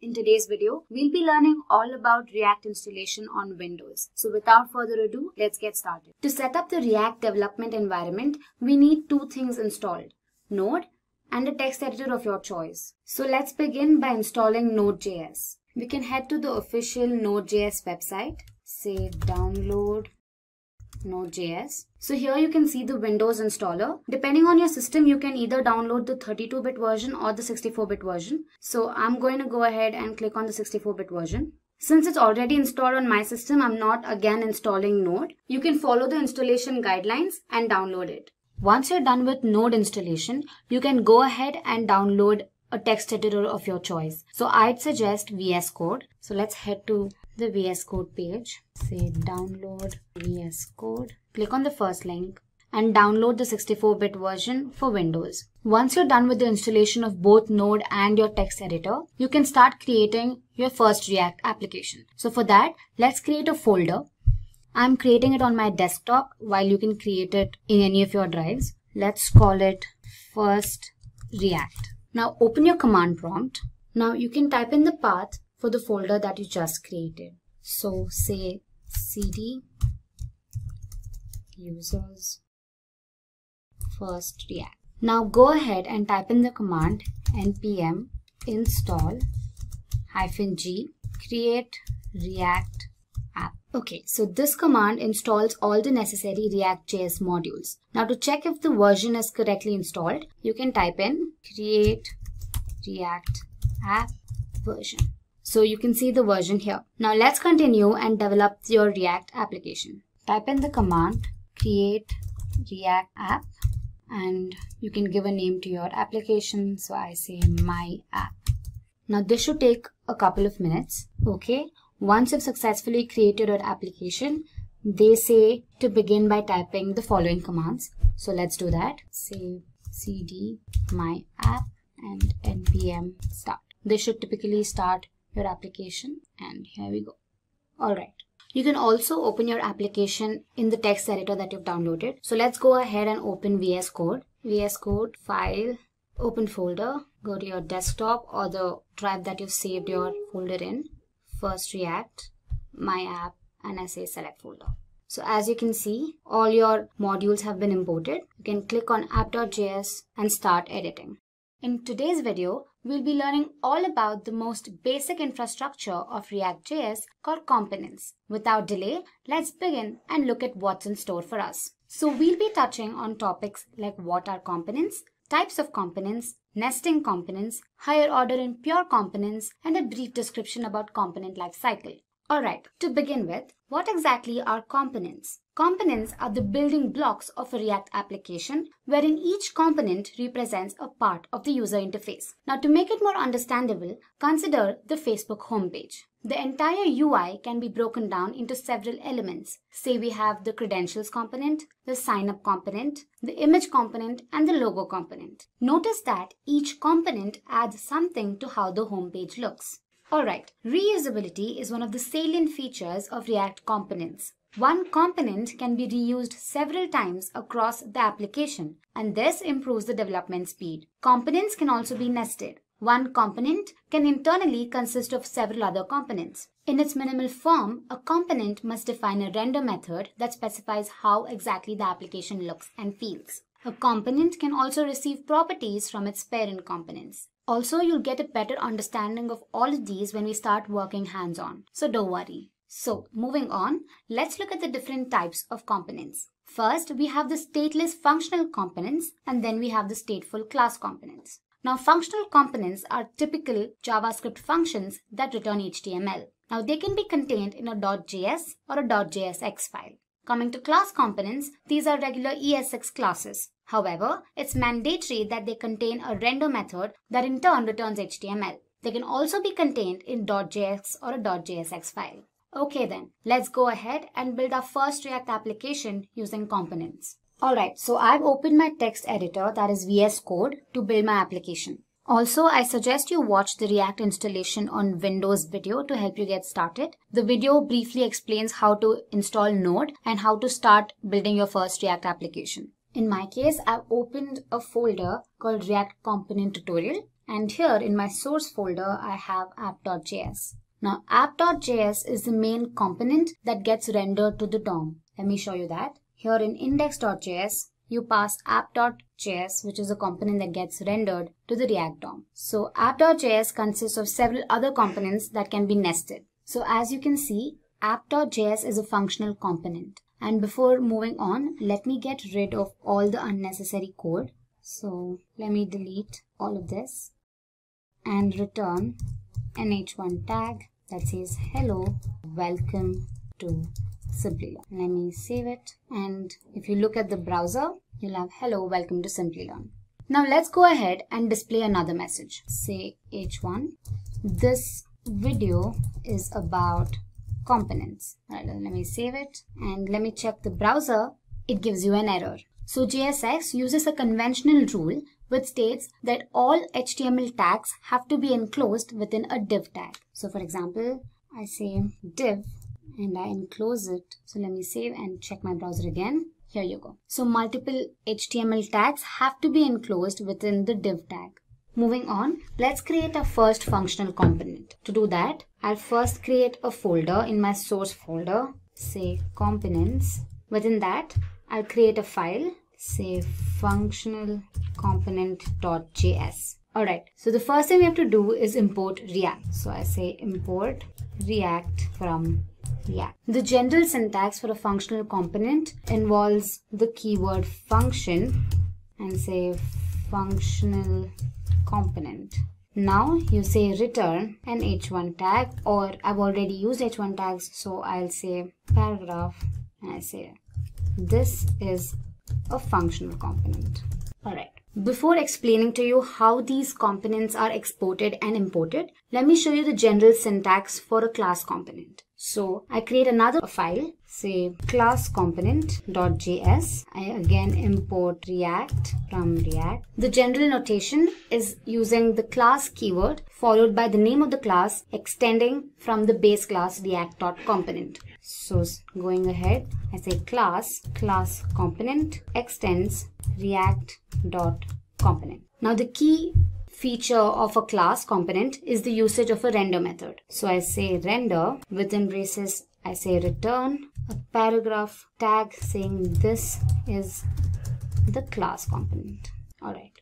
So moving on, let's see how these components can be nested into the main component, that is app.js. Components can be nested into the main component using import and export keywords. So as the name suggests, export feature is used to export a particular file or a module, and import is used to import a particular file or a module into the current existing module. So we have two different types of exports. You have default export and just export or named export. So a default export is used to export just one object, be it a function, a class, a variable, from the file, and there can only be one default export per file. And when you're importing it, you can specify the address and use the word import before it. So let me show you how it works. Let's go back to our editor and then functional component. And here I say export default and the name of the functional component, that is functional comp. So let me save this, and going back to my app.js, I say import name of the functional component, that is functional comp from,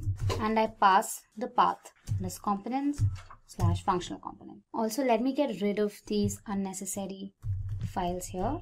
Now let's define functional component in our app.js component. So here I say functional comp. Let's compile it and check our browser. Here it says this is our functional component. Moving on to my class component, it's the same syntax here as well. I say export default name of my component, and in my app.js I import it. Import class comp from the path, and again I'll have to define it in my return method. I say, so let me compile it and check my browser.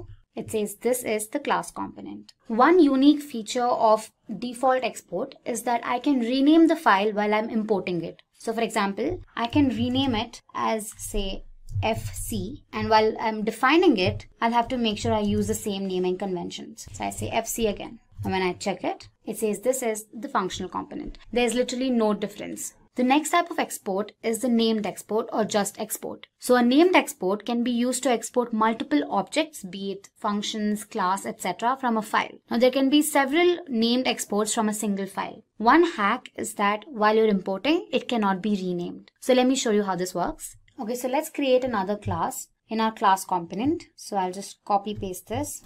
Let me give it another name, say class comp1. And the message that I want to display is, hey, I'm another class. Alright, so when I'm exporting it, I don't want default. So let me take it off and say export here. Alright. In my app.js, while importing it, I want to import both the classes. So I'll include them within curly braces here. I say class comp, comma, class comp1. And then again, I define it here, class comp1. Let's compile it and run it, and here we go. Here you can see, hey, I'm another class. So we've successfully exported both the classes from the class component and imported it back in our app.js component. One advantage of using named export is the fact that I can choose to import the classes that I want to. Now say for example, I do not want to import class component here. So let me take it off. And here, let me comment this. Now let's compile and see. Hey, I'm another class. The second class got imported while the first class that was defined earlier is not imported here. Alright, so next up we have higher order and pure components. Now I won't get into the nitty-gritties of it because they're advanced topics, but to give you a brief insight, higher order components are basically functions that take in a component and return a new component. The whole ideology behind higher order components is to facilitate the reusability of component logic. Okay, so let's see how this works. Let's go back to our code editor. Let's create a component in our components folder. Let's call the component click.js. Alright, so here we define a class. I use the snippet RCE. Here we go. We get the entire format using the small snippet RCE. And here I'm going to make use of a button. Now say I use the tag button and I'll say clicked one time. Every time the user clicks on the button, the value gets incremented. So for this, I'm going to use a variable say count, and I'm going to use the concept of states. So let's go ahead and define our variable count and initialize it to 0. So for that, I'm going to use another snippet called ourconst. And here, this dot state equals my variable count, initializing it to 0. So let's define the count variable in our render method. So I say const count equals this dot state. So every time we click on the button, the count value has to get incremented, right? So we make use of an event called onClick equals this dot update click. Now update click is going to be another method that we have to define now. So every time the button gets clicked, this method is called. So let's go ahead and define the function. So it is update click equals is going to be an arrow function, and I say this dot set state is nothing but count this dot state dot count plus 1. Okay, and here we say count times. Alright, so once this is done, let's import our component in app.js. So here again, I say import click from components click, and let's define it here. So let's check our browser. Every time we click on the button, the value gets incremented. Alright, so let's go ahead and create another component, say counter.js, wherein every time the user hovers the mouse on the button, the count value increases. So let's go ahead and do that. I say counter.js. I'm again going to use the snippet RCE to create a class component. And here in my div tag, I define a button and say incremented to, for now I say X. So now let's go ahead and add the event. Say button on mouse enter. I'm going to call the method this dot increment count. Okay, so once you're done with that, let's go ahead and define the increment count method. I'm going to copy the same code that I've mentioned in my click.js. So I say copy this. Alright, so one change is that I'll change the name of the method and call it increment count. Again, let's define the count in our render method. So I say const count equals this dot state. And here I change X to count. Now let's go ahead and import it in our app.js. So I say import counter from components and counter. And let's define it here. Alright, let's save it and let's run the code. Okay, so as you can see, you see another button here incremented to 0, and every time I move my cursor on the button, it increments. Mind you, I'm not clicking, I'm just hovering my mouse. Okay, to learn how higher order components work, we'll have to pass counter.js and click.js as parameters to give birth to an entire new component. So for that, let's go ahead and create another component for our HOC. Let's call it higher order.js. Okay, so I say import react from react. After that, I say const updated component equals original component. That's going to be an arrow function again. And within curly braces, I define my class. That is class say new component extends react dot component. Inside, let's define a render method that returns the original component with a modification, that is, I want to type the user. I want to append the user before the actual message is displayed. Alright, so let's go ahead and close the tag and return new component, and let's export this. Say export default updated component. Now we import higherorder.js in our counter.js and click.js and pass these components as parameters. So let's do that. Let's go to our counter.js, and here I say import updated component from ./higherorder component. And here, while exporting, I say updated comp and pass this as my parameter. Let's do the same to click.js. Here I import updated comp from higherorder component, and here I pass this as a parameter. Now here in our higherorder component, we've defined a property name and initialized it to the user. So we'll have to include this in our other components, that's counter and click. So let's do that. And here, right before incremented to, I say this dot props dot name. Let me save it. Let me do the same thing here and save this dot props dot name. So if you go back to our browser, here you can see it says the user clicked 0 times and the user incremented to 0. Okay. So this basically shows how React implements reusability of components. Moving on, our next topic is pure components. Now, another way to create class component is by extending pure component from React. A pure component avoids unnecessary re-renders. Now, how does it do it? It does not implement the should component update method. Now, you'll learn about this method a little later in the video. Now, this method enables re-rendering of components to the DOM. But a pure component, on the other hand, ensures a shallow comparison of states and props and checks if a re-render is actually necessary. Only then does it render to the DOM. A React component can be considered pure if it renders the same output for the same state and props. So let's take an example to explain pure components. So let's go back to our VS Code and create two component classes, one for a regular component and the other for a pure component. Now using this example, I'll show you exactly how pure component is more helpful. Okay, so let's create a pure component.js file. I say pure comp.js. So here I'm going to use a snippet rpce that is going to create a pure component class. Let me get rid of this export. And here in my div tag, I'll display the text, say I'm the pure component. Alright, now let's go ahead and create a regular component. I may call it regular component.js. And here I'm going to use the snippet rce, and the message that I'd want to display is I'm the regular component. So to draw a comparison between the regular component and the pure component, let's create a parent component for the two. So let me create one here. I'll call it parent component.js, and this is again going to be a regular class component. And here I display the message I'm the parent component. To change the state of the component, we're going to make use of a constructor. So let's use the snippet rconst, and here let me create name. You can give anything, and I say Simplilearn. Now we make use of the component didMount lifecycle method to set a time interval. Now don't worry about this, we're going to learn about it a little later in the video. So moving ahead, I'm going to make use of the method and say component didMount, and here I say set interval. And the first argument is going to be an arrow function, and the second will be the time interval, and I'm going to be setting it to 3 seconds. Now within the arrow function, I'll make use of the setState function to set the state of my property. However, I do not change the name, I keep it Simplilearn itself.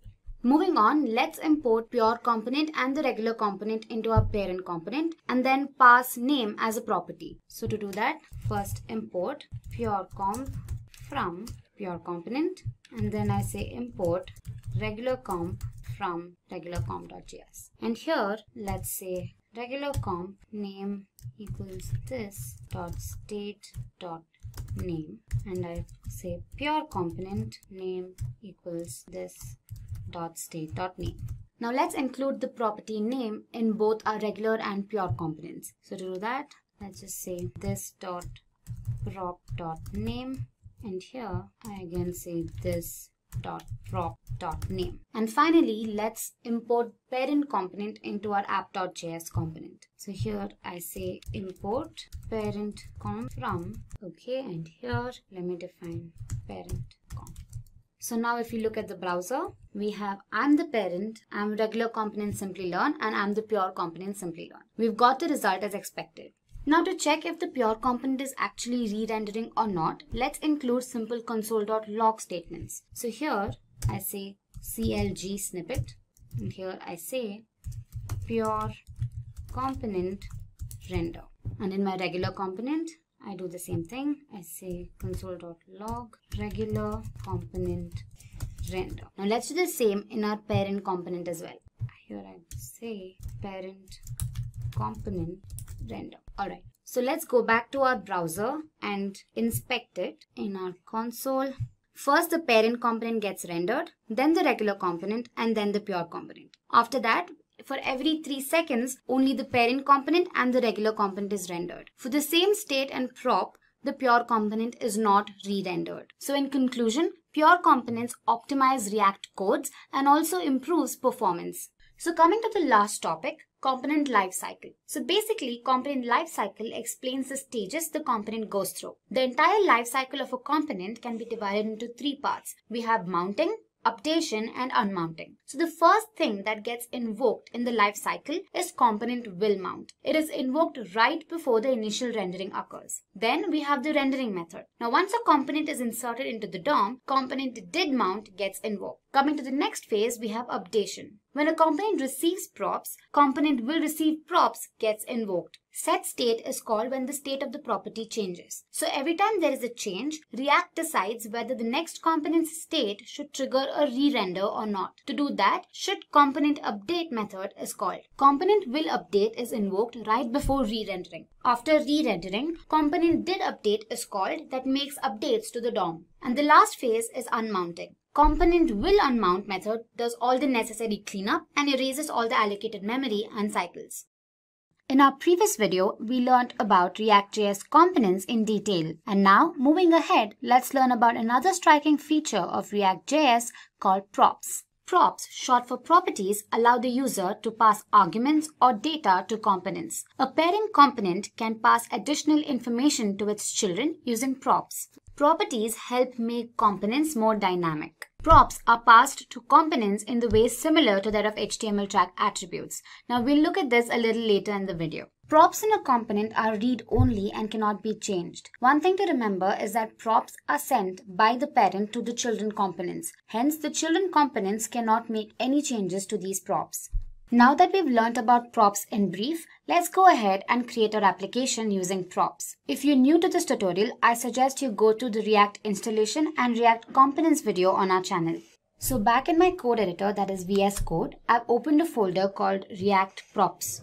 And now I'm going to create a component, a class component, and I'll call it class props.js. So let's create the class component. I give RCE the snippet. And here I display a message saying an h1 tag basically. Alright. Now let me get rid of export here and import it in my app.js main component. Here I say import class props. Alright. Now we define the class component in our render method. Let's say. Alright. Now if we go back to the browser, you see hello learners, welcome to Simplilearn. Now let's say we want to individually welcome every student. Instead of retyping the message for everybody, we can pass their names as props. Now let's see how to do that. Now we pass the name as a property from the main component, that is app.js, to the child component and render this onto the browser. So let's do that. So here, while I'm defining my child component, I say name. I save it, and here in my child component, instead of learners, I use the keyword this dot props dot name.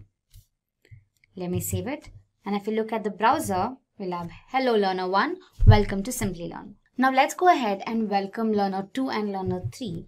So I again say class props name equals learner 2. Alright, so if we save and look at the browser, we'll have all the 3 learners displayed on the browser. We can also pass multiple props to the child component. Now say for example, we want to welcome the student from a particular place. So we say welcome learner 1 from place X. So I can here define another property, say place, and say place. Similarly, I can do it for the rest too. Say place Y. Now let's go back to our class props.js component and here say hello learner 1 from this dot props dot place. Let me save it. And if you look at the browser now, we have hello learner 1 from place X, place Y, and place Z. We can also display whatever we want between the opening and closing tags when invoking a component. Now this is facilitated using props.children reserved keyword. Now let me explain to you how it's done with an example. Here, let's split the self and closing tag into an opening and a closing tag. And in between them, let me display a message within the paragraph tag. Let me say, and in my child component, after my h1 tag, let me use a paragraph tag, and here let's use the reserved keyword this dot props dot children. So let's save it. And now if you look at the browser, you can here see the message displayed child component. So props.children can be used when components do not know about their children ahead of time. This is commonly seen in components like sidebar and dialog that represent generic boxes. So let's go ahead and create a button tag and check again. So here I'll split it and add a button tag and say click. And let's check our browser. Here we go. We get the output as expected. Alright, we saw the usage of props for class components. Similarly, we can use it for functional components. So let's go ahead and create a functional component. Let me call it, I say import React from React. And then I say function props. And here I return an h3 tag. I'll say this is functional component, and I'll return another h3 tag saying hello learner. So let me save this and let's export it. Export default function props and import it in our app.js again. Import function prop from function prop. And here in our render method, let's define it. Let me call function prop name. Let me give learner 4 and place say A. Let me close it. And back in our functional component, instead of learner, I say props.name. Let me save it. Now, if you look at our browser, it gives us an error. It says props is not defined. So let's go back to our code editor and pass props here to our functional component. Also, let me define hello props.name from props.place. Let me enclose it within the div tag here. Let me save it. And now if you look at our browser, here we go. We get the output as expected. So let's begin and learn what exactly is a state in React. Typically, a state is an object that stores the values of properties belonging to a component. Now these values can change over a period of time either via user interactions or network changes. And the state helps facilitate this functionality. Every time the state changes, React re-renders the component to the browser. The state is initialized in the constructor. A state can also store multiple properties. A method called setState is used to update the value of the state object. Now this function performs a shallow merge on the new and the previous state. Conventionally, a shallow merge ensures that the previous state values are overwritten by the new state values. Moving on, in our previous video we learnt about props, and although props and state dictate and control the behavior of a component, they have significant differences. So let's go ahead and draw a comparison between the two. Firstly, props in a component are used to pass data and event handlers to its children, while state on the other hand is used to store the data that has to be rendered on the web page. Props are immutable. Once set by the parent, they cannot be changed. State holds volatile data and can be changed over time. Props can be used in functional and class components, while state is restricted to class components. Props are set by the parent component, while a state is generally updated by event handlers. Now that we've learned all about state, let's go ahead and build an application to see the working of state. Alright, so in my code editor, that is VS Code, I've created my application, say state, and here in my source folder, I have my app.js file. Now here, I'm going to get rid of all the unnecessary code that I'm not going to be using. Also, I suggest you go through the React installation on Windows video to help you get started with creating your first application. So let's create our class component, say class app extends react.component. Inside, I have a render method that returns an HTML tag. Let's display a message, welcome. Let's follow the JSX conventions and enclose all the HTML tags within the div tag. So I say div class name equals app. We also have to import the app.css file, import app.css. And so we save it, and if you look at the browser, we have welcome. Now let's beautify our code. To do that, let's add some styling. So here in my app.js class component, I say styles equals, and I say font style, and I set it to say bold, and I say color, say teal. And here in my h1 tag, I say style equals this dot styles. So let me save it. And if we look at the browser now, we have welcome in teal and it's bold. Now let's go ahead and create a class component to understand state. So first I create a folder and I call it components. And inside this folder, I create a class component and I call it new comp.js. And I use the snippet RCE to create the class component. To give you an insight into what we're doing today, we'll display a message asking the user to subscribe to Simplilearn. Once the user clicks on the subscribe button, we instruct them to click on the bell icon. And finally, we display a thank you message. Now to do all of this, we're going to make use of state. And as mentioned earlier, we initialize the state object in a constructor.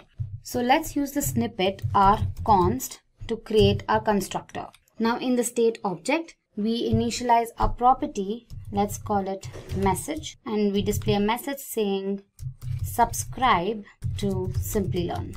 Let's save it. And here in our render method, let's say class name equals app, and let's create an h3 tag, and within the tag, I display the message. So I say this dot state dot message. Let's save it, and now let's import it in our app.js component. So I get rid of export here, and here I say import new comp from components and new comp, and let's define it here and say new. So we save it and look at the browser, it says subscribe to Simplilearn. Alright. Again, to make our code look more presentable, let's add in styles. So I'll just copy the same styles that I've added here and I paste them here. And instead of bold, I make it italic. And I change the color to say purple. And again, in my h3 tag, I define style and initialize it to this dot styles. So let me save it. And now if you look at the browser, it's in italic and it's in purple. Okay. So moving ahead, let's create a button that reads subscribe, and once the user clicks on it, the button should read subscribed, and the message displayed above should instruct the user to click on the bell icon. To do that, let's first create a button. The message that I want the button to read is subscribe. However, this message gets changed once the user clicks on the button. So instead of explicitly mentioning subscribe here, I create a prop. I say sub and I say subscribe here. And back in my render method, I say this dot state dot sub. So let's save it. And if you look at the browser now, you have a button which displays a message subscribe. Now once the user clicks on the button, the message displayed should change to click on the bell icon to never miss an update. So let's create an event handler for that. So here, button on click, I call another method, and let's call the method button change. Okay, so this method should update the state and change the message and sub values. To do that, we make use of a set state method. Now a state can be updated in response to event handlers, server responses, or prop changes. Now all the updation can be done using the set state method. Now this is the general syntax used by the method. We'll however look at this further in the demo. Now the setState method conventionally enqueues all the updates made to the component state and instructs React to re-render the component and its children with the updated state. Now let's go back to our code editor and look at the working of this method. Now here I define the arrow function, button change. If you are not familiar with arrow functions, I suggest you read up on them. And this is the general syntax. And here I say this dot set state. And inside I change my message to hit the bell icon to never miss an update. And my sub value changes to subscribed. Let's save this. And now if you look at the browser, when we click on the subscribe button, the message changes to hit the bell icon to never miss an update. So moving ahead, let's use a bell icon so that the user can click on it. Once he clicks on the image changes and a thank you message appears on the screen. So for that, I have two images. I have bell A and bell B. So I drag and drop both the images in my components folder. Alright. Now let's import these images into our new comp.js file. Here I say import bell A from bell A.png, and again I say import bell B from bell B.png.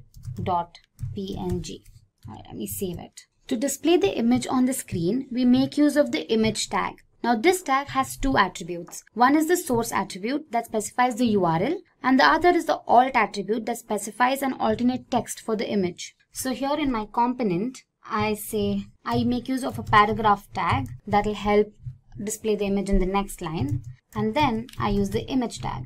Now since my image changes once it's clicked, I have to define a property and pass the event handler click that will update the image. So here, before specifying the source, let's go back to our state and define another property that is image URL, and let's set it to bell A, since that is the image that I want to display first. Let me save it, and here in my image tag, I say source equals this dot state dot image URL. And then we have the alt tag, and I do not want to display any message, so I leave it as it is. Now let's save it, and if you look at the browser, we have a bell displayed. However, now let's change the dimensions of the bell. I do not want such a huge bell. So back in my VS Code, I define style with width, say 30 pixels, and a height with again 30 pixels. Let me save this. And now if you look at the browser, we have a smaller icon. So once the user clicks on this image, the image changes and the message displayed here gets updated. To do that, we'll have to define an event. So let's go back to our VS Code, and here in my image tag, let's say on click, I define a method, say this dot image change. And now we define this method here. I say image change. I make use of an arrow function again. And again, I use the setState method. I update the image. So I say image URL is now set to bell B. And the message is updated to thank you, happy learning. So let's save this now. And if we look at the browser, we see the image, and once clicked on it, the image gets updated and the message changes. So finally, let me refresh the browser once and show the full execution. Let me refresh. Following the instructions, let's click on the subscribe button. And now it says hit the bell icon, and once I do that, the image updates and the message changes. So what exactly is Node.js? Now consider a scenario where a user interacts with a web application. The user only interacts with the front end of the application. But there's a lot of work that goes behind the scenes. Now in a web application, there's a front end, a server, and a database. The front end is developed using JavaScript and frameworks like Angular and React, while the server is built on Java, PHP or Node.js, and the backend database that stores the data usually consists of MySQL or MongoDB. So Node.js is an open source, cross-platform JavaScript runtime environment for running server-side applications. It is used to develop I/O-intensive web applications like video streaming sites, single-page applications, online chatting applications, and other web applications. It is used by large, established companies and newly minted startups. Node.js was developed by Ryan Dahl in 2009, and at the same time of this session, its latest version is v13.3.0. Now that we know what Node.js is, let's go ahead and look at why it was so prevalent in the field of web development. Here are a few points. First up, Node.js is extremely fast. Being built on Google Chrome's V8 JavaScript engine, its library is extremely fast in code execution. Node Package Manager has around 50,000 bundles for developers, so whatever functionality is required for an application can be easily imported from NPM. All APIs of Node.js library are asynchronous, that is non-blocking. It means a Node.js-based server never waits for an API to return data. Node.js dramatically reduces the processing time while uploading video and audio files. It is also an open source platform and is easy for beginners for web development. The above reasons more than justify the popularity of Node.js platform and why it is being adopted by a large number of organizations and businesses today. So now moving on, let's familiarize ourselves with the parts of Node.js. Node.js consists of several components. Now let's look at them one by one. First up, we have modules. Now modules are like JavaScript libraries which are used in a Node.js application to include a set of functions. Now we can use required function with a parenthesis to include a module in a Node.js application. Node.js application has many modules to provide basic functionality needed for a web application. Some of them could be HTTP, util, fs, URL, query string, stream, and zlib. Next up, we have console.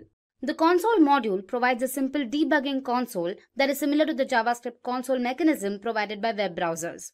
Now the console can print messages to stdout that print standard output messages and stderr to print the error messages. The next component is cluster.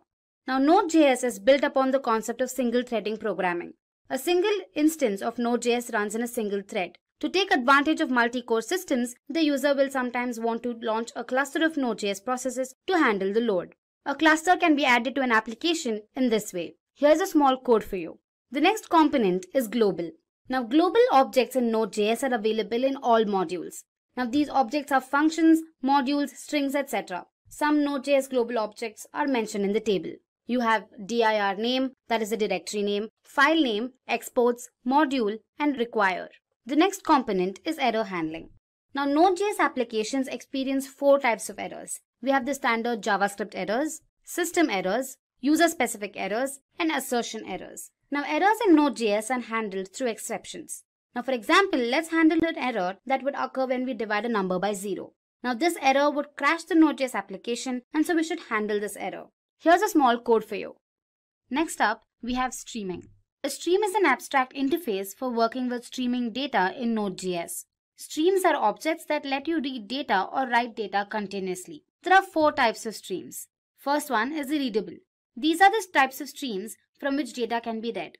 Writable, these are the types of streams to which data can be written. Duplex, these are both readable and writable streams. Lastly, we have transform. These streams can manipulate the data while it is being read or written. Moving on to the next component, buffer. The JavaScript language has no mechanism for reading or manipulating streams of binary data. Buffer is a module that allows handling streams that contain only binary data. An empty buffer of length 10 can be created by this method.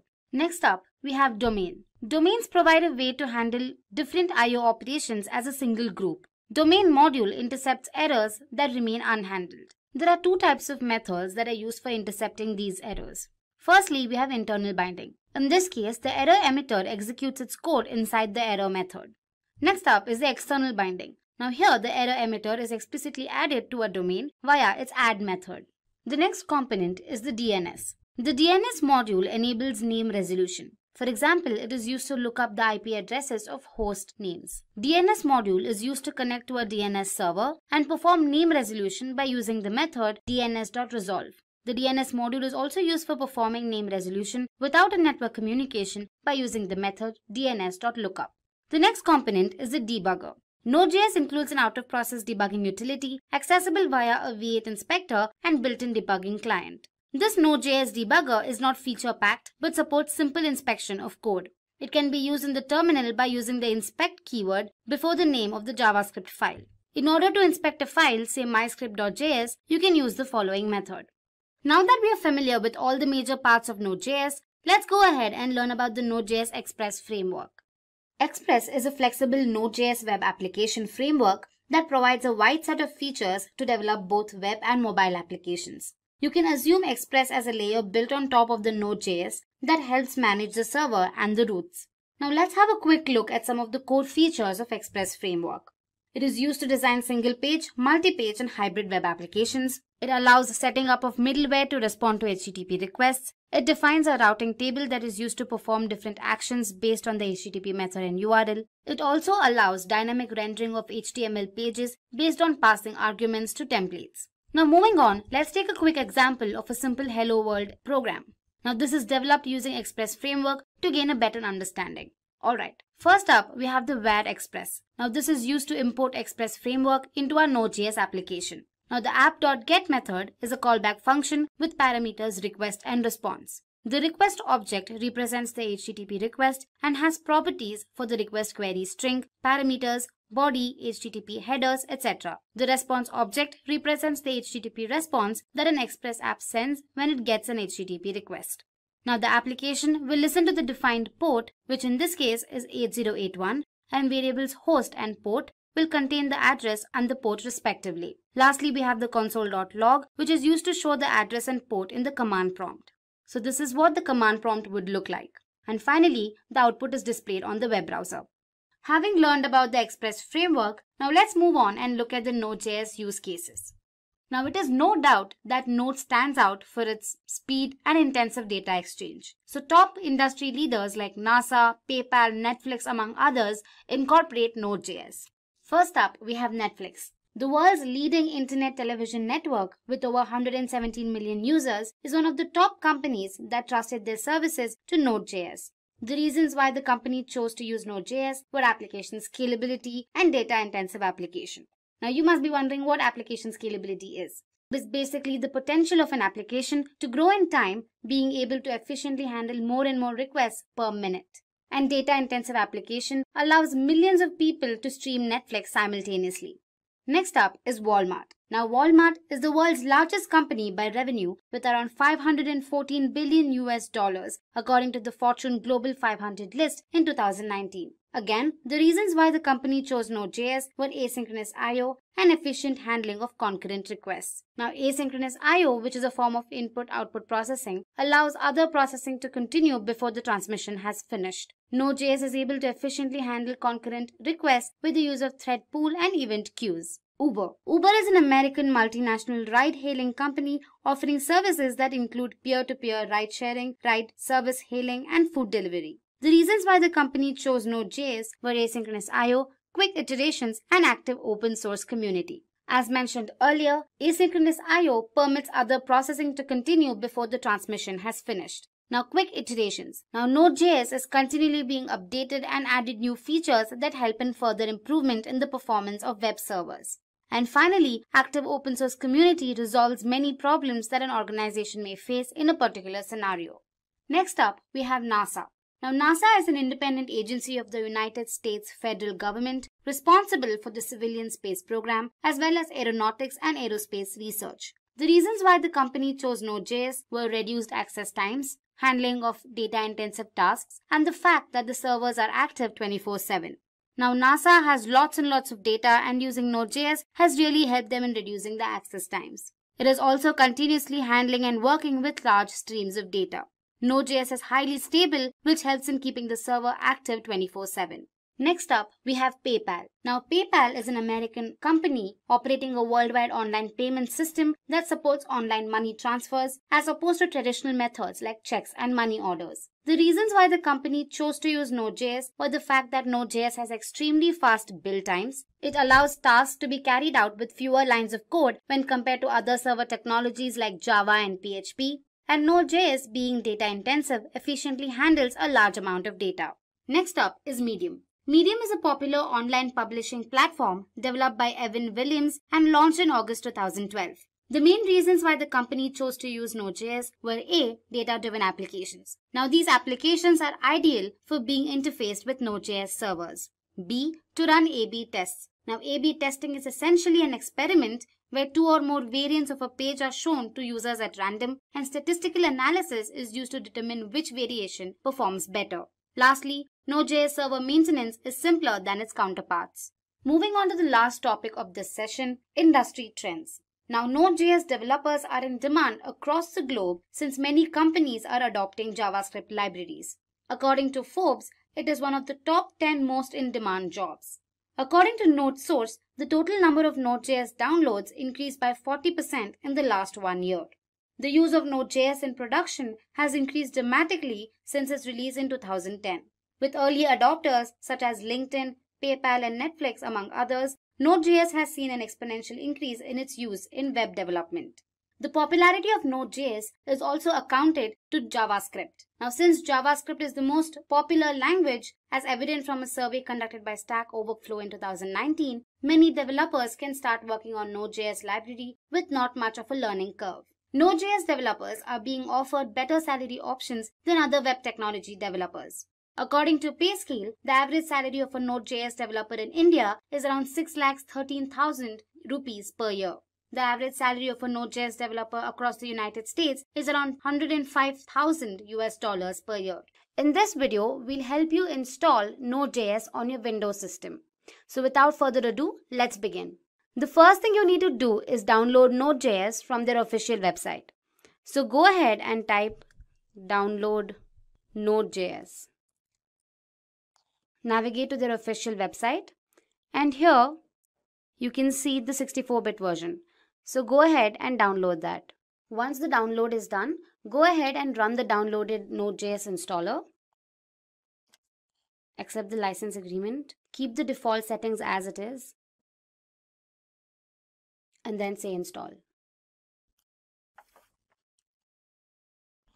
So with that, we finished the installation process. Once Node has been successfully installed, the next crucial step is verification. Now this process ensures that Node has been properly installed. To do so, we first open the command prompt and then type in a few commands. To verify the successful installation, we type in this command, node-v. Now this command returns the version, and if it returns the version, it means it has been successfully installed. So here we go, it returns the latest version. Now the final step is to update the Node package manager. Now this npm is bundled with Node.js, which consists of all the repositories and packages required for development purposes. So to do that, type in the command npm install npm -- global. Now that we're done with the installation of Node, let's go ahead and implement a small program. For that, we make use of a text editor. In our case, we've installed VS Code. So go ahead and download VS Code. Once you're done with the installation, this is what VS Code looks like. So go ahead and click on File and create a new file. It's going to be a simple program where you're going to print a hello world message on the web browser. To do that, we make use of HTTP modules. So Node comes with built-in HTTP modules to transfer data across it. So for that, we make use of a require method. We create a variable first, say var HTTP equals require, and just say HTTP within single quotes. Now the HTTP module can create an HTTP server that listens to the server ports and gives a response back to the client. To do that, we make use of the create server method. So let's go ahead and type the code. Say http.create server, and internally it consists of a function. Now the parameters to this function are request and response. Now the response is basically used to write to the client. So we say response.write, and here we type in the message. We say hello world, welcome to this tutorial.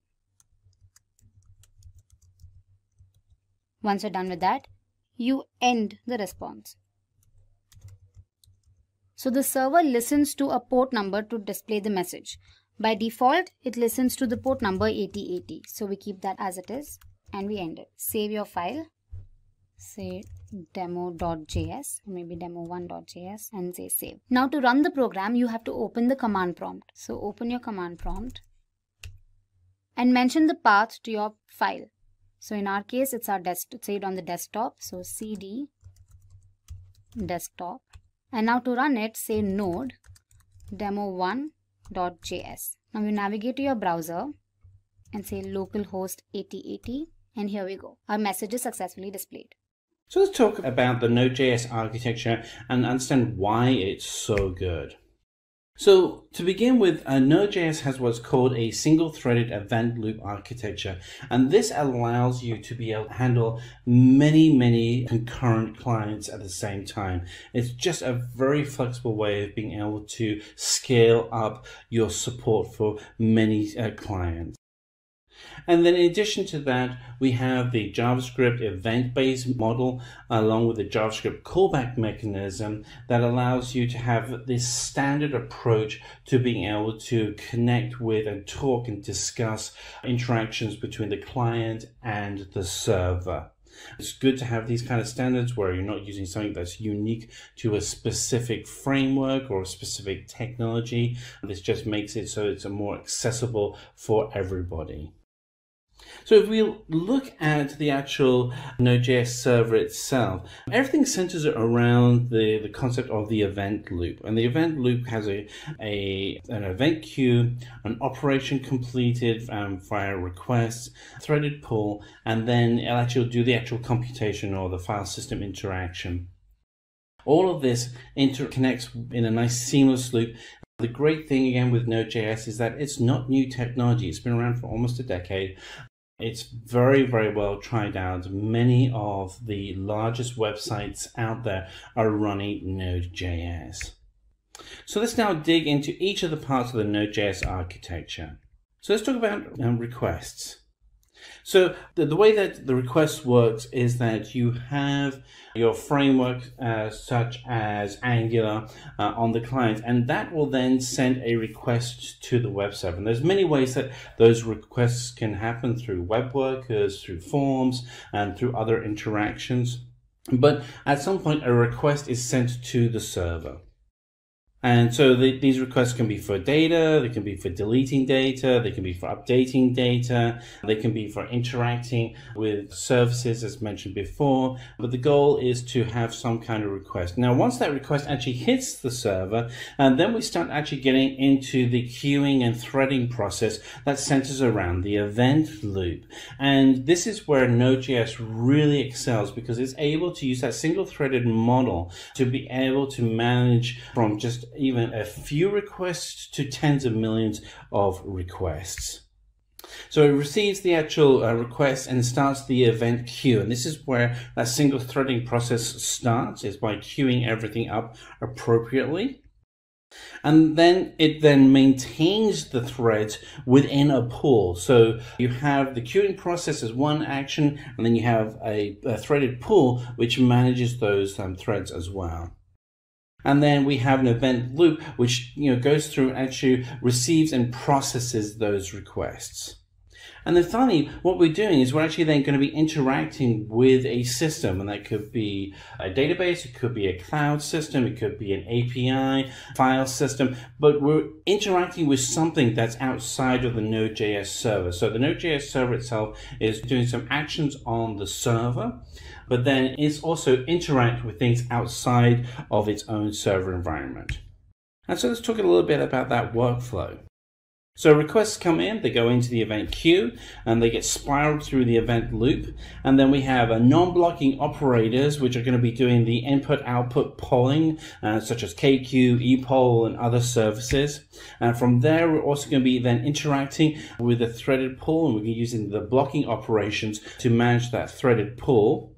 And that threaded pull is going to now then go outside of the server and interact with something beyond the server. So whether that is a database or file system or API or microservice, these are the things that can be interacted with. So let's go through what NPM is. So NPM itself stands for the Node Package Manager. No great shakes there. As the name says, it's responsible for all the packages and modules that are bundled within Node.js. So the Node Package Manager itself really has two key functionalities. The first is that it is a central repository for all packages and modules, which you can then search through online. You can go to search.nodejs.org and you can find all of the packages and modules that are out there. The second is that it's also a command line or terminal line utility that allows you to install those packages. So you can actually go through and you can see the version management and dependencies within those packages, and you can control the packages themselves. So why would you use NPM?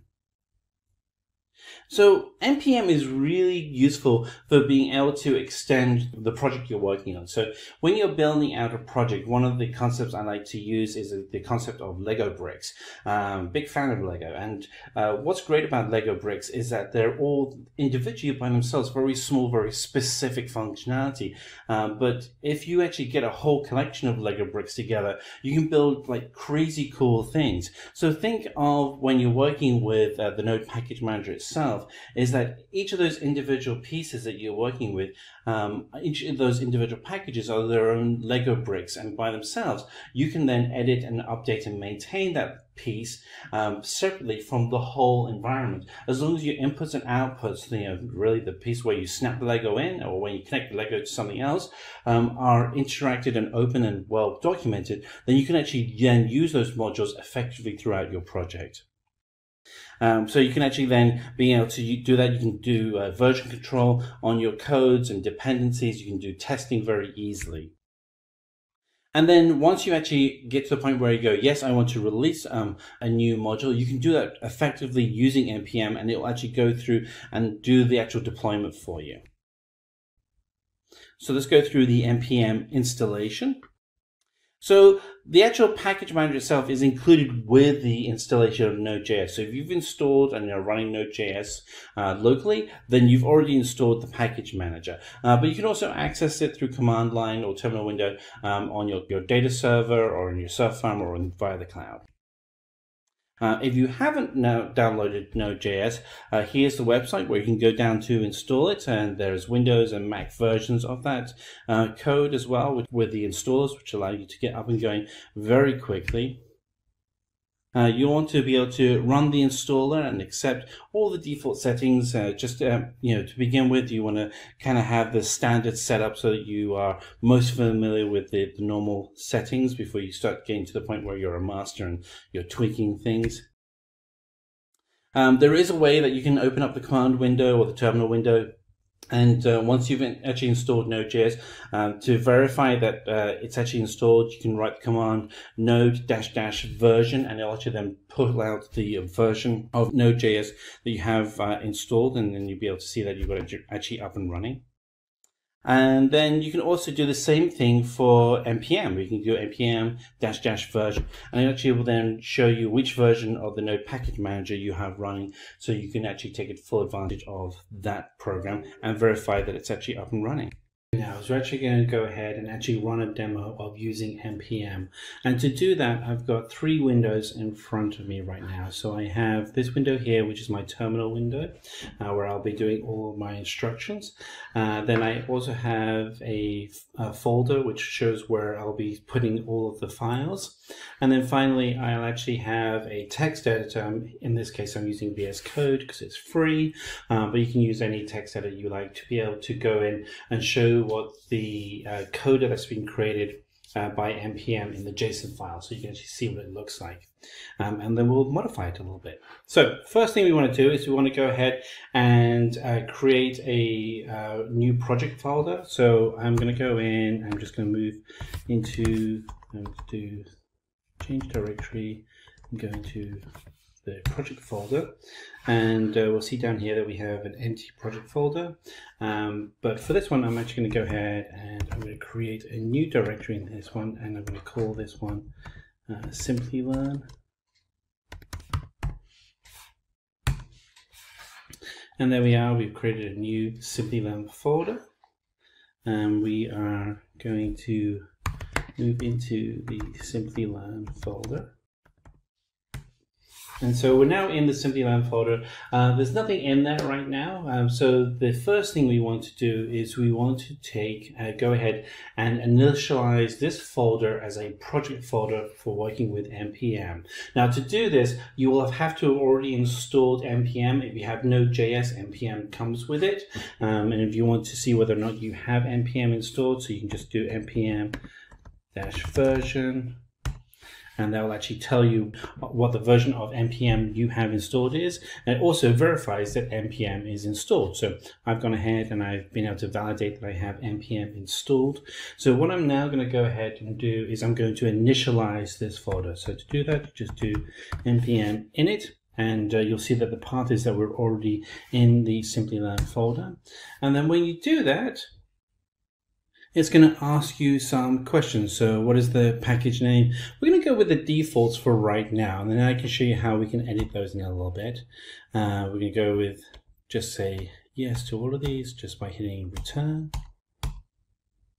And you'll see here that we're going to create a new folder called a package.json folder. This is the instructions that we have in the folder. Do we want to go ahead and create this? We want to. And it's going to go ahead and do that. And we can see now in our folder here that we actually have package.json. So we go ahead and open this up with VS Code. Here we are. We can actually see what all of the information is. We can go ahead and we can actually go and update this metadata if we want to. I'm going to leave it as is for right now because I want to show you a couple of other things. So a lot of times when you're actually working with NPM, and the reason why you're using NPM is that you want to take advantage of packages that are freely available in the open source community that are supported by Node.js. And one of those is a package called Express. And Express is a lightweight framework for building out web applications, similar in concept to Angular or React.js. I like using it, and it's also a great way to be able to show how we can install this using npm. So to install this, you just start with the command npm and then you type install,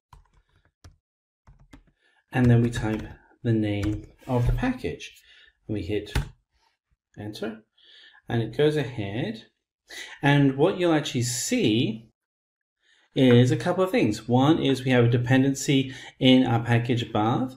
We also have, so this is in our JSON package, that is now a dependency that's written in there. We can also go in and under our node modules, we actually see that we have, we scroll down, we should see Express. There it is, Express. Now, if we decide that we don't want to use Express, we can actually just come in and we can write command npm uninstall. I can type Express. Oops, I did a typo there, so let's try that again. npm uninstall Express.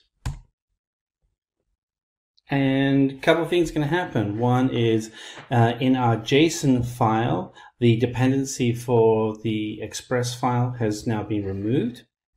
And we can also see that under our node modules, there are no extensions there. So this is kind of cool. This allows us to be able to see that we can easily add and remove packages. So let's just go ahead and I'm going to install Express again. So install Express.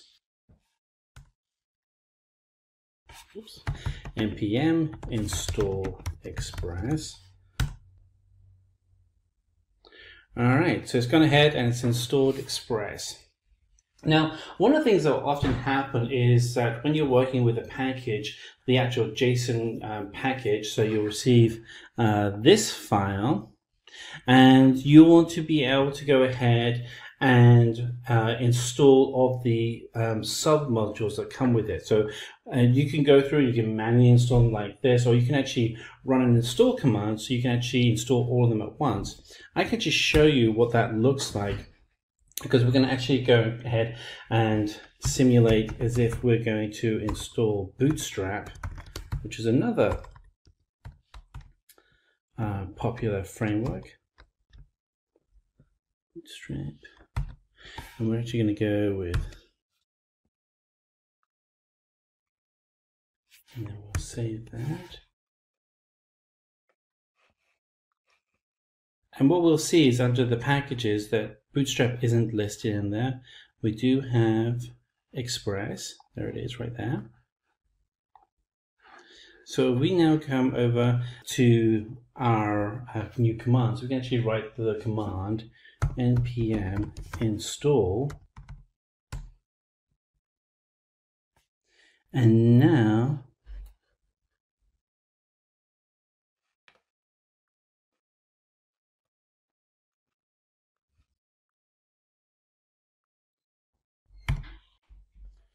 slight typo, let's try that again.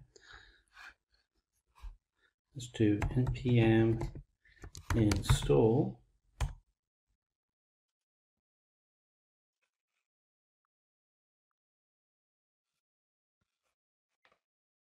Okay, it does help to save your file, so let's go ahead and let's run npm install.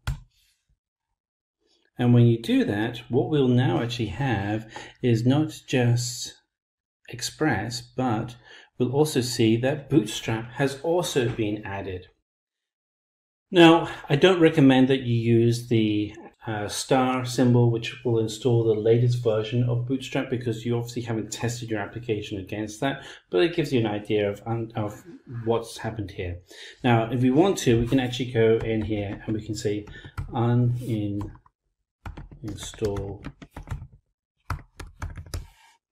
Bootstrap, and it will actually remove that from your JSON package. So there we are. That's how you work with using npm, from getting started with a setup for a base initialization of your package, going through to creating the first package, being able to set up and control the naming convention for each of the items within the metadata that provides the instruction for the package, how you can then put in dependencies such as Express and Bootstrap, how you can install them and remove them, and actually do all of this through command line. If you have any questions, please let us know. Hello everyone, welcome to this video tutorial on SQL Basics for Beginners by Simplilearn. In this session, we will learn about the database and the need for a database. Then we will transition to SQL and see some basic SQL queries. After knowing what a SQL query is, we will see the features and applications of SQL query. And then we will have a hand on some of the basic SQL queries. So hey everyone, I'm Abhisar Ahuja from Simplilearn and welcome to this video on SQL Basics for Beginners. But before we begin, if you love watching tech videos, subscribe to our channel and hit the bell icon to never miss an update. Let's start with database. A database is a vast collection of data that is stored and retrieved electronically from a system. In today's world, data has become the new oil, which has mandated companies and businesses to rely on an excellent database to store their vast amounts of data. Every millisecond, the tech giants are accumulating vast amounts of data that need to be stored. The database comes with features to update and effortlessly manipulate data, and not only that, these database provider companies ensure the data to be safe and secure. They also provide tools to extract useful information to help the companies make meaningful decisions. After knowing about the database, let's see how SQL communicates with the database to get desired results. SQL stands for Structured Query Language. The Structured Query Language is the standard language used by database operators and developers to carry out different operations, from manipulating, updating, and retrieving data from relational databases. Now let us see how we write a basic query. There's a customer table with columns, customer ID, customer name, age, gender, date of purchase, address, item, and price. And we need to extract the customer ID and customer name from this table. So we will write a query, select customer ID, customer name from customers, semicolon. When we will execute the query in MySQL Workbench, we will get the desired result, that is the output table, with customer ID and customer name. This is how we write a query to extract the information from the database. We'll see some more queries as the session proceeds. Now we'll see what the features of SQL are. SQL lets you access any information stored in a relational database. With SQL queries, data is extracted from the database in a very efficient way. The structured query language is compatible with all database systems from Oracle, IBM to Microsoft, and it doesn't require much coding to manage databases. Now we will see applications of SQL. SQL is used to create a database, define its structure, implement it, and lets you perform many functions. SQL is also used for maintaining an already existing database. SQL is a powerful language for entering data, modifying data, and extracting data in a database. SQL is extensively used as a client-server language to connect the front end with the back end, thus supporting the client-server architecture. SQL, when deployed as data control language (DCL), helps protect your database from unauthorized access. After knowing SQL with its features and applications, let's go through some basic queries in SQL. That is DDL, Data Definition Language, DML, Data Manipulation Language, DCL, Data Control Language, TCL, Transaction Control Language. DDL or Data Definition Language consists of the SQL commands that can be used to define the database schema. Let's see DDL commands. Create command is used to create the database or its objects like table, index, function, views, store procedure, and triggers. Drop is used to delete objects from the database. Truncate is used to remove all records from a table. Alter is used to alter the structure of the database. DML or Data Manipulation Language consists of the SQL commands that deals with the manipulation of data present in the database. Insert into command is used to insert data into a table. Update is used to update existing data within a table. Delete is used to delete records from a database table. Select.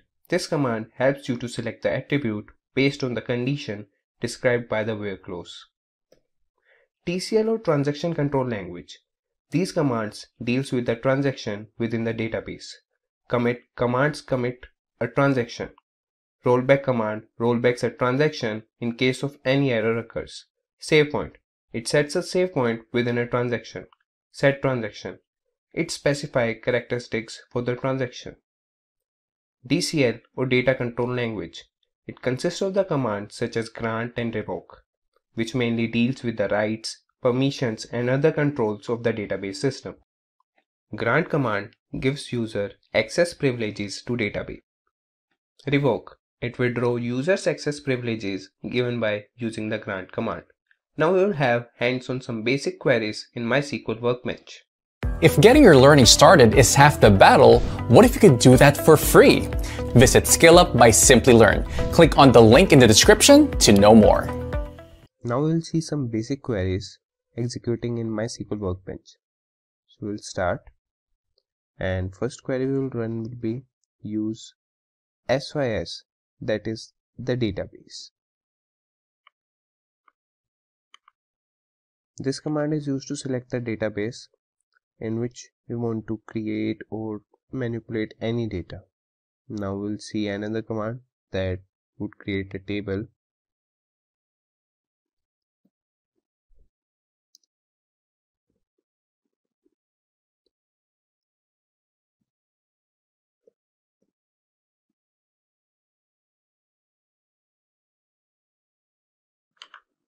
Now we will add attributes to the customer table. That would be the columns. First would be the customer ID, and we will act at it as a primary key.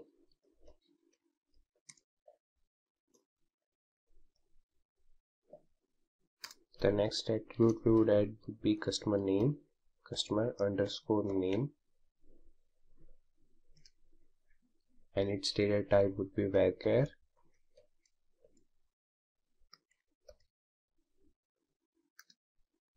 Next attribute we would add would be age with int data type.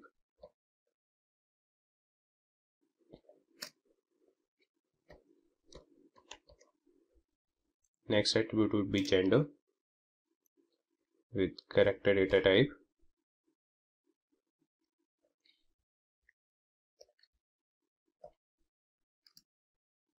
Next we will add as date of purchase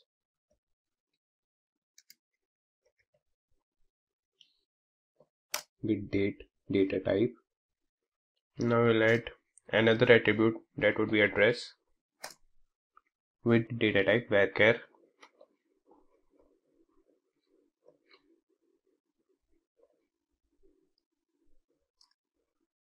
Next we would add the attribute item, that would be the item purchased with data type varchar. Next would be the price.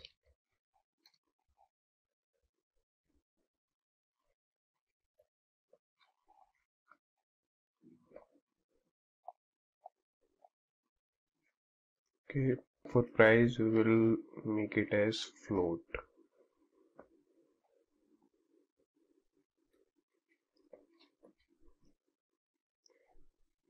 And let's shift this to next line, and now we'll execute this command. Yeah, you can see that the table is created. Now we have to insert values into it. For that we'll write a command insert into customers values, and I have all the records written in the notepad, so I will copy these and paste it here. These are 20 records, like all the attributes they are in the order, so we have written all the records in the order only. Like customer ID, that would be 101, customer name, that would be Joseph, age, that would be 22, gender, male, date of purchase, this is the date of purchase, address, Pune, item, that is vegetable purchased, price, that is 80. So now we will run this command, and all these records, they would be inserted into the table. And these are 20 commands, 20 records.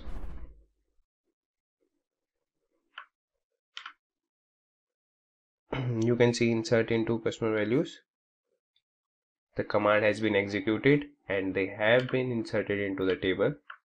Now we'll see the table. For that we'll write the command select star from customers.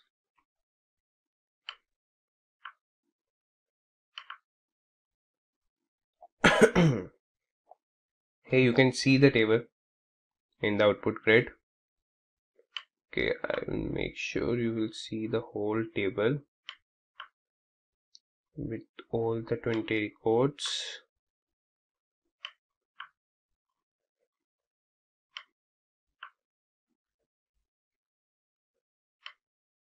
Yeah, you can see all the 20 records, they have been inserted.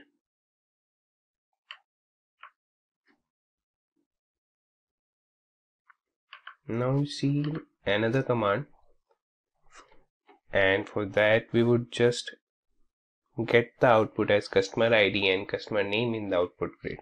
For that we'll write the command select customer ID, comma,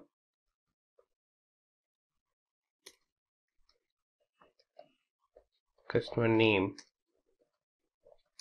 from customers, semicolon, and we'll run this command and we will get both the columns customer ID and customer name in our output grid.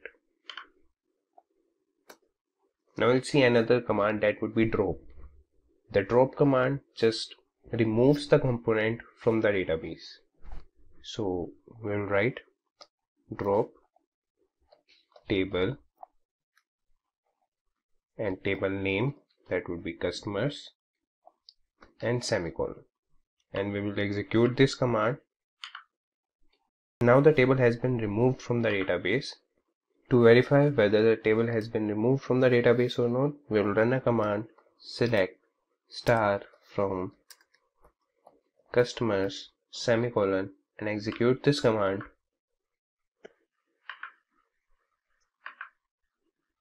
And what we will get is select star from customers, error code, table sys customers doesn't exist. The table has been removed from the database, so the drop command worked here. Now we don't have any table, that is the customer table has been dropped from the database, so we have to create that table again. So we'll go at the top. Okay. Yeah. And we'll create the table again. And we'll insert all the records again into the table. Both the commands have run. Now we'll run this command to see whether the table has been created and the records have been inserted into the table or not. Both commands have worked.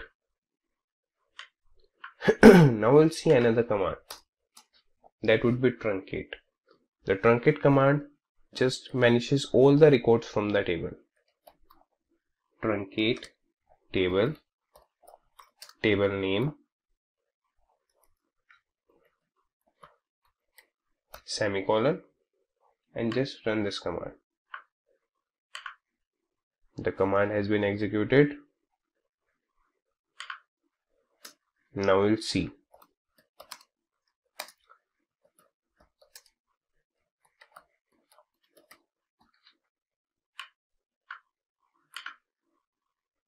Yeah, you can see that all the records from the table has been vanished. So the truncate command worked here. Now to carry other operations, we have to insert all the records again into the table. We'll do that. We'll again go upwards and run this command. Insert into customers values and all the records, and we'll execute this command. And that command has been executed and all the records are again in the table. We'll run this command and check it. Yeah, you can see all the records then inserted into the table. Now we'll see another command, that would be alter. Alter command is used to update any record into the table. We'll see alter table, table name, that is customers. And now what we should do, okay, we'll drop the column age from the table. So we'll write command drop column age semicolon. Now we'll run this command. The command has been executed, and now we'll check whether the age column has been dropped or not. Select star from customers semicolon, and we will execute this command. Yeah, you can see the age column has been dropped off the table, so the alter command has been executed successfully. Okay, so now we'll see another thing. Like if you want to comment something during the execution, you can do that. Just write 2 minus signs and the text. This would be the comment, and you can also use slash star and the text inside it, and star and slash. So this is also the comment section. You can write comment with this syntax or with this syntax. They both work. Now we'll see another command, that would be update. This is also used to manipulate data in the table, to update any record into the table. So we'll write update table name, that would be customers. And what we should update? Okay, we will update a record. We will change the customer name and address, and we have the primary key as customer ID, so we'll use that. So update customers, set customer name equal to James, comma, and address equal to Boston, where customer ID equal to 101. Okay, you can see here in the table 101 customer ID, the customer name is Joseph, and the address is Pune. We have updated command and we will execute it. Let's see, okay, we have an error here. Yeah, that's correct. We will execute this command. Yeah, the command has been executed successfully, and now we'll check the table with the command select star from customers, semicolon. You can see the row has been updated. The customer name is James here and the address is Boston. So the command has been executed successfully. Now we'll see another command, that would be delete. So delete command is used to delete any particular record or any particular row. So we'll write the command delete from customers where customer ID equal to 102, semicolon. So the second row, that is with customer ID 102, that would be deleted when we'll execute this command. Now we'll check into the table.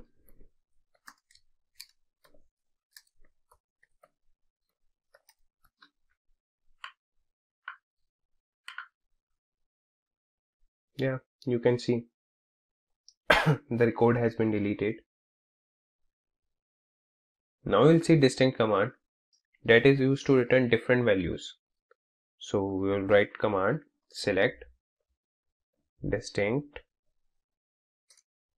and the column name for which we want different values to be in the output grid. We would select address from customers and we will execute this command. Yeah, these are the address, or these are the cities in the address which are different and which are unique, and we have get that through the distinct command. Now we will see minimum command. Minimum command is used to get the records or get the data that is minimum of all the data. So for that we will write the syntax select minimum, like min, in bracket we will write the attribute name or the column name for which we want the data to be minimum as less price. This would be the attribute name from customers.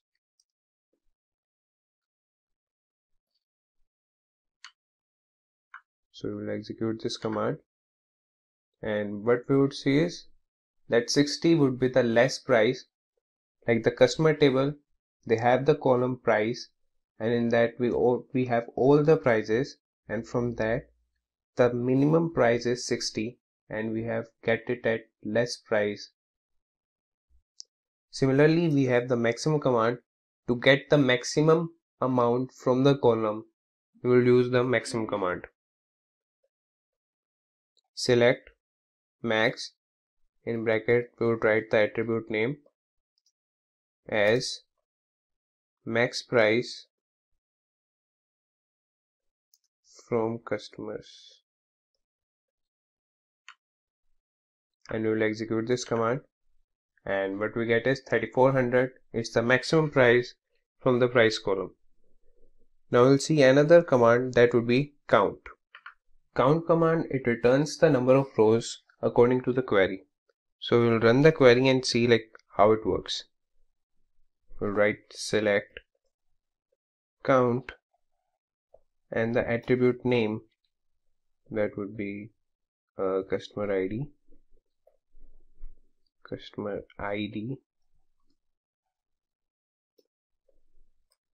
from customers semicolon, and when we'll run this command we will get 19 as a result. That is, it counted the number of customer IDs, that is 19, in the table. Now we'll see another command, that would be average. So it just gets the average of the numbers, and how we do it, let the query select avg and the attribute name for which we want the average from table name semicolon, and we'll execute this command and we'll get the average of the price from the customers table. Now if you want to add up all the prices from the customer table, you can use the command sum. So how we will execute that command? Select sum, in bracket we would write the attribute name, that would be price from customers semicolon, and we'll run this command and we'll get the sum of the prices from the customer table. Now we'll see where command. Where command is used to filter records. Let's see it through syntax. So we will write select star from customers where address we will where address equal to Pune semicolon, and then we will run this command, and this is the table we will get the records with address as Pune. So this is the functioning of where command. Now we'll see group by command, that is used to just group the number of rows that have the same values. We will see it through the syntax. Like we will write select count, attribute name, that would be customer ID,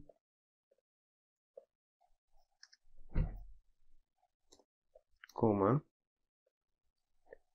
address from table name, and group by accordingly with address. Here the comma will not come. This is the command. Select count customer ID, comma, address from customers, group by address. When we will execute this command, we will get this table. That would be, these are the different addresses and these are the number of times, number of persons who live in this address with the count with respect to customer IDs. Now we'll see having close with the help of an example only. Select count, attribute name, that will be customer ID, comma, address from table name, that will be customers, group by address, having count customer ID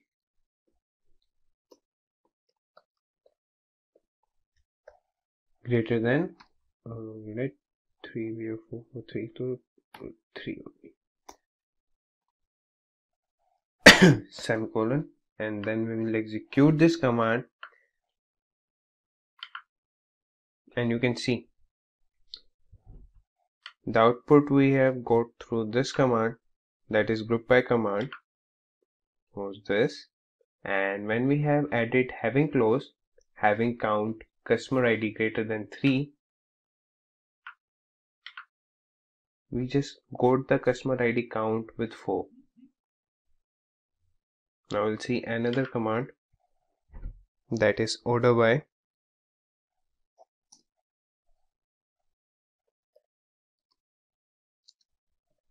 Select star from table name, that is customers, and we will order this output by address, semicolon.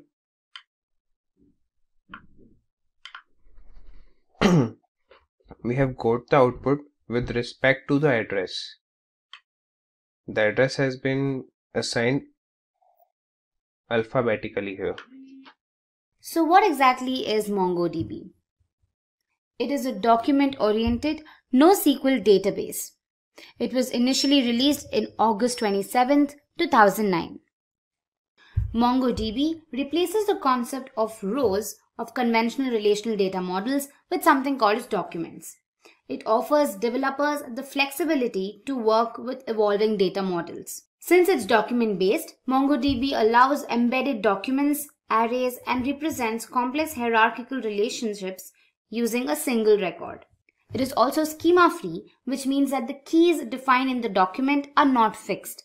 As a result, massive data migrations can be ruled out. But you must be wondering, when there's something like SQL, why is NoSQL or MongoDB used? There are a few reasons why MongoDB is widely used. First up is flexibility.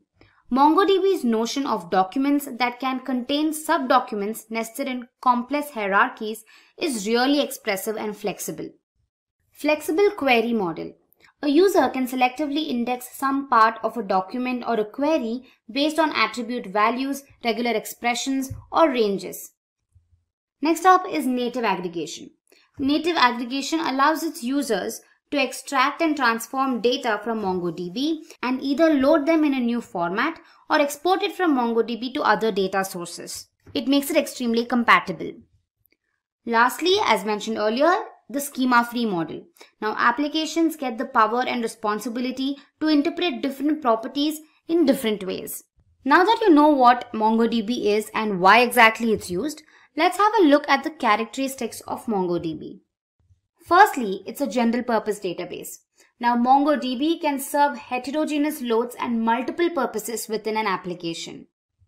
Again, it has a flexible schema design. Document-oriented approaches with non-defined attributes that can be modified on the fly is a key contrast between MongoDB and any other relational database. Next up is scalability and load balancing. It's built to scale both vertically but most importantly horizontally.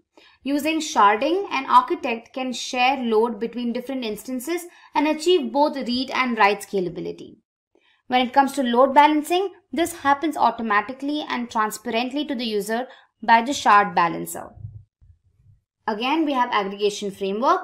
Now, MongoDB offers an extract, transform, and load framework that eliminates the need for complex data pipelines.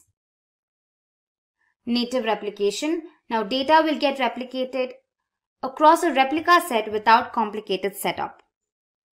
Security features. Both authentication and authorization are taken into account in MongoDB. Next up is JSON. Now, JSON is widely used across the web for front-end and API communication, and as such, it's easier when the database is also compatible with the same protocol. Lastly, we have MapReduce. Now again, MapReduce is an excellent tool to build data pipelines, and MongoDB uses MapReduce readily. Now let's quickly have a look at the working of MongoDB. Data is stored in documents with the help of key-value pairs. Now the data is stored in the BSON format. At the back end, MongoDB converts JSON data into a binary format known as BSON. MongoDB also makes provision for nested data. Now all of these documents are stored in a collection.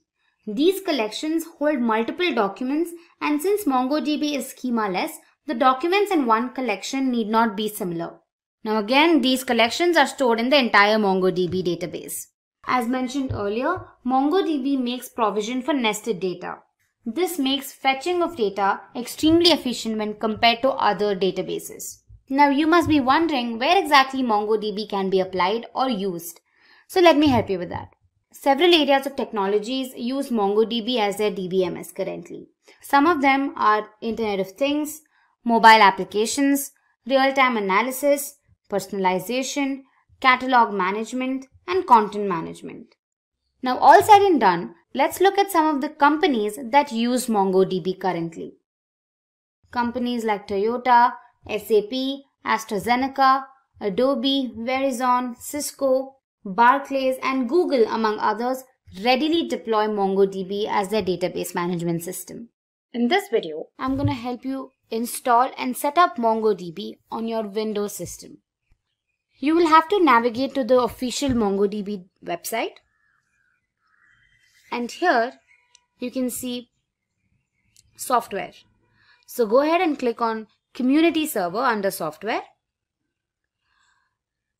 And you can see that the current version is 4.4.4 and the platform is Windows, and make sure that the package is MSI. Alright, now go ahead and press download. So this could take a while. Alright, so once it's downloaded, go ahead and install it. Now since it's already installed on my system, the installation process will be different, but you just need to follow the steps there and finally install it.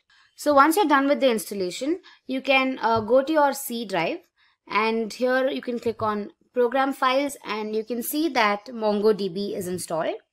And inside of it, you have the server folder, and then you have the 4.4 folder, and then you have the bin folder. Right? So here you have the application, that is your Mongo and the MongoD applications. Both are executable files. Now the MongoD file or the application is the daemon process. Now this is the background process that makes sure you retrieve the data from the database, access the data. So it does all the background tasks. So after the installation, now you need to create a path to this file. By doing this, you don't have to always go to the bin folder and then execute the file. You can directly execute the file on your command prompt, right? So for that, let's just go to our environment variables. But before that, let's just copy this path, right?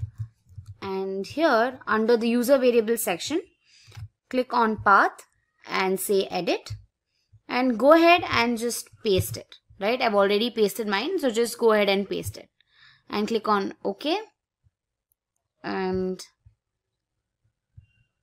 say OK, right? So now you've created the path successfully. Now let's head to our command prompt and run the Mongo file. So here you can just directly type Mongo since the path has already been created. So just go ahead and say Mongo, and here you can see that your Mongo server has been generated, and with this you know that your MongoDB has been successfully installed and your server is up and running, right? So just for confirmation, let's see if there are any databases and how much space they've occupied. So you can right now just type show DBS, and when you click on it, it says admin, config and localhost, and all of it is 0.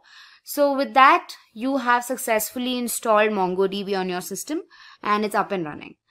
Alright. In this particular tutorial, we will be learning what MongoDB is all about and their advantages and some practical demonstrations.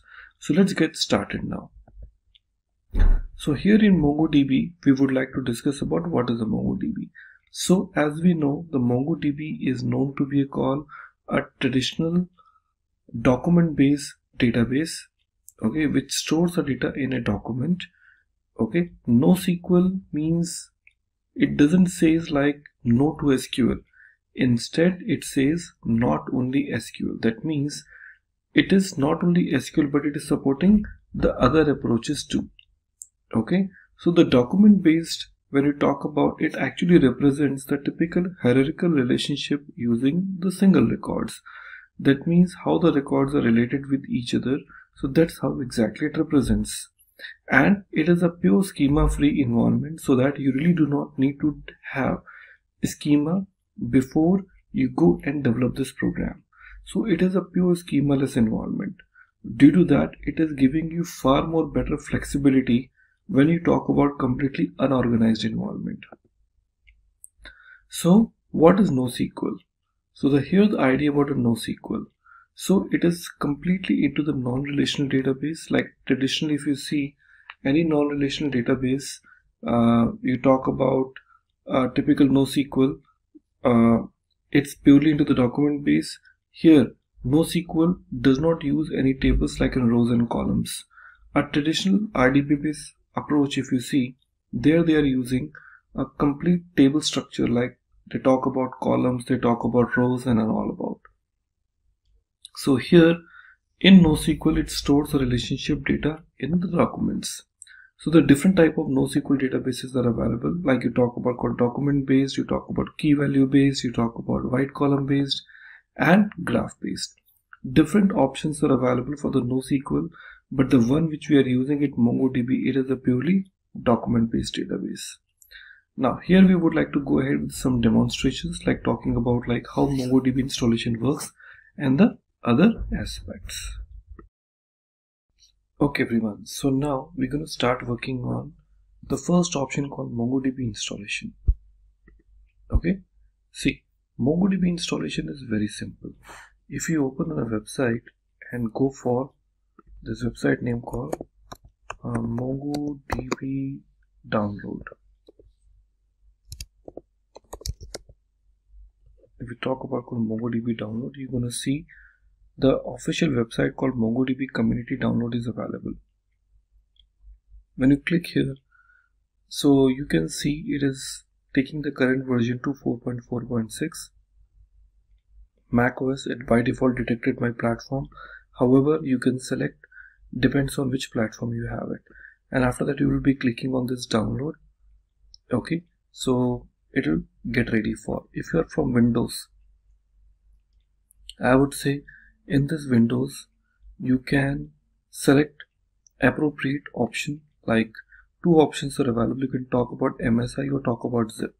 My recommendation is you can stick to the zip portion, because it won't start any MongoDB services behind the scene. That is really helpful, because you really do not want the MongoDB to be there running unnecessary, even if it is not required. My suggestion is to stick to the zip file. So here, once the MongoDB is there, so you will be seeing there are two files available inside the MongoDB folder, inside the bin. So once you download the zip, you will find two different type of files are available. Let me mention those. So inside the bin folder, you will see two files. One is called MongoD. Okay, the other file which is available called Mongo. MongoD is to basically start the MongoD server, and the Mongo is actually the client which will connect with the MongoD. Clear? So if you are in Windows environment, so once you are inside this bin folder of your zip file, you will get the MongoD. So you have to double click on this. It will start a new command prompt. So you do not need to do anything further. Just minimize this command prompt and go inside the bin folder again and click on the another binary file called Mongo. So it will get start as a client. Okay, since I am using the MacBook, here the concept is little different about how MongoDB can be used. Okay, so this is just a basic way of how the Mongo is being used into your code. Okay everyone, so now as we are in the MacBook, so here to start MongoDB we have a very special way to start with. So here I'll start with my terminal, and here I would like to paste one very simple command to start my MongoDB database, that is called mongod, and after that you have to say --db path. It is the place where your database will be starting. And one more important thing I forgot to mention, like MongoD would not start automatically inside your Windows machine, unless inside your C drive you have to create a new folder name called data, and under this you have to create a new folder name called db, because automatically when the MongoDB starts, it looks inside the C drive data inside a db folder. There your all records will get stored. So do not forget, whenever you're trying to use the MongoDB, so you must have this particular folder structure in place in your local machine. Otherwise this is not gonna start. Every time when you start your MongoDB without this location, it automatically terminates. So to avoid those, make sure that you have this DataDB folder ready with you. However, you can also change the location of this particular folder structure, for which we will discuss it little later on. But as of now, we can see I'm giving my location that is called -db path/datadb. I hit enter. You can see now my MongoDB is starting now, and since it's stuck, so I have to start the new terminal now. So here I open another tab and type Mongo, and the moment I type Mongo, now you can see it is now connected with my MongoDB, and now it is ready. That's the first thing you need to remember. Okay, now to check which other databases are available to you, so you can just type show DBS. So it will show you the number of databases which are already there inside your existing newly installed MongoDB. But you can go back and create new database too. Here you can see some databases are already present. However, you go back and create the new databases into your system. And to create this database, we have a very simple option available here, name called use SimpliDB. If I say use SimpliDB, it automatically creates this database and take you inside. Let's see. Now you can see you say use SimpliDB, it automatically creates, though it is not there, but automatically takes you in while creating those. Okay, so that means you are in current database name called SimpliDB. So if you're not sure which database you are in, so you can just type DBS or DB, and it will show you that your current database is SimpliDB. That's it. So your database is set, and we are all good to go ahead with our next level development. Hello everybody and welcome back. In the previous videos you have seen like how to create a database and how to identify whether my database is there or not. So if you remember, previously we have created our database using use keyword. So if I just see my databases which we have created last time, so how we can check this out? We can say show space DBS. Okay, so you can see we have got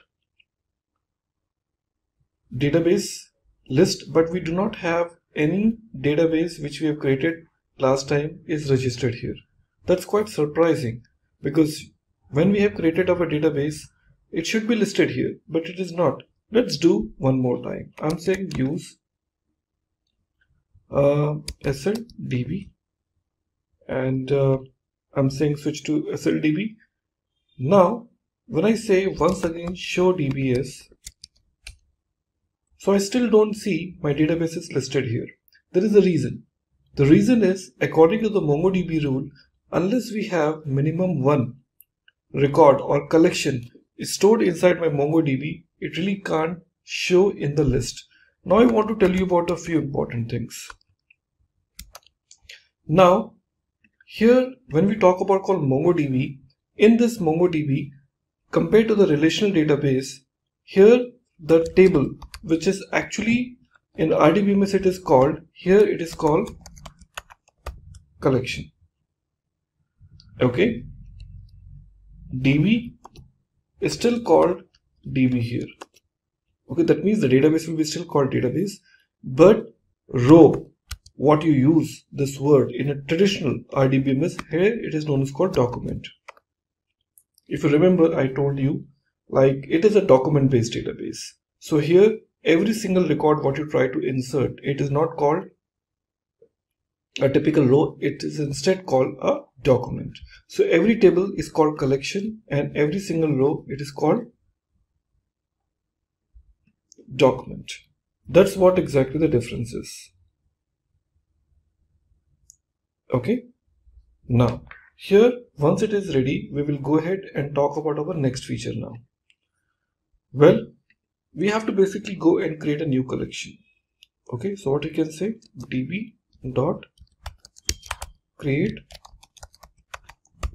collection, and here I can pass my collection name. I can say demo collection. So once it is done, I can see it is collection is created. In typical language, I can say the table is created, and now when I try to see same show dbs, I can see my database is now listed.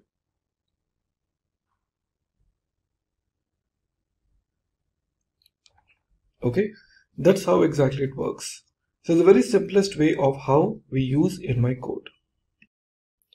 Well, in our previous examples, we have seen like how we can create a collection and we can give the name, and I can see the details are listed when I say show dbs. But there's again another alternative option available where you can just do that without even saying db.create collection. Well, if I want to create a collection, I really don't need this particular functionality called create collection. I can directly use this statement name called db.sl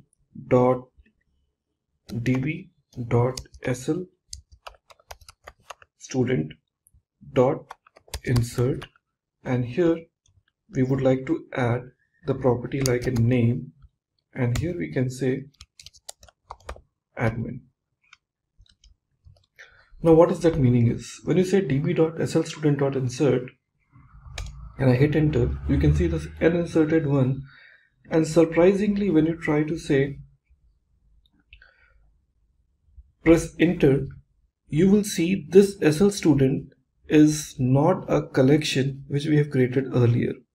So what this line does, this line not only create the collection for you but also add a record inside with this property called name, because that is a MongoDB, and MongoDB is always following the JSON based structure, and due to that it goes with the key and value pairs. So db is a predefined keyword, SL student is a collection name, insert is a command through which you are trying to insert a record. Now to check how many collections are there. Okay, so we have one property called show collections. When I say show collections, I can list down those number of collections, or else I can say tables in a typical RDBMS language which are there added in my system. So SL student in which I can see the record is inserted. So if I want to confirm, I can simply say db.sl student.find. Find is a function through which I can list down those number of records which are added. I say find, and you can see that the records are received. At the same time, when I say db dot the name called demo collection, okay, db.democollection.find, I'll find no record. Reason because this collection was created but there was no record which was inserted in. But you will see when I write this command called slstudent.insert, it not only create a new collection for me but also insert the record into my table, also called a collection. That's where exactly it is giving you the advantage when you want the collections to be created along with the data. This is the way how you can really do this. Clear? But whenever you talk about db.create collection, many people always think about what is the significance of having this db.create collection. Look, db.create collection is having its own significance.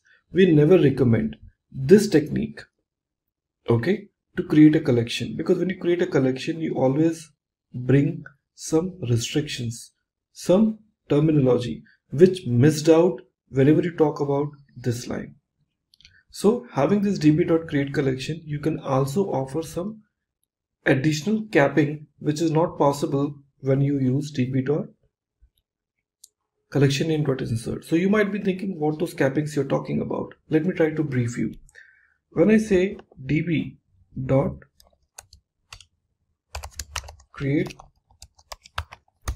collection, and here we are providing the first name called suppose student. Okay, when I say student, so after this is student, additional parameters what we can pass is this. When I say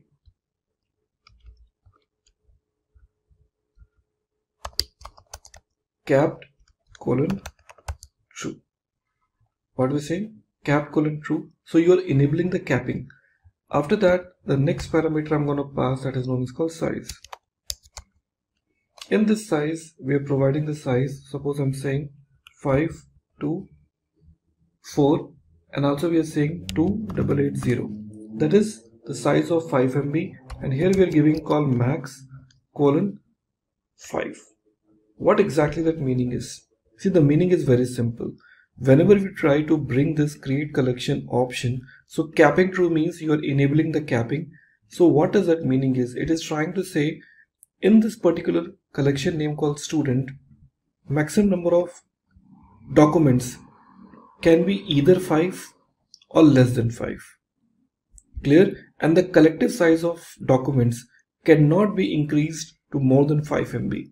That means you're trying to say either by adding the total number of 5 records, the collective size of 5 documents will reach to 5 MB, okay, or else the maximum number of 5 documents can be stored. So whichever fills earlier. You may have a total number of 4 documents which are pretty heavy and they reach to the size 5 MB, and beyond that the next document won't be added, or else you can have the 5 documents which has not yet even reached. So any option will help you to achieve this. So that's where exactly you can offer the capping, but this is only possible when the user is trying to say db.create collection. This option is not possible when you're trying to use this. So that's the benefit of having this db.create collection, and this is what we always recommend. Well, now we would like to talk about our next feature here inside the same MongoDB. So we now know how to create a collection, how to create a database, and how to switch from one database to the another database. Now we will tell you like how to insert a document. So far we have already seen how to insert a document inside the MongoDB. Now we would like to also show you how we can insert the documents using multiple techniques. So remember one thing, MongoDB comes with two different types of documents. One is called relational document and second is called embedded document. Mostly while working with MongoDB, we always recommend you to use embedded documents because that helps you to scale up your application without any hurdle. Okay, the embedded documents means what? That means the I would say the parent record as well as the child records both stores in the same location. Fine. So how exactly that is? Let's take a look about this example. Here we would like to insert some records by saying db.student. I do not have a student collection, but I'm just telling you db.student.insert. Here we would like to add some records. What I'm trying to say, the registration number. I'm just saying 1, 2, 3, 4. You can give anything. Now the next one we will talk about called name. This name we can say student1, followed by the next one. I'm talking about which course the student has registered, so we can say course. Inside this course we would like to say the course name. So let's say course name. We are giving the course name called MCA. Okay, followed by another property called duration. Okay, I'm giving this duration is called 3 years, like that. After that, this curly braces is closing. That means, see, the idea is like you see the course is an embedded document, because from course you have got few more properties like in course name and duration. I'm closing this and starting the another property, and that is called address.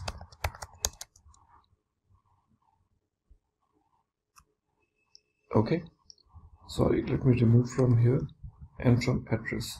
And address, we can say one more curly braces, and inside this address we can say city.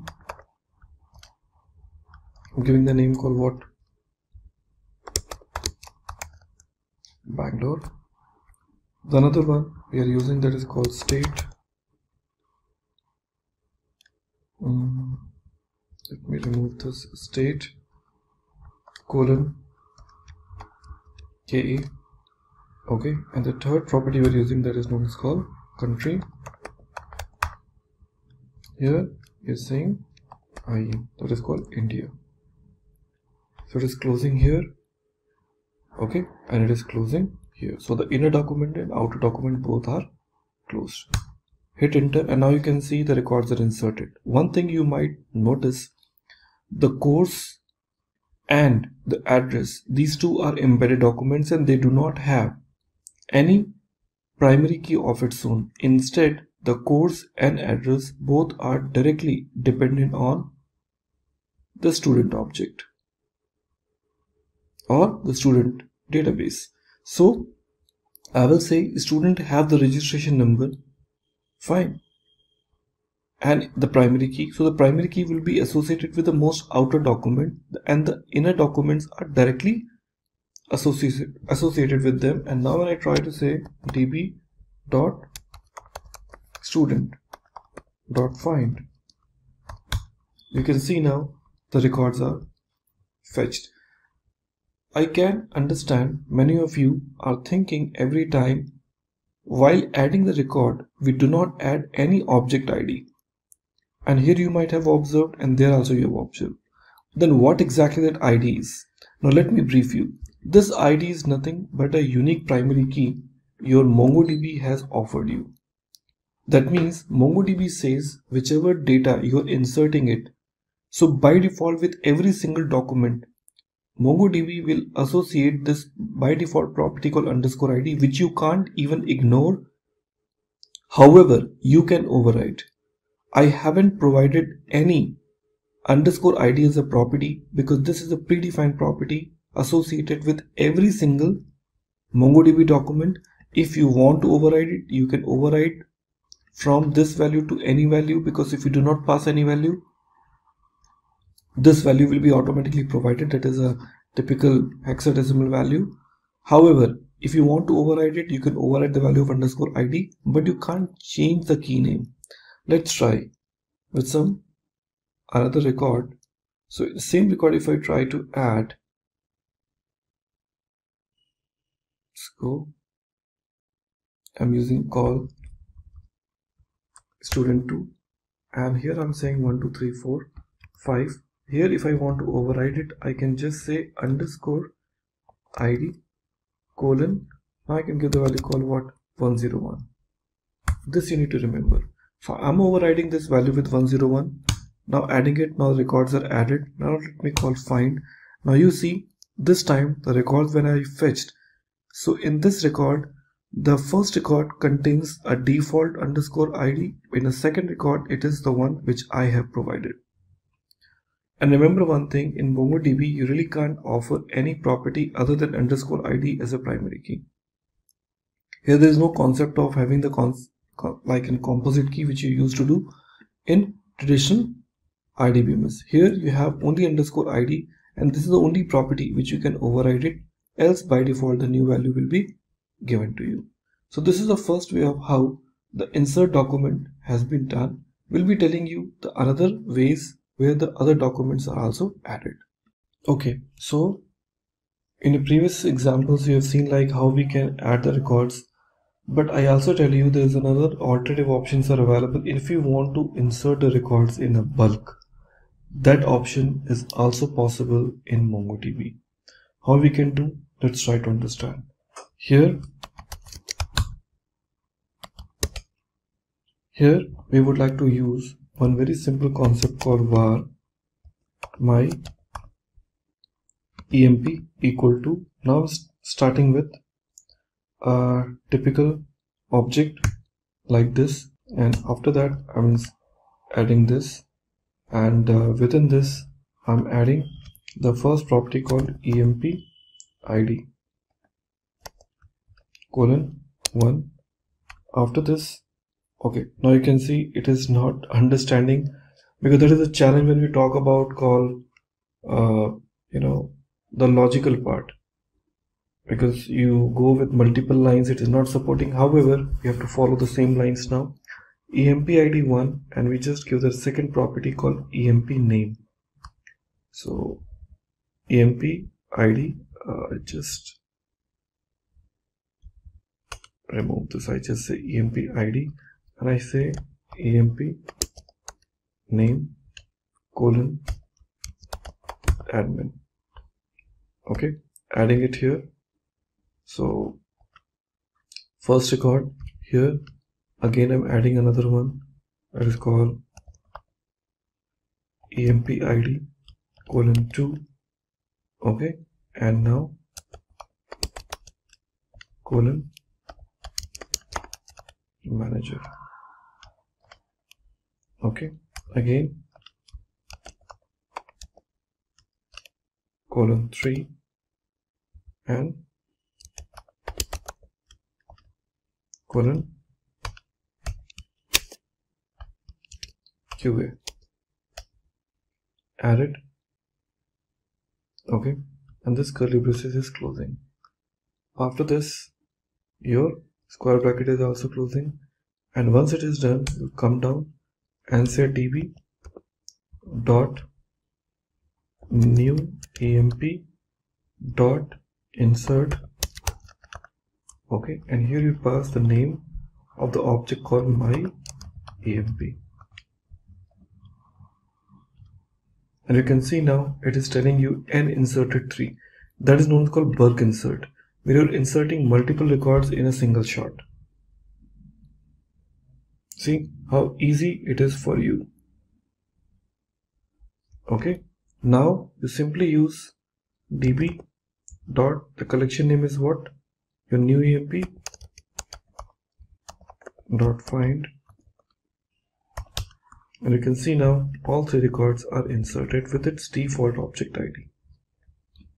Okay, so that is a really nice idea to have the ID to be provided. Okay, remember this statement.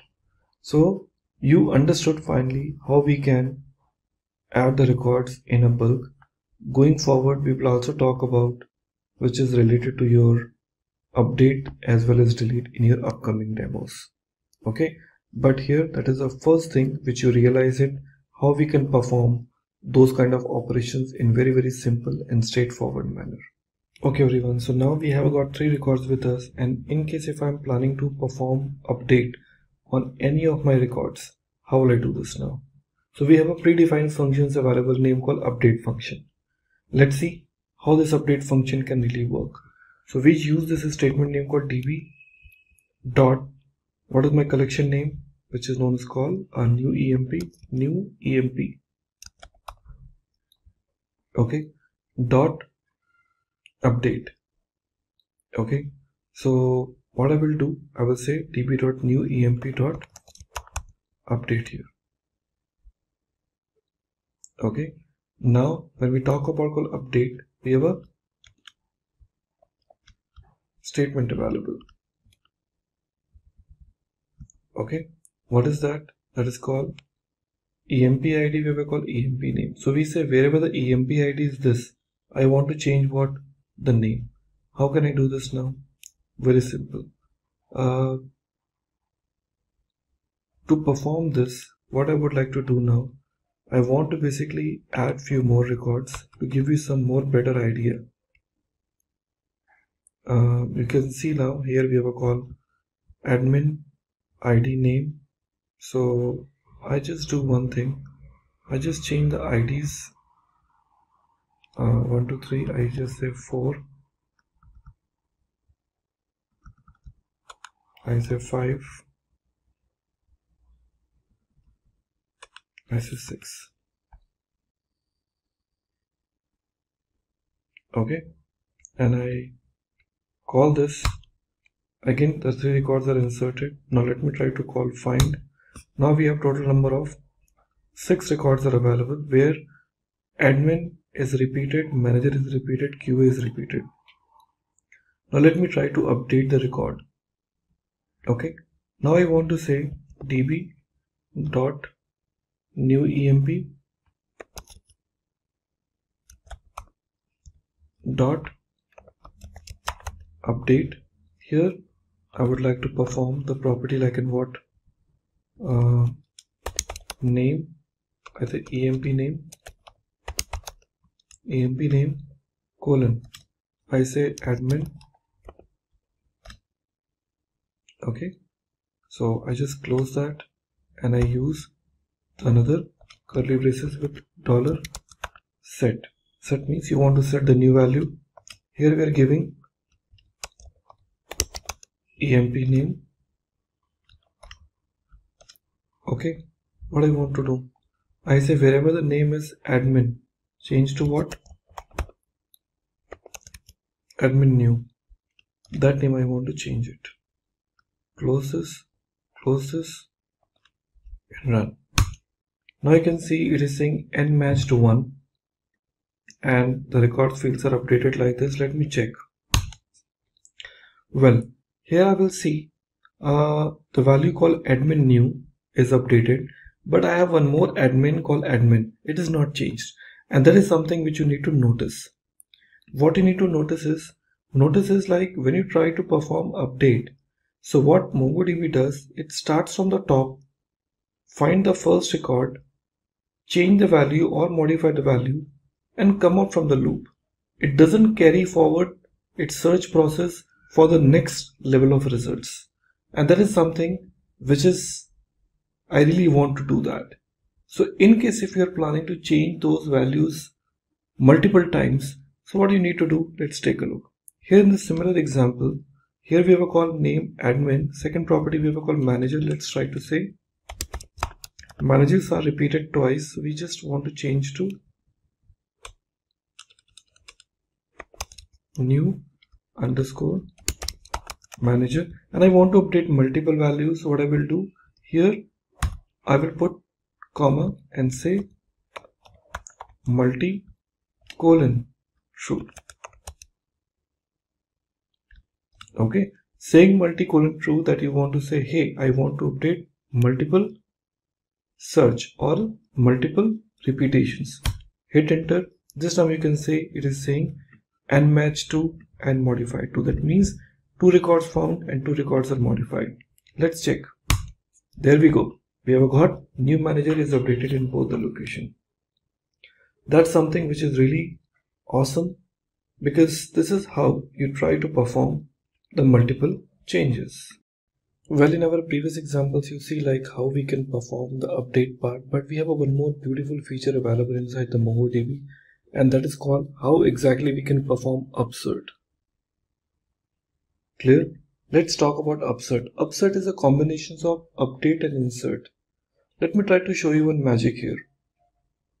Here, when we talk about called update part, you see now, here we are trying to say this point. Yeah, you see about multi-true we have used. Now here, this multi-true is we're trying to update, but let's talk about something called manager 2.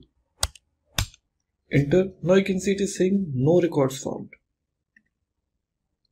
Clear now, no records found. But there's one concept available in called upsert. Upsert means if I try to perform upsert, it means if the records are not available, it will insert the record. I want to show you one simple example now. Here we are using multi-true. Okay, so as I can see, we're using something called name, and we're performing this update part. So in this update part, we're using this $set new manager. So here, rather than using multi-true, we are saying upsert true.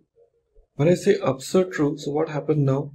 They say n matched 0 and up inserted 2 and modified with id this. That means when I try to call this find function, you will be seeing now we have a got the another record has been added.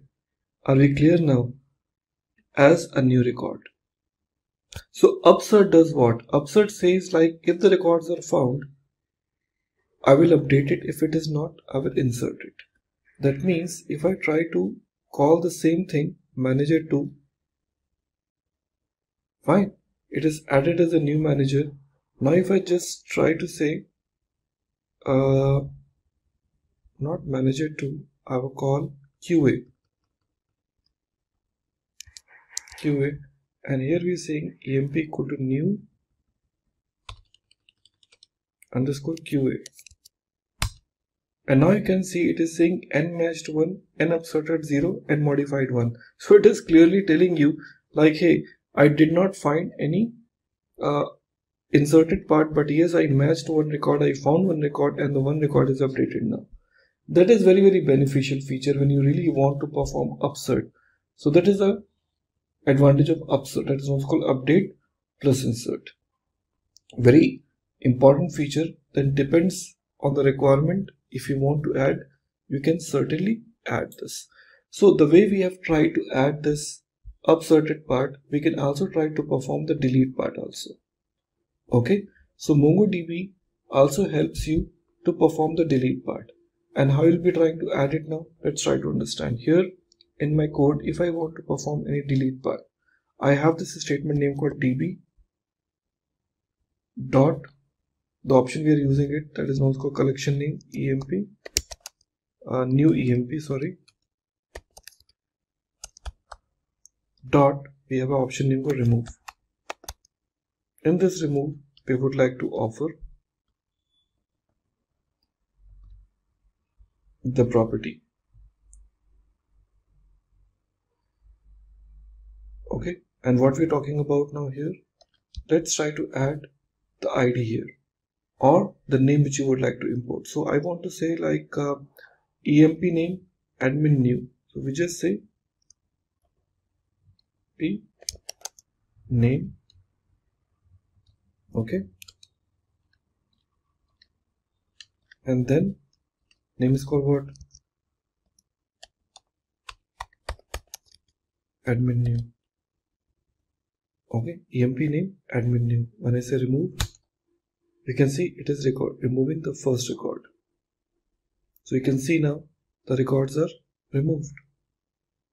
Fine, because there is only one admin new is available.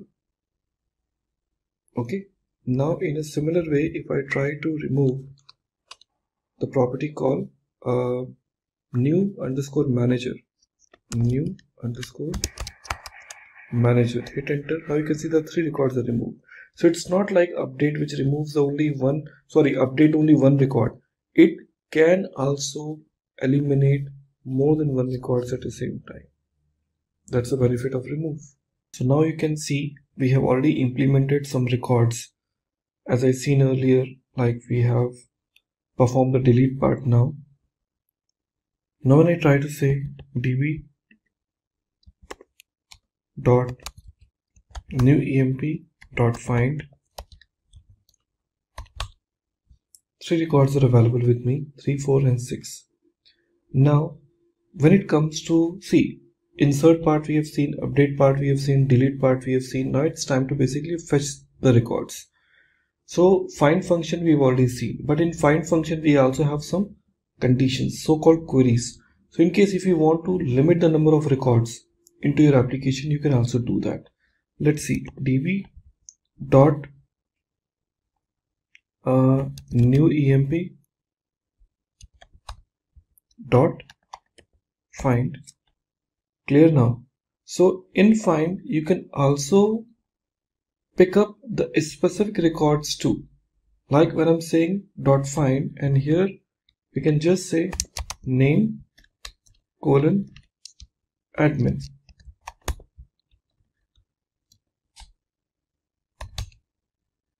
Sorry.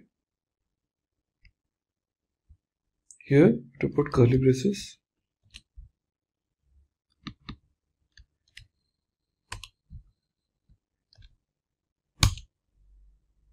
It says there is no record with a name called admin because it is an EMP name, not a name. So let me change back to.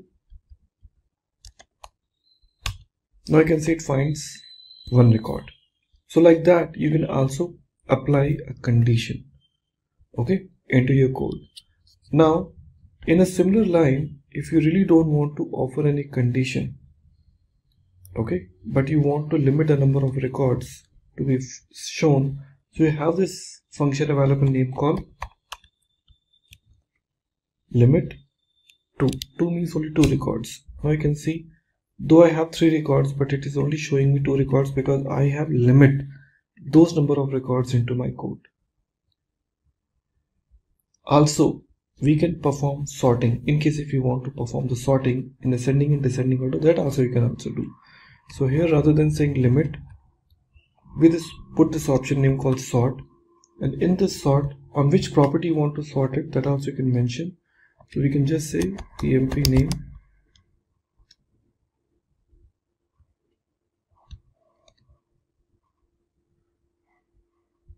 okay, and using ascending order or descending order, so you can just say -1. That is called descending order. Hit. Now you can see it is showing in a descending order. Now if I just say -1, if I just say 1, now it is showing you in an ascending order. So you can pick up the specific property behalf on which you can tell it should be either on descending order or ascending order. So that option really works very fine. Okay.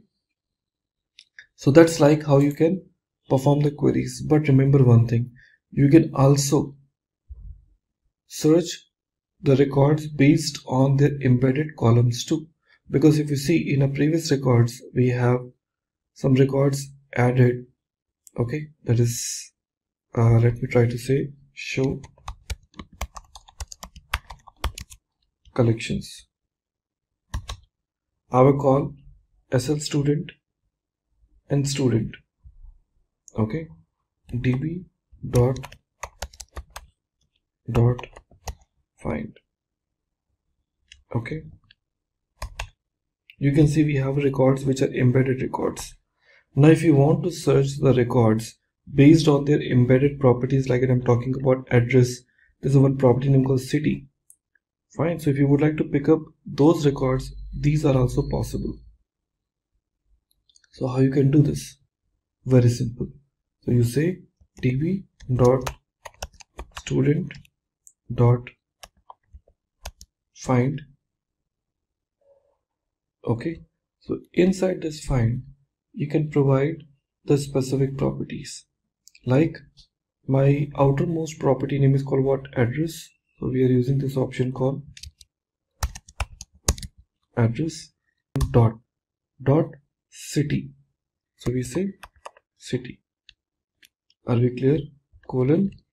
I'm giving the city name called what? Bangalore. Clear? Let me close this. And that's it. Okay. So we have to start passing another curly braces here. Hit enter, and you can see now I find 2 records because both the records belong to what? Bangalore. So I'm getting this city Bangalore with me. That's really awesome. Like you can also pass the city accordingly. A part of that, we also have the other details also, okay, in which you can have the conditions based on less than, greater than, or whatever values you would like to make it is available and possible. Okay, so that's how the conditions are satisfied. So suppose if you would like to pick the users, are we clear? where the range which you would like to consider. So those are also possible. Like you can see, we have this property name called what? EMP ID 3 and 6. I just want to pick up only those records whose ID is greater than what? 2. So what I can say, db dot new emp, okay, dot find, and inside this find we can say the property. Okay, so what's property we're using? emp id. We are saying emp id here, colon, here we'll be using $GT. GC stands for what? Greater than, colon, we're giving the value called what? 1. Fine, close this, run. You can see you have received 3 records, 3, 4 and 6. In case if I just look forward for higher than 5, you will see only 1 record. So greater than, that's called GT. Okay, same option, if I just say LT, you can see we have found 2 records. So less than, greater than.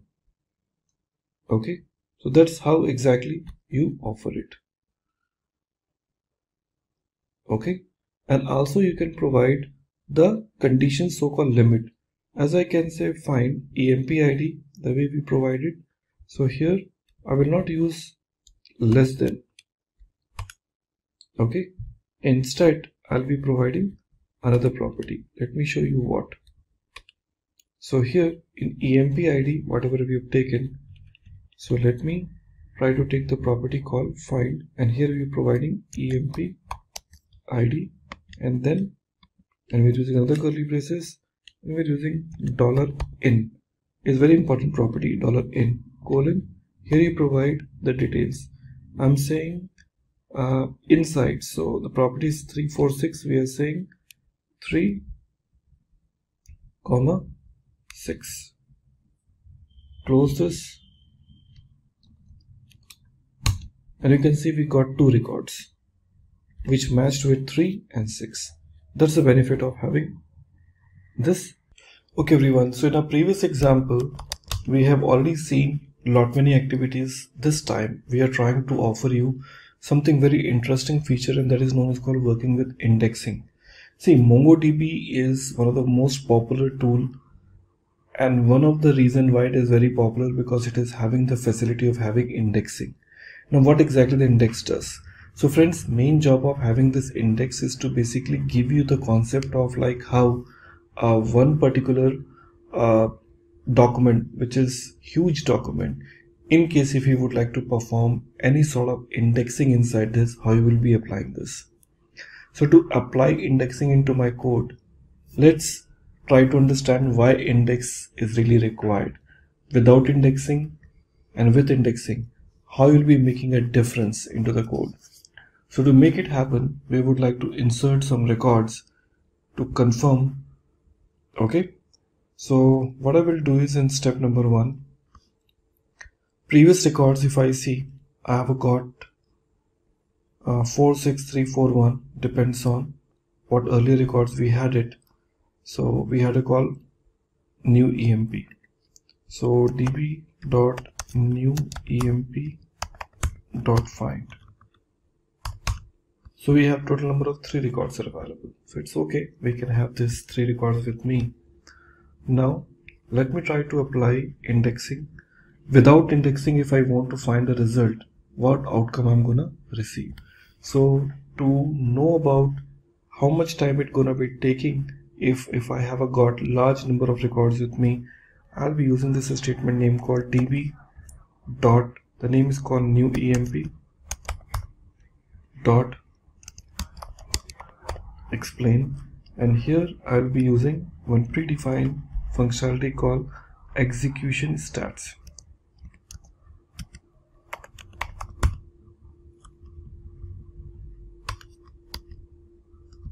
Execution stats.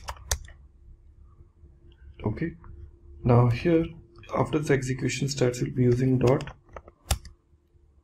find. We'll be using the first property here. Okay, and what user would like to find it, that you need to basically offer it. So we are giving the name called EMP name colon, giving the name called QA. Okay, let's close. Okay, now when I hit enter, execution stats is a predefined functionalities which will tell me when the query was executed, what exactly the query plan was. Hit enter, and now you can see a lot of details are available with me. Like you can see parse query, winning plan and everything. One thing you need to remember, by default, here when I try to run, it says and return 1, advanced 1, need time, total, everything it is showing me. But one important thing which you will see here is total number of documents scanned. So it is telling me total number of document examined is 3. Clear now? And return 1, that means one result is returned and the total number of documents examined is 3 in order to find this record. Just imagine a use case here. When I say total number of documents examined 3, in case if I have got millions of records with me, that means to search the record, it will examine all the millions number of records to search the result, which certainly gonna be taking huge amount of time. And that's where exactly when you try to search the record, fine, when you have no indexing is available. Okay, so you need to understand one important thing is, by default, index is applied on your underscore ID. db dot new emp db dot new emp dot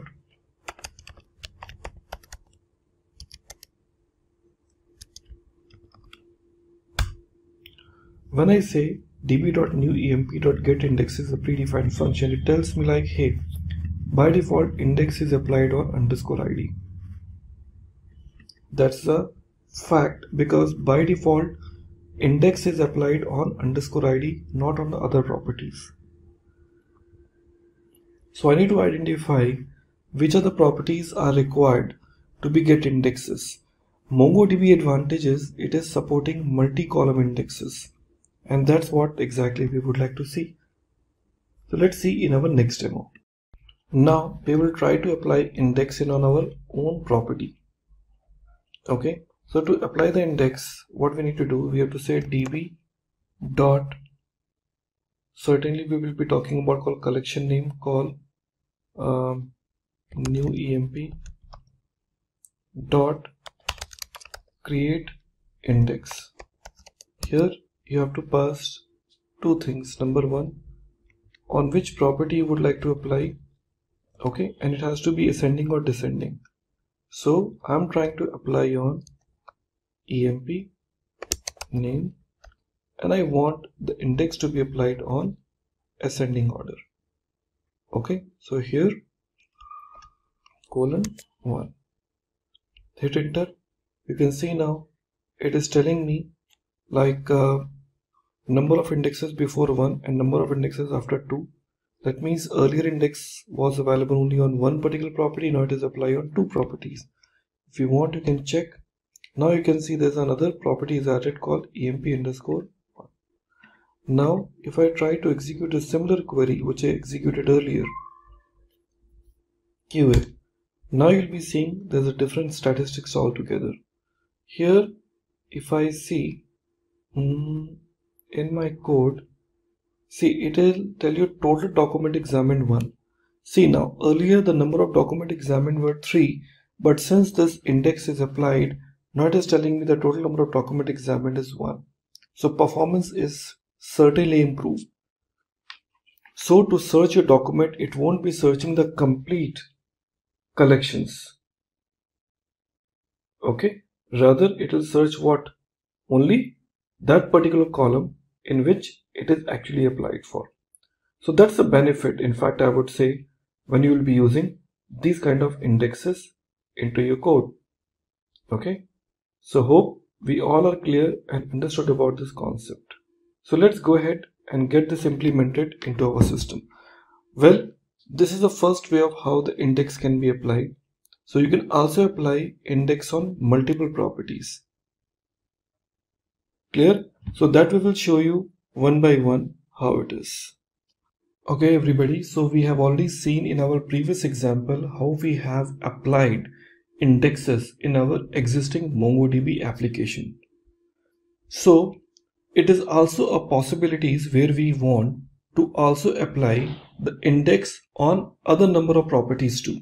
As you can see in our existing database, okay, an existing collection. My collection name is new EMP, which contains two different properties. One is called EMP ID and second called EMP name. Just now we have applied index on our EMP name, but in case if I want to apply index on EMP ID, I'll be using the same technique. Okay, let's try to apply index on the same. So first of all, get indexes. I'm having this index applied on two different property. Now we would like to say db dot create index, and here in this db.createIndex we can just, I will say db.collection name. So our collection name is called new EMP dot create index. First parameter is certainly the name of which property we are applying. So here we are saying EMP ID, and in this EMP ID we will just offer it has to be ascending or descending. Let me decide descending order. So we are saying -1. Okay, now let's press enter and check the status. Okay, now you can see earlier indexes which we have created, that was 2, and now it turns to 3. So it is very clear that index is improving. Now let's check this out. db.newemp.getIndexes. Now we have a total number of 3 indexes are available. So you can apply index on n number of columns if you want. Okay, at the same time, the way we have created the index, in case if I want to drop an index, so we can also drop. So what we can do, db.newemp.dropIndex, drop index. And in this drop index, we have to provide which particular index we would like to drop. Remember this point. In case if you're planning to drop any sort of index, so you need to provide which index. So you should have that particular index name. Okay, so here we are providing my index name. So it should not be, I would say, the traditional name called EMP ID. No, it has to be EMP ID underscore -1 or EMP name underscore 1. So this should be the name. I'm saying EMP name. In case if you try this, you see it is saying index not found with the EMP name because internally it maintains with this name. Let's try this out. We say EMP name underscore 1. Let's try. And now you can see new index was 3. Okay, 1. Okay. Now you can see we have a call EMP ID and underscore ID. So now we have only 2 indexes left. There's no EMP name anymore. This is how exactly you can drop the indexes. So it is very simple and straightforward way of how in MongoDB you can perform your activities. Hello everybody and welcome back. In the previous examples of MongoDB, you might have considered we have used lot many operations. In our last video, we have seen how to utilize indexing into our code. Now, in our next journey of our MongoDB, we will see how aggregation works. See, in MongoDB, aggregation plays a vital role, and aggregation comes with so many handy functions with MongoDB which will help you to perform and to apply some very simple code snippets into your ongoing I would say the requirement, which can make your query so much seamless. Now we will see how this aggregation really works. And to work on an aggregation, we have taken some default database name called aggregatedb, and here we have a call student as a by default collection in which we have some set of records are already added. Now, if I just want to apply aggregation, now I would like to tell you about what exactly the aggregation is. See, ideally when you talk about call aggregation, okay, so aggregation is nothing but a call aggregate, like RDBMS. If you see, we have a call aggregation there. So in a Unix command, like you talk about shell pipeline, means the possibility to execute an operation on some input and use that output as an input for the next command. That means the output of one particular execution becomes an input for others. So MongoDB also supports same kind of concept in aggregation framework. There's so many type of functionalities are available, which we will see one by one into our next code. Okay, now here we want to confirm about a few important things. Now here let me try to bring some of the important, well-known, I would say, the functionalities of our aggregation framework. First, we use a term name called $project. The project is basically designed for select a specific fields. $project is designed to select what specific fields from a collection. We used to talk about called what? $match. The match is responsible to filter out the operations.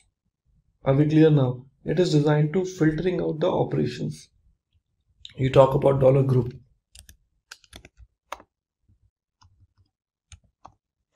Talk about $group. So it does the actual aggregation.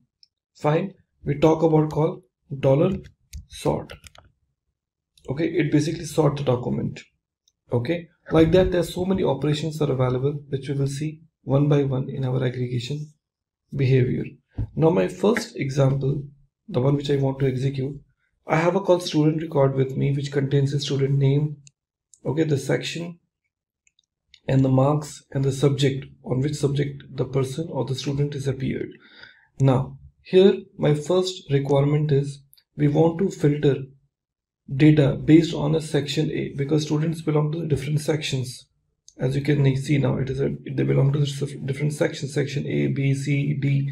So I just want to filter the data based on a section A. Okay, so for filter out, I would like to use $match. Let's see how it works. So I just would like to filter out only those students who belong to the section A. So how we would like to use it now?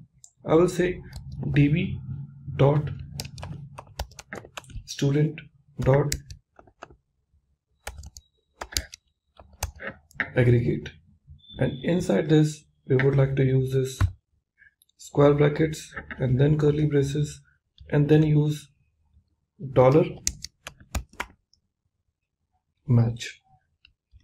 With this I would like to use another curly braces, and I say section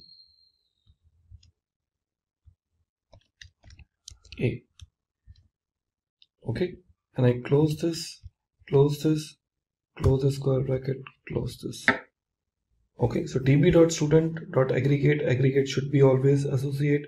Match is now the aggregate functionality, section A. Hit enter and you can see now it lists down all those students who belong to the section A. Okay, very simple and straightforward example. Now we would like to use the second example. So we want to find out all the records where the section is A and we are using AND operator. Marks is greater than 80. There are so many students who have a different marks like 70, 90 and whatever. So we want to use both the conditions together. So how are you going to be using this now? Remember, not only the section A but also marks who are greater than 80. So similar thing, we have a call match. Okay, after this match we are starting this curly braces. Okay, so after this match we would like to bring AND. We say $and again colon, again we are starting this square bracket now. Okay, we talk about what? section A, number 1, and after this the first curly braces we would like to use marks. So we say marks colon, and once again we would like to start curly braces, and here we use $GT, that is called what? A greater than colon 80. Okay, all are closed. So you see, like here we have got this square bracket and round brackets. So what else is left? So we have called 80, we are using another curly braces needs to be closed here, and then square bracket, okay, and followed by again curly braces, again curly braces, again square bracket, again round brackets. Okay, let's see where it has gone wrong. So we are using this db.student.aggregate, we are use this square bracket, then curly braces, then we use $match. Okay, after the $match we are using another curly braces, and we have a call AND operator. After this AND we have a call this square bracket, then curly braces, section A. After section A is getting closed, we are using another curly braces, marks colon $GT. Okay, and we are using what? Colon 80. After that we are closing this and using two more curly braces, square bracket, in this. Okay, so this where exactly you can utilize that. So db.student.aggregate, and like this it will be able to get it now. Okay, so in a previous example that was the only missing point was after this this $match we didn't apply this curly braces. That was the only missing point which was there, and now we have applied. Another code is giving me this outcome, and I have only one user who's scoring greater than 80. Well, that was the first thing which we have it now. Along with this, I would like to go ahead and talk about few more things. Now I just would like to bring selective fields, not all the fields. Like as you can see, we have a call student name, section, marks, everything I'm getting it. So I really don't want to bring all the properties from this document. I would like to selectively take specific property. So let's talk about how we can use this. So we'll be using project. You remember about project is responsible to select the specific record. So I just use this statement name called db dot student, okay, dot aggregate. We are using it now. After that, now square bracket, then curly braces. Now we are trying to say $project. What we would like to use? $project, and colon we are trying to use student name, okay, colon. Okay, remember one thing, 1 means I want those, 0 means I don't want. So whichever property will be enabling it by giving the 1 as a digit, that means it is expected to be displayed. So I'm saying 1 comma, I'm saying section colon 1, okay, and I'm also looking forward for marks colon 1. That's it. So now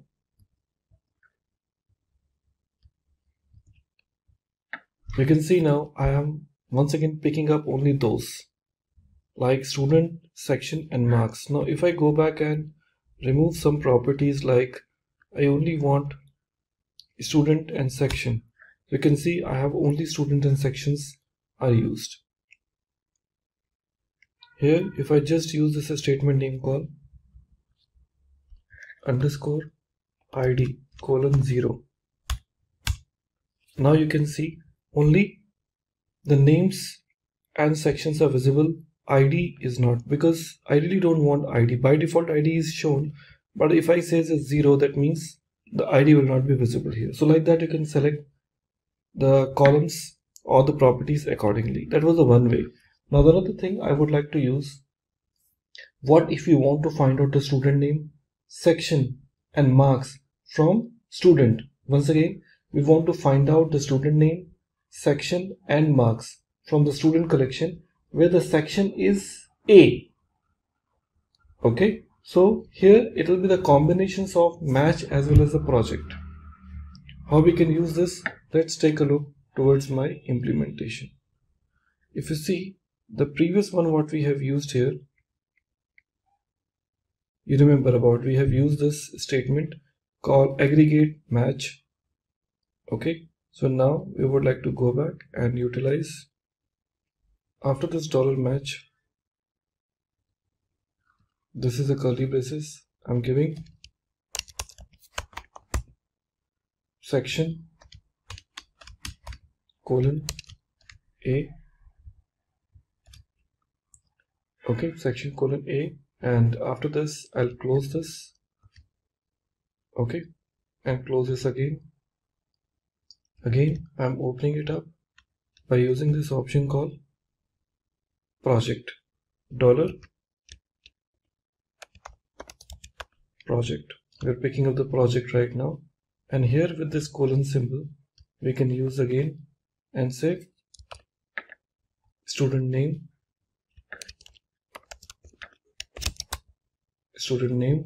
colon, we are using 1, comma,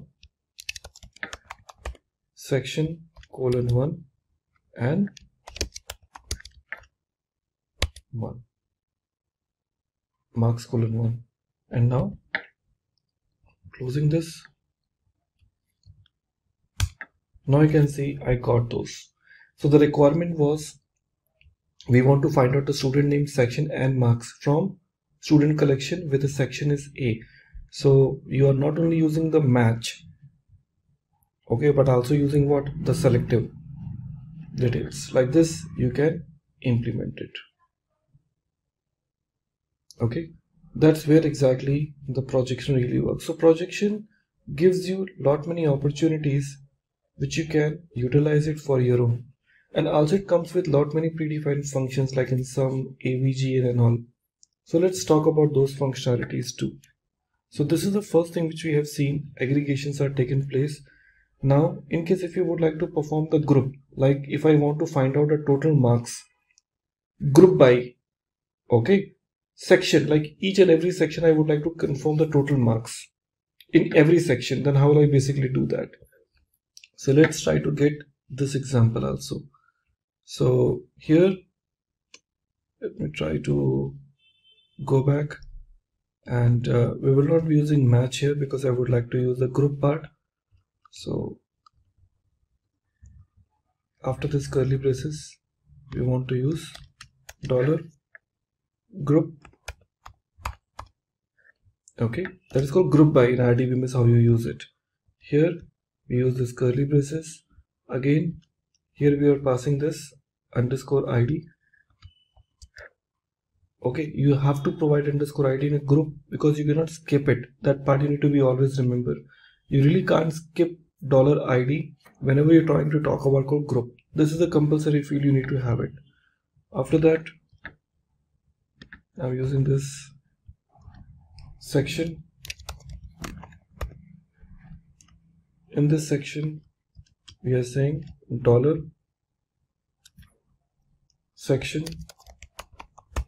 because we would like to make it on a section basis. After this, closing, and here we are using what? Total marks, colon, here curly braces, again $sum, okay, colon, on which behalf I want to use in marks, so I can say $marks. Naming convention is very important because it is a JavaScript, so it is a case sensitive. Okay, then, and you can see now section wide I'm able to get all the marks. Isn't it amazing? That's where exactly the aggregations are playing very important role while retrieving such kind of records. So hope you are clear about how we utilize this together. So in a previous example, we got it like how we are basically taking this marks in my application. Fine. So we are clear about how we are picking that up. But what in case if I would like to take marks for the specific section? So it is also possible. So we'll be using the same group, but the only thing is what we'll be bringing the match between, because here we are trying to get all the section marks. But if you would like to bring it only for the specific section, we know it very well what we need to do. So here, before I talk about called $group, we can use one more curly braces here. Okay, so we can use this option called $match. Okay, and here we are using this option called section A. Sorry. Here in $match we are giving this call section colon. Here we are giving A. So closing this, followed by the other areas like in group which you want to start now. So you can start with this curly braces. Hit enter and you can see now only the specific section you're able to receive the records. And that's very simple now. Okay, so that's where exactly you would like to perform. And there's another option, like in case if you would like to perform an average. Suppose if you want to fetch the count of students in each section and total marks and average marks as well as. So total marks as well as the average marks we want to get it. So how are we able to take it now? So it is very simple, as you have seen earlier also into our code, how we have taken called group underscore ID section. We're talking about section, total marks with the sum. We are also using this. After that, we can also use the average. Okay, so this is, we have taken called group underscore ID sum. So here onwards we will start. So when we say sum marks, after that we can just put curly braces and we can just use count. Okay, and after this we'll be using this colon, curly braces and use $sum. Okay, colon 1. Okay, and after that I'll put comma here and we use average, and inside this average I will use, in curly braces we can say $avg. Okay, colon of what? $marks.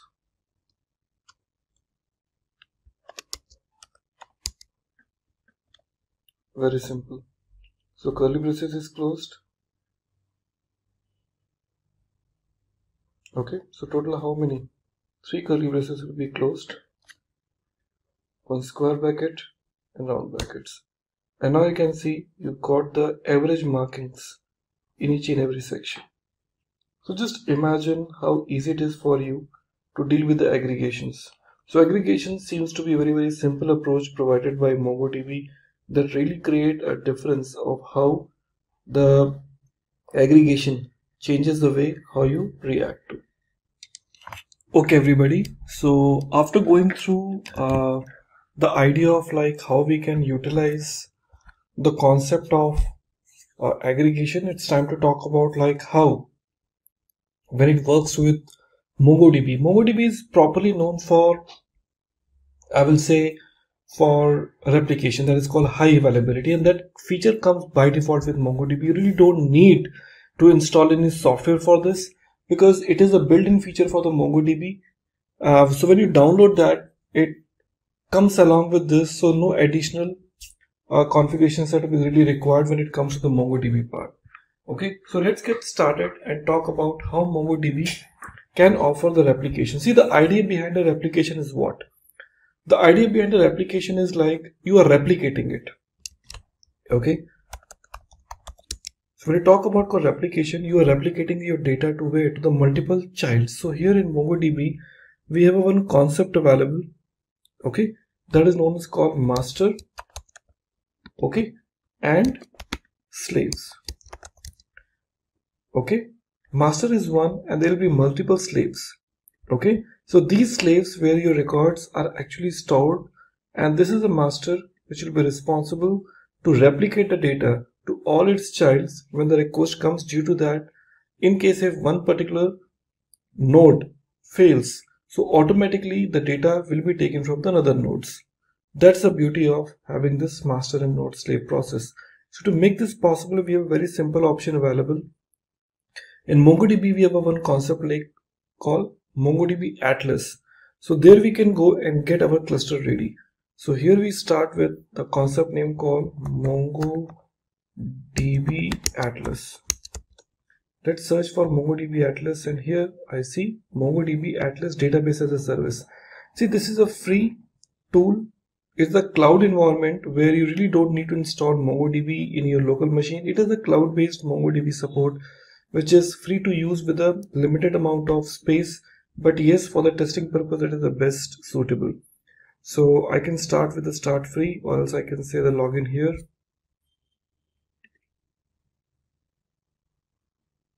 Okay, from there onwards, I can go ahead.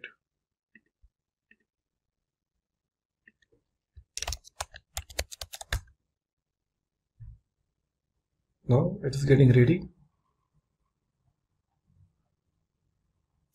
Now, this is a place from where you can start working on your cluster. See, as I've told you, like initially when you will be working on this MongoDB, it will ask you to create a cluster initially. Okay, since I already have a cluster with me, okay, so I really don't need to create it, and as a free tier, it will not allow me to have more than one cluster setup ready. So if I say create a new cluster, okay, and I say by default AWS, okay, and let me close down this notification. AWS, you can select any other cloud provider, and 8 GB RAM, cloud backup, cluster name. You can see now it is taking me 0.54 per hour. Reason being because I already have a cluster with me. Hence, more than one cluster is not allowed in a free tier cluster. So I have to cancel this. But you can go and create a cluster the way it was offered there. So if you want to create, you can just go ahead and do nothing. Just select by default AWS, select your location. Okay, give the name of the cluster. You want to give anything, you can give it here. Otherwise, let it be the by default name cluster and say create cluster. It will take a while, minimum 2 to 3 minutes, depends on the availability. It creates a cluster for you, and your cluster, once it is ready, it looks like that. Okay, so here in this application, you have to go back and understand what is there in a cluster. So when I click on cluster 0, you can see now here we have got 3 nodes available. One is called primary node, which is called master, as I suggested earlier. And now we have called slaves. Automatically, when the clusters are created inside this MongoDB, by default it will be 3 node cluster, where the 1 will be the primary and 2 will be secondary. Based on your package, whichever you have taken it, you can increase the number of nodes later on, but as a free, I'm gonna get, or I will be receiving total number of 3 nodes available here. So records, whichever will be stored, it will get stored automatically in both the nodes, secondary nodes. And from the primary, I can insert the record, and secondaries, I can read the records. Remember, you can't insert the records into the secondaries. You can only insert the record only in your primary record. Secondaries are not allowed to insert. So this is your replica set. Okay, these are the nodes which are available to you. So when you click on this primary here, you will see it is telling you no data available, no data available. nothing is there because I haven't stored any records as such. So I just go back to my cluster.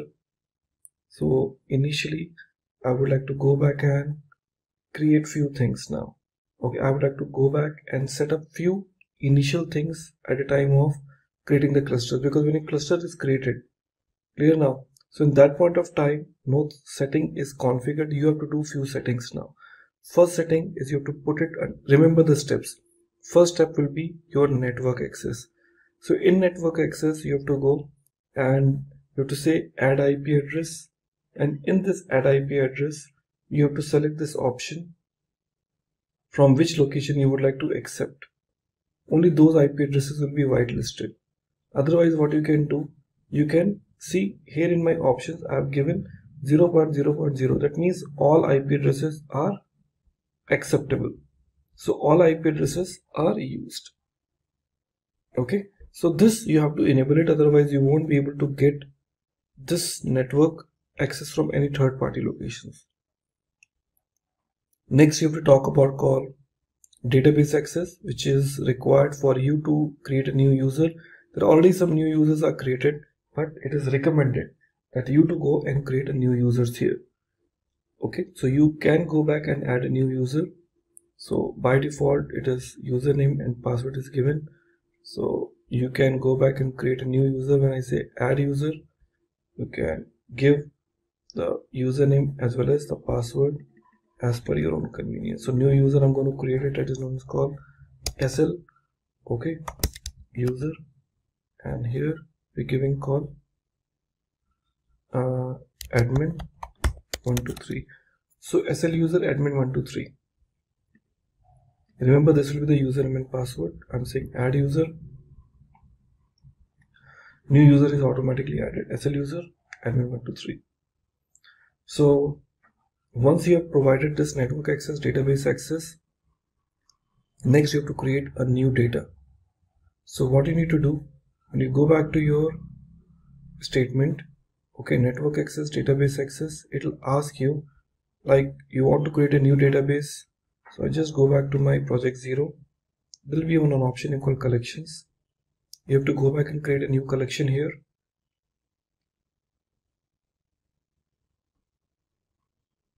Now it is retrieving the list of databases. Now you can see there are already some collections are there. MongodB is one of the database which is there. DemoDB is there. Lot many databases are there. So you can go back and create some new database and connect through. So if I just create database, I already have a Simplilearn DB with me. User app is already one collections I've created.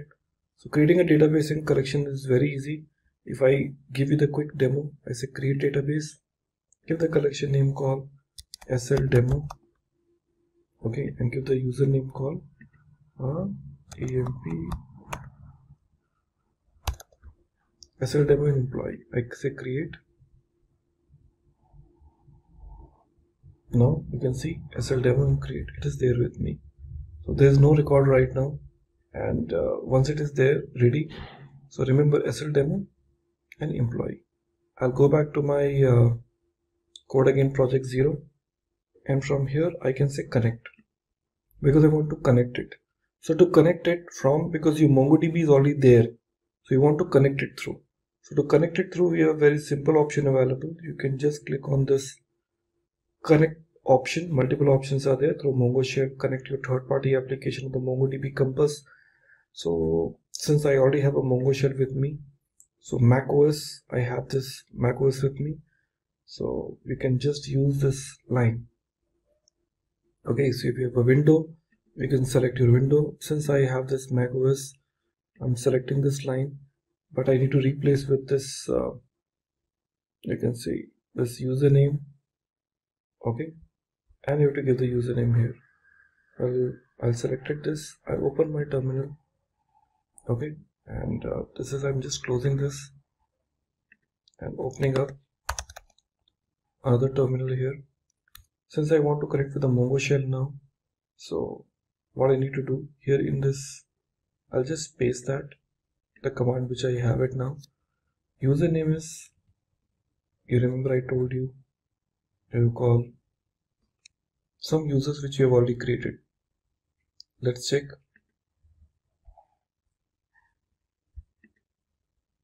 Here, SL user, I say SL user, I hit enter. It'll ask me the password, so I've given the password admin.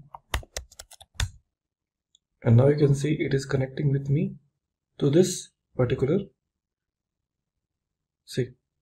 it is connecting me to this particular replica set.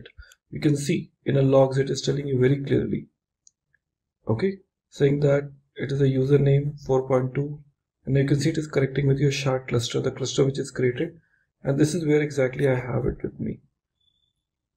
So I'm connecting with this environment. So primary is there. So if I just want to go back and say show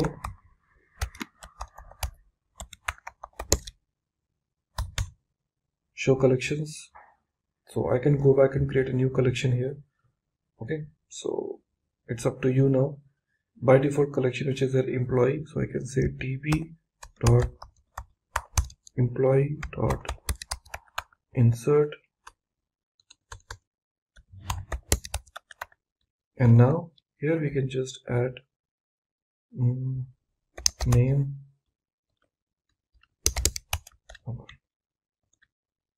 okay. Now you can see some exception is raised, so you understand.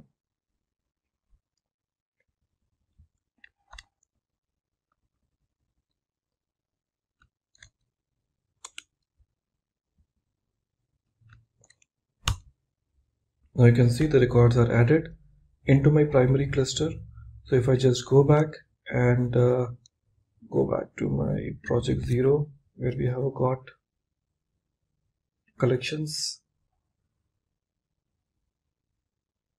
here you will be getting the SL demo employee, loading the documents.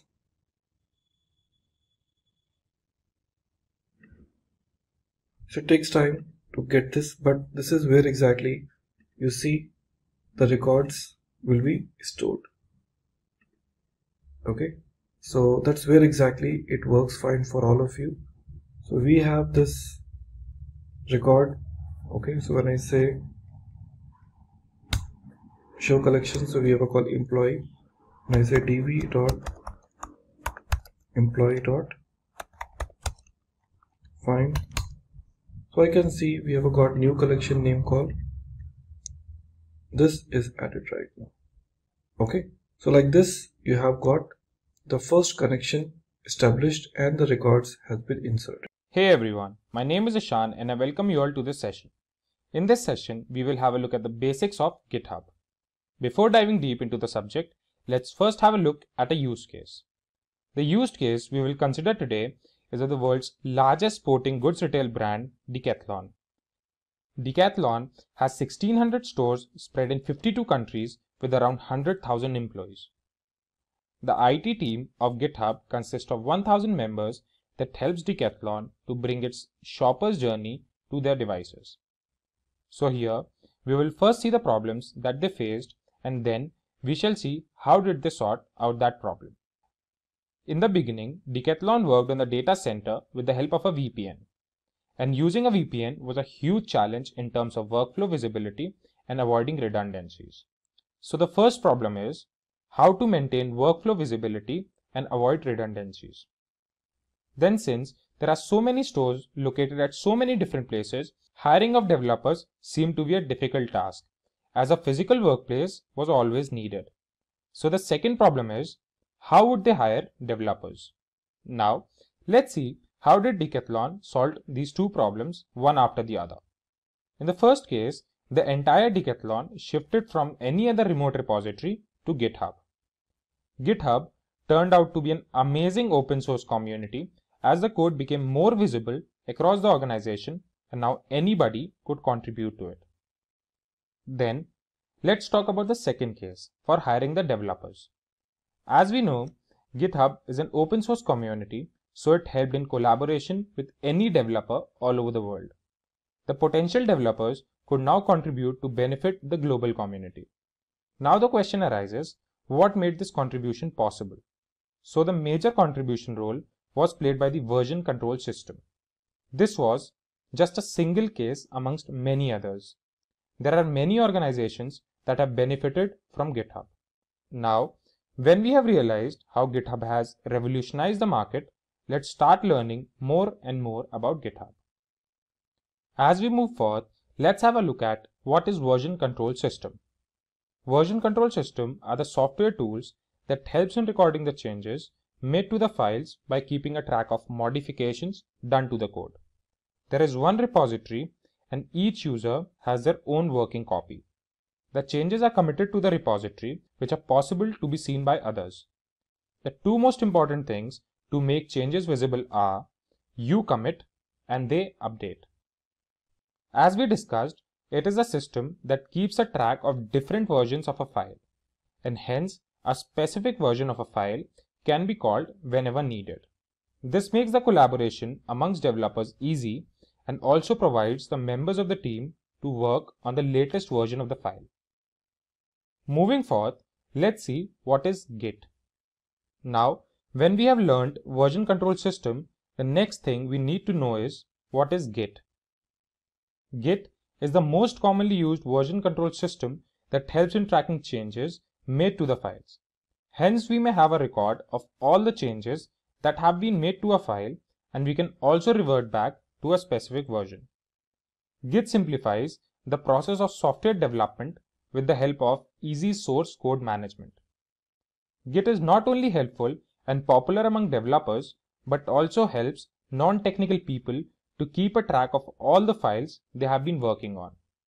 Git further helps in the process of collaboration and permits changes made by multiple people to all be merged into a single source.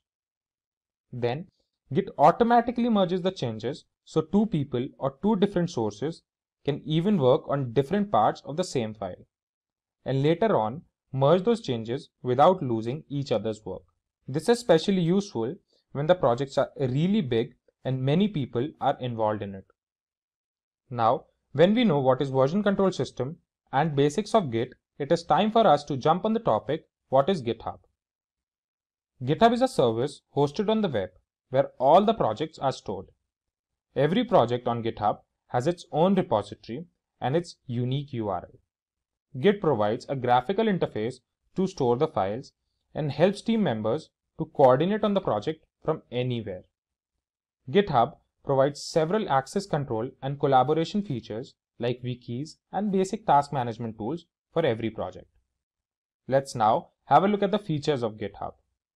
The first feature we will see is easy project management. GitHub helps project managers and developers to coordinate better on the project. The work can be easily tracked and updated, which makes sure that the project is on schedule and as entitled. Second feature is increased safety with packages. The packages on GitHub can be published as desired. They can be published privately or within a community, or can also be published publicly. The packages can be easily downloaded from the GitHub to use and reuse them. Next feature is the effective team management. Now, as all the team members can stay updated with all that's happening on the project, so this helps them in staying organized and well coordinated. The pull request and other modification tools make sure that the team focuses on the code. Moving on, the next feature is improved code writing. With the help of GitHub, the quality of code has significantly increased. Now with the help of git pull command, one can review, improve and propose new codes. Along with that, suggestions or modifications may be discussed before changing the original code. The next feature is increased code safety. GitHub uses CodeQL, which is the industry's leading semantic code analysis engine. This tends to find risks in the code which other tools tend to miss. The last feature we shall see is easy code hosting. As the name suggests, the codes and documentations are hosted in one place. We also know that there are thousands of repositories on GitHub, so each repository has their own set of tools to release and host the code. Finally, let's have a look at the competitors of GitHub. There are several competitors in the market. Here, we have just put the most common ones. First is Atlassian Bitbucket. Then comes Fugbugs, followed by Surround SCM and GitLab. Then we have Buddy, and finally followed by Beanstalk. Consider this. Back in 1991, there was only one website in existence. Fast forward to today, there are over 1.8 billion websites on the internet. Web development has surely come a long way. It's not just about the numbers, it's about how it transformed our lives. From basic HTML pages, we now have dynamic web pages that power businesses, healthcare, and education. Plus, it made knowledge accessible to billions globally. With responsive design, we can browse seamlessly on any device. And when it comes to web development projects, they are the driving force behind innovation and progress, constantly pushing the boundaries and shaping the world as we know it. They provide the playground for creativity and practicality, making web development not just about the past and the present, but also about the future. So here we are with another video on top 10 web development projects for 2024. Whether you are a beginner, an intermediate level web development enthusiast, or an advanced level web developer, we have got you covered here. Hey everyone, and you are already watching Simplilearn. Before we start with the top 10 web development projects for 2024, remember to subscribe to our channel because we bring the best videos for you daily. Also hit the bell icon to never miss any updates from Simplilearn. Do you guys know that the average salary of a full stack developer in the United States goes around $97,000 per annum with additional cash benefit? Moving on to the top 10 web development projects, we have divided this video into 3 parts. The first part is for beginners. Moving on to the first project for beginners, we have a personal portfolio website for beginners. Creating a personal portfolio website is an excellent starting point. You must become familiar with fundamental web development technologies like HTML, CSS, and JavaScript. Learning part to create. You should start by learning HTML, CSS, and JavaScript through online tutorials and courses.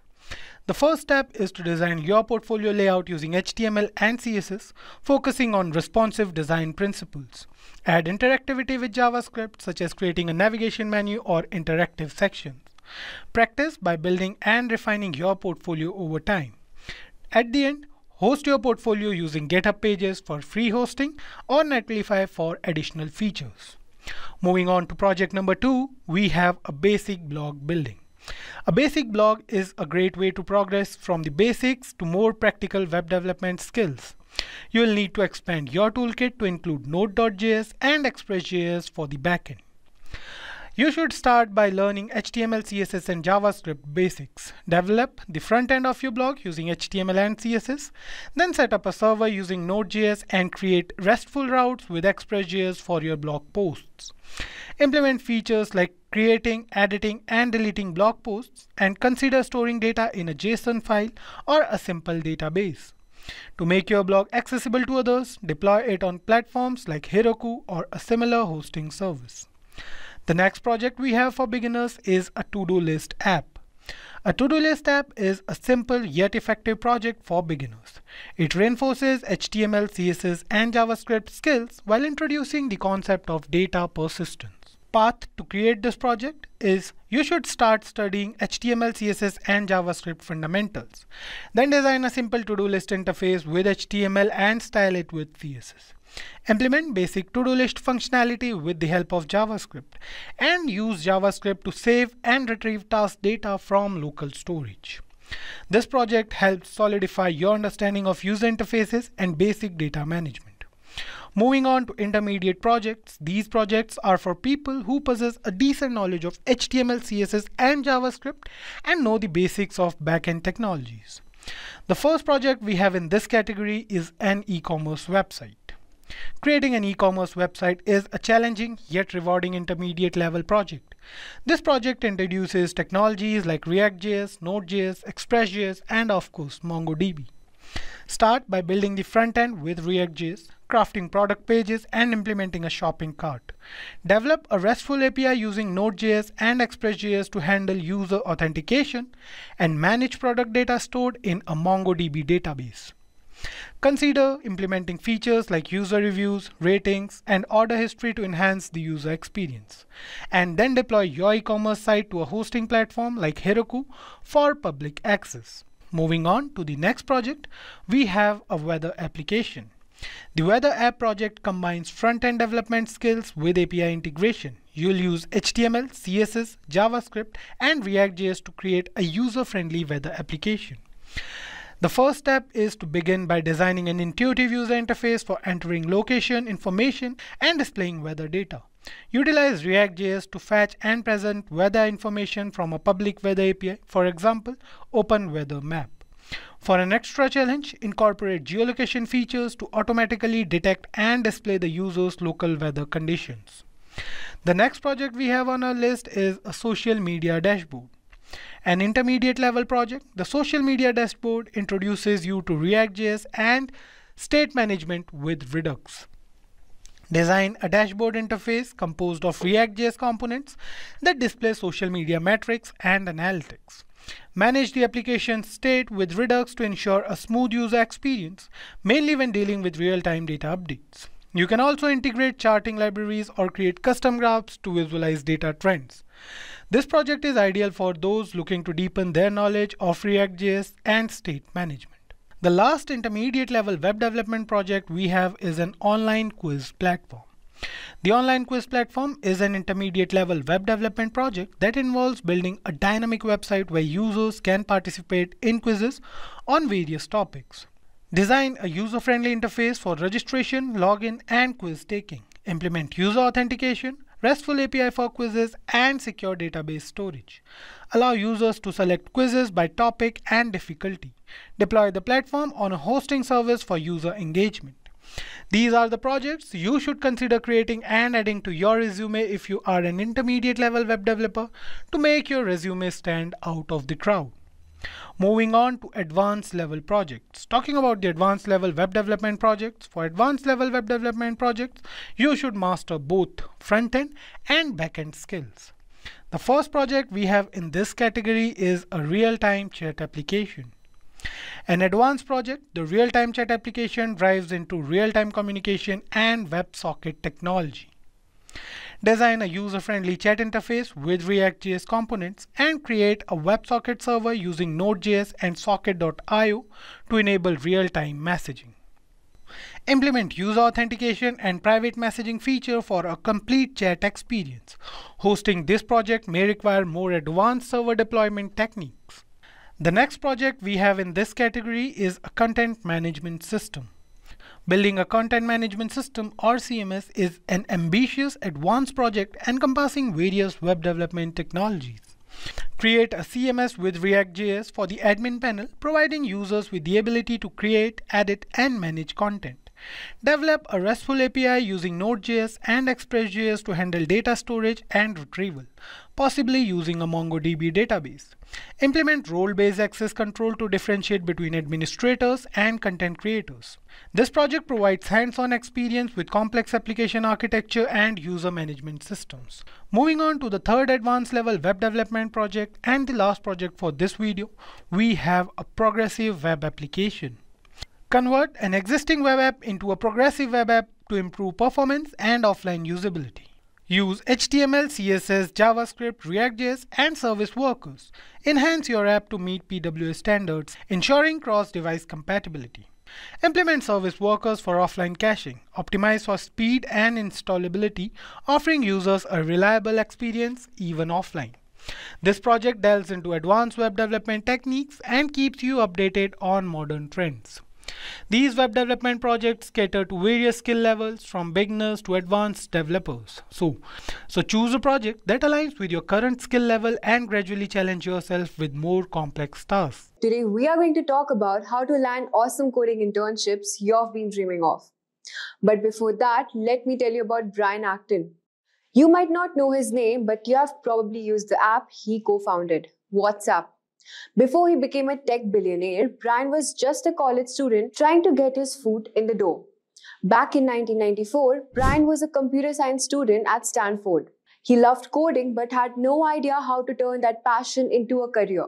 Sounds familiar, right? Well, stick around because Brian's story is going to show you how determination and smart moves can lead to amazing things.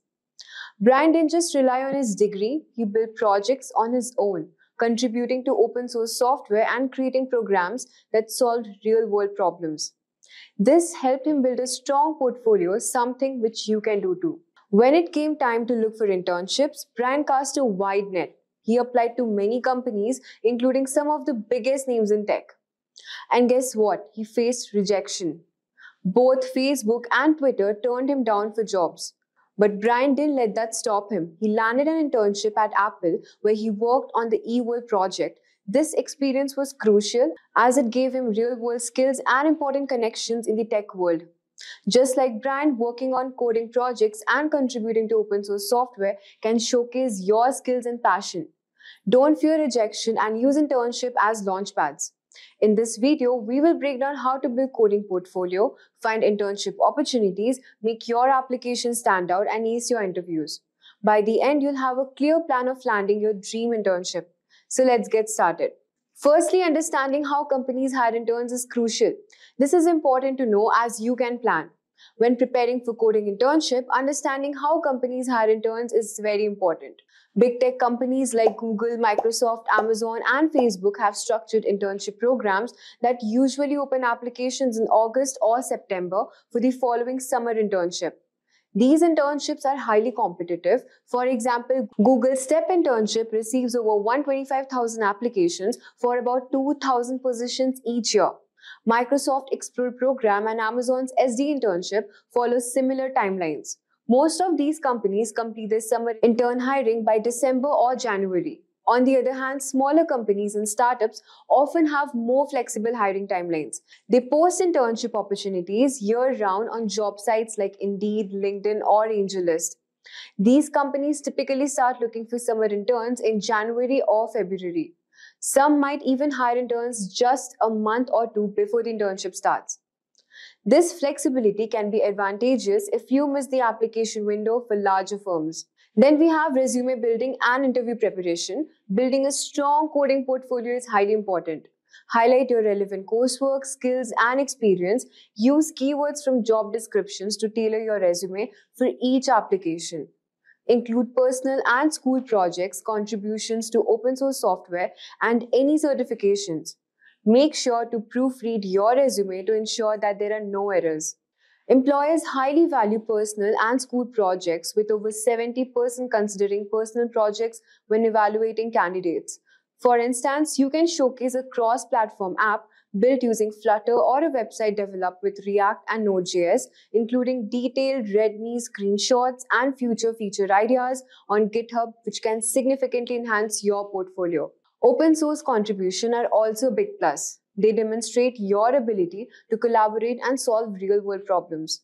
For example, contributing to Mozilla's Firefox browser or any significant open source project shows initiative and skill.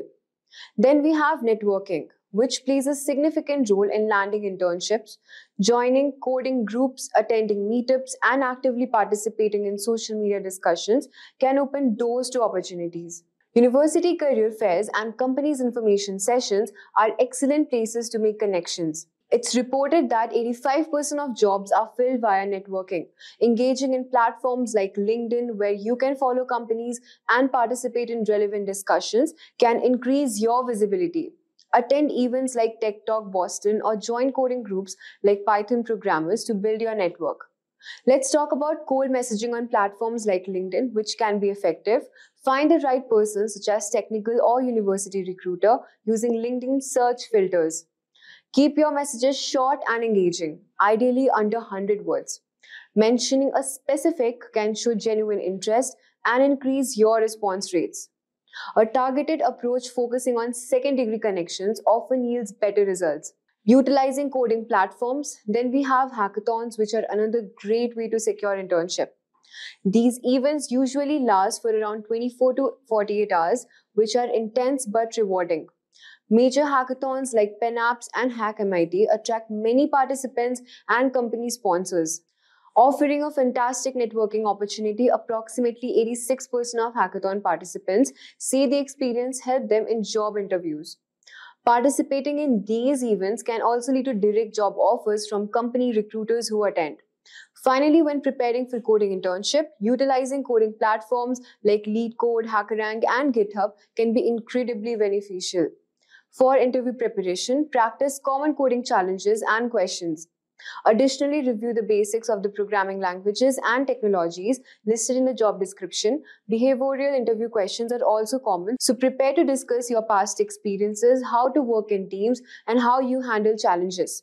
Use the STAR method, which is situation, task, action, result, to structure your answers effectively.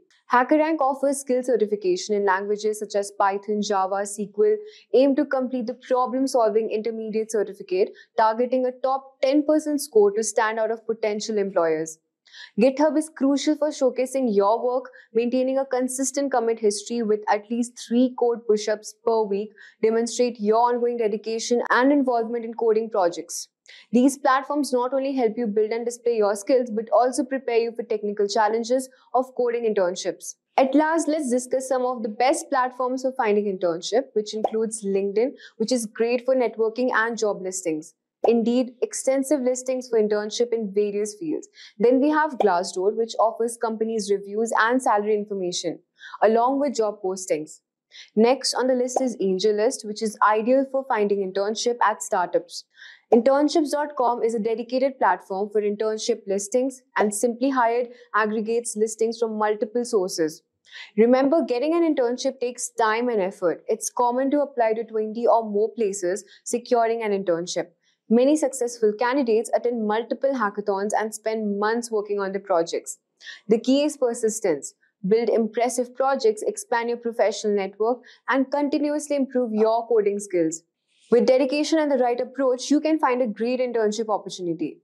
Web development is the branch of computer science that deals with creating and maintaining a website or web application.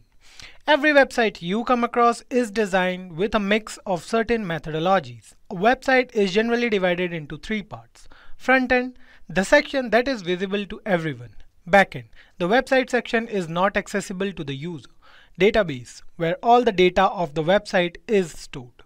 A web developer creates the website and ensures that the website should not face any issues right after the deployment. Do you guys know that reports from Glassdoor.com have shown that a full stack developer in the United States earns between $50,000 to $125,000 per annum with an average salary of $105,000. So, what do you think is the most important part when it comes to a job related to web development? The interviews, right? So hello everyone, and you are already watching Simplilearn.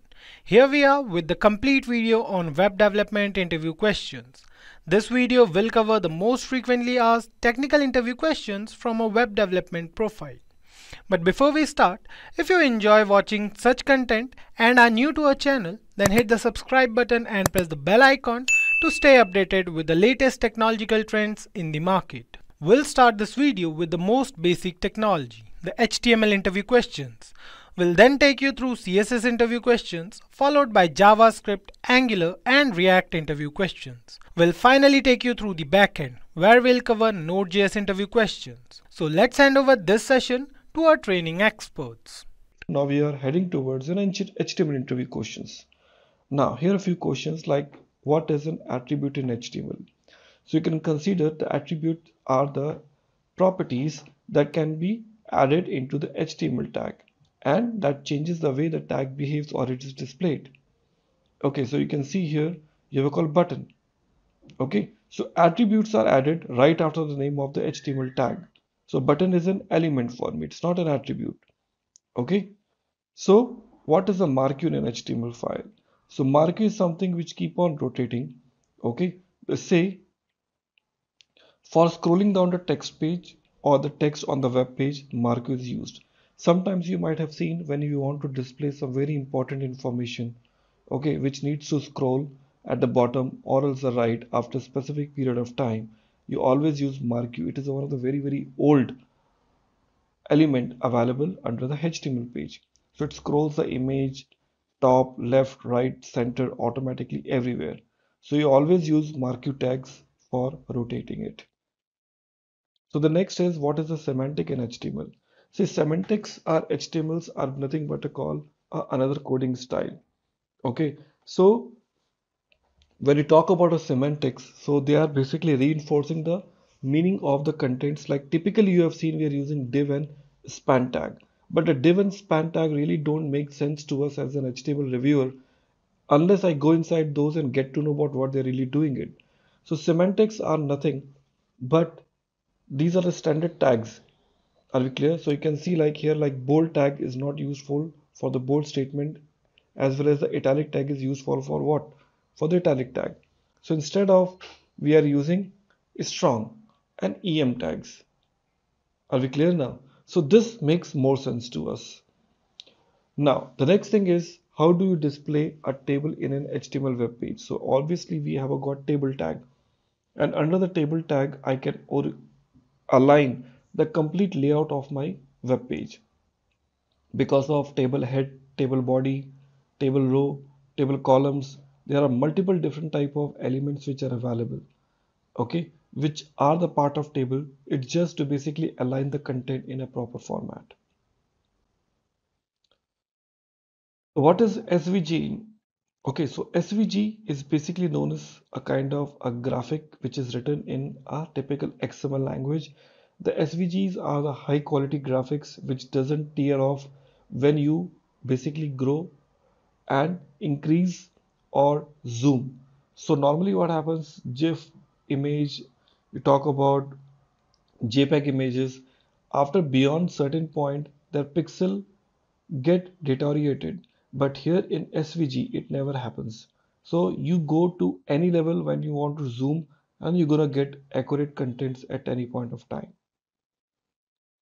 Okay, so these vector graphics are really typically 2D based diagrams and give you the X and Y coordinates in a regular systems. Next, how do you separate a section of text in HTML? To separate a sections of text in HTML, we always use what? Either BR, or else we use block code, or else we use what? A paragraph tag. So BR means anyways, it separate out the text and break the current line. Paragraph is used to again write a paragraph of text, and the block quotes is used to define the large quoted sections. Okay. Next is, how do you create the nested web page in HTML? So obviously we have a different type of options that are available like an iframe.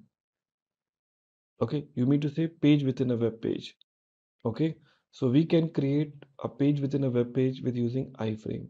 So this is a very common questions we used to receive at the time of interview. Okay, the difference between ordered list and unordered list. So ordered list will give you the different ways to display the data in Roman format, in numeric digits, or else you can talk about like an alphabetical order. But the unordered list, it's completely unordered. You don't get any options like an ordered list. Okay, so the ordered list start with OL and unordered list starts with UL. Okay, so we have already seen the difference between ordered list and unordered list. Now it's time to talk about our another type of interview questions, which is regards to your CSS. Now, in CSS interview, the first question they always ask you like, how do you add CSS styling in HTML? So we have different ways to include. Number one, we have a called inline CSS, where we use the element and within that we try to add a CSS content. That is called inline CSS. Second is called external style sheet.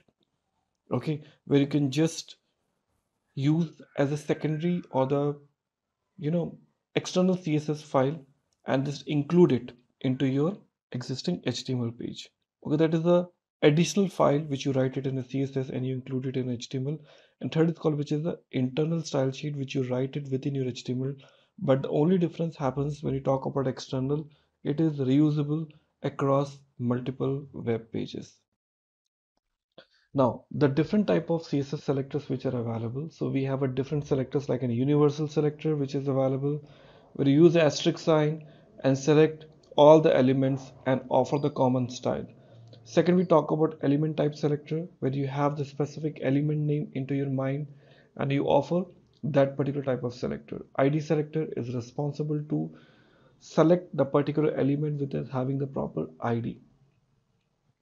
Class selector, which starts with a dot class, okay, and having the class name. We talk about descendant selector. So in descendant selector, you basically try to select all the elements which are the part of that. Okay, so you are selecting this container and under that all the child elements of the box. Okay, so we're talking about like in what of your descendant selector. We talk about called child combinator. So in this case, you are basically trying to select all those which is the child of this container. So you are using this greater than symbol of container.box. Okay, so selecting all those which are having the child name called box available. Then you're talking about a general sibling selectors with this tinder sign. And finally, we talk about like an attribute selector where you have a proper attribute available to you. Okay, so these are known as called a general CSS selectors. Followed by, we have a next question like in what is Sass, less and stylus. Friends, these are the advanced level of CSS used in the industry. So we talk about like it what is a Sass, which we talk about like in statically awesome style sheet. So we also have a similar type of option like in less and many more. Okay, so it says about the Sass saying that it is a statically awesome style sheet. It is basically taking the complete CSS to the next level.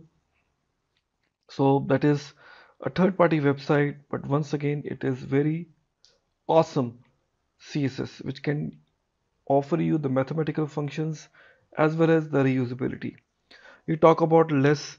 Okay, so we talk about linear style sheet where you can see all statements which starts with @sign. There in Sass, every single variable start with a $sign. Then you talk about stylus. It is also flexible CSS, so it doesn't use @ or dollar for any defining variables. We can just directly use this with the name, okay, and use it at any point of time. So these are the three very popular new or next generation CSS. So explain box sizing property, like how you can offer the property for the box sizing. So here, so box sizing property actually defines how to basically define height and the width of the box which are calculated. So you talk about a term name called content box, you talk about padding box, and you talk about border box. Typically we use three different type of box: content, padding, and border box. In a content box, these are the default width and the height which can apply to the elements content which are there under the content box. Okay, padding box are here you talk about the dimensions which are added to the box elements of the content padding. Third, which is available called border box. So here the dimensions added to the content padding and the border. Now what are the different way to hide the element in a CSS? So we have a different way. Either we can use display none.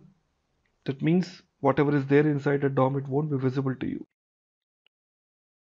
Second option is visibility hidden. That is another property through which you can eliminate the visibility. But the thing is like it is not visible to the user, but this element is added to the DOM and takes up the space.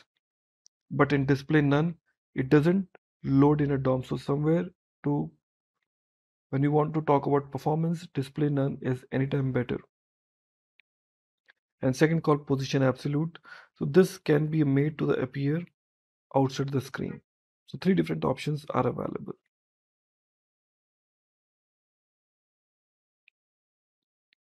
Next option, what does that important CSS mean? So the important keyword actually indicates that the highest precedence and it overrides the cascade properties. Okay, so like as you can see here we have a call paragraph where we have a color called important and there's a one ID name called thing, color called green. So when you talk about PID equal to what thing, so it automatically try to override the highest precedence. Okay, now what are the CSS sprites? CSS sprites is a technique where you can basically take larger image, okay, download in a single shot and try to cut down into the pieces and utilize the way you always want.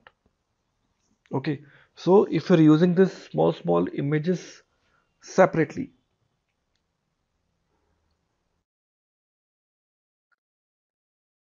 okay, so to load those images independently, you would be making multiple HTTP calls, which can be an overhead.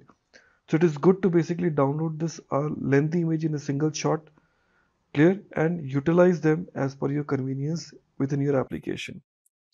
So it is used to minimize the loading time of your web page by combining multiple smaller picture into the single image. Okay, that's what the CSS sprites are. So which property is used to underline and strike through and the overline text?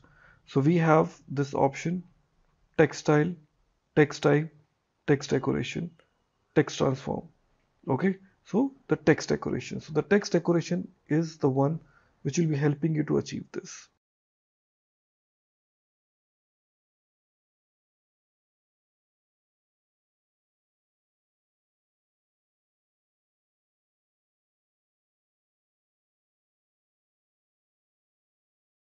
Okay everyone, so our next example is towards focus on JavaScript interview questions. Now here we have few questions that are available, like what are the various data types in JavaScript.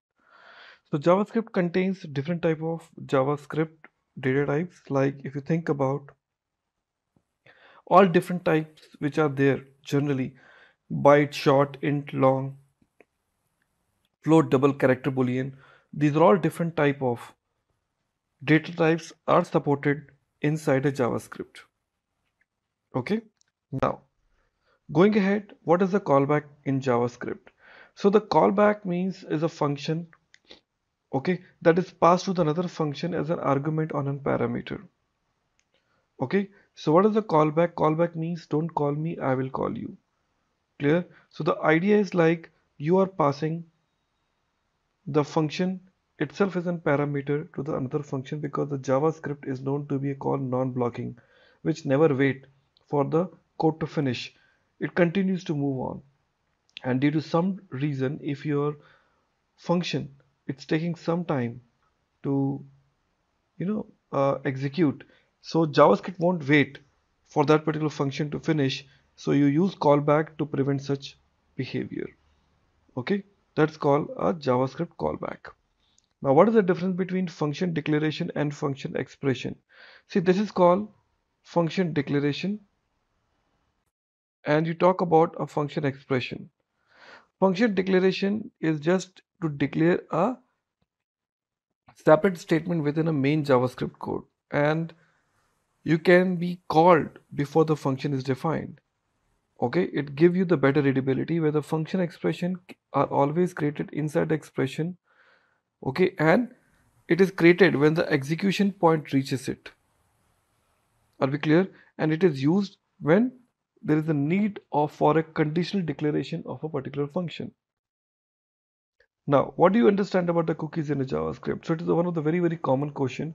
Cookies are the one which is created by the server stored in a client side, which is responsible to store all the necessary client activities so that the browser or the application give the better recommendation to the user.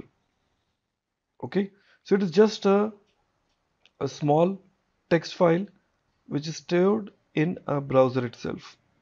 Okay, if you want to record something about a user activity, you always put it like that. And you can also define the expiry time for the cookies, okay, as per your convenience, to decide how long the cookie wants to be there inside your browser.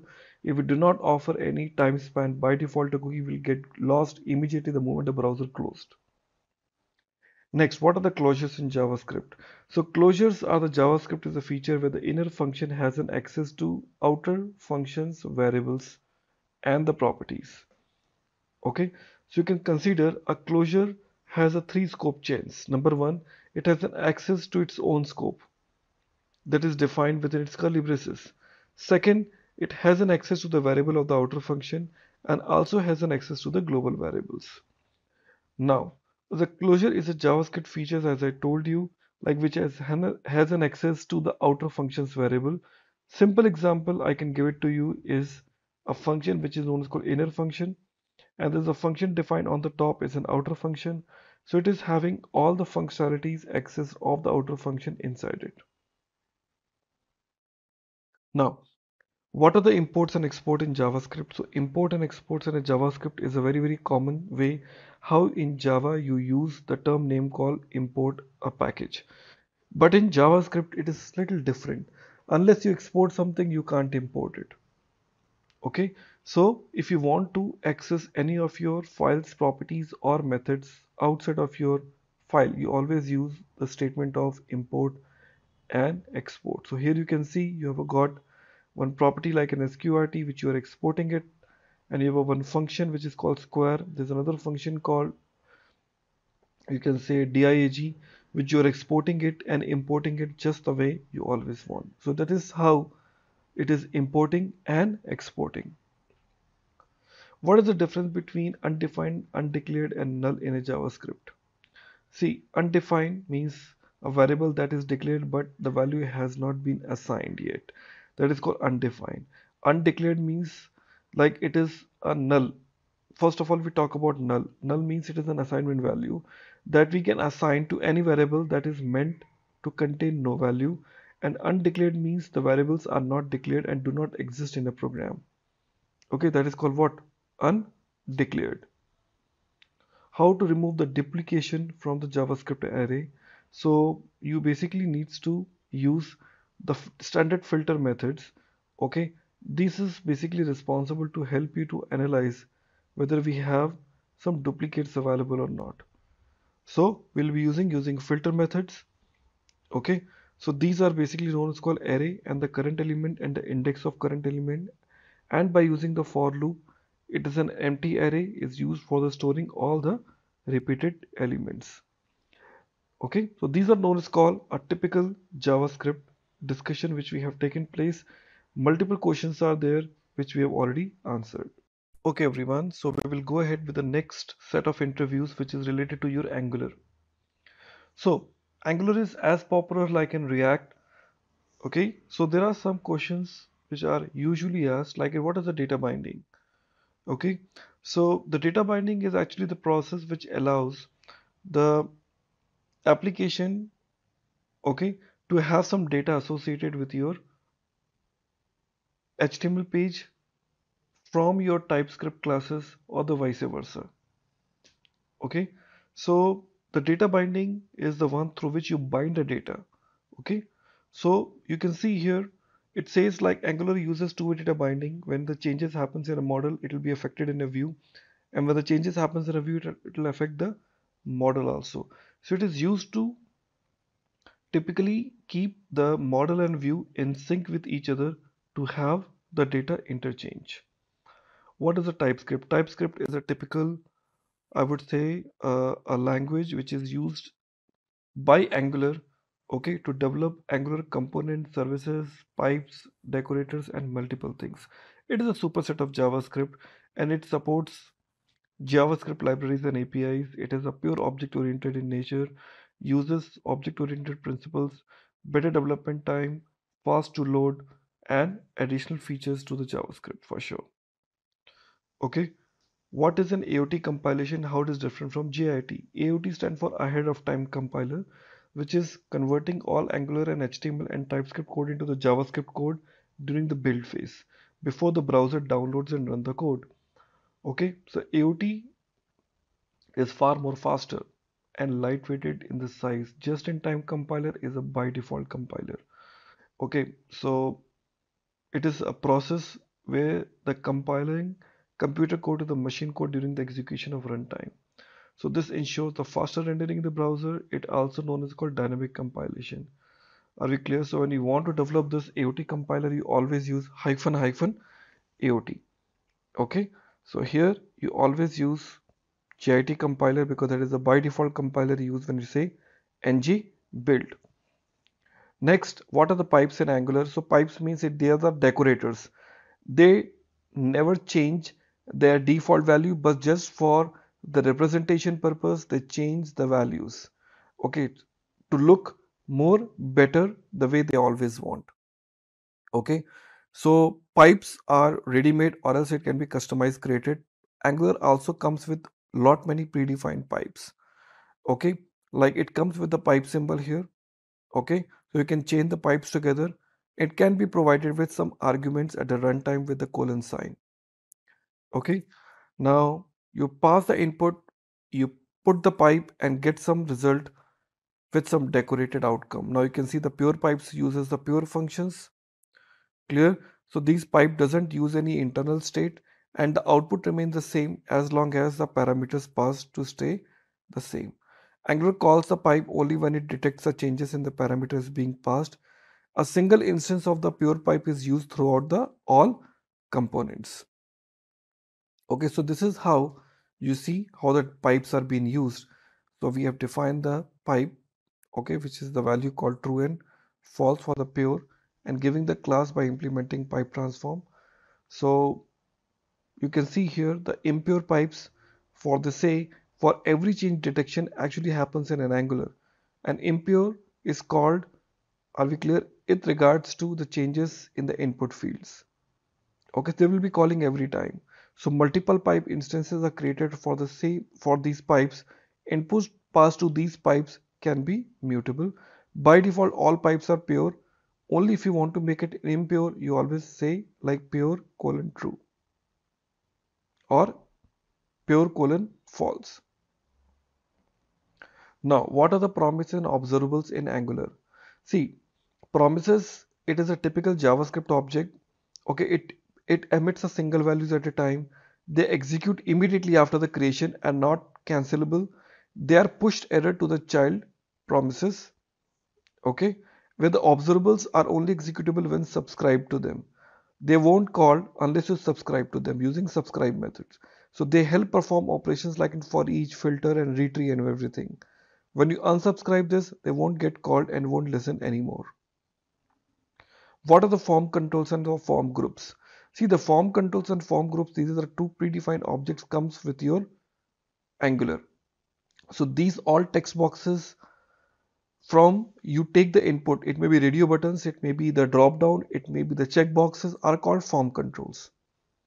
Okay, so form controls is a class that enables the validation for every single input class, whichever we are creating it now. So they check the values which are touched, untouched or the dirty.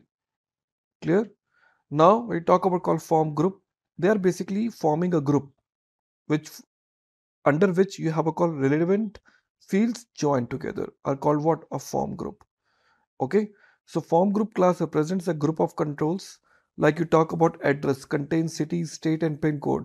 These all three can be together called as a form group. Okay, so the form group class basically return true if all controls are basically what? The valid. Okay, and they are designed to provide all the necessary validation errors. What is a eager and what is a lazy loading? Okay, so eager loading means what? It is a default module loading strategy followed in an Angular. Eager loadings are used before the application starts. These are typically useful for the small scale applications.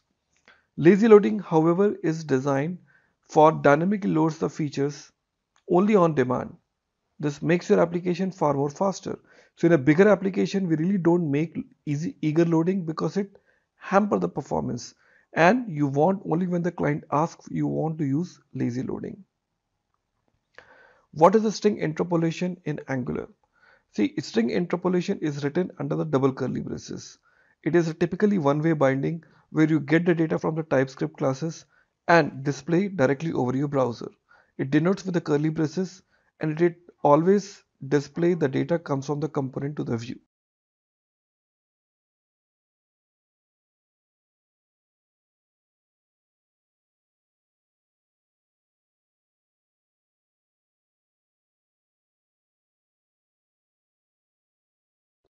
Well, let's go ahead with the next area that is called working with React.js interview questions. Now, as we know it, React.js is as important as like in other tools which you've already has seen. So what is the JSX here? JSX called JavaScript syntax extension.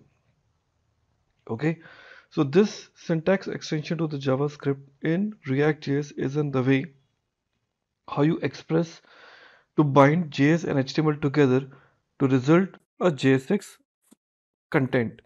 So by using JSX, you can write HTML structure in the same file that contains the JavaScript code. That is something more innovative way. Because of that, React.js is creating more buzz in the market. So JSX actually helps to making code more easy to understand and debug and avoids a lot of boilerplate code, okay, inside the DOM structure. Now, the next thing is, what is a virtual DOM? See, the virtual DOM is representing a DOM in a memory. Okay, that is called virtual DOM. So manipulating the real DOM is much more slower and costly affair. Okay, because you need to repaint the DOM over and over the period of time when the user changes few things. So when the state change, virtual DOM changes, and only the objects which are in real DOM, okay, update instead of updating the entire object. So that makes your page to be load far more faster. Okay, so in virtual DOM, what happens? This is the real DOM, this is a virtual DOM. So the orange color portions which you're seeing, that is basically the changes which has been made. Okay, these are called changed object. Okay, so virtual DOM is basically compare it to the previous state and understand which area it needs to send for the updates and avoid the other areas. Okay, that's what this virtual DOM really works. So what are React extensions? React extensions are many, like you talk about like in Flux. It is a third-party tool which is responsible to attach the state management feature. You talk about React Native, which is responsible to develop the hybrid mobile applications in JavaScript. So these are two very popular, and there are many more which are available. Okay, so like you talk about architectural support, you talk about server-side rendering. Okay, so Redux, and there are a lot many other tools are also available. So what is an event in React and how you're going to create that? So React is basically offering the ideas of handling the event very fairly easy, so that you talk about clicking anything, you talk about taking your mouse somewhere. So these kind of options generate an event. So for that, we typically say alert, and you click on this render, you click on this button in a curly braces, you call the function to trigger to event. Now what are the components in React? So friends, React components are nothing but a call view. Okay, like a complex view can be divided into the smaller portions. A complex UI can be distributed further to create more better and reusable views. Clear? So it splits the user interface into the independent pieces of code which can be developed and joins later on. Okay, so that's how you define the component in React. So in Angular and React, in both the areas, the word component is very much used. So the component meaning is very simple. You talk about a view. So what is the state in a React? So state is a React is nothing but is the one which identify what was and what is now. Okay, which stores the value for the specific period of time, which changes, and React is basically detecting those. So it is changing because of some actions either taken by the users or by the applications. Okay, so it keep tracking about all those states what it was there. Like in, I'm talking about an incrementing in a counter. So that is also the state available there. Okay, so the state object is always initialized in the constructor, so it can contain the multiple properties. So this dot set state is used to change the value of the state object, and set state is responsible to perform the shallow merge between the new state and the previous state. Now the state holds the data that a component renders to the web page. Certainly, because every time the state changes, so it needs to be stored somewhere. So this is how the state is accessed. As you can see this example here, in the constructor we are defining the super props and the states being initialized, and you're rendering the states. There are three different steps are involved: initialize the state, render the state, and update the states. What is a higher order component and pure component in React? Higher components are the component which are typically a function, okay, that takes a component and return a new component to you by manipulating few things. they're basically designed for the reusing. Okay, so the higher order components are typically a function that takes a component and return a new component. Okay, so in order to perform some reusability. A pure components are the components, okay, is a variation of React component that does a shallow comparison of props and state. Okay, shallow comparison basically checks what the equality. Are we clear now? So that's what the main job. Going ahead, what do you implement and how do you implement React routing? So to implement a React routing also comes with inbuilt React modules, and that particular module need to import it. So here we define the React modules by offering the route path, where you have a call. Left hand side is the name and the right hand side is the component which you would like to deliver it now. Hello, this is Matthew, and we're going to be going through some of the simple questions that you would be asked during a Node.js interview. What we're going to do is we're actually going to break out the section into 3 key areas. There'll be beginner questions, there'll be intermediate questions, and advanced questions.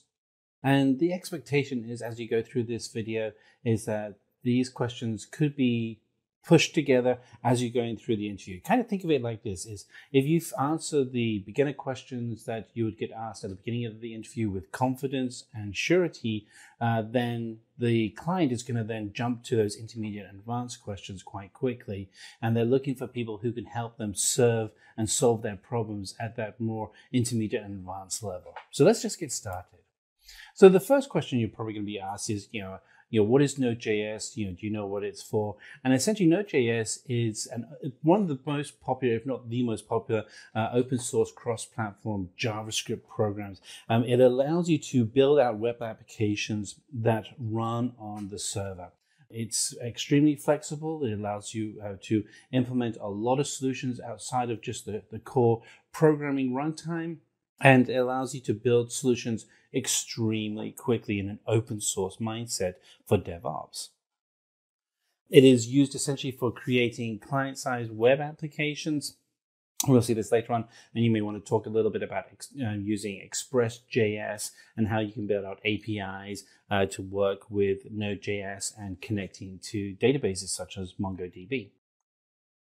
And that is also really good for being able to store data-intensive applications that are asynchronous and event-driven in their model. And this is important when you're talking about creating applications that can scale rapidly. So you're going to then be asked, how does Node.js work? Well, Node.js itself is actually built on the V8 engine, and the V8 JavaScript engine is the same engine that runs JavaScript in your Chrome web browser extremely fast. It allows for high output and non-blocking through your I/O input outputs, and is single-threaded event loop. So you're going to be then asked, where can you use Node.js? And the reality is that the applications for Node.js keep expanding, but there are some core applications that you can work with Node.js right now. So such as web applications, distributed system, and network applications. Probably referencing the web applications is a really good starting point, because here you can actually talk about maybe some examples that you've done where you're building out some of these web applications. Indeed, one of the things that you want to be consistently doing and peppering your answers with is examples of work that you have done. Now, it doesn't matter if those examples are purely experimental or training examples that you've done. The fact that you've actually worked with Node.js and created a distributed system or a web application is really valuable, because it shows the person that you're meeting with that you have knowledge and understanding and practical experience of applying the theory of working with Node.js with the practice of working with Node.js. So be asked about, essentially the I/O refers to the transfer of data in and out of a system. And that's really it. And there's a reason why Google calls their conference I/O. It's the transfer of data in and out of our brains at their conference. The application is the same here. It's about moving data in and out of systems through using Node.js. and that every event can be tracked, whether it's on a physical device, a network, or files within a system. Again, it's input and output. So let's go through, and you're going to be asked, can you explain the difference between front-end and back-end development? And this is a question that I get asked a lot when I'm meeting with clients. People get really confused about what is the difference between front-end and back-end development. Bottom line, front-end is what gets resolved inside of your web browser or the app on your mobile device. Backend is what gets resolved, essentially what we call the back office or server-side applications, but that's becoming more and more synonymous for what gets run in the cloud. So web applications really get a lot of the functionality of a web application gets run in the front end. Anything with CSS, HTML5, client-side JavaScript, it's all going to get run in the front end. Everything else, such as connecting to a database, gets run behind the scenes in the back end. And anything that's going to have like graphics is going to be on the front end. APIs are going to be run on the back end. And then just finally, some of the scripting languages that you use on the front end. So HTML, CSS, JavaScript, those are all common core scripting languages that you would use. You can use frameworks such as AngularJS and React.js or Vue. Those would be front-end frameworks. Back-end frameworks would include Java, PHP, Python, and Node.js are some of the back-end technologies. You'd also throw in there .NET as well. It's just a whole litany of front-end and back-end technologies and frameworks that you can use. And this is actually a good point to kind of explain the experience you have outside of just working with Node.js, but other technologies that you've been working with that potentially that the client is also using. So another question you're going to be asked when you're looking at Node.js is, can you tell me about NPM? And so when somebody asks you what is NPM, the first thing you're going to respond is, do you mean Node Package Manager? And the reason why you want to respond like that is that you want to qualify their question with understanding that you know what they're talking about, but you want them to verify that. And so Node Package Manager is NPM. And it's responsible for packaging all of your modules that you're working with in Node.js. And we have a whole series of videos that we've done on Node.js, and every single one of them includes references to NPM. So you're going to be asked, okay, you told me what it is, can you go into a little bit more details? So can you provide two main functionalities? And so one of them is being able to manage online repositories of modules and packages. So you can go to like search.nodejs.org and you can find packages that you can install into your solution, such as Express.js.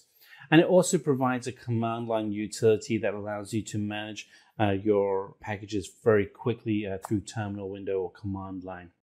I use VS Code a lot, Visual Studio Code, and it has a command line utility built right into it that allows me to interact with NPM.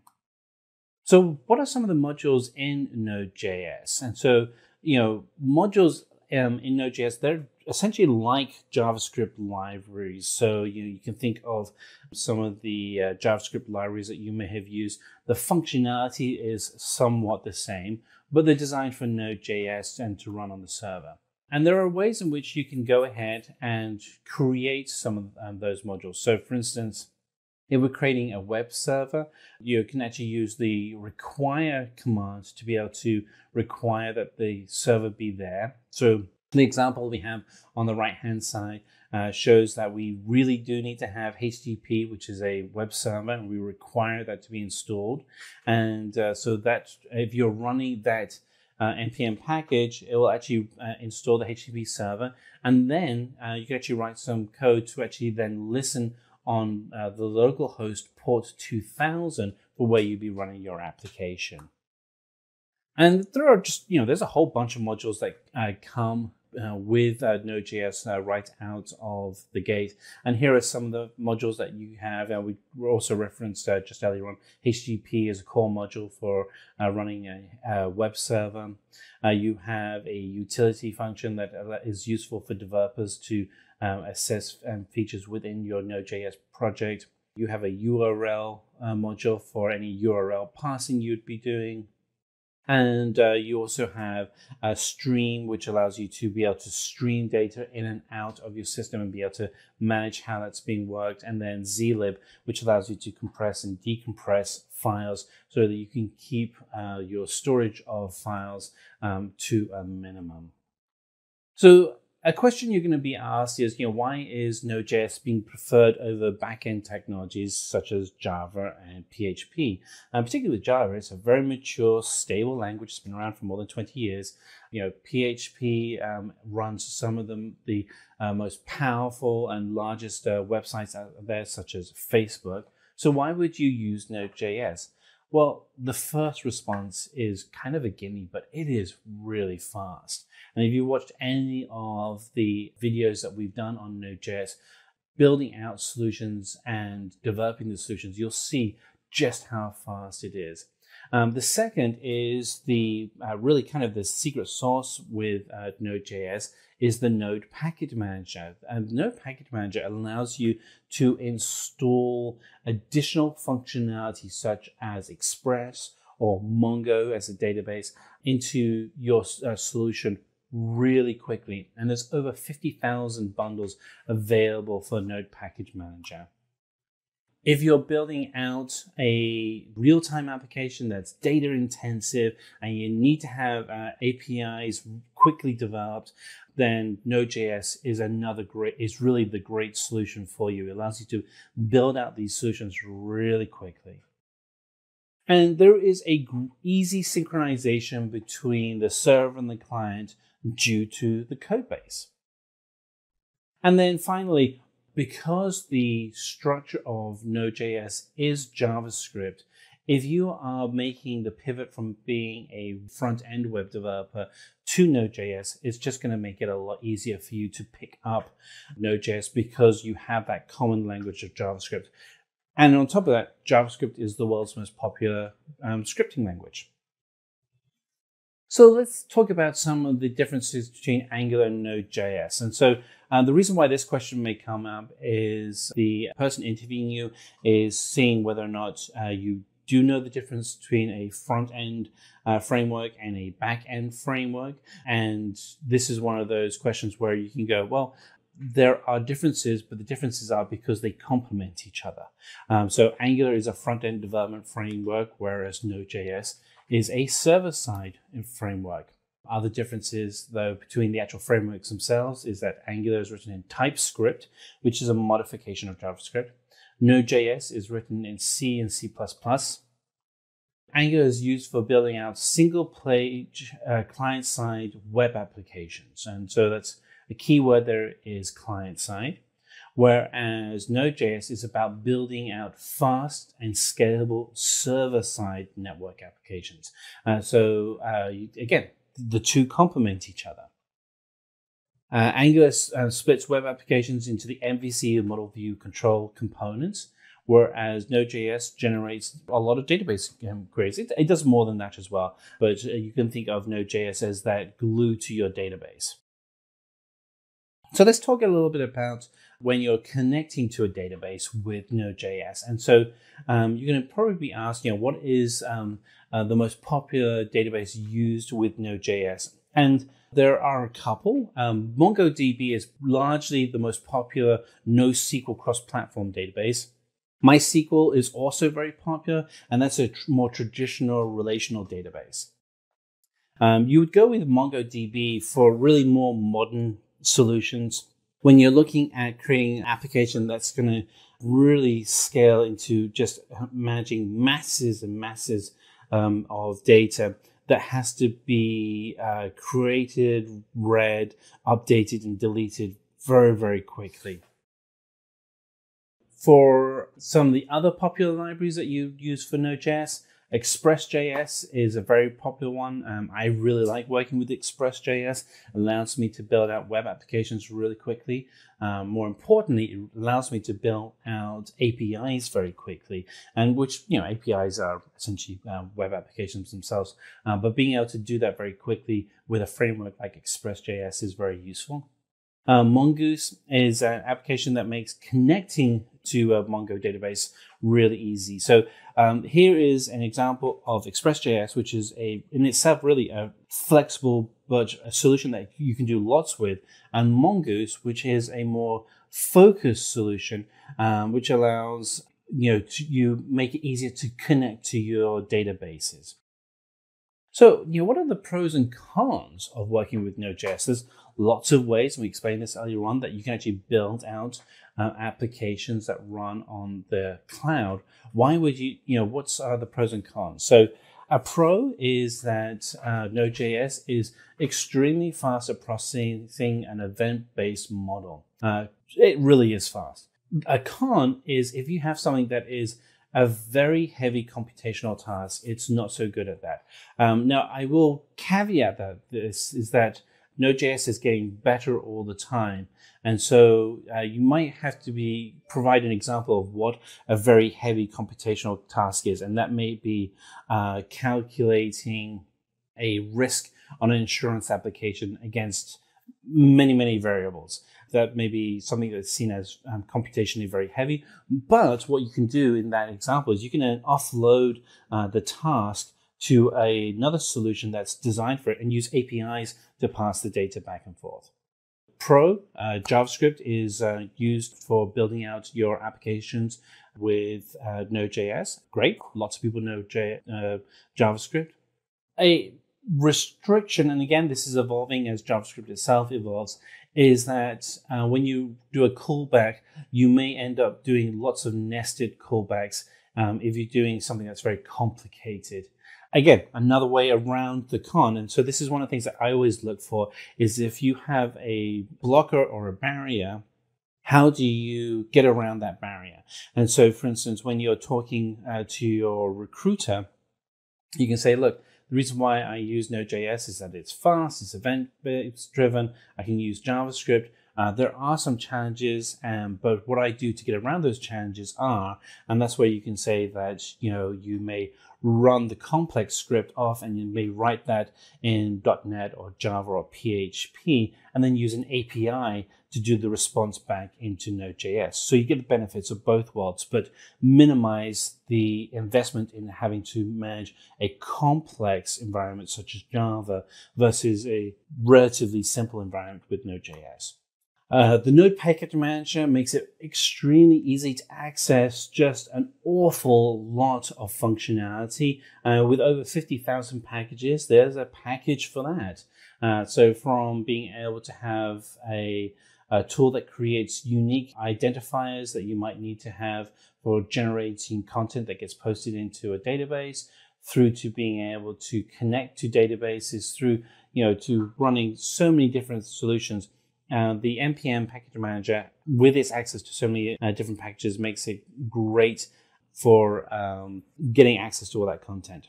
Now, a con is working with relational databases with Node.js isn't as easy as a NoSQL database. Now, you can do it, and there are ways around that. And what I would do when this question comes up is always kind of pivot to say, hey, this is how you can actually then get around building out that application.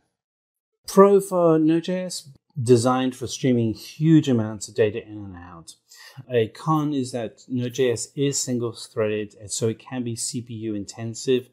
But again, there are ways around that, and a good way around that is scaling your solution in an elastic environment such as the cloud.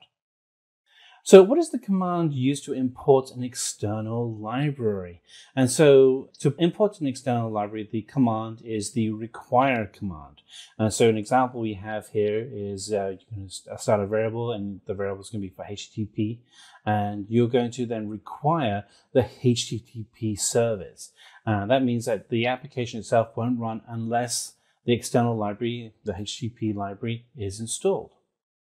Okay, so those were our introductory questions for Node.js. Let's kind of pivot and take a look at the intermediate questions that you would be asked. So what does event-driven programming mean? So event-driven programming means that if something happens, something else will happen in response. So for instance, if you click a mouse, that mouse click is an event. That means something has to respond to that event. Just think of it as cause and effect. It's just the basic motion of physics. So that's what event-driven programming means.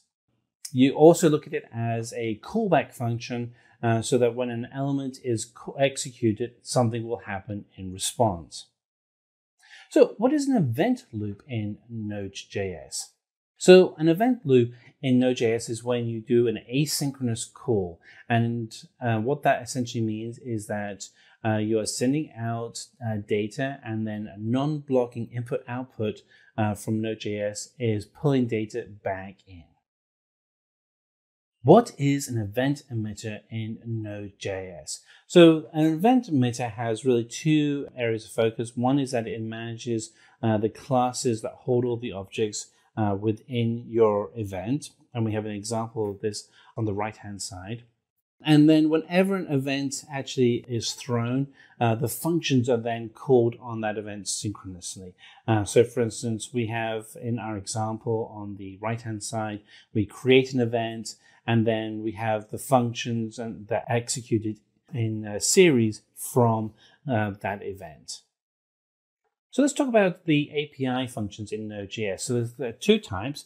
One is an asynchronous non-blocking function, and the second is a synchronous blocking function. And the difference between the two of them is asynchronous is that there is no structure to the order for how the API is resolved. Synchronous means that when the feedback from the API is received, you have to execute the response in a series for how the response is sent to you. So what is a package JSON file? So the package JSON file is at the heart of our Node.js package, when we actually will initialize a solution folder to be a Node.js package. You'll find that the package itself holds all of the metadata that's particular to the project you're working on, such as project name, version, requirements. You have to have it installed in the root of the directory for the project. And again, look at any of the videos that we have on Node.js. We do have demonstrations within those videos that actually then go through and break out how to create that root package. And you'll see how you can actually then go ahead and update the instructions or the metadata within the package. So here we have an example of what that metadata looks like. So again, this kind of continues that question of what is a package JSON file? And you may be asked, what is the metadata and why is it important? And the metadata is a basic JSON collection of pairing of key details such as name, version, description, and then the custom version that you put. So for instance, under name, you could create a name for your project. There can't be any spaces. What is the version and the description? What is the main or starting path for the solution? Typically, that would be index.js, but it could be anything.js. But index.js is typical simply because index.html is the starting point for a typical web application. So how would you use a URL module in Node.js? So with a URL module, what it allows you to do is really two things. One is that it provides the resolution and parsing of a URL for utilities in your application. And then it allows you to extend your module with built-in solutions and split up the web address into a readable format. So in this example, we have the URL and the response it would give for that URL, which would then be a year and month, and it would be in a readable format. So it would read out as 2020 and then the month. So what is Express.js? Now you've heard me mention this a couple of times in the video, and we actually have a separate video on Express.js. But Express.js is a web application framework that allows you to build out web solutions for both mobile and traditional desktop right inside of Node.js. So it's very easy to use. Being able to install Web.js is as simple as requiring Express to be installed. In the example that we have here on the screen, it's a full solution of showing how to actually build out a solution with Web.js. So in this example, you start off the first 2 lines require Express to be installed, and the install comes from Node Package Manager. Then we have a simple application that will then send to the browser window a hello world message confirming that Express is up and running.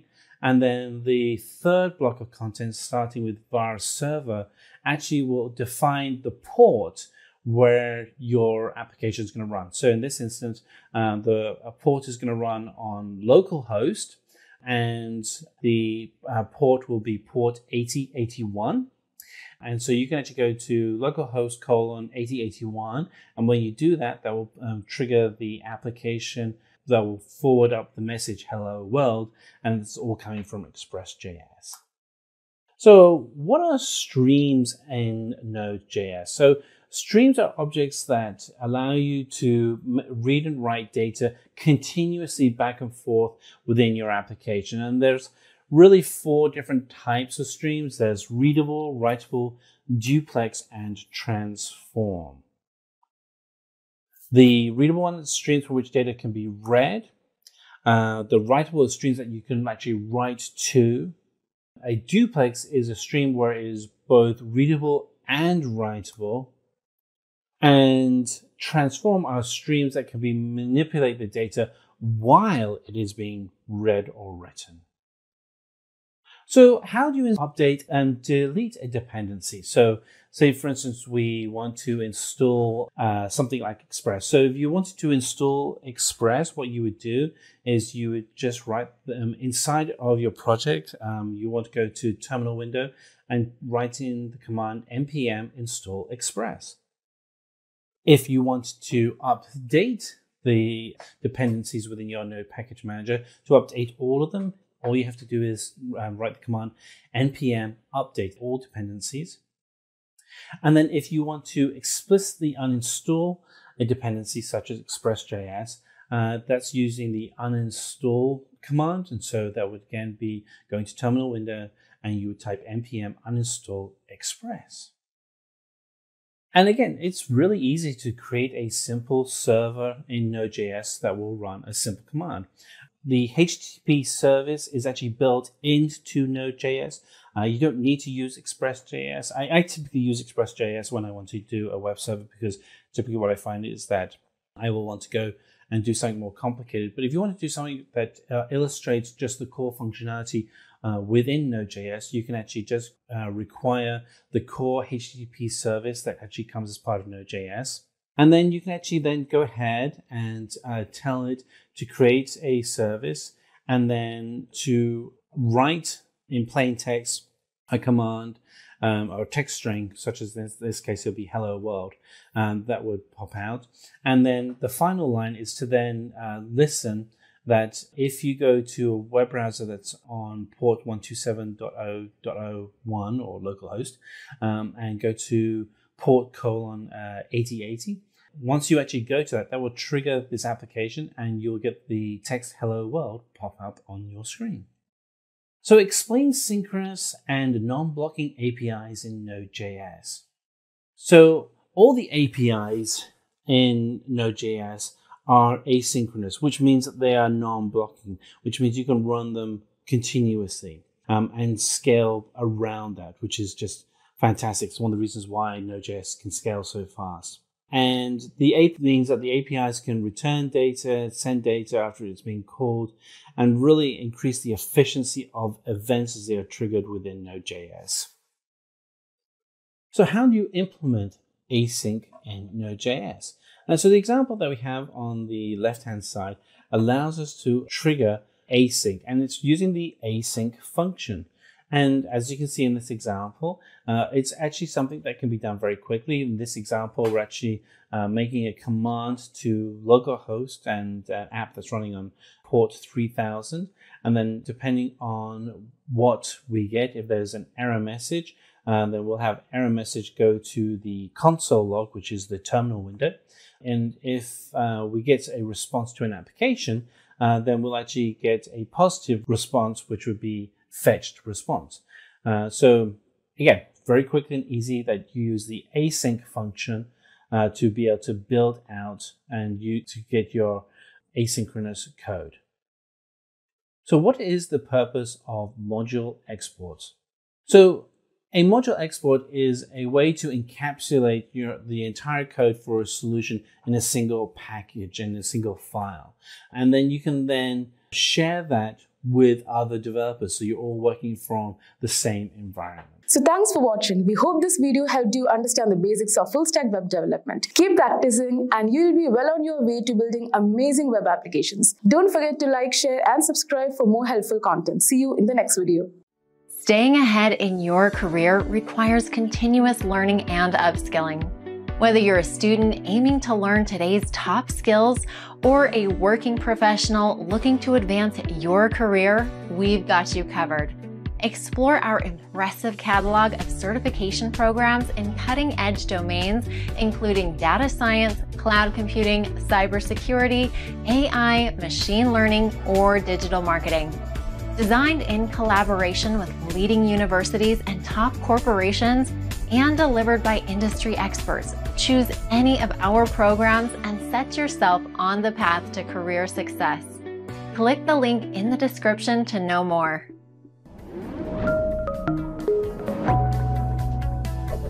Hi there, if you like this video, subscribe to the Simplilearn YouTube channel and click here to watch similar videos. To nerd up and get certified, click here.